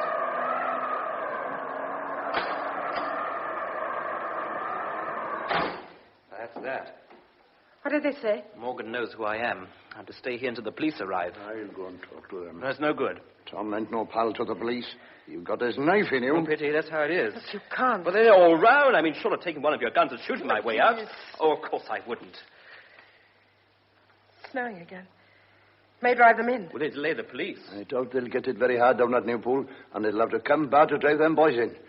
I think I'll go up and have a word with the boss. Well, what about? Don't worry him. Leave him out of this. No, there's something I want to ask Look, him. I will not have him worried. Something I got to ask him. What is he up to? I don't know, but leave him alone. He's shrewd. Perhaps he's thought of a way to get you out of here. Look, are your snowshoes in here? Yes, in the scullery. I can only make a start. It's all my Oh, fault. don't be so silly. Why did I tell Tom who you were? It's all this horrible storm. I think Jacob's coming down. I reckon I can fix things for you. How? That's my business. You tend to your own side of it. I'm going out now. You stop where you are and look after yourself. You're not to come out whatever happens. No matter what you hear, don't you come. 'Tis all arranged. Me and the boss has fixed it. Well, what's all the mystery? No mystery. Simple as ABC. You'll see. Now, look, I don't want you in trouble on my account, Jacob. No trouble. 'Tis a pleasure. When the time comes, you go. Slip out by the back. Then nick round the hill there, back of the house. You'll be out of sight in no time. Molly, you see he gets away. I don't like this. You don't like waiting here for Newport police either. Go on, Jacob. Whatever it is, do it. Do it in a crack. Time's getting on. There's more snow. It's getting dark again. Well, so long, boy. Well, so long, Jacob. And good luck, my boy. What is he up to? I don't know, but he does understand that lot outside. He can handle them. Whatever he's doing, he's got Father's blessing. Look, I think If you want to escape, you ought to get your things on. They're all here. This doesn't seem quite real to me. Now, you know what you're doing. Oh, yes. It's going to be a bad night. Oh, very likely. Oh, I wish you'd stay, tell them the truth, and fight it out. Take a chance. No, it's no good. It's too late. Look, you do understand. Yes. Oh, I wish I could give you something to remember by. I don't need anything to remember by, James. No. Not I. What the devil? Oh, this is it. Wait, I'm going to look.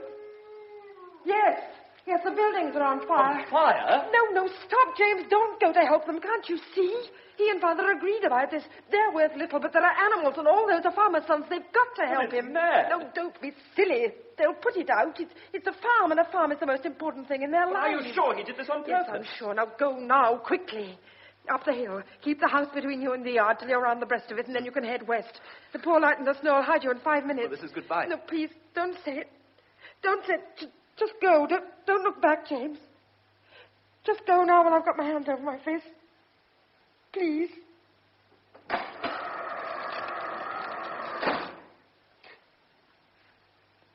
Goodbye. Well, I'm sorry we didn't get up there in time to be some use, Miss Mosley. Oh, that's all right, Sergeant Lewis. Boys happen to be around and they soon put it out. It was awful old mess indeed. Oh, it's only a few barns. It should have been rebuilt years ago. Father's always talking about doing it. All the animals are safe. How did it happen? Well, I think Jacob said he dropped a match on some straw when he was lighting a hurricane lamp. He's going to have a red face. Oh, he doesn't need to. Oh, but you didn't come about the fire. We did not. We've been all day getting here. We and Thomas and that young Davis, one of the new constables. They'd got their fire out just as we arrived. That gang look as black as sweeps. Which is Romford Smith. Who? Romford Smith. James Romford Smith. He's the chap whose actress wife was murdered, or haven't you heard? Yes, I heard. I know most of the local boys, but I can't see the man I want. Look, you'd better come in the house. Oh, very good.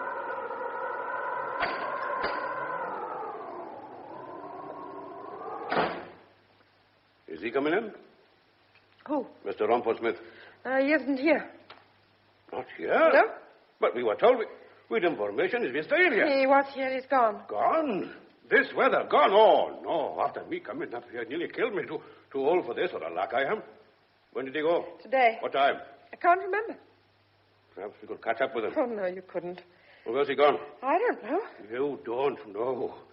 Miss Mosley, they've been looking for that man all over the country. Then I find him and he's gone and you don't know where. I'm sorry, Sergeant. Well, know about his wife, Thelma Carrington, the actress? Yes, it happened just before the storm started. They've been trying to find him ever since. Between you and me, it was thought at first he'd had something to do with it. But, of course, once the woman confesses, you're obviously in the clear. They thought... Stop! What did you say?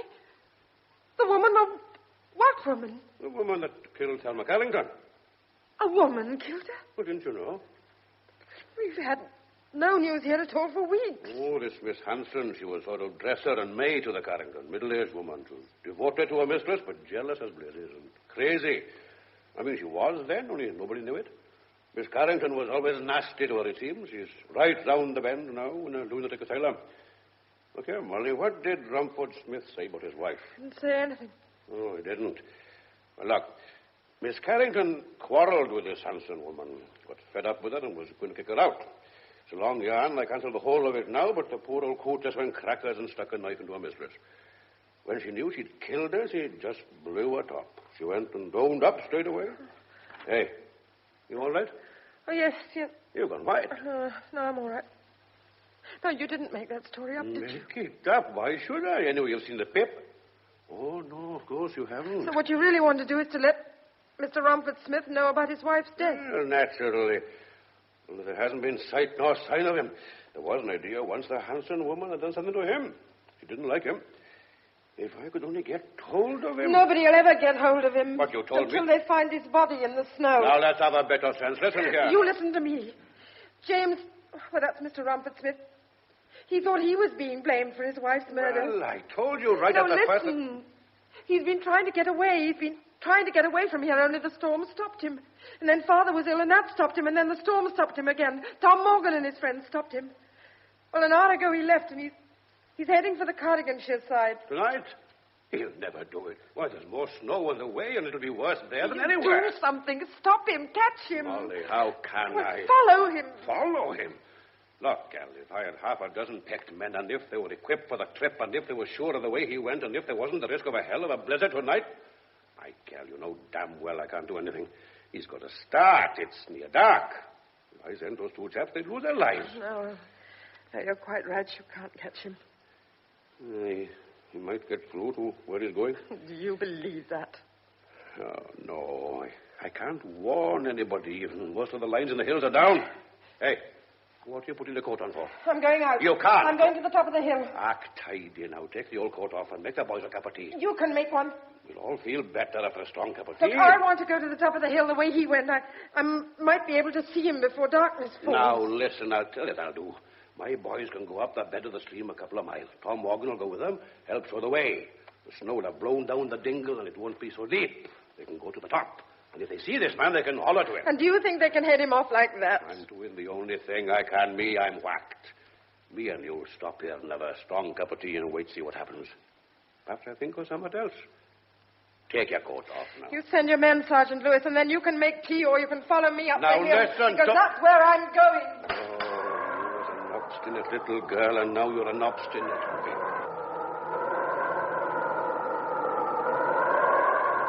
It's coming down thick. Nice trip back to town for us. You might have to sleep in your kitchen even. Molly, you might as well talk to the wind. You won't see a thing in this, my girl. Not even a black spot away over the other hill. Oh, there's the time and energy. No good talking to us. We can't. Are you now to this tonight? What devil?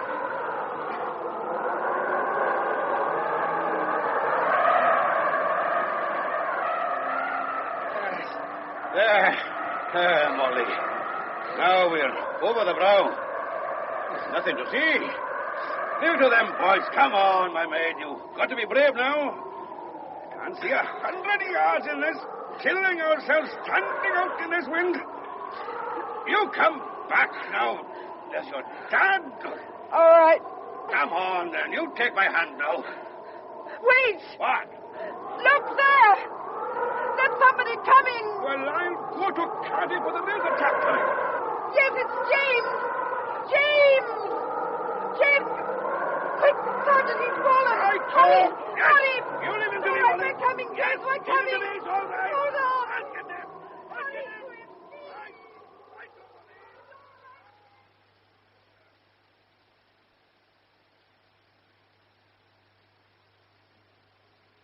James.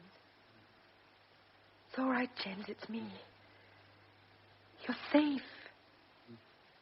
We got to you just as you fell. You're back, James. Molly? Huh? Molly? Molly, I've come back. I changed my mind. Decided I've got to fight. See, I didn't realize until I left you, but Molly, I've just got to fight. Up one chance in 1,000, I suppose. But if I win, I get you. James, it's all right. The police came. You won't have to fight. They know who killed her. They know? They know it wasn't you. It was that awful woman. Woman? Hanson. They've known all the time. I'm dreaming. No, it's not a dream, James. Are you sure? Yes, I'm sure. Perfectly sure. Well, that makes this quite the nicest storm I've ever been out in. James. Oh, darling James. Excuse me, sir. Are you Mr. James Rumford Smith? Look, are you Mr. James? Yes, sir. Are you Mr. James Rump? Ah, well. I say I'm sorry. What's that? Oh, let me introduce myself, officer. My name is Romford Smith. You know, sir, I thought it was.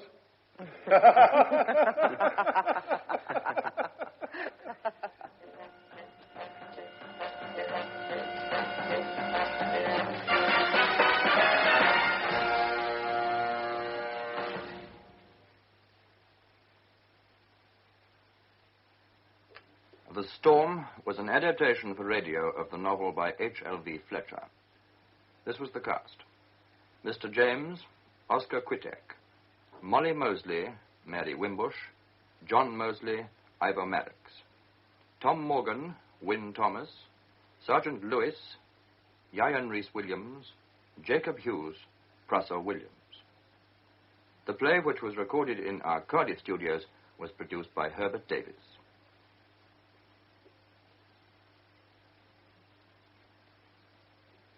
Our next program begins in 3 minutes' time at 5:15. Meanwhile, here's Mantovani and his orchestra to play the Moulin Rouge theme. A Murder of Quality, adapted for radio by Frederick Bradnam, from the novel by John le Carré, with David Bird as George Smiley, Joan Sanderson as Miss Brimley, and Patrick Barr as Terence Fielding. A Murder of Quality. So, it really is you, Brim. Come on in. Did you think there was another female called Brimley about to enter your life? Oh, what a nice room, George. Yes, I suppose it is. Only it must be years since we last met. It is. 10 years. 10 years. And no doubt you could tell me exactly when and where. I could, but I won't. Oh, do sit down, Brim. May I sit here? Please. Now, tell me, how did you find me? The telephone directory. Under Smiley. George Smiley. Ah. You're the only Smiley G.H. in the book. Then I telephoned first to make quite sure you weren't in, but I was able to leave a message which I assume you got. Yes. Oh, simple, isn't it? The obvious I always forget. Will you have a whiskey and soda? You still drink it? I do, and I will. Fine. You've left the service for good? For good? I wonder. One never knows with intelligence work, I find. No. And yourself, Brim? I edit a weekly paper. Ah, and trust, no doubt, that you have left the service for good. Exactly. Yes, I had another spell some time back. Oh, I didn't know that. Intelligence is all very different now. Ideas are different. People are different. The Steeds, Jeopardies, Fieldings aren't about anymore. All gone. Is that the right amount of soda? Thanks, that's just right. Your health, Brim. And yours, George. Fielding. Adrian Fielding had a brother. He teaches at Cairns. Yes, that's right. Terence Fielding, a housemaster. That is, if he hasn't retired. No, he retires this half, whatever that means. It was in the Times some weeks ago. You seem well informed. Not well enough. Tell me about Cairns School, George. Did you go there? Heavens, no. But you know about it? Yes, I know about it. Is it as bad as it sounds? Absolutely. Not that it always was. It didn't become really fashionable until about 100 years ago, and it was founded by Edward VI in 1550, I think. I've never really understood why some schools become fashionable with the rich, grow like Cairn into bastions of snobbery and privilege. It's generally a headmaster. I mean, there's one head who lifts the school up out of the rut, and the right people get to know about him, send him their boys, and the tradition begins. Well, there was a man in the 1850s, the master. Cairn calls the head the master. They don't have teachers. They have housemasters, house dons, and ushers. And half? A half is a term. They have only 2. What else? Cairn itself.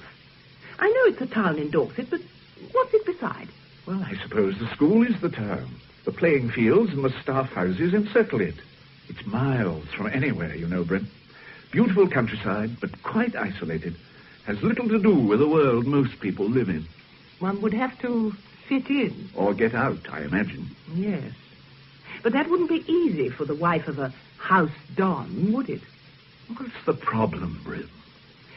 Well, I had a letter sent to my paper the other day from the wife of a man who's teaching at Caen.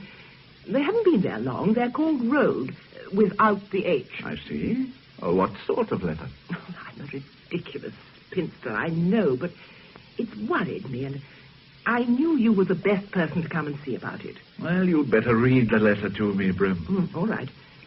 It's addressed from North Fields, Caen School, Dorset, and dated the 7th of February.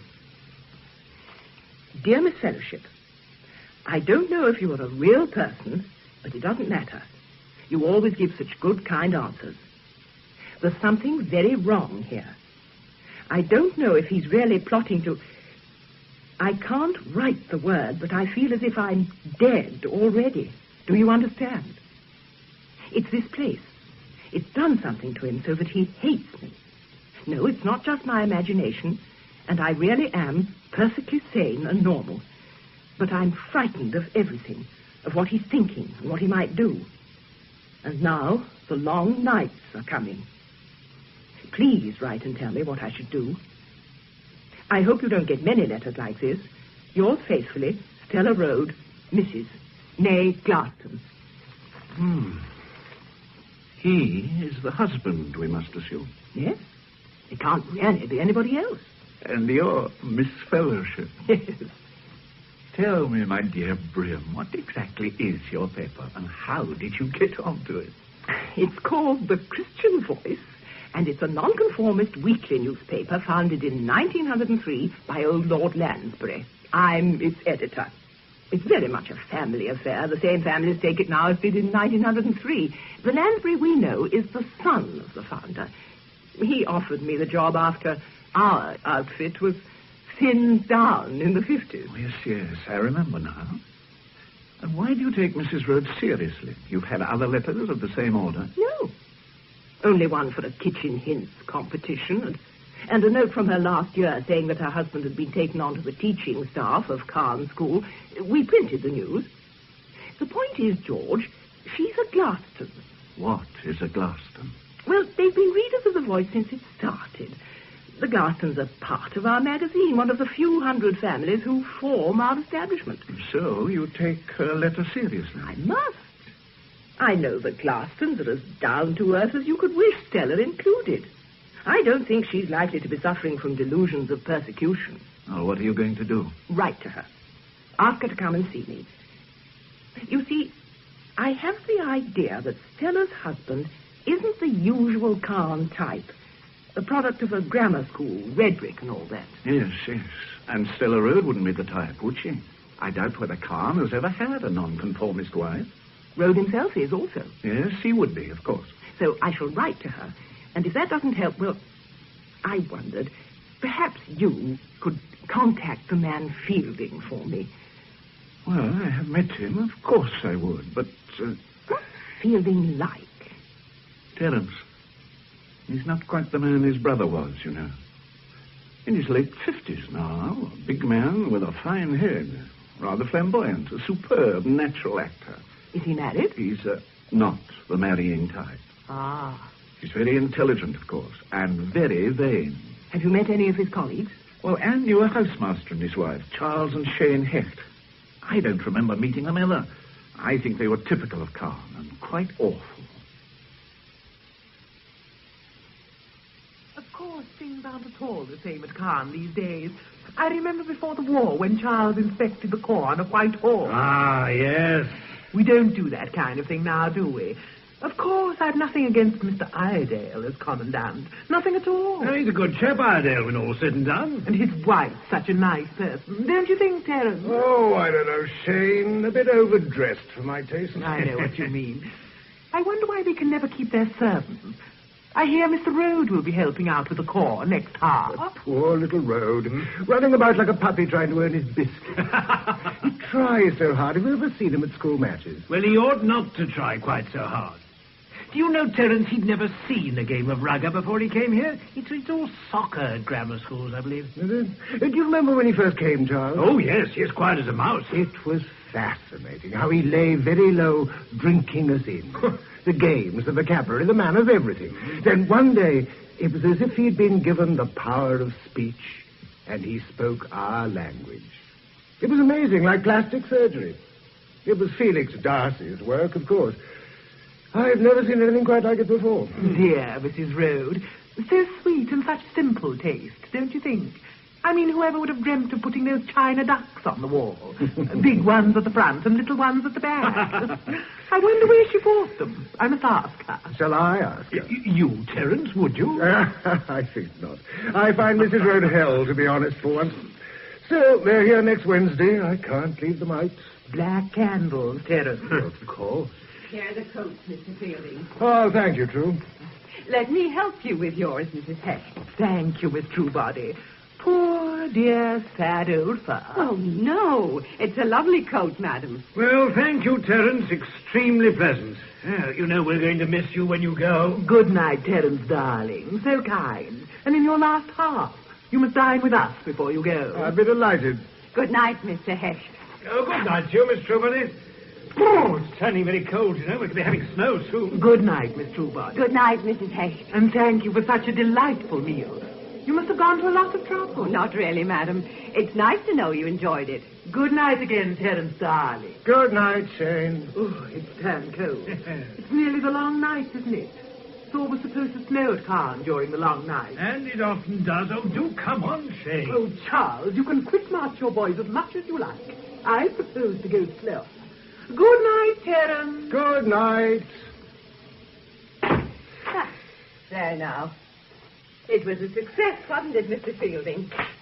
Yes, I suppose it was true. There, that's done. Oh, you look tired, sir. I am a little, True. Indeed, I am. Is there anything else, sir? No, nothing else. Sleep well, True. And you too, sir. Good night. Good night.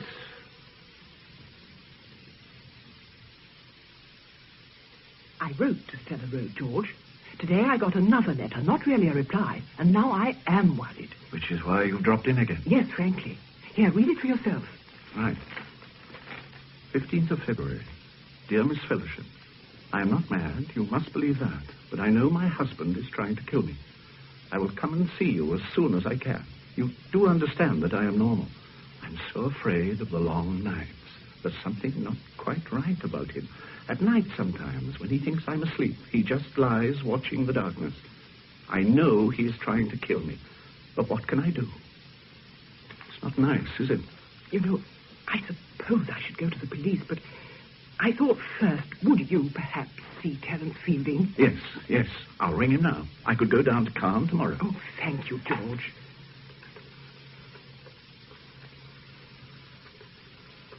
I looked up Fielding's number after you were here the other day. Oh. I wonder what the long nights are. Have you any idea? I don't know. It's Ash Wednesday shortly. Something to do with Lent, perhaps. It sounds possible. Caen School. I'd like to speak to Mr. Terence Fielding, please. George Smiley. No, from London. Mr. Fielding is being got. Good. I wonder just how the husband is trying to kill the wife. Or how the wife thinks he is, rather. I wonder that. These long nights sound disturbing enough, even if you aren't expecting to be murdered. Yes. Maybe Fielding can tell us what they are.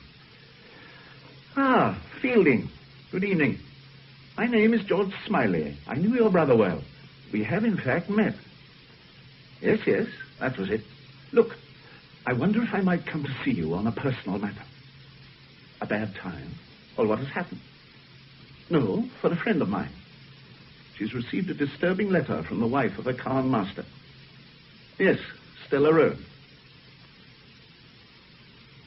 Oh. Yes. Thank you, Fielding. Goodbye. Stella Road is dead, I'm afraid, Bryn. Dead? She was murdered. Late on Wednesday night. That's last night. She and her husband had been dining with Fielding earlier in the evening. And the husband? I don't know. Fielding said something. I couldn't quite catch it. George, they'll have to know about the letter. The police, you mean? Yes. Yes, I think they will. You couldn't go down there, could you? To Khan? Well, I suppose I could. But would it really help? I've a feeling it would. All right, then. If you say so, Brill. Oh, good. I'd better find out who's in charge of the case there. Special branch might help. I'll give them a ring, and no doubt be on my way in the morning. Oh, sorry, sir. I say, I nearly knocked you down. I say, you nearly did. What's the rush about? Sext, sir. Sext? Midday prayers, sir. We say them in the Abbey during Lent. Ah, I see. Is that the east gate across there? Yes, sir. I'll show you, sir. I had no need, really, to rush, but we always do. Are you visiting the school, sir? Yes, I suppose I am. I hope to see Mr. Fielding if I have the time. Oh, he's my housemaster, sir. My name's Perkins. I'm Mr. Fielding's head boy, sir. Oh, that's what's called a coincidence, isn't it? Yes, it is, sir. You've had a lot of snow here. When did it start? Yesterday, sir. It's a few days early. We usually get it on the long night. This is the gate, sir. Do you? On the long nights, eh? Oh, thank you, Perkins. That's the police station just across the road, isn't it? The police station? Yes, sir. Oh, thank you again, Perkins. And don't be late for sext.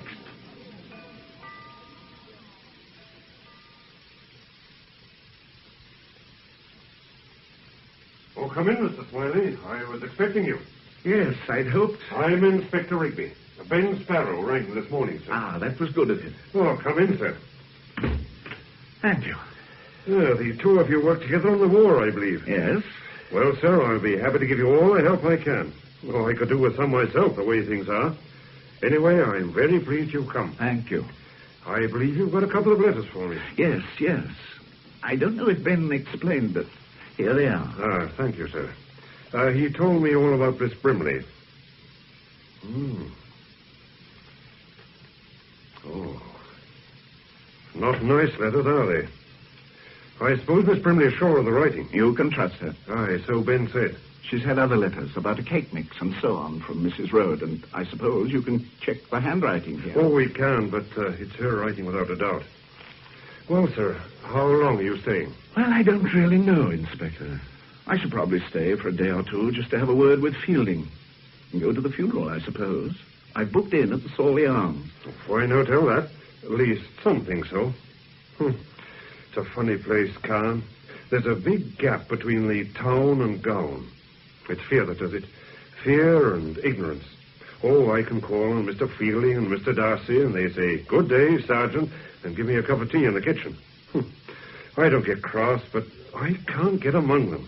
They've got their own community, see, and no one outside it can get in on it. Yes, it would be like that. There's a lot I'd like to ask them. A lot of things. Who liked the Rhodes and who didn't. Whether Mr. Rhodes the good teacher. Whether his wife fitted in with the others. Lots of things. I've got all the facts I want, but I've got no clothes to hang on them. Well, if you want me to help, I'll be delighted. But why not give me the facts first? All right, then. Well, today is Friday the 18th. Stella Rhodes was murdered between 11:10 and 11:45 on the night of Wednesday the 16th.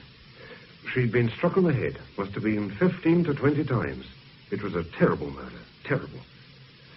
At a guess, I'd say she came from the drawing room to the front door to answer the bell or something, and when she opened the door, was struck down and dragged round to the conservatory. The conservatory door was unlocked. I see. It's odd that he should have known that, isn't it? It is that, sir. He finished her off there, out of sight, like. He was wearing Wellington boots, size 10, be around 6 feet tall from the spacing of the footprints. And covered in blood. Aye. Where was her husband? I'll come to that later. Now, I said there were footprints, and so there were. The murderer came through the back garden. Where he came from and went to, heaven alone knows.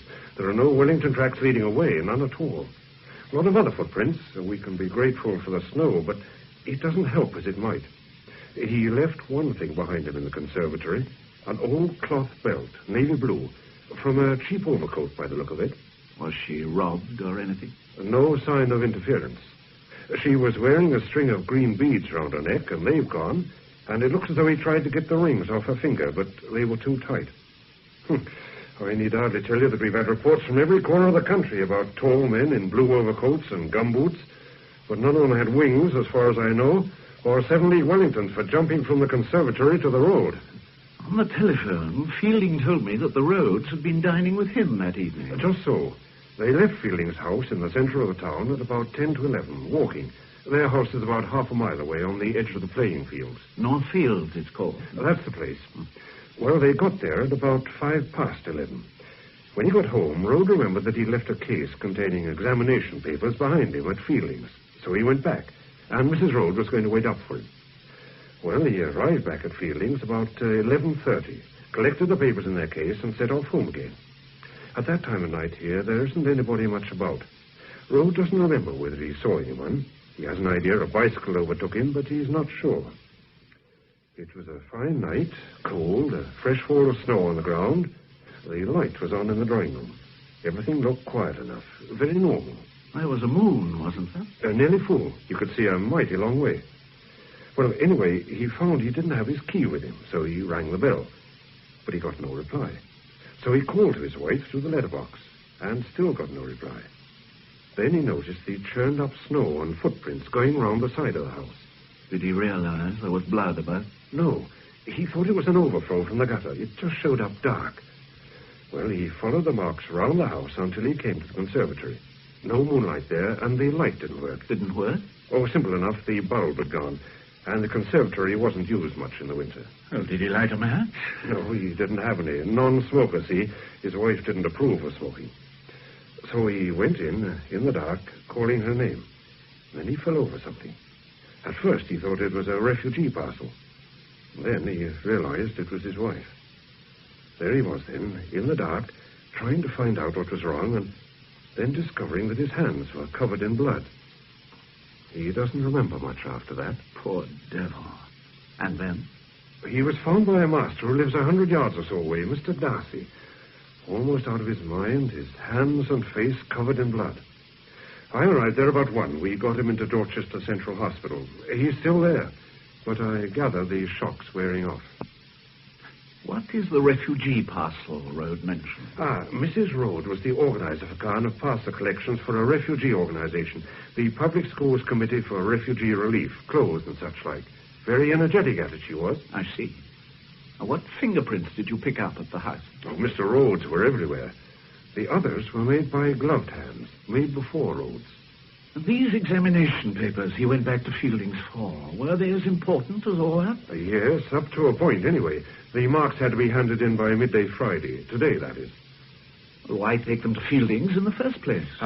Earlier on, Rhodes had been on chapel duty, so he didn't have time to return home before dinner. He changed at the school, and that's where he left his latchkey, in his other suit. I see. Then how do you explain Stella Rhodes' letters? Oh, it is known in the letters we've got to explain. Oh, what else? Well, as you know, Mrs. Rhodes was chapel, the only member of the school that was. The minister is a man called Cardew. He knew her pretty well, even before she came to Caen. Well, isn't Rhodes chapel? Was. He turned Church of England when he came here. Tried to get his wife to turn also, but she wouldn't. Well, now, Cardew came to see me a couple of weeks back. He was worried and very perplexed at what Mrs. Rhodes had said to him the day before. He came to see you, officially? He said he wanted to talk to me as a friend and not as a policeman, which meant he wanted to talk to me as a policeman. Naturally. And what had Mrs. Rhodes said? She told Cardew that her husband was going to kill her. In the long nights. She repeated this a number of times. Cardew let her go on, then asked her what put such a dreadful thought in her head. I think he was probably a bit too firm with her. In a way, all she did was to start crying. Not hysterically, just quietly to herself. So Cardew offered to help her in any way he could. Asked her again what had given her the idea. Did she say? No, she wouldn't speak. Just shook her head. Then got up and went to the door. Shaking her head as if in despair, Cardew said.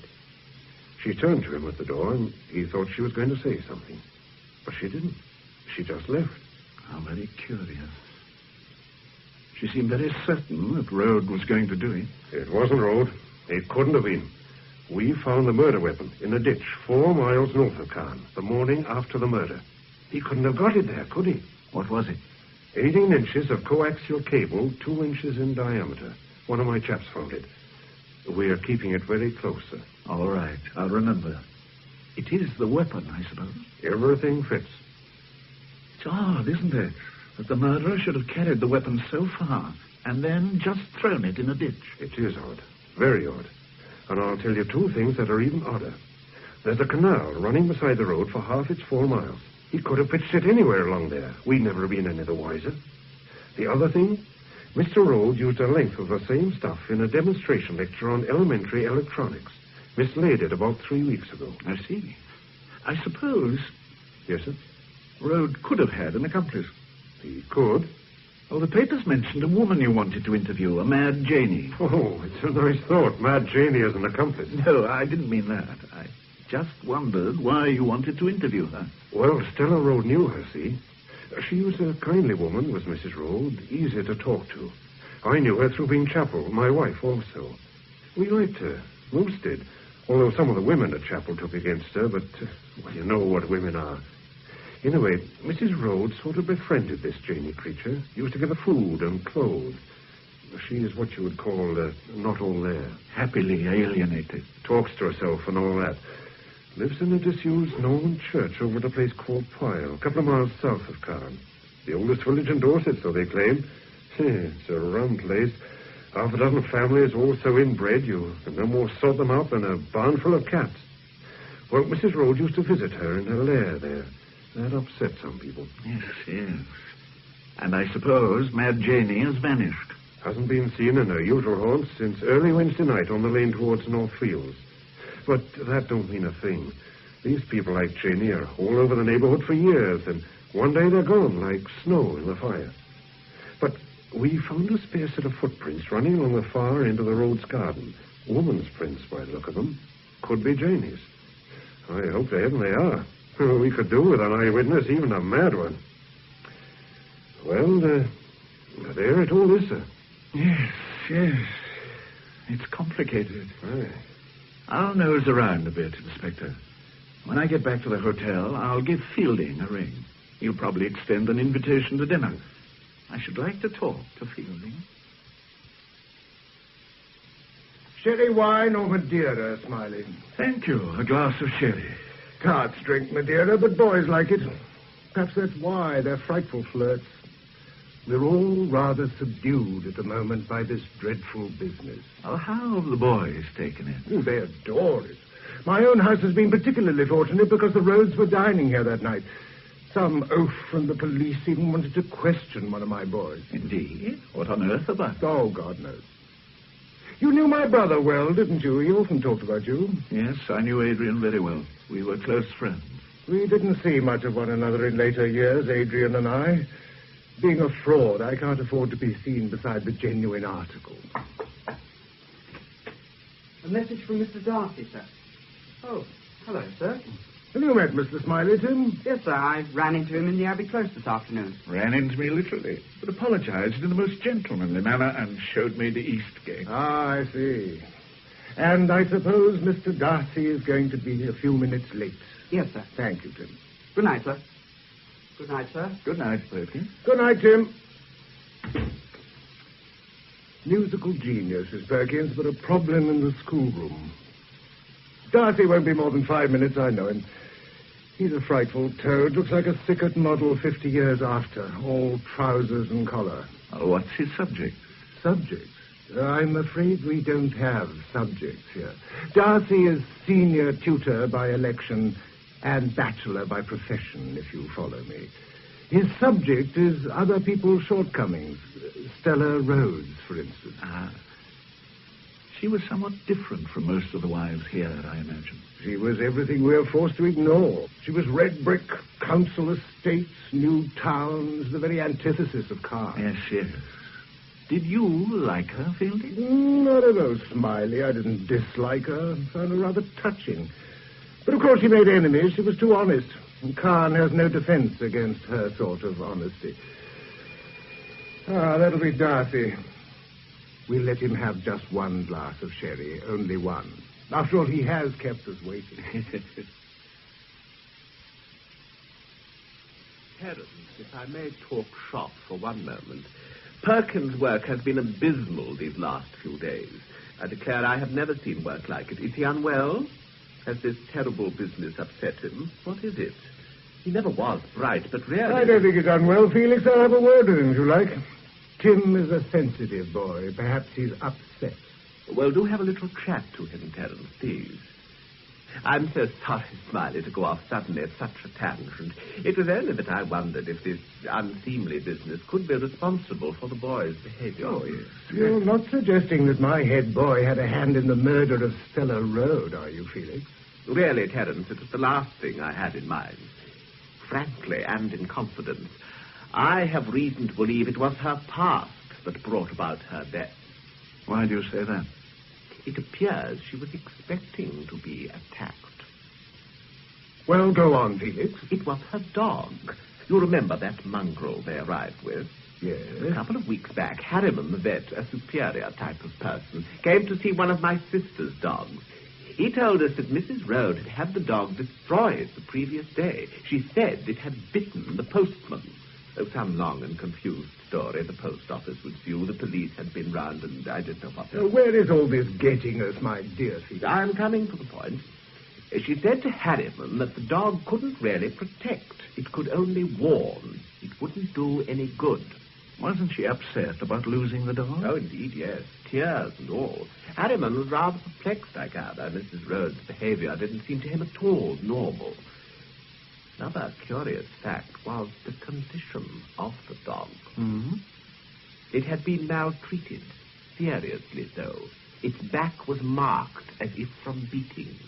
Did Harriman follow up this remark she made about not doing any good? He asked her what she meant, but she wouldn't explain.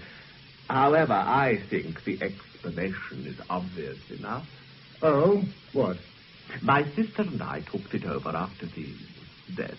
We decided that Stella Road had formed some unsavory association before coming to Caen, which had recently been revived, possibly against her will. Some violent ruffian who would resent the improvement in her station. No doubt you've seen him lurking in the shrubbery, Felix. Well, how badly was the postman bitten by the dog? But that is the extraordinary thing, the very crux of the story, my dear fellow.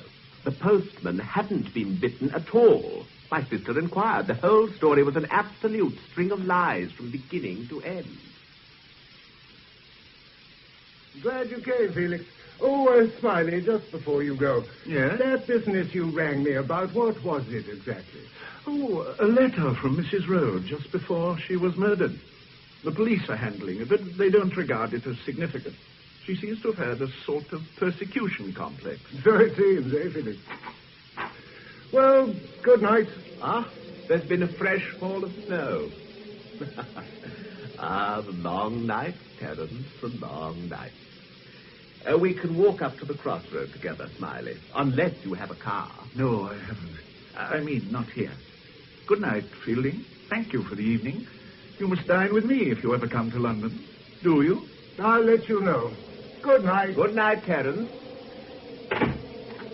Tell me, Darcy, what are the long nights? We have a proverb that it always snows at Caen in the long night. That is the traditional term here for the nights of Lent.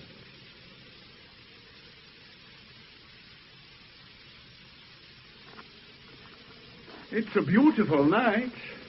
Is this Northfield? Northfield Lane. There are several rugger pitches in these fields. That's Northfield. The road's house is over to your right. Looks horribly empty, even from here.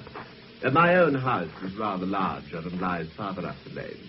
Was it along here that you found Stanley Road that night? About a quarter of a mile nearer to my house. He was in a terrible condition, poor fellow. Terrible. From what you were saying at dinner, it seems the Roads were a very ill-assorted couple. Precisely. If her death had happened in any other way, I would describe it as providential, a blessed release for Rhodes. She was a thoroughly mischievous woman, Smiley, who made it her business to hold her husband up to ridicule. I believe it was intentional, others do not. I do, and I have my reasons. She took a pleasure in deriding her husband. And Khan, too, no doubt. Just so. But was she such a problem? Surely her husband could have spoken to her. I never encouraged him to do so, I assure you. This is our parting of the ways. You must come to Sherry before you go. Do you stay long? I doubt it. But I'm sure you have enough worries at the moment. So what do you mean? Well, the press, the police, and all the attendant fuss. Yes, just so, quite so. Nevertheless, our community life must continue. I will send a note to the Thorley tomorrow. Good night. Good night.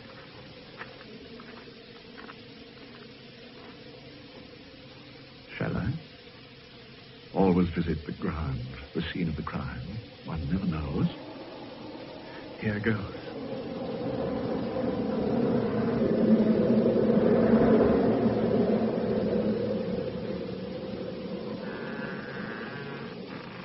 What's that? The conservatory door swinging. Good God, there's somebody. Or is it a shadow? No. Hello? Who are you? I thought you was the devil, mister. But you got no wings. But you can't do nothing, mister, 'cause I got this holly for to hold you. Yes, Jane. That's a very pretty coat you're wearing, Jane. A pretty blue coat, mister, for to keep me warm.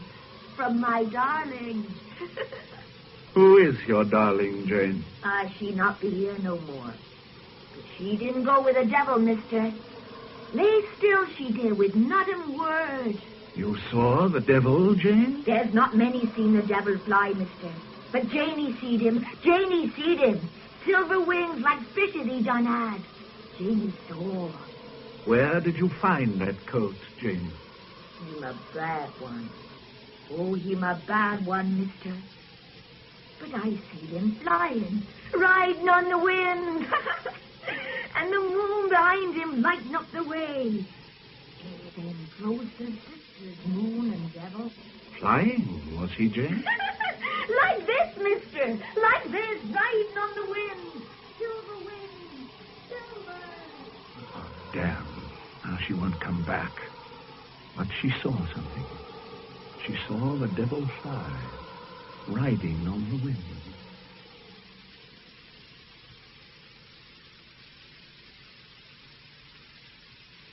We found her in the old church at Pyle. I'll tell you about that in a minute, Mr. Smiley. She's made a sort of statement.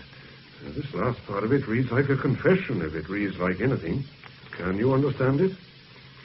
So I tells my darling, I tells her, you are a naughty creature to go with the devil.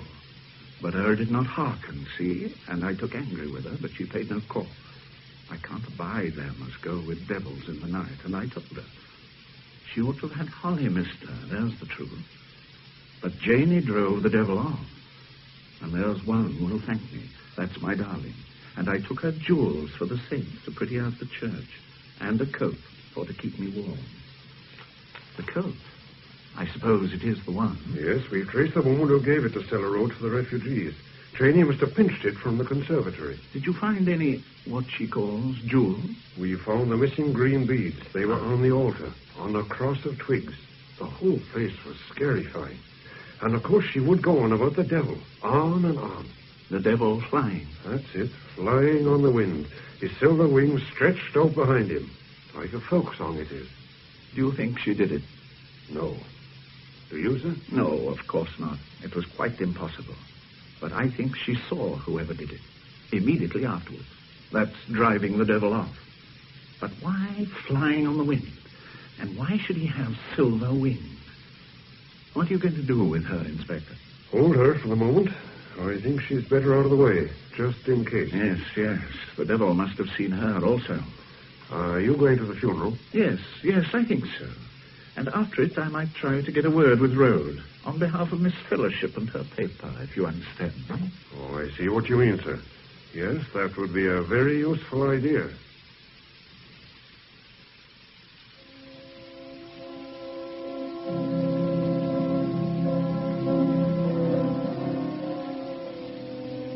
So, my dear Brim, although they didn't use the Abbey, poor Stella Road was given a high Anglican service with a congregation of town and gown. I must say, I prefer the town to the gown from what I've seen of things. But I thought to write you this note just to say that Stella's father was there, a fine, upstanding old man. And I had my first glimpse of Stanley Road, a shallow, ordinary face, a short, ordinary body, black, ordinary hair. The odd thing about him was his impassive, almost too easy manner. Another piece of odd behavior. Fielding at the grave, moving away with an expression of strong distaste as Rhodes came near him, and Rhodes not noticing. I think, for once, T. Fielding was behaving in a genuine manner, but I can't think why he should give himself away so. Afterwards, I spoke to Rhodes on your behalf, quite without emotion, the man was. Anyway, I'm seeing him tomorrow. He's back at Northfield, to get some details for a small obituary on his wife for your paper. I hope you approve, my dear Bryn.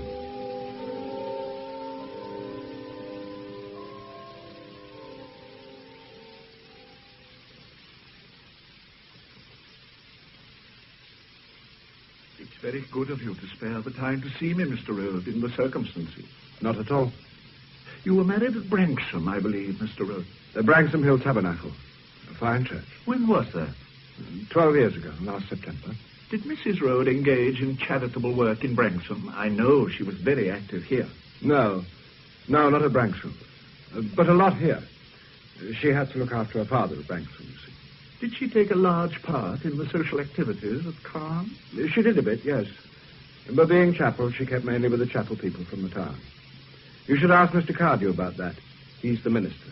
But may I say, Mr. Rhodes, that she took an active part in school affairs as well? Yes, of course. Thank you. Now, is there any little fact that you would especially like us to include? Anything she herself would like to be remembered by? No, not really. I can't think of anything. No, you could say her father was a magistrate up north. She was proud of that. You've been very patient with me, Mr. Rhodes. We're most grateful on The Voice. I say, you haven't got a car, have you? No. I mean, I'm afraid I left it in London. Oh. Never mind. I was only going to suggest we went for a drive, had a chat at the same time. I get a bit fed up kicking around here on my own. I understand. Do you? I don't think many do. Understand the loneliness, I mean. They found out all my correcting. What am I supposed to do here all on my own? No teaching, nothing. You think they want to get rid of me? Oh, I'm sure that isn't so, Mr. Rhodes. I know they've done it for the best. But it worries me nothing to do. And my correction, well, not being handled as I would. Simon Snow gave one boy of mine in elementary science 61%. The boy's an absolute fool. Perkins is his name, nice enough boy, head of Fielding's house. He'd have been lucky to get 30%. Snow gave him 61. It's impossible, quite impossible. Yes, it does seem unlikely.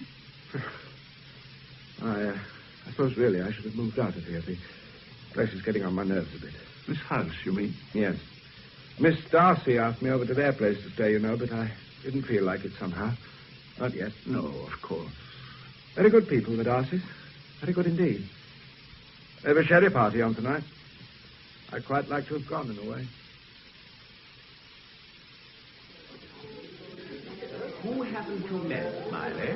Well, the young people in the... Oh, no, they've moved. Oh, there they are, Darcy. Are they the Snow? Ah, yes, just so. Simon and Anne Snow. Let me introduce you. Thank you. I say, Dorothy, is that Smiley your brother's introducing to the Snows? Yes, that's him. Strange little blighter. He married Lord Sawley's cousin. Did you know that? Oh? Yes. Lady Anne Thurcombe. She left him soon afterwards, of course. What do you mean, of course? You don't know Anne Thurcombe. And now I've seen George Smiley, I wonder if it ever happened. Poor Simon's been having an awful time, Mr. Smiley. Felix Darcy unloaded all Rhodes' exam corrections onto him.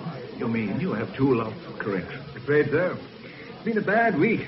Rather humiliating in a way.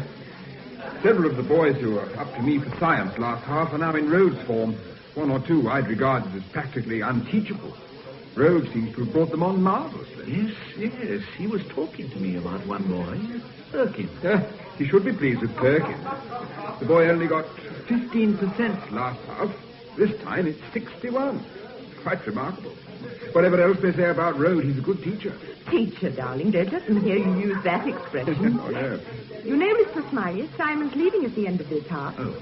Yes, thank heavens. Back to Oxford, a DPhil, and then a university job. You don't like Carl? Oh, can you blame me? I like it less than the poor Stella Rhodes did, and that's saying something.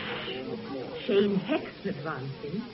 You must be dreadfully important, Mr. Smiley, for Darcy to have served decent sherry. What are you? President of the Royal Academy? Oh, I'm afraid not. Darcy and I were both dining at Terence Fielding's on Saturday night, and Darcy asked me for a sherry. I don't think Terence can be coming.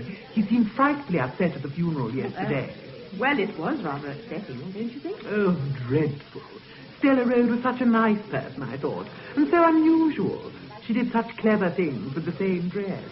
But she had such curious friends. Mrs. Snow, I've been meaning to talk to you. I want you to take over Stella Rhodes' job on the refugees. The master's very keen on refugees. No good, Miss Darcy. We're leaving at the end of this half. I thought everyone knew that. Felix never tells me a thing, old Jack. And don't you ask me, Dorothy, darling. You know I'm up to my eyes in all sorts of charity.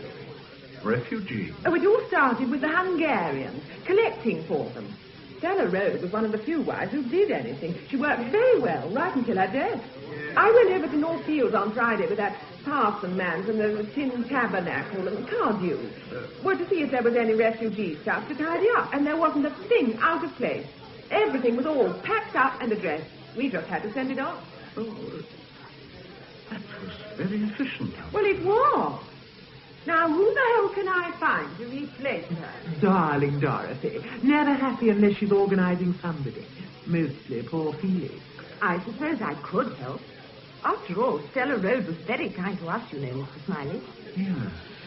The only Smiley I ever heard of married Lady Anne Sercombe, a very curious match. I understand he was quite unsuitable.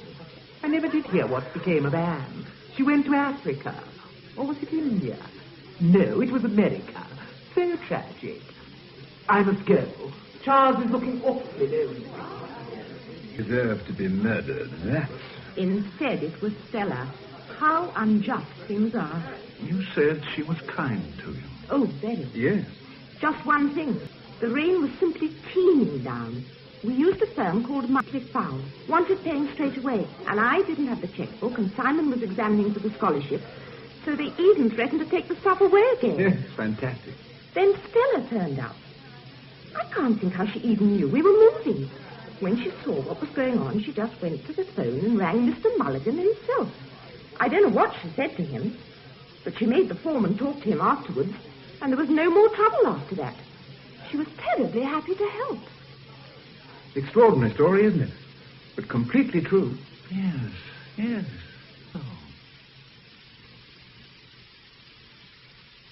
I hope you didn't mind my turning up like this out of the blue, George, but the chance came, and I thought I'd like to see Khan. I can't think how the Christian voice will manage without you for a day, Bryn. Don't be sarcastic. And anyway, I found a perfectly good young lady to hold the fort, if you can describe the voice as a fort. Well, it's a description that would fit the Sawley Arms. Take where we are now. They call this the residence lounge. Yes, it's a rather extraordinary echo of the past, isn't it? Inefficient, antiquated, and smart. There's a framed tapestry in my room of a Buckinghamshire garden. Even I had forgotten such things once existed. And still do, it seems. The one in my room is of the wild garden of Sandringham. Good Lord. I didn't believe it at first, but it's true. I'm glad you came today. Thank you, George. It wasn't Road, was it? No, it was impossible. Rigby is keeping one piece of information very terse. I can't tell you what, but it lets Road out. Not that he was ever in, not really. Have you any idea why Stella Road accused him as she did? Well, I wrote to you about the minister of the chapel, Cardew, didn't I? Yes, you wrote out everything very clearly. And as you said, cause and effect just don't go together. No reasonable sequence of events. No. Stella's obsession with her death in the long night seems to have been, well, unreasonable. There's one thing, though, Brent. Stella wasn't all of a whole. Not by any means. You mean not a sound, sane, nice Glaston? A pillar of the voice? There are a number of opposing views about her. In Khan, I mean. Darcy dislikes her and seems to have very good reasons for doing so, which he keeps to himself. And there was the dog that didn't bite the... Who was it? Postman. Yes, yes. Well, perhaps she was afraid of someone. But not her husband. Not Rhodes, no. Then at the party this evening, a very nice young couple, the Snows, told me how helpful she was when they moved in the town. Came and saved them when the removal men were being difficult. rang up the owner of the firm, a Mr. Mulligan. Mulligan spoke to the foreman, and all was sweetness and light. What did she say to Mulligan? Well, that the Snows don't know. But Stella Road was of no importance in Calm. If she'd been the master's wife, then it would be understandable that Mulligan would kowtow to her. So she must have had something on the man. Yes. Doesn't signify. It only places Stella Road in another light. Now, what was it Felix Darcy said to me? She was a thoroughly mischievous woman. And then he went on to say how she took pleasure in deriding Road, holding him up to ridicule. Road isn't weeping any tears, is he? No, he's indifferent. And it's an indifference which can only come from a clear conscience. About Road's briefcase, George, did he really have to go back to Fielding's for it at that time of night? Was he going to sit up marking the papers until the early hours? I don't know. Presumably he was, but I don't know. I know one thing, Brim. Not that it has anything to do with the murder. What's that? Fielding's head boy, Timothy Perkins, has been cheating in elementary science. Oh, it's obvious. His exam marks were unbelievably high. And the science papers were the ones in Rhodes' case. You mean the boy may have had a chance to look at them whilst the Rhodes were at Fielding's? More than likely. You know, George, if Rhodes hadn't gone back for the briefcase, Stella Road would still be alive. And whoever murdered her must have known she was alone. Yes. The Janey woman? Oh, I'm sure not. But of course, Janey saw somebody or something about the time of the murder. And she stole the beads from the body, like she stole a coat from a refugee parcel. Only that doesn't make sense anymore. Why not? Well, at the sherry party this evening, Dorothy Darcy told me that when she went to the Rhodes house on Friday with Cardew to see if there was any refugee stuff to tidy up, everything was packed up, labelled, ready to be sent off.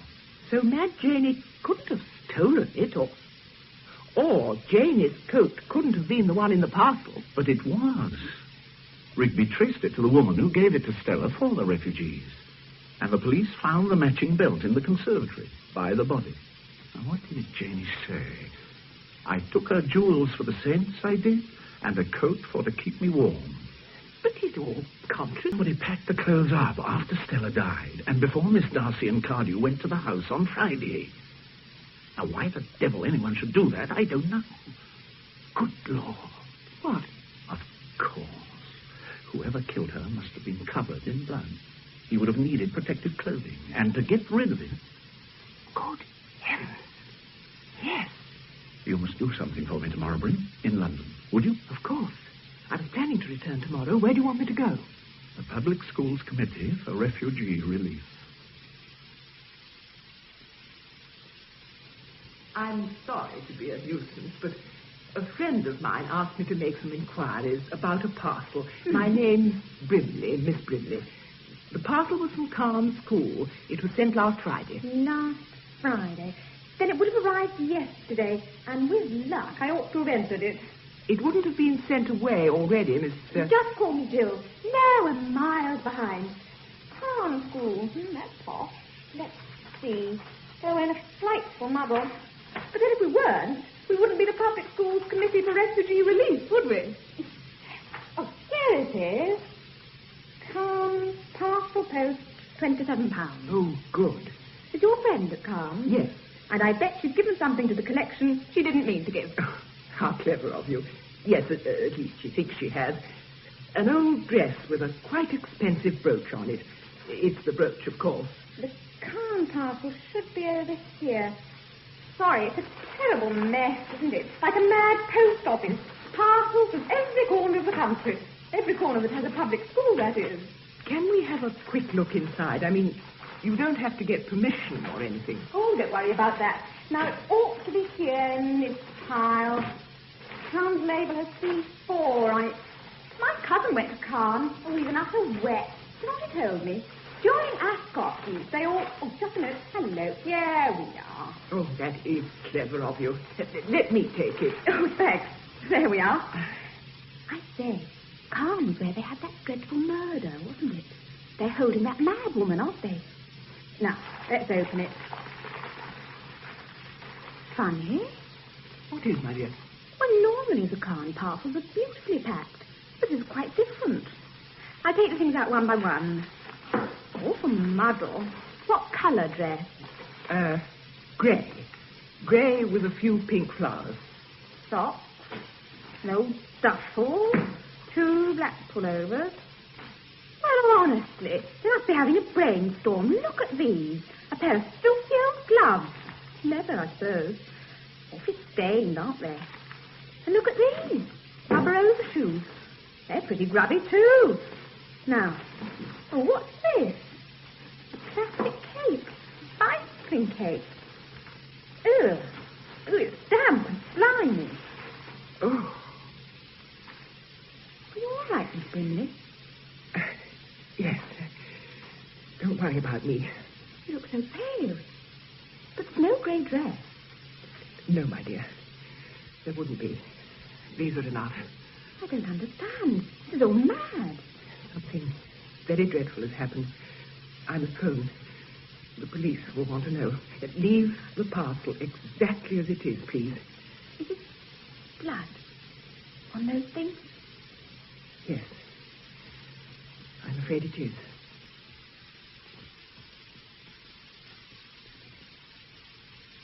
Tim. What? Oh, you did give me a start. And you haven't even put the light on. I was just going out. Standing there like a figure in Madame Tussauds.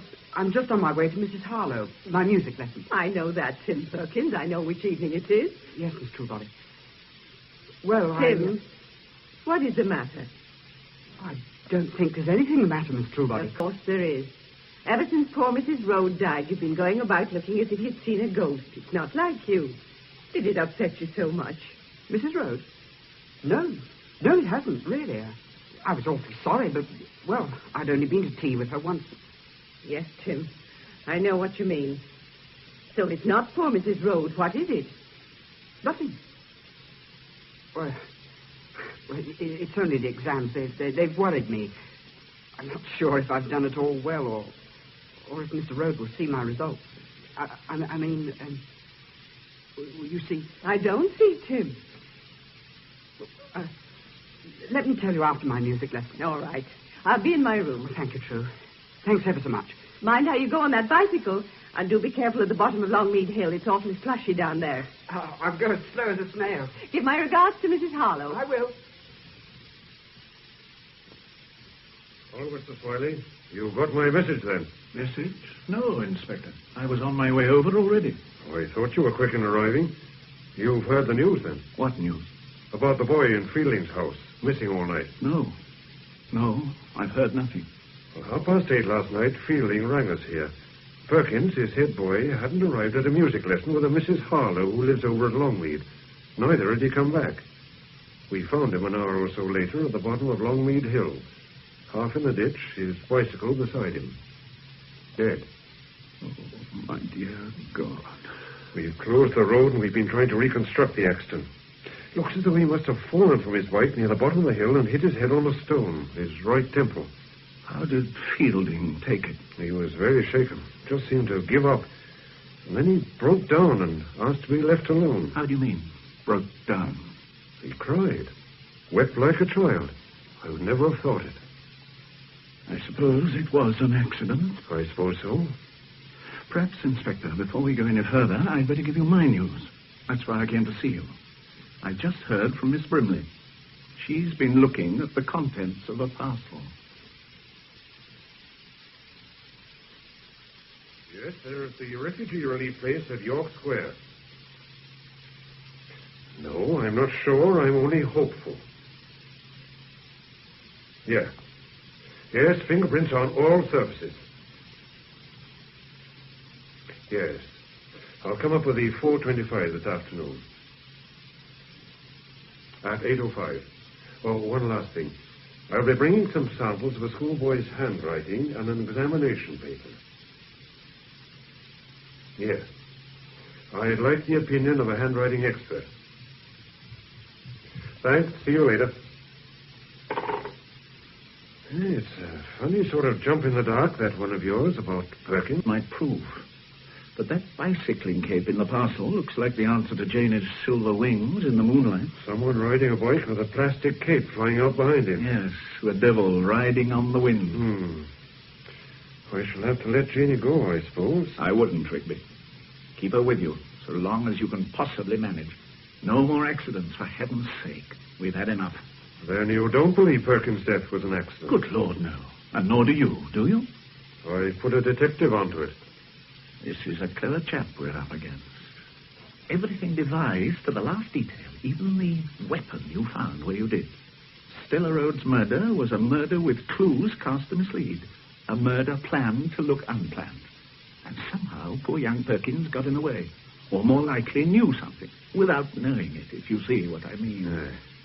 God knows what, except it was important to the murderer. All right. I'll keep Janie in. If you find any fingerprints on the stuff in the parcel, will you have anything local to compare them with? Well, we got Rhodes, of course, and Janie's. But not Fielding? As a matter of fact, we have, from long ago. But nothing to do with this kind of thing. Oh, it was during the war. His brother told me, up in the north of England. It was hushed up, wasn't it? Yes. So far as I've heard, only the Darcys know. And the master, of course. Some Air Force boy. Yes, that was it. Well, I'll be off. Good hunting in London, Inspector. Are you making any calls or anything, sir? Well, I was thinking of dropping in at Fielding.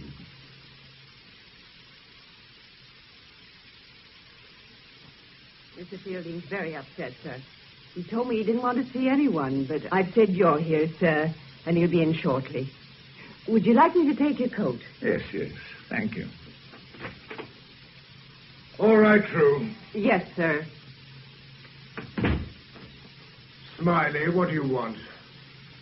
I just wanted to say goodbye, Fielding, and to offer you my condolences. Well, goodbye. Thank you for calling. You needn't have bothered, really. You could have sent me a card, couldn't you? Well, I could have done, yes. But it just seems so very tragic when he was so near success. What do you mean? What the devil do you mean? Well, I mean in his work, the improvement. Simon Snow was telling me about it. Amazing, really, the way Rhodes brought him on. Goodbye, Smiley. Thanks for coming. Well, not at all. I suppose poor Rhodes must have been bucked with those exam results, too. I mean, it was more or less a matter of life and death for Perkins, passing that exam, wasn't it? He wouldn't have got his removed next half if he'd failed that science paper. You must have helped him wonderfully, both of you, you and Rhodes. Oh, you've heard the latest, I suppose, about that wretched gypsy woman who killed Stella Rhodes. They've decided she's fit to plead. Or just between ourselves, Fielding, I don't believe she did it. Do you? I don't. No. Khan killed them. It could only happen here. It's the game we play, the exclusion game. Divide and rule. Now, for God's sake, go. You've got what you wanted. Go. Oh, come on, Fielding. There's a fire here. Now, sit down. Good. Now, listen. If what I think is true, there isn't much time. I want you to tell me about Tim Perkins, about the exam paper. He would have failed, wouldn't he? Yes. I've had to leave. The day the Rhodes came to dinner, that day Rhodes left his case in the hall. It was unlocked. But you know that, don't you? Perkins took his chance, and later, when you asked him how he'd done in the exam... He wept. He wept as only a child can. And he told you he'd cheated. That he had looked up the answers and copied them onto his paper. And after the murder of Stella Rhodes, he remembered what else he'd seen in the briefcase. Is that right? No, don't you see? Tim wouldn't have cheated to save his life. He never cheated at all. I cheated for him. You? But you couldn't copy his handwriting. It was only formulae and diagrams written with a ballpoint pen, the kind we all use. Don't you see, Smiley, it was easy. His paper was hopeless. He'd only done 2 out of the 7 questions. So I cribbed 5 answers from the science book. He was in the case, too, and wrote them in. Then it was you who opened the case. You who saw... Yes, it was me, I tell you, not Tim. He knew nothing. And when Stella was murdered, you knew who had done it? Yes, I knew Rhodes had killed her. Yes. And what exactly was in the case, beside the papers? A sheet of transparent plastic. It may have been one of those pack-away cape things. An old pair of gloves and a pair of homemade galoshes. Homemade? The hack from a pair of Wellington boots, I should think. Was that all? No. There was a length of heavy cable, I presume for demonstrating something in his science lesson. It seemed natural enough in winter to carry waterproofs about. Then, after the murder, I realized how he'd done it. He'd done it? Rhodes was drunk with the pride of Khan. It had gone to his head. It must have hurt him terribly that Stella wouldn't take any part in the power and glory, wouldn't share any of it. The night they came to dinner, the night she died, she upset Rhodes. I never told anyone this, but she did. Rhodes was full of a sermon the master had just given. Hold fast to that which is good. Oh, Rhodes went on and on about it. He couldn't take too much drink, you know. He wasn't used to it. She kept quiet till he'd finished, then laughed and said, poor old Stan. You'll always be Stan to me. I've never seen anyone so angry as he was then. He went quite pale. I've watched her, too, at meals, at dinner parties, elsewhere as well as here. I watched the way she'd peel an apple. Oh, you know what I mean. Well, she must have seen how people do things here, but it never occurred to her she ought to copy them. I admire that. So do you, I expect, but Khan doesn't. And Rhodes didn't. And I think he grew to hate her for not conforming. He came to see her as the one factor which would deprive him of a great career. He couldn't divorce her. That would do him more harm than being married to her in the eyes of Khan. Rhodes knew that. So he killed her. He plotted a squalid murder. With his little scientist's mind, he fabricated clues. But something went wrong. Tim Perkins got 61%. An impossible mark.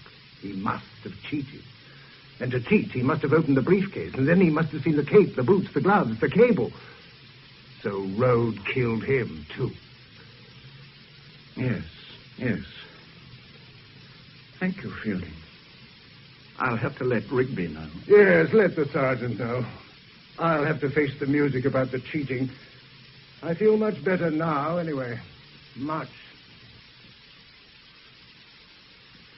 I sent a chap round to collect Rhodes. He should be here any moment. And no arrest, just a chat. Why the hell didn't Fielding tell us about him? It could be that he didn't understand the significance of what he saw until... Until what, sir? Perkins' death, I suppose, Rigby. And that doesn't add up. The handwriting blokes of the yard are convinced that the whole exam paper is in the same hand. Yes. The most accomplished liar I've come across for a long time. Rhodes could have done everything. He could have dressed himself up in a plastic outfit, killed his wife, then put the cape and things in the refugee parcel. Having done that, he plays the part of the distressed husband. The only trouble with that pretty picture is how he made the weapon fly through the air into a ditch 4 miles away. It just doesn't work. And would he have had the courage to go back in there, playing the distressed husband, knowing that Mad Janie was about? If he did know. Were there any fingerprints? Not a one. The blood on the gloves and on the length of the cable are of the same blood group, which was Stella Rhodes. Nobody knows that you... Nobody outside my squad, and yourself. I think I'd better send someone round to Fielding and get a full statement, lies or not. May I suggest something, Rigby? By all means, sir. Speak to Rhodes first. Ask him, I mean. And you'll stay, Mr. Smiley? By all means. What motive would Fielding have had? To lie or to kill? Both. I wish I really knew. Well, come in. Mr. Rhodes, sir. Well, come and sit down, Mr. Rhodes. Thank you. I'm sorry to drag you along like this, but there are just one or two things I'm not clear on. Oh, by the way, you know Mr. Smiley, don't you? Yes, from the Voice. We met the other day. Mr. Smiley is helping us. I didn't feel he was really from the Voice. You didn't? Smiley. Well, Inspector, how can I help you? This business of the briefcase with the exam papers in it. The case I went back for? Aye. Oh, so awful about that boy. A nice boy, but he was very stupid. I suppose he found the case in Fielding's Hall and opened it and copied the answers. He could have only got that mark by cheating. I should have locked it, of course. What else was in the case, Mr. Rhodes? What else? Well, only the papers in the book with the questions and answers. Henderson's Elementary Science, it's called. Well, you've seen the case, surely. It's only a little one, about 18 by 12 inches, 6 or 7 inches across. Well, why did you leave it behind? Was it absent-mindedness? No, not really. I could have sworn Stella was carrying it as we stood in the hall saying goodbye. It wasn't until we got home that she asked me what I'd done with it. She asked you what you'd done with it? Yes. And then she threw a temper and said I expected her to remember everything. I didn't particularly want to go back. I got a wrong feeling and arranged to collect it first thing next morning. But Stella wouldn't hear of it. She made me go. You should have told me this in the first place, Mr. Road. Well, you see, I didn't want to tell anyone about our quarrels. I wanted to keep the truth about Stella to myself, but then... But what, Mr. Road? Well, you must suspect I killed her. And anyway, by now, a lot of people here in Calm know what Stella was really like, the truth about her. You mean that she was not a very nice woman? It was her father, old Mr. Glaston, who first told me. When I said I wanted to marry Stella. I never thought to hear a human being talk like that of his own child. What did he say? He said she was bad. Bad in her heart, that she was full of malice. He told me how she'd lead people on, all kind and warm, till they told her everything. Then she would hurt them. Say wicked things, half true, half lies. He told me a lot more besides. Well, go on, please, Mr. Road. Of course, I didn't believe him. I just thought him a lying, jealous old man who wanted his child to wait on him until he died. So I married Stella. And when did you discover her father was right about her? Well, the realization just crept up on me after a year or so, little things here and there, but... No, it wasn't until we came to Calm that I knew what her father had said was really true. She hadn't been very keen on chapel before, but as soon as she got here, she went in for it in a big way. She knew it would look wrong, that it would hurt me. She wasn't sincere. A lot of people at chapel knew that. Mr. Cardew, the minister, knew. He understood why I gave up chapel. I couldn't bear to see her going there every Sunday and going down on her knees. It was all wrong. Just made a fool of your faith. All she wanted to be was different, to spite the school and me by playing the humble one. My wife and you were at chapel, you know, Mr. Road. Yes, I know that. But your wife never gossiped. Stella said that. It made her cross, because to begin with, people liked her and they talked to her. She listened. Oh, she loved to listen. And she hoarded away every drop of gossip and dirt. She'd come home sometimes after her chapel work in the evenings and throw off her coat and laugh till I thought she'd gone mad. I've got them. I've got them all, I know, all their little secrets. Those who realized what she knew, they grew to be frightened of her. Did she have a hold on a man? Yes, how did you know that? He's got a daughter with an illegitimate kid near Leamington. Stella found out. Well, that's how she helped the Snows when they were moving in. She told me about that. She rang up Mulligan from the Snows and said, "Greetings from Leamington Spa, Mr. Mulligan. We need a little cooperation." And he cooperated. But they got her in the end, didn't they? They got their own back. Yes, they got their own back. Mad Janie didn't do it, Inspector. No, Janie's would soon have killed her own sister as killed Stella. They were as close as moon and stars. That's what Stella said. She looked after Janie. You see, it gave her a feeling of power to help a creature like Janie and have her fawning around. Not because she was kind, but because she was cruel. Was she cruel to her dog? You know about that, too, do you? Oh, yes, she often beat it. But one day she beat it until it was... Oh, poor brute. She must have got mad. Well, I couldn't take that. I took most things. I had to, you understand? I had to, unless I left Calm. But that... I shouted at her. She laughed. And then I hit her. Not hard, but hard enough. I gave her 24 hours to have the dog destroyed, or I'd tell the police. She took it to the vet the next day. I suppose she told him some tale. She could always do that. She said it had bitten the postman, Mr. Road. Not very original. And she was found out by Miss Darcy. Ah. Well, the Darcys understood about her. Yes, Felix Darcy. Oh, that was strange. Anyway, after the business of the dog, she took to pretending I was violent, cringing away whenever I came near, holding her arm up as though I was going to hit her. Nothing to murder her. She went and told Mr. Cardew I was. Did you know that? Yes, sir, we knew that. She didn't really believe it herself. She'd laugh about it sometimes. Then at other times she'd whine and stroke me, begging me not to kill her in the long night. It was the words that got her. The long nights. She liked the sound of them, the way an actor does. You were going to say something about Darcy. Darcy? Oh, yes. Yes, he knew about Stella, but not because she had anything on him. No, that was something different. She had something special there, something she'd never told me about, you see. There were nights when she'd slip out, all excited, as if going to a party. Quite late sometimes, 11 or 12 o'clock. You didn't ask her where she was going, Mr. Road? No, I never did. You see, if I had, she'd have enjoyed not telling me or telling me a lie. I only knew she was going to meet somebody she had on the hook. Darcy must have known who it was. She said he did, but he couldn't tell. She liked that. Well, that was all I ever knew. Have you any idea who killed her? You know I didn't, don't you? Yes, I think I know that, sir. But you don't know who killed her. You don't know yet. I think we know who killed her, Rowan. I think we do now. What the hell do you want with me again, Smiley? I thought you'd gone back to London. No, I didn't go back after all. Something cropped up. Here, I mean. You had to do some more of your wretched little spying, did you? No, not spying, Fielding. Talking. Talking to Rose. Yes, I heard the police had pulled him in. Not pulled him in, Fielding. They've just been getting his story. Well, thank you for telling me, Smiley. It's most interesting, but you needn't have bothered. I'm not concerned any longer with Road or any of this dreadful, sordid business. At the end of this half, I leave Caen for good. Wash my hands of the place. Goodbye, Smiley. The story you told me yesterday when I came and saw you about cheating for Tim Perkins, how you took the paper from the case and altered it. Yes? It isn't true. They've examined it, and it isn't true. The writing was all one person, the boy's. If anyone cheated, it must have been Tim Perkins himself. My dear Smiley, you can't expect me to believe that. These policemen are practically moronic. And what does it matter? Tim is dead, isn't he? Road killed him. Look, Smiley, I've things to do. I have to go to London tomorrow. Do you know why? I'm seeing a headmaster about a job. I've no pension when I leave here, you know. I have to go on working.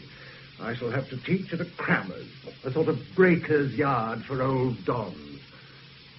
Don't you feel sorry for me? Isn't it a nice sensation to feel pity for an old fake like me? Of course, it doesn't necessarily signify anything. I mean, you could be protecting the boy, couldn't you? By lying for him, even though he's dead, for his honor, so to speak. Is that the explanation? I've been playing to an empty house here at Caen, you know, Smiley. They won't remember me for more than a half or two. What a mess I've made of life. That's all there is to it. You've got to listen, you know, Fielding. There might have been collusion between you and the boy. A situation where you were moved by the boy's distress when he brought you the papers. And on the spur of the moment, you opened the case and took out his paper and told him what to write. I told you the truth yesterday. Make what you want of it. I'm trying to help, Fielding. I beg you to believe me, I'm trying to help. I don't want there to be more trouble than need be, more pain. I want to get it straight before Wrigley comes. It matters terribly about the briefcase.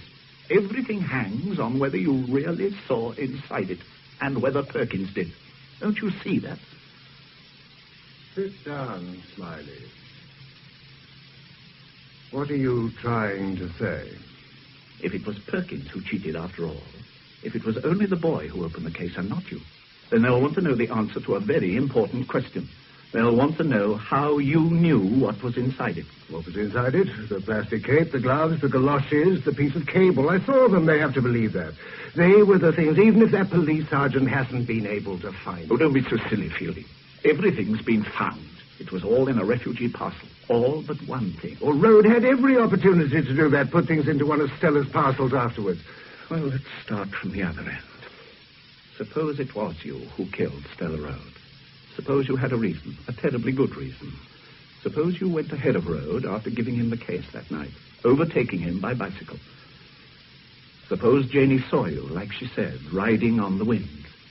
Then, Fielding, if that were really so, none of those things were ever in the case. You must have made it up, all of it. Of course, later, when the exam results came out, you realized that Perkins had cheated. Then you knew he had seen inside the case, had seen that it contained nothing but the exam papers. And he could have told the police that. That would explain why you had to kill the boy. I hear you. Because you did kill him, didn't you? You waited for him at the bottom of that hill. Twice a week he came down it at the same time on his way to his music lesson. You must have stopped him and then hit him with a stone. It looked like an accident. Looked as if he'd fallen off his bicycle. Poor Tim Perkins. That was a terrible thing to do, Fielding. And it nearly broke you, didn't it? Shut up, for God's sake, shut up! And why should I have killed Stella Road? What was the reason you spoke of? Oh, I think it was like this, but one thing for certain first. When you were convicted, the RAF boy, in the north of England, the magistrate who convicted you was a Mr. Glaston, Stella's father. So she knew about that. It was the sort of information she would hoard and use. Rhoda has told us the truth about her. She was dreadful, wasn't she? Evil, Rhoda called her. Really evil. Go on, Smiley. She came and told you what she knew. That was all. But she had you on the hook, as Rhoda calls it. You spoke to Darcy about her. Darcy knew of your conviction, and he suggested you played along with her to discover what she really wanted. So she summoned you to meetings at absurd times and places, in woods and disused churches, at night mostly. And she wanted nothing from you but your will. She made you listen to her boasts and her mad intrigues, made you fawn and cringe. At least, I believe it was like that. Although she also had the power to stop you getting another job, and she tormented you with that. You planned to kill her, Fielding. And then on the night when the case was left behind, you saw your chance, and you took it. Did I? Did I? And how did I know Rhoda was coming back for the case that night? It was part of Stella's little game. She left it behind purposely, and she arranged that you were to visit her case. She made him go back for the case. Then she sat there, waiting for you, Fielding. It was a perfect opportunity. There was only the slight risk that Rhoda might have recalled you riding past him. But bicycles are common in Caen, and with a plastic cape on, you might have been anybody. Sheer fantasy, Smiley. I saw what was in that briefcase. I told you Rhoda must have done it. Of course, you're quite right about her blackmailing me. But she did many worse things to other people, and not least to Rhoda himself. They know Rhoda didn't do it, Fielding. The point was that she could have stopped you getting any job in any school. And I think she would have done. Or if she'd let you obtain a job, then she would have still had you on the hook. How do they know Rhoda didn't do it? How can they know? He's got no alibi. Why should he have made all the bother with the case? Why didn't he keep the case with him all the time? To do what he did do with it doesn't make sense. But never mind. If he did leave the case behind, so he had a chance to put on his killing outfit without hurry, without Stella suspecting, then he did. Actions like that don't make sense, Fielding. Why not? How do you know? How do you know it wasn't Rhoda? I'll tell you. 5 minutes after discovering the body, Rhoda was with Darcy. From then on, for the next 48 hours, he was under constant supervision. Perhaps you didn't know this, Fielding, but next morning the police found the murder weapon where you dropped it that night, 4 miles down the road in a ditch. Rhoda couldn't have got it there, could he? In 5 minutes. No, of course not. Bad mistake, wasn't it, Smiley? Well, why didn't you throw the cable in the canal, where it would never have been found? Did you so much want to incriminate Rhoda? It would have been poetic justice. It was Rhoda who brought the frightful woman here to Caen because he nursed a miserable little ambition.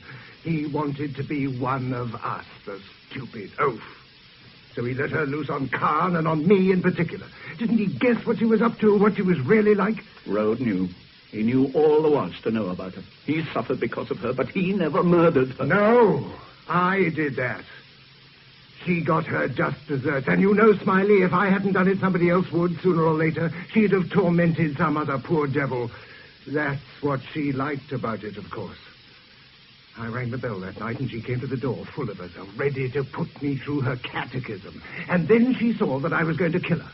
For a moment, she showed fear. For a fraction of a second only. She made a mouth as if to scream, but she didn't utter a sound. Then, just as I was about to strike her down, she looked up at me, and there was no... I never thought I would make a murderer, you know, Smiley. Perhaps Stella Road would have made one out of any man. I imagine Rigby is on his way. Yes, he should be here soon. How very civilized this all is. I suppose she'd have let me get the job at that awful Crammer's just to keep tracks on me. She'd never have let go of me. She loathed me and everything I stood for too much to let me slip out of her life. Oh, those meetings, I can't describe them. It wouldn't be decent. But I shall never forget them. And I shall have plenty of opportunity to remember them, shan't I? Could you have stood her treatment, Smiley? Surely it was as bad as any treatment by a secret police. The sudden grab, the smooth release, and then the sudden grab again. No end to it. Don't you see I had to kill her? No, Fielding, no. Because I think of what followed. Tim Perky. How old was he? 17. And he cheated probably for the first time in his life. And paid for it with his life. I try to forget that. To kill the thing you love. God help me. And now True will answer the door and say, "Good evening, Mr. Rigby. What can I do for you?" Oh, good evening, Mr. Rigby. What can I do for you at this time of evening? Mr. Fielding, please, Miss Trueberry. I think he has somebody with him, a Mr. Smiley. Yes, I know. Is this the door? Yes, but... Good evening, Inspector. I have a warrant for your arrest, Mr. Fielding, on the charge of murdering Mr. Stella Road on the night of February the 16th. I know, Inspector. Oh, Mr. Fielding, you can't let them say such things. Poor True. The Inspector's quite right. On the night of the 16th, I killed Stella Road. No, you're just saying that, Mr. Fielding. You couldn't murder anybody, not you, Mr. Fielding. I never thought I could either, True, but she made me a murderer, you know. And then I had to go on. Go on, I don't understand. Oh, no. No, not him, not him. You loved him. I saw him off that night. I told him to be careful. Come on, for heaven's sake, let's get this over with. I must warn you that anything you say may be used in evidence. It always has been, Inspector. Goodbye, Smiley. I'm sorry I'm not a patch on my brother. Goodbye, Fielding. You know, they'll never be able to live this down at Caen. Things will never be quite the same again here. That is something to be remembered by, isn't it? Quite something.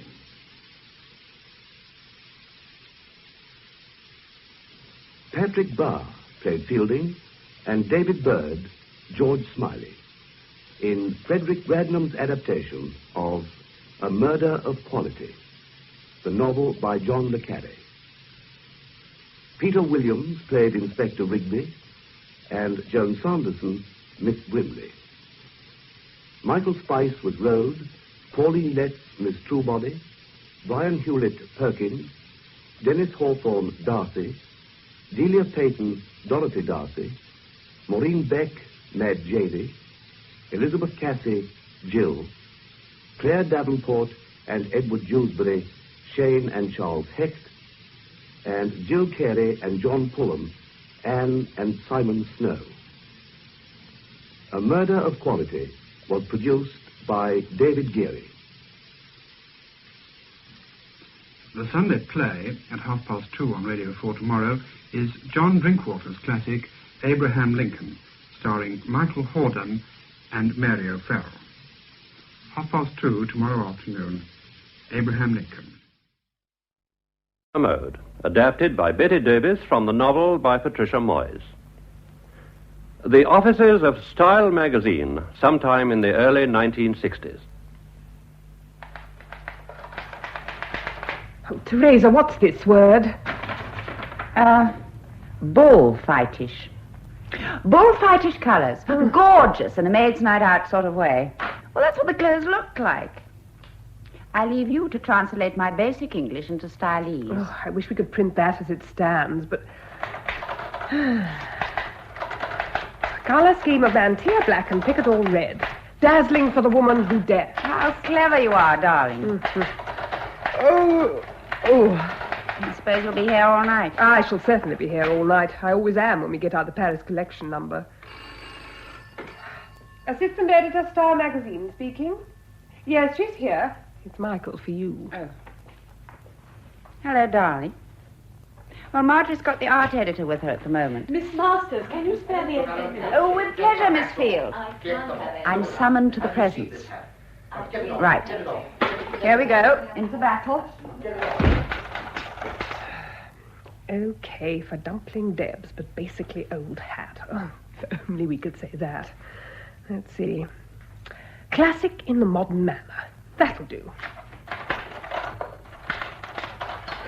Oh, damn. I've caught a cold and it's nearly midnight already. Oh, I loathe collection night.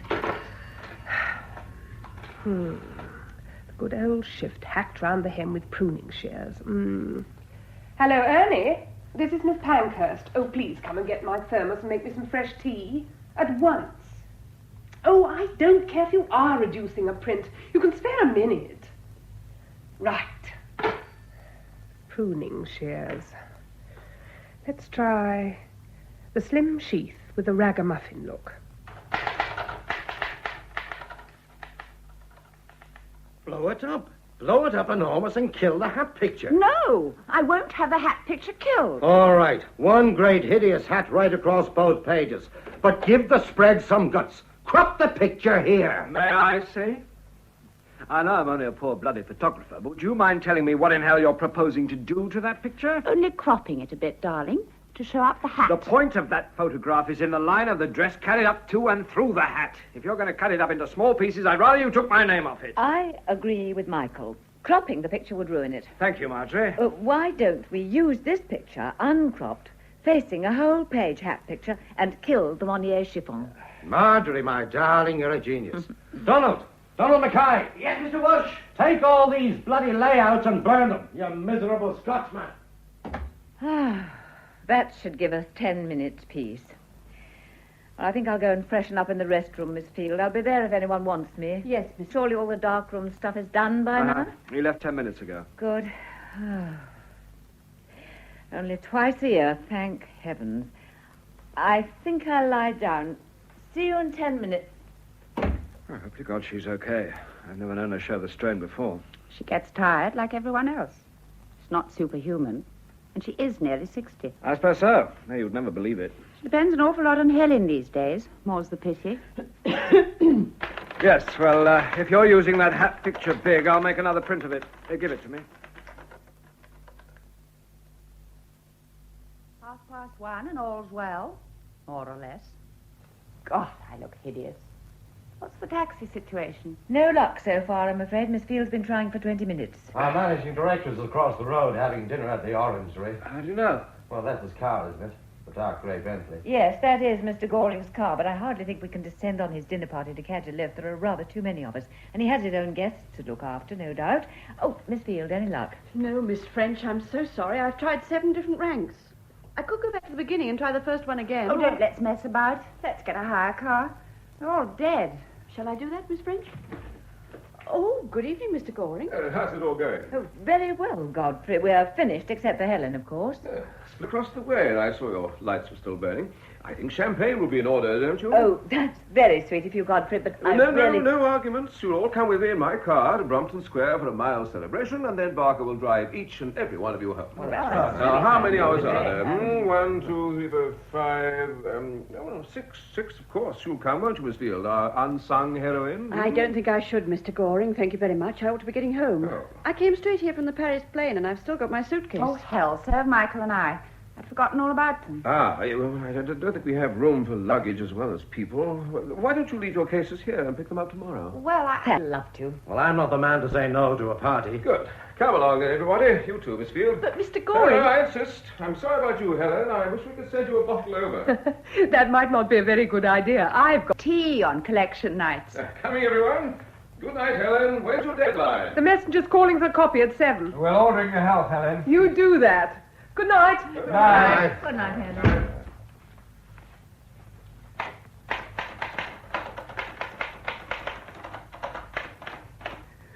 Oh, God.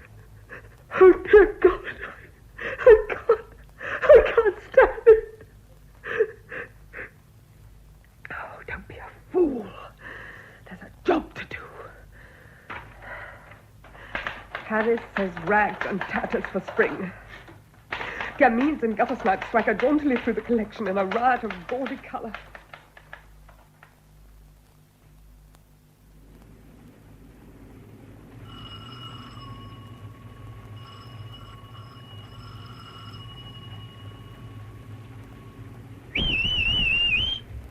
Morning. Anything wrong? Oh, look, I've got to collect some urgent copy and they're all asleep in there. I've got to get in. It's okay. I've got a key. You the doorman? That's right. Just coming on duty. Oh, be quick about it, will you? Don't you worry. Come in the warm.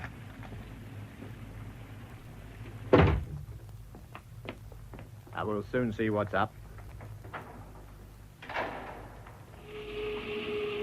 Not like Miss Pratt goes to go to sleep on the job. Not like her at all.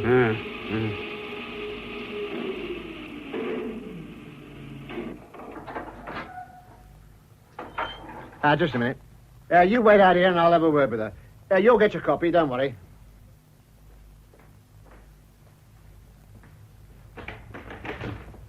Miss Pankhurst? Yeah, what the hell's all this mess? Miss Pankhurst, Here, wake up. Wake. Oh, my God. What is it? Hey, what's happening? Quick, get the police. Get a doctor. Here, where's my envelope? To hell with your envelope. She's dead.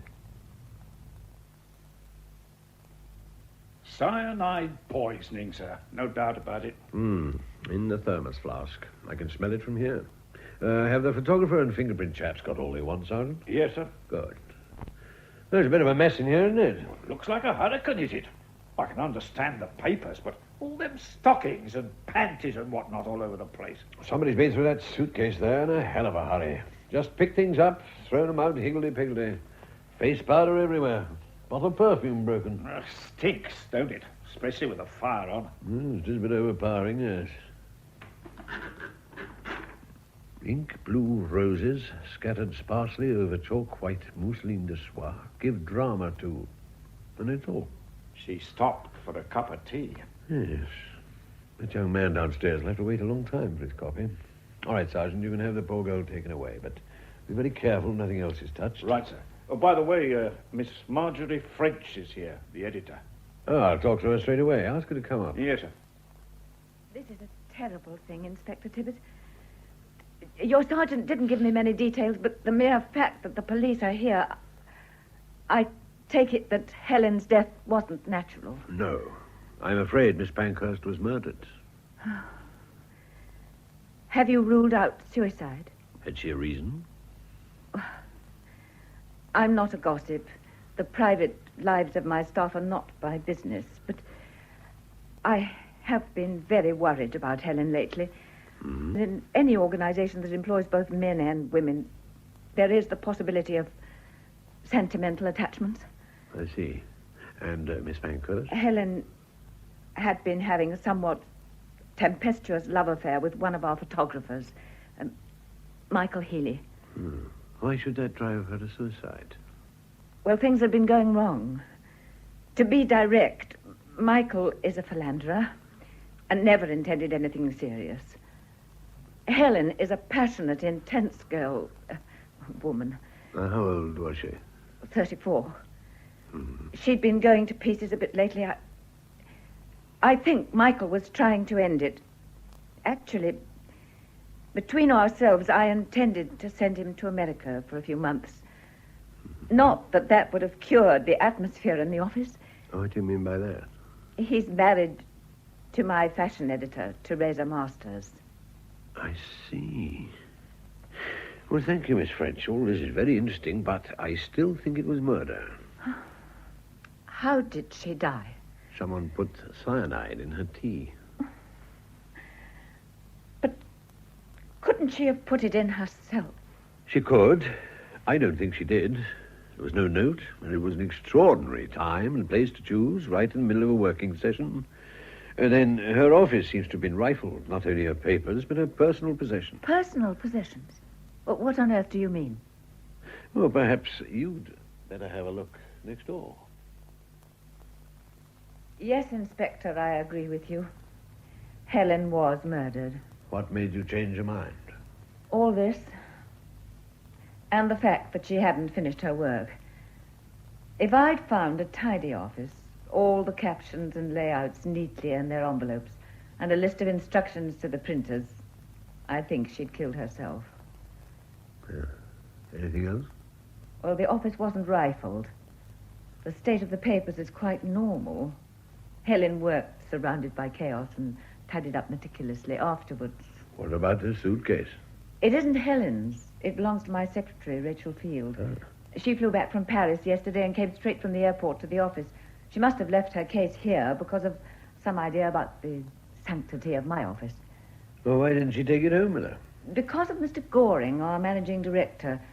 He looked in and invited us all back to his flat for champagne, but he had no room in his car for luggage, so he suggested it should be left here overnight. The invitation did not include Miss Pankhurst. Of course not. She stayed here to work. So you all went back to Mr. Goring's flat? Yes. Two other friends of his were there. Nicholas Knight, the dress designer, and Horace Barry, the manufacturer. We had a glass or two of champagne. Then Mr. Goring's chauffeur drove us home. All of you?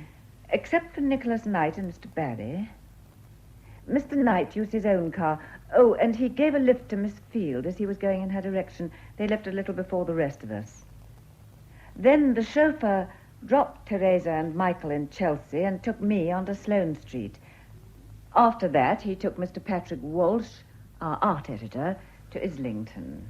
What time? Just before 3. Thank you. Did Miss Pankhurst have any relatives? I'd like to know something about her background. She had no family that I know of. Her parents were dead. I think there's a married sister in Australia. Huh? She shared a flat with Alwyn Piper, our features editor. Her background. She's been on our staff 10 years, worked her way up to assistant editor from a secretary's post. Where would the murderer get cyanide? Well, there's a supply in the darkroom. It's used for reducing prints. Doesn't that point to someone who worked in the darkroom? No. We're all in and out of there all the time, and we all knew about the cyanide. Isn't it kept locked up? Normally, yes, but I'm afraid on collection night rules go by the board. Michael was making his own prints, and the store cupboard was open. Incidentally, the cupboard's in the room where the tea's made, and we were all popping in and out of there all evening. Except Miss Field, that is, and Helen herself. Well, thank you, Miss French. You've been most helpful. I'll put an office at your disposal, Inspector. I presume you want to interview everyone who was here last night. Yes. Would you mind checking my list? Yes, of course. Yourself, Teresa Masters, Michael Healy, and Patrick Walsh. Oh, and your secretary, Miss Field. Anyone else? Donald Mackay, Patrick's assistant. He left before the rest of us. And the darkroom boy, Ernest Jenkins. He was here till midnight. Oh, there was Alwyn, too. Miss Piper? Miss Pankhurst's flatmate? Yes. She was writing her copy after the theatre. Do you know what time she left? I've no idea. I told her to go at 12:30, but heaven knows how long she stayed. That's everybody. Except Mr. Goring. Godfrey, but surely There you was can't... nothing to stop him going into the darkroom before he came to your office. No, but you can't really... I forbid you to go in. Get out of my way, you miserable little man. By God, nobody's going to keep me out of my own office. The chief Patrick's inspector's given orders that arrived. he's not to be disturbed. So I hear. The chief inspector... I'd better go and investigate. Who the hell are you? Chief Inspector Tibbet. I presume you're Patrick Walsh. You damn well presume right. Now, will you get this fool of yours out of my way and let me into my own office? No, I won't. There's been a murder. A murder? Well, why did nobody tell me? Who is it? Helen Pankhurst. She was... Helen, my darling. My beautiful. It's not true. It's not true. I'm afraid I'll have to ask you to make a statement, Mr. Walsh. You last see Miss Pankhurst. The time I saw her was lunchtime. I took her out for a meal. She needed it. Poor kid. Why do you say it like that? I say what I damn well please. And nobody's going to go around slinging mud at the poor girl after she's dead. Who was slinging mud? No one, not a living soul.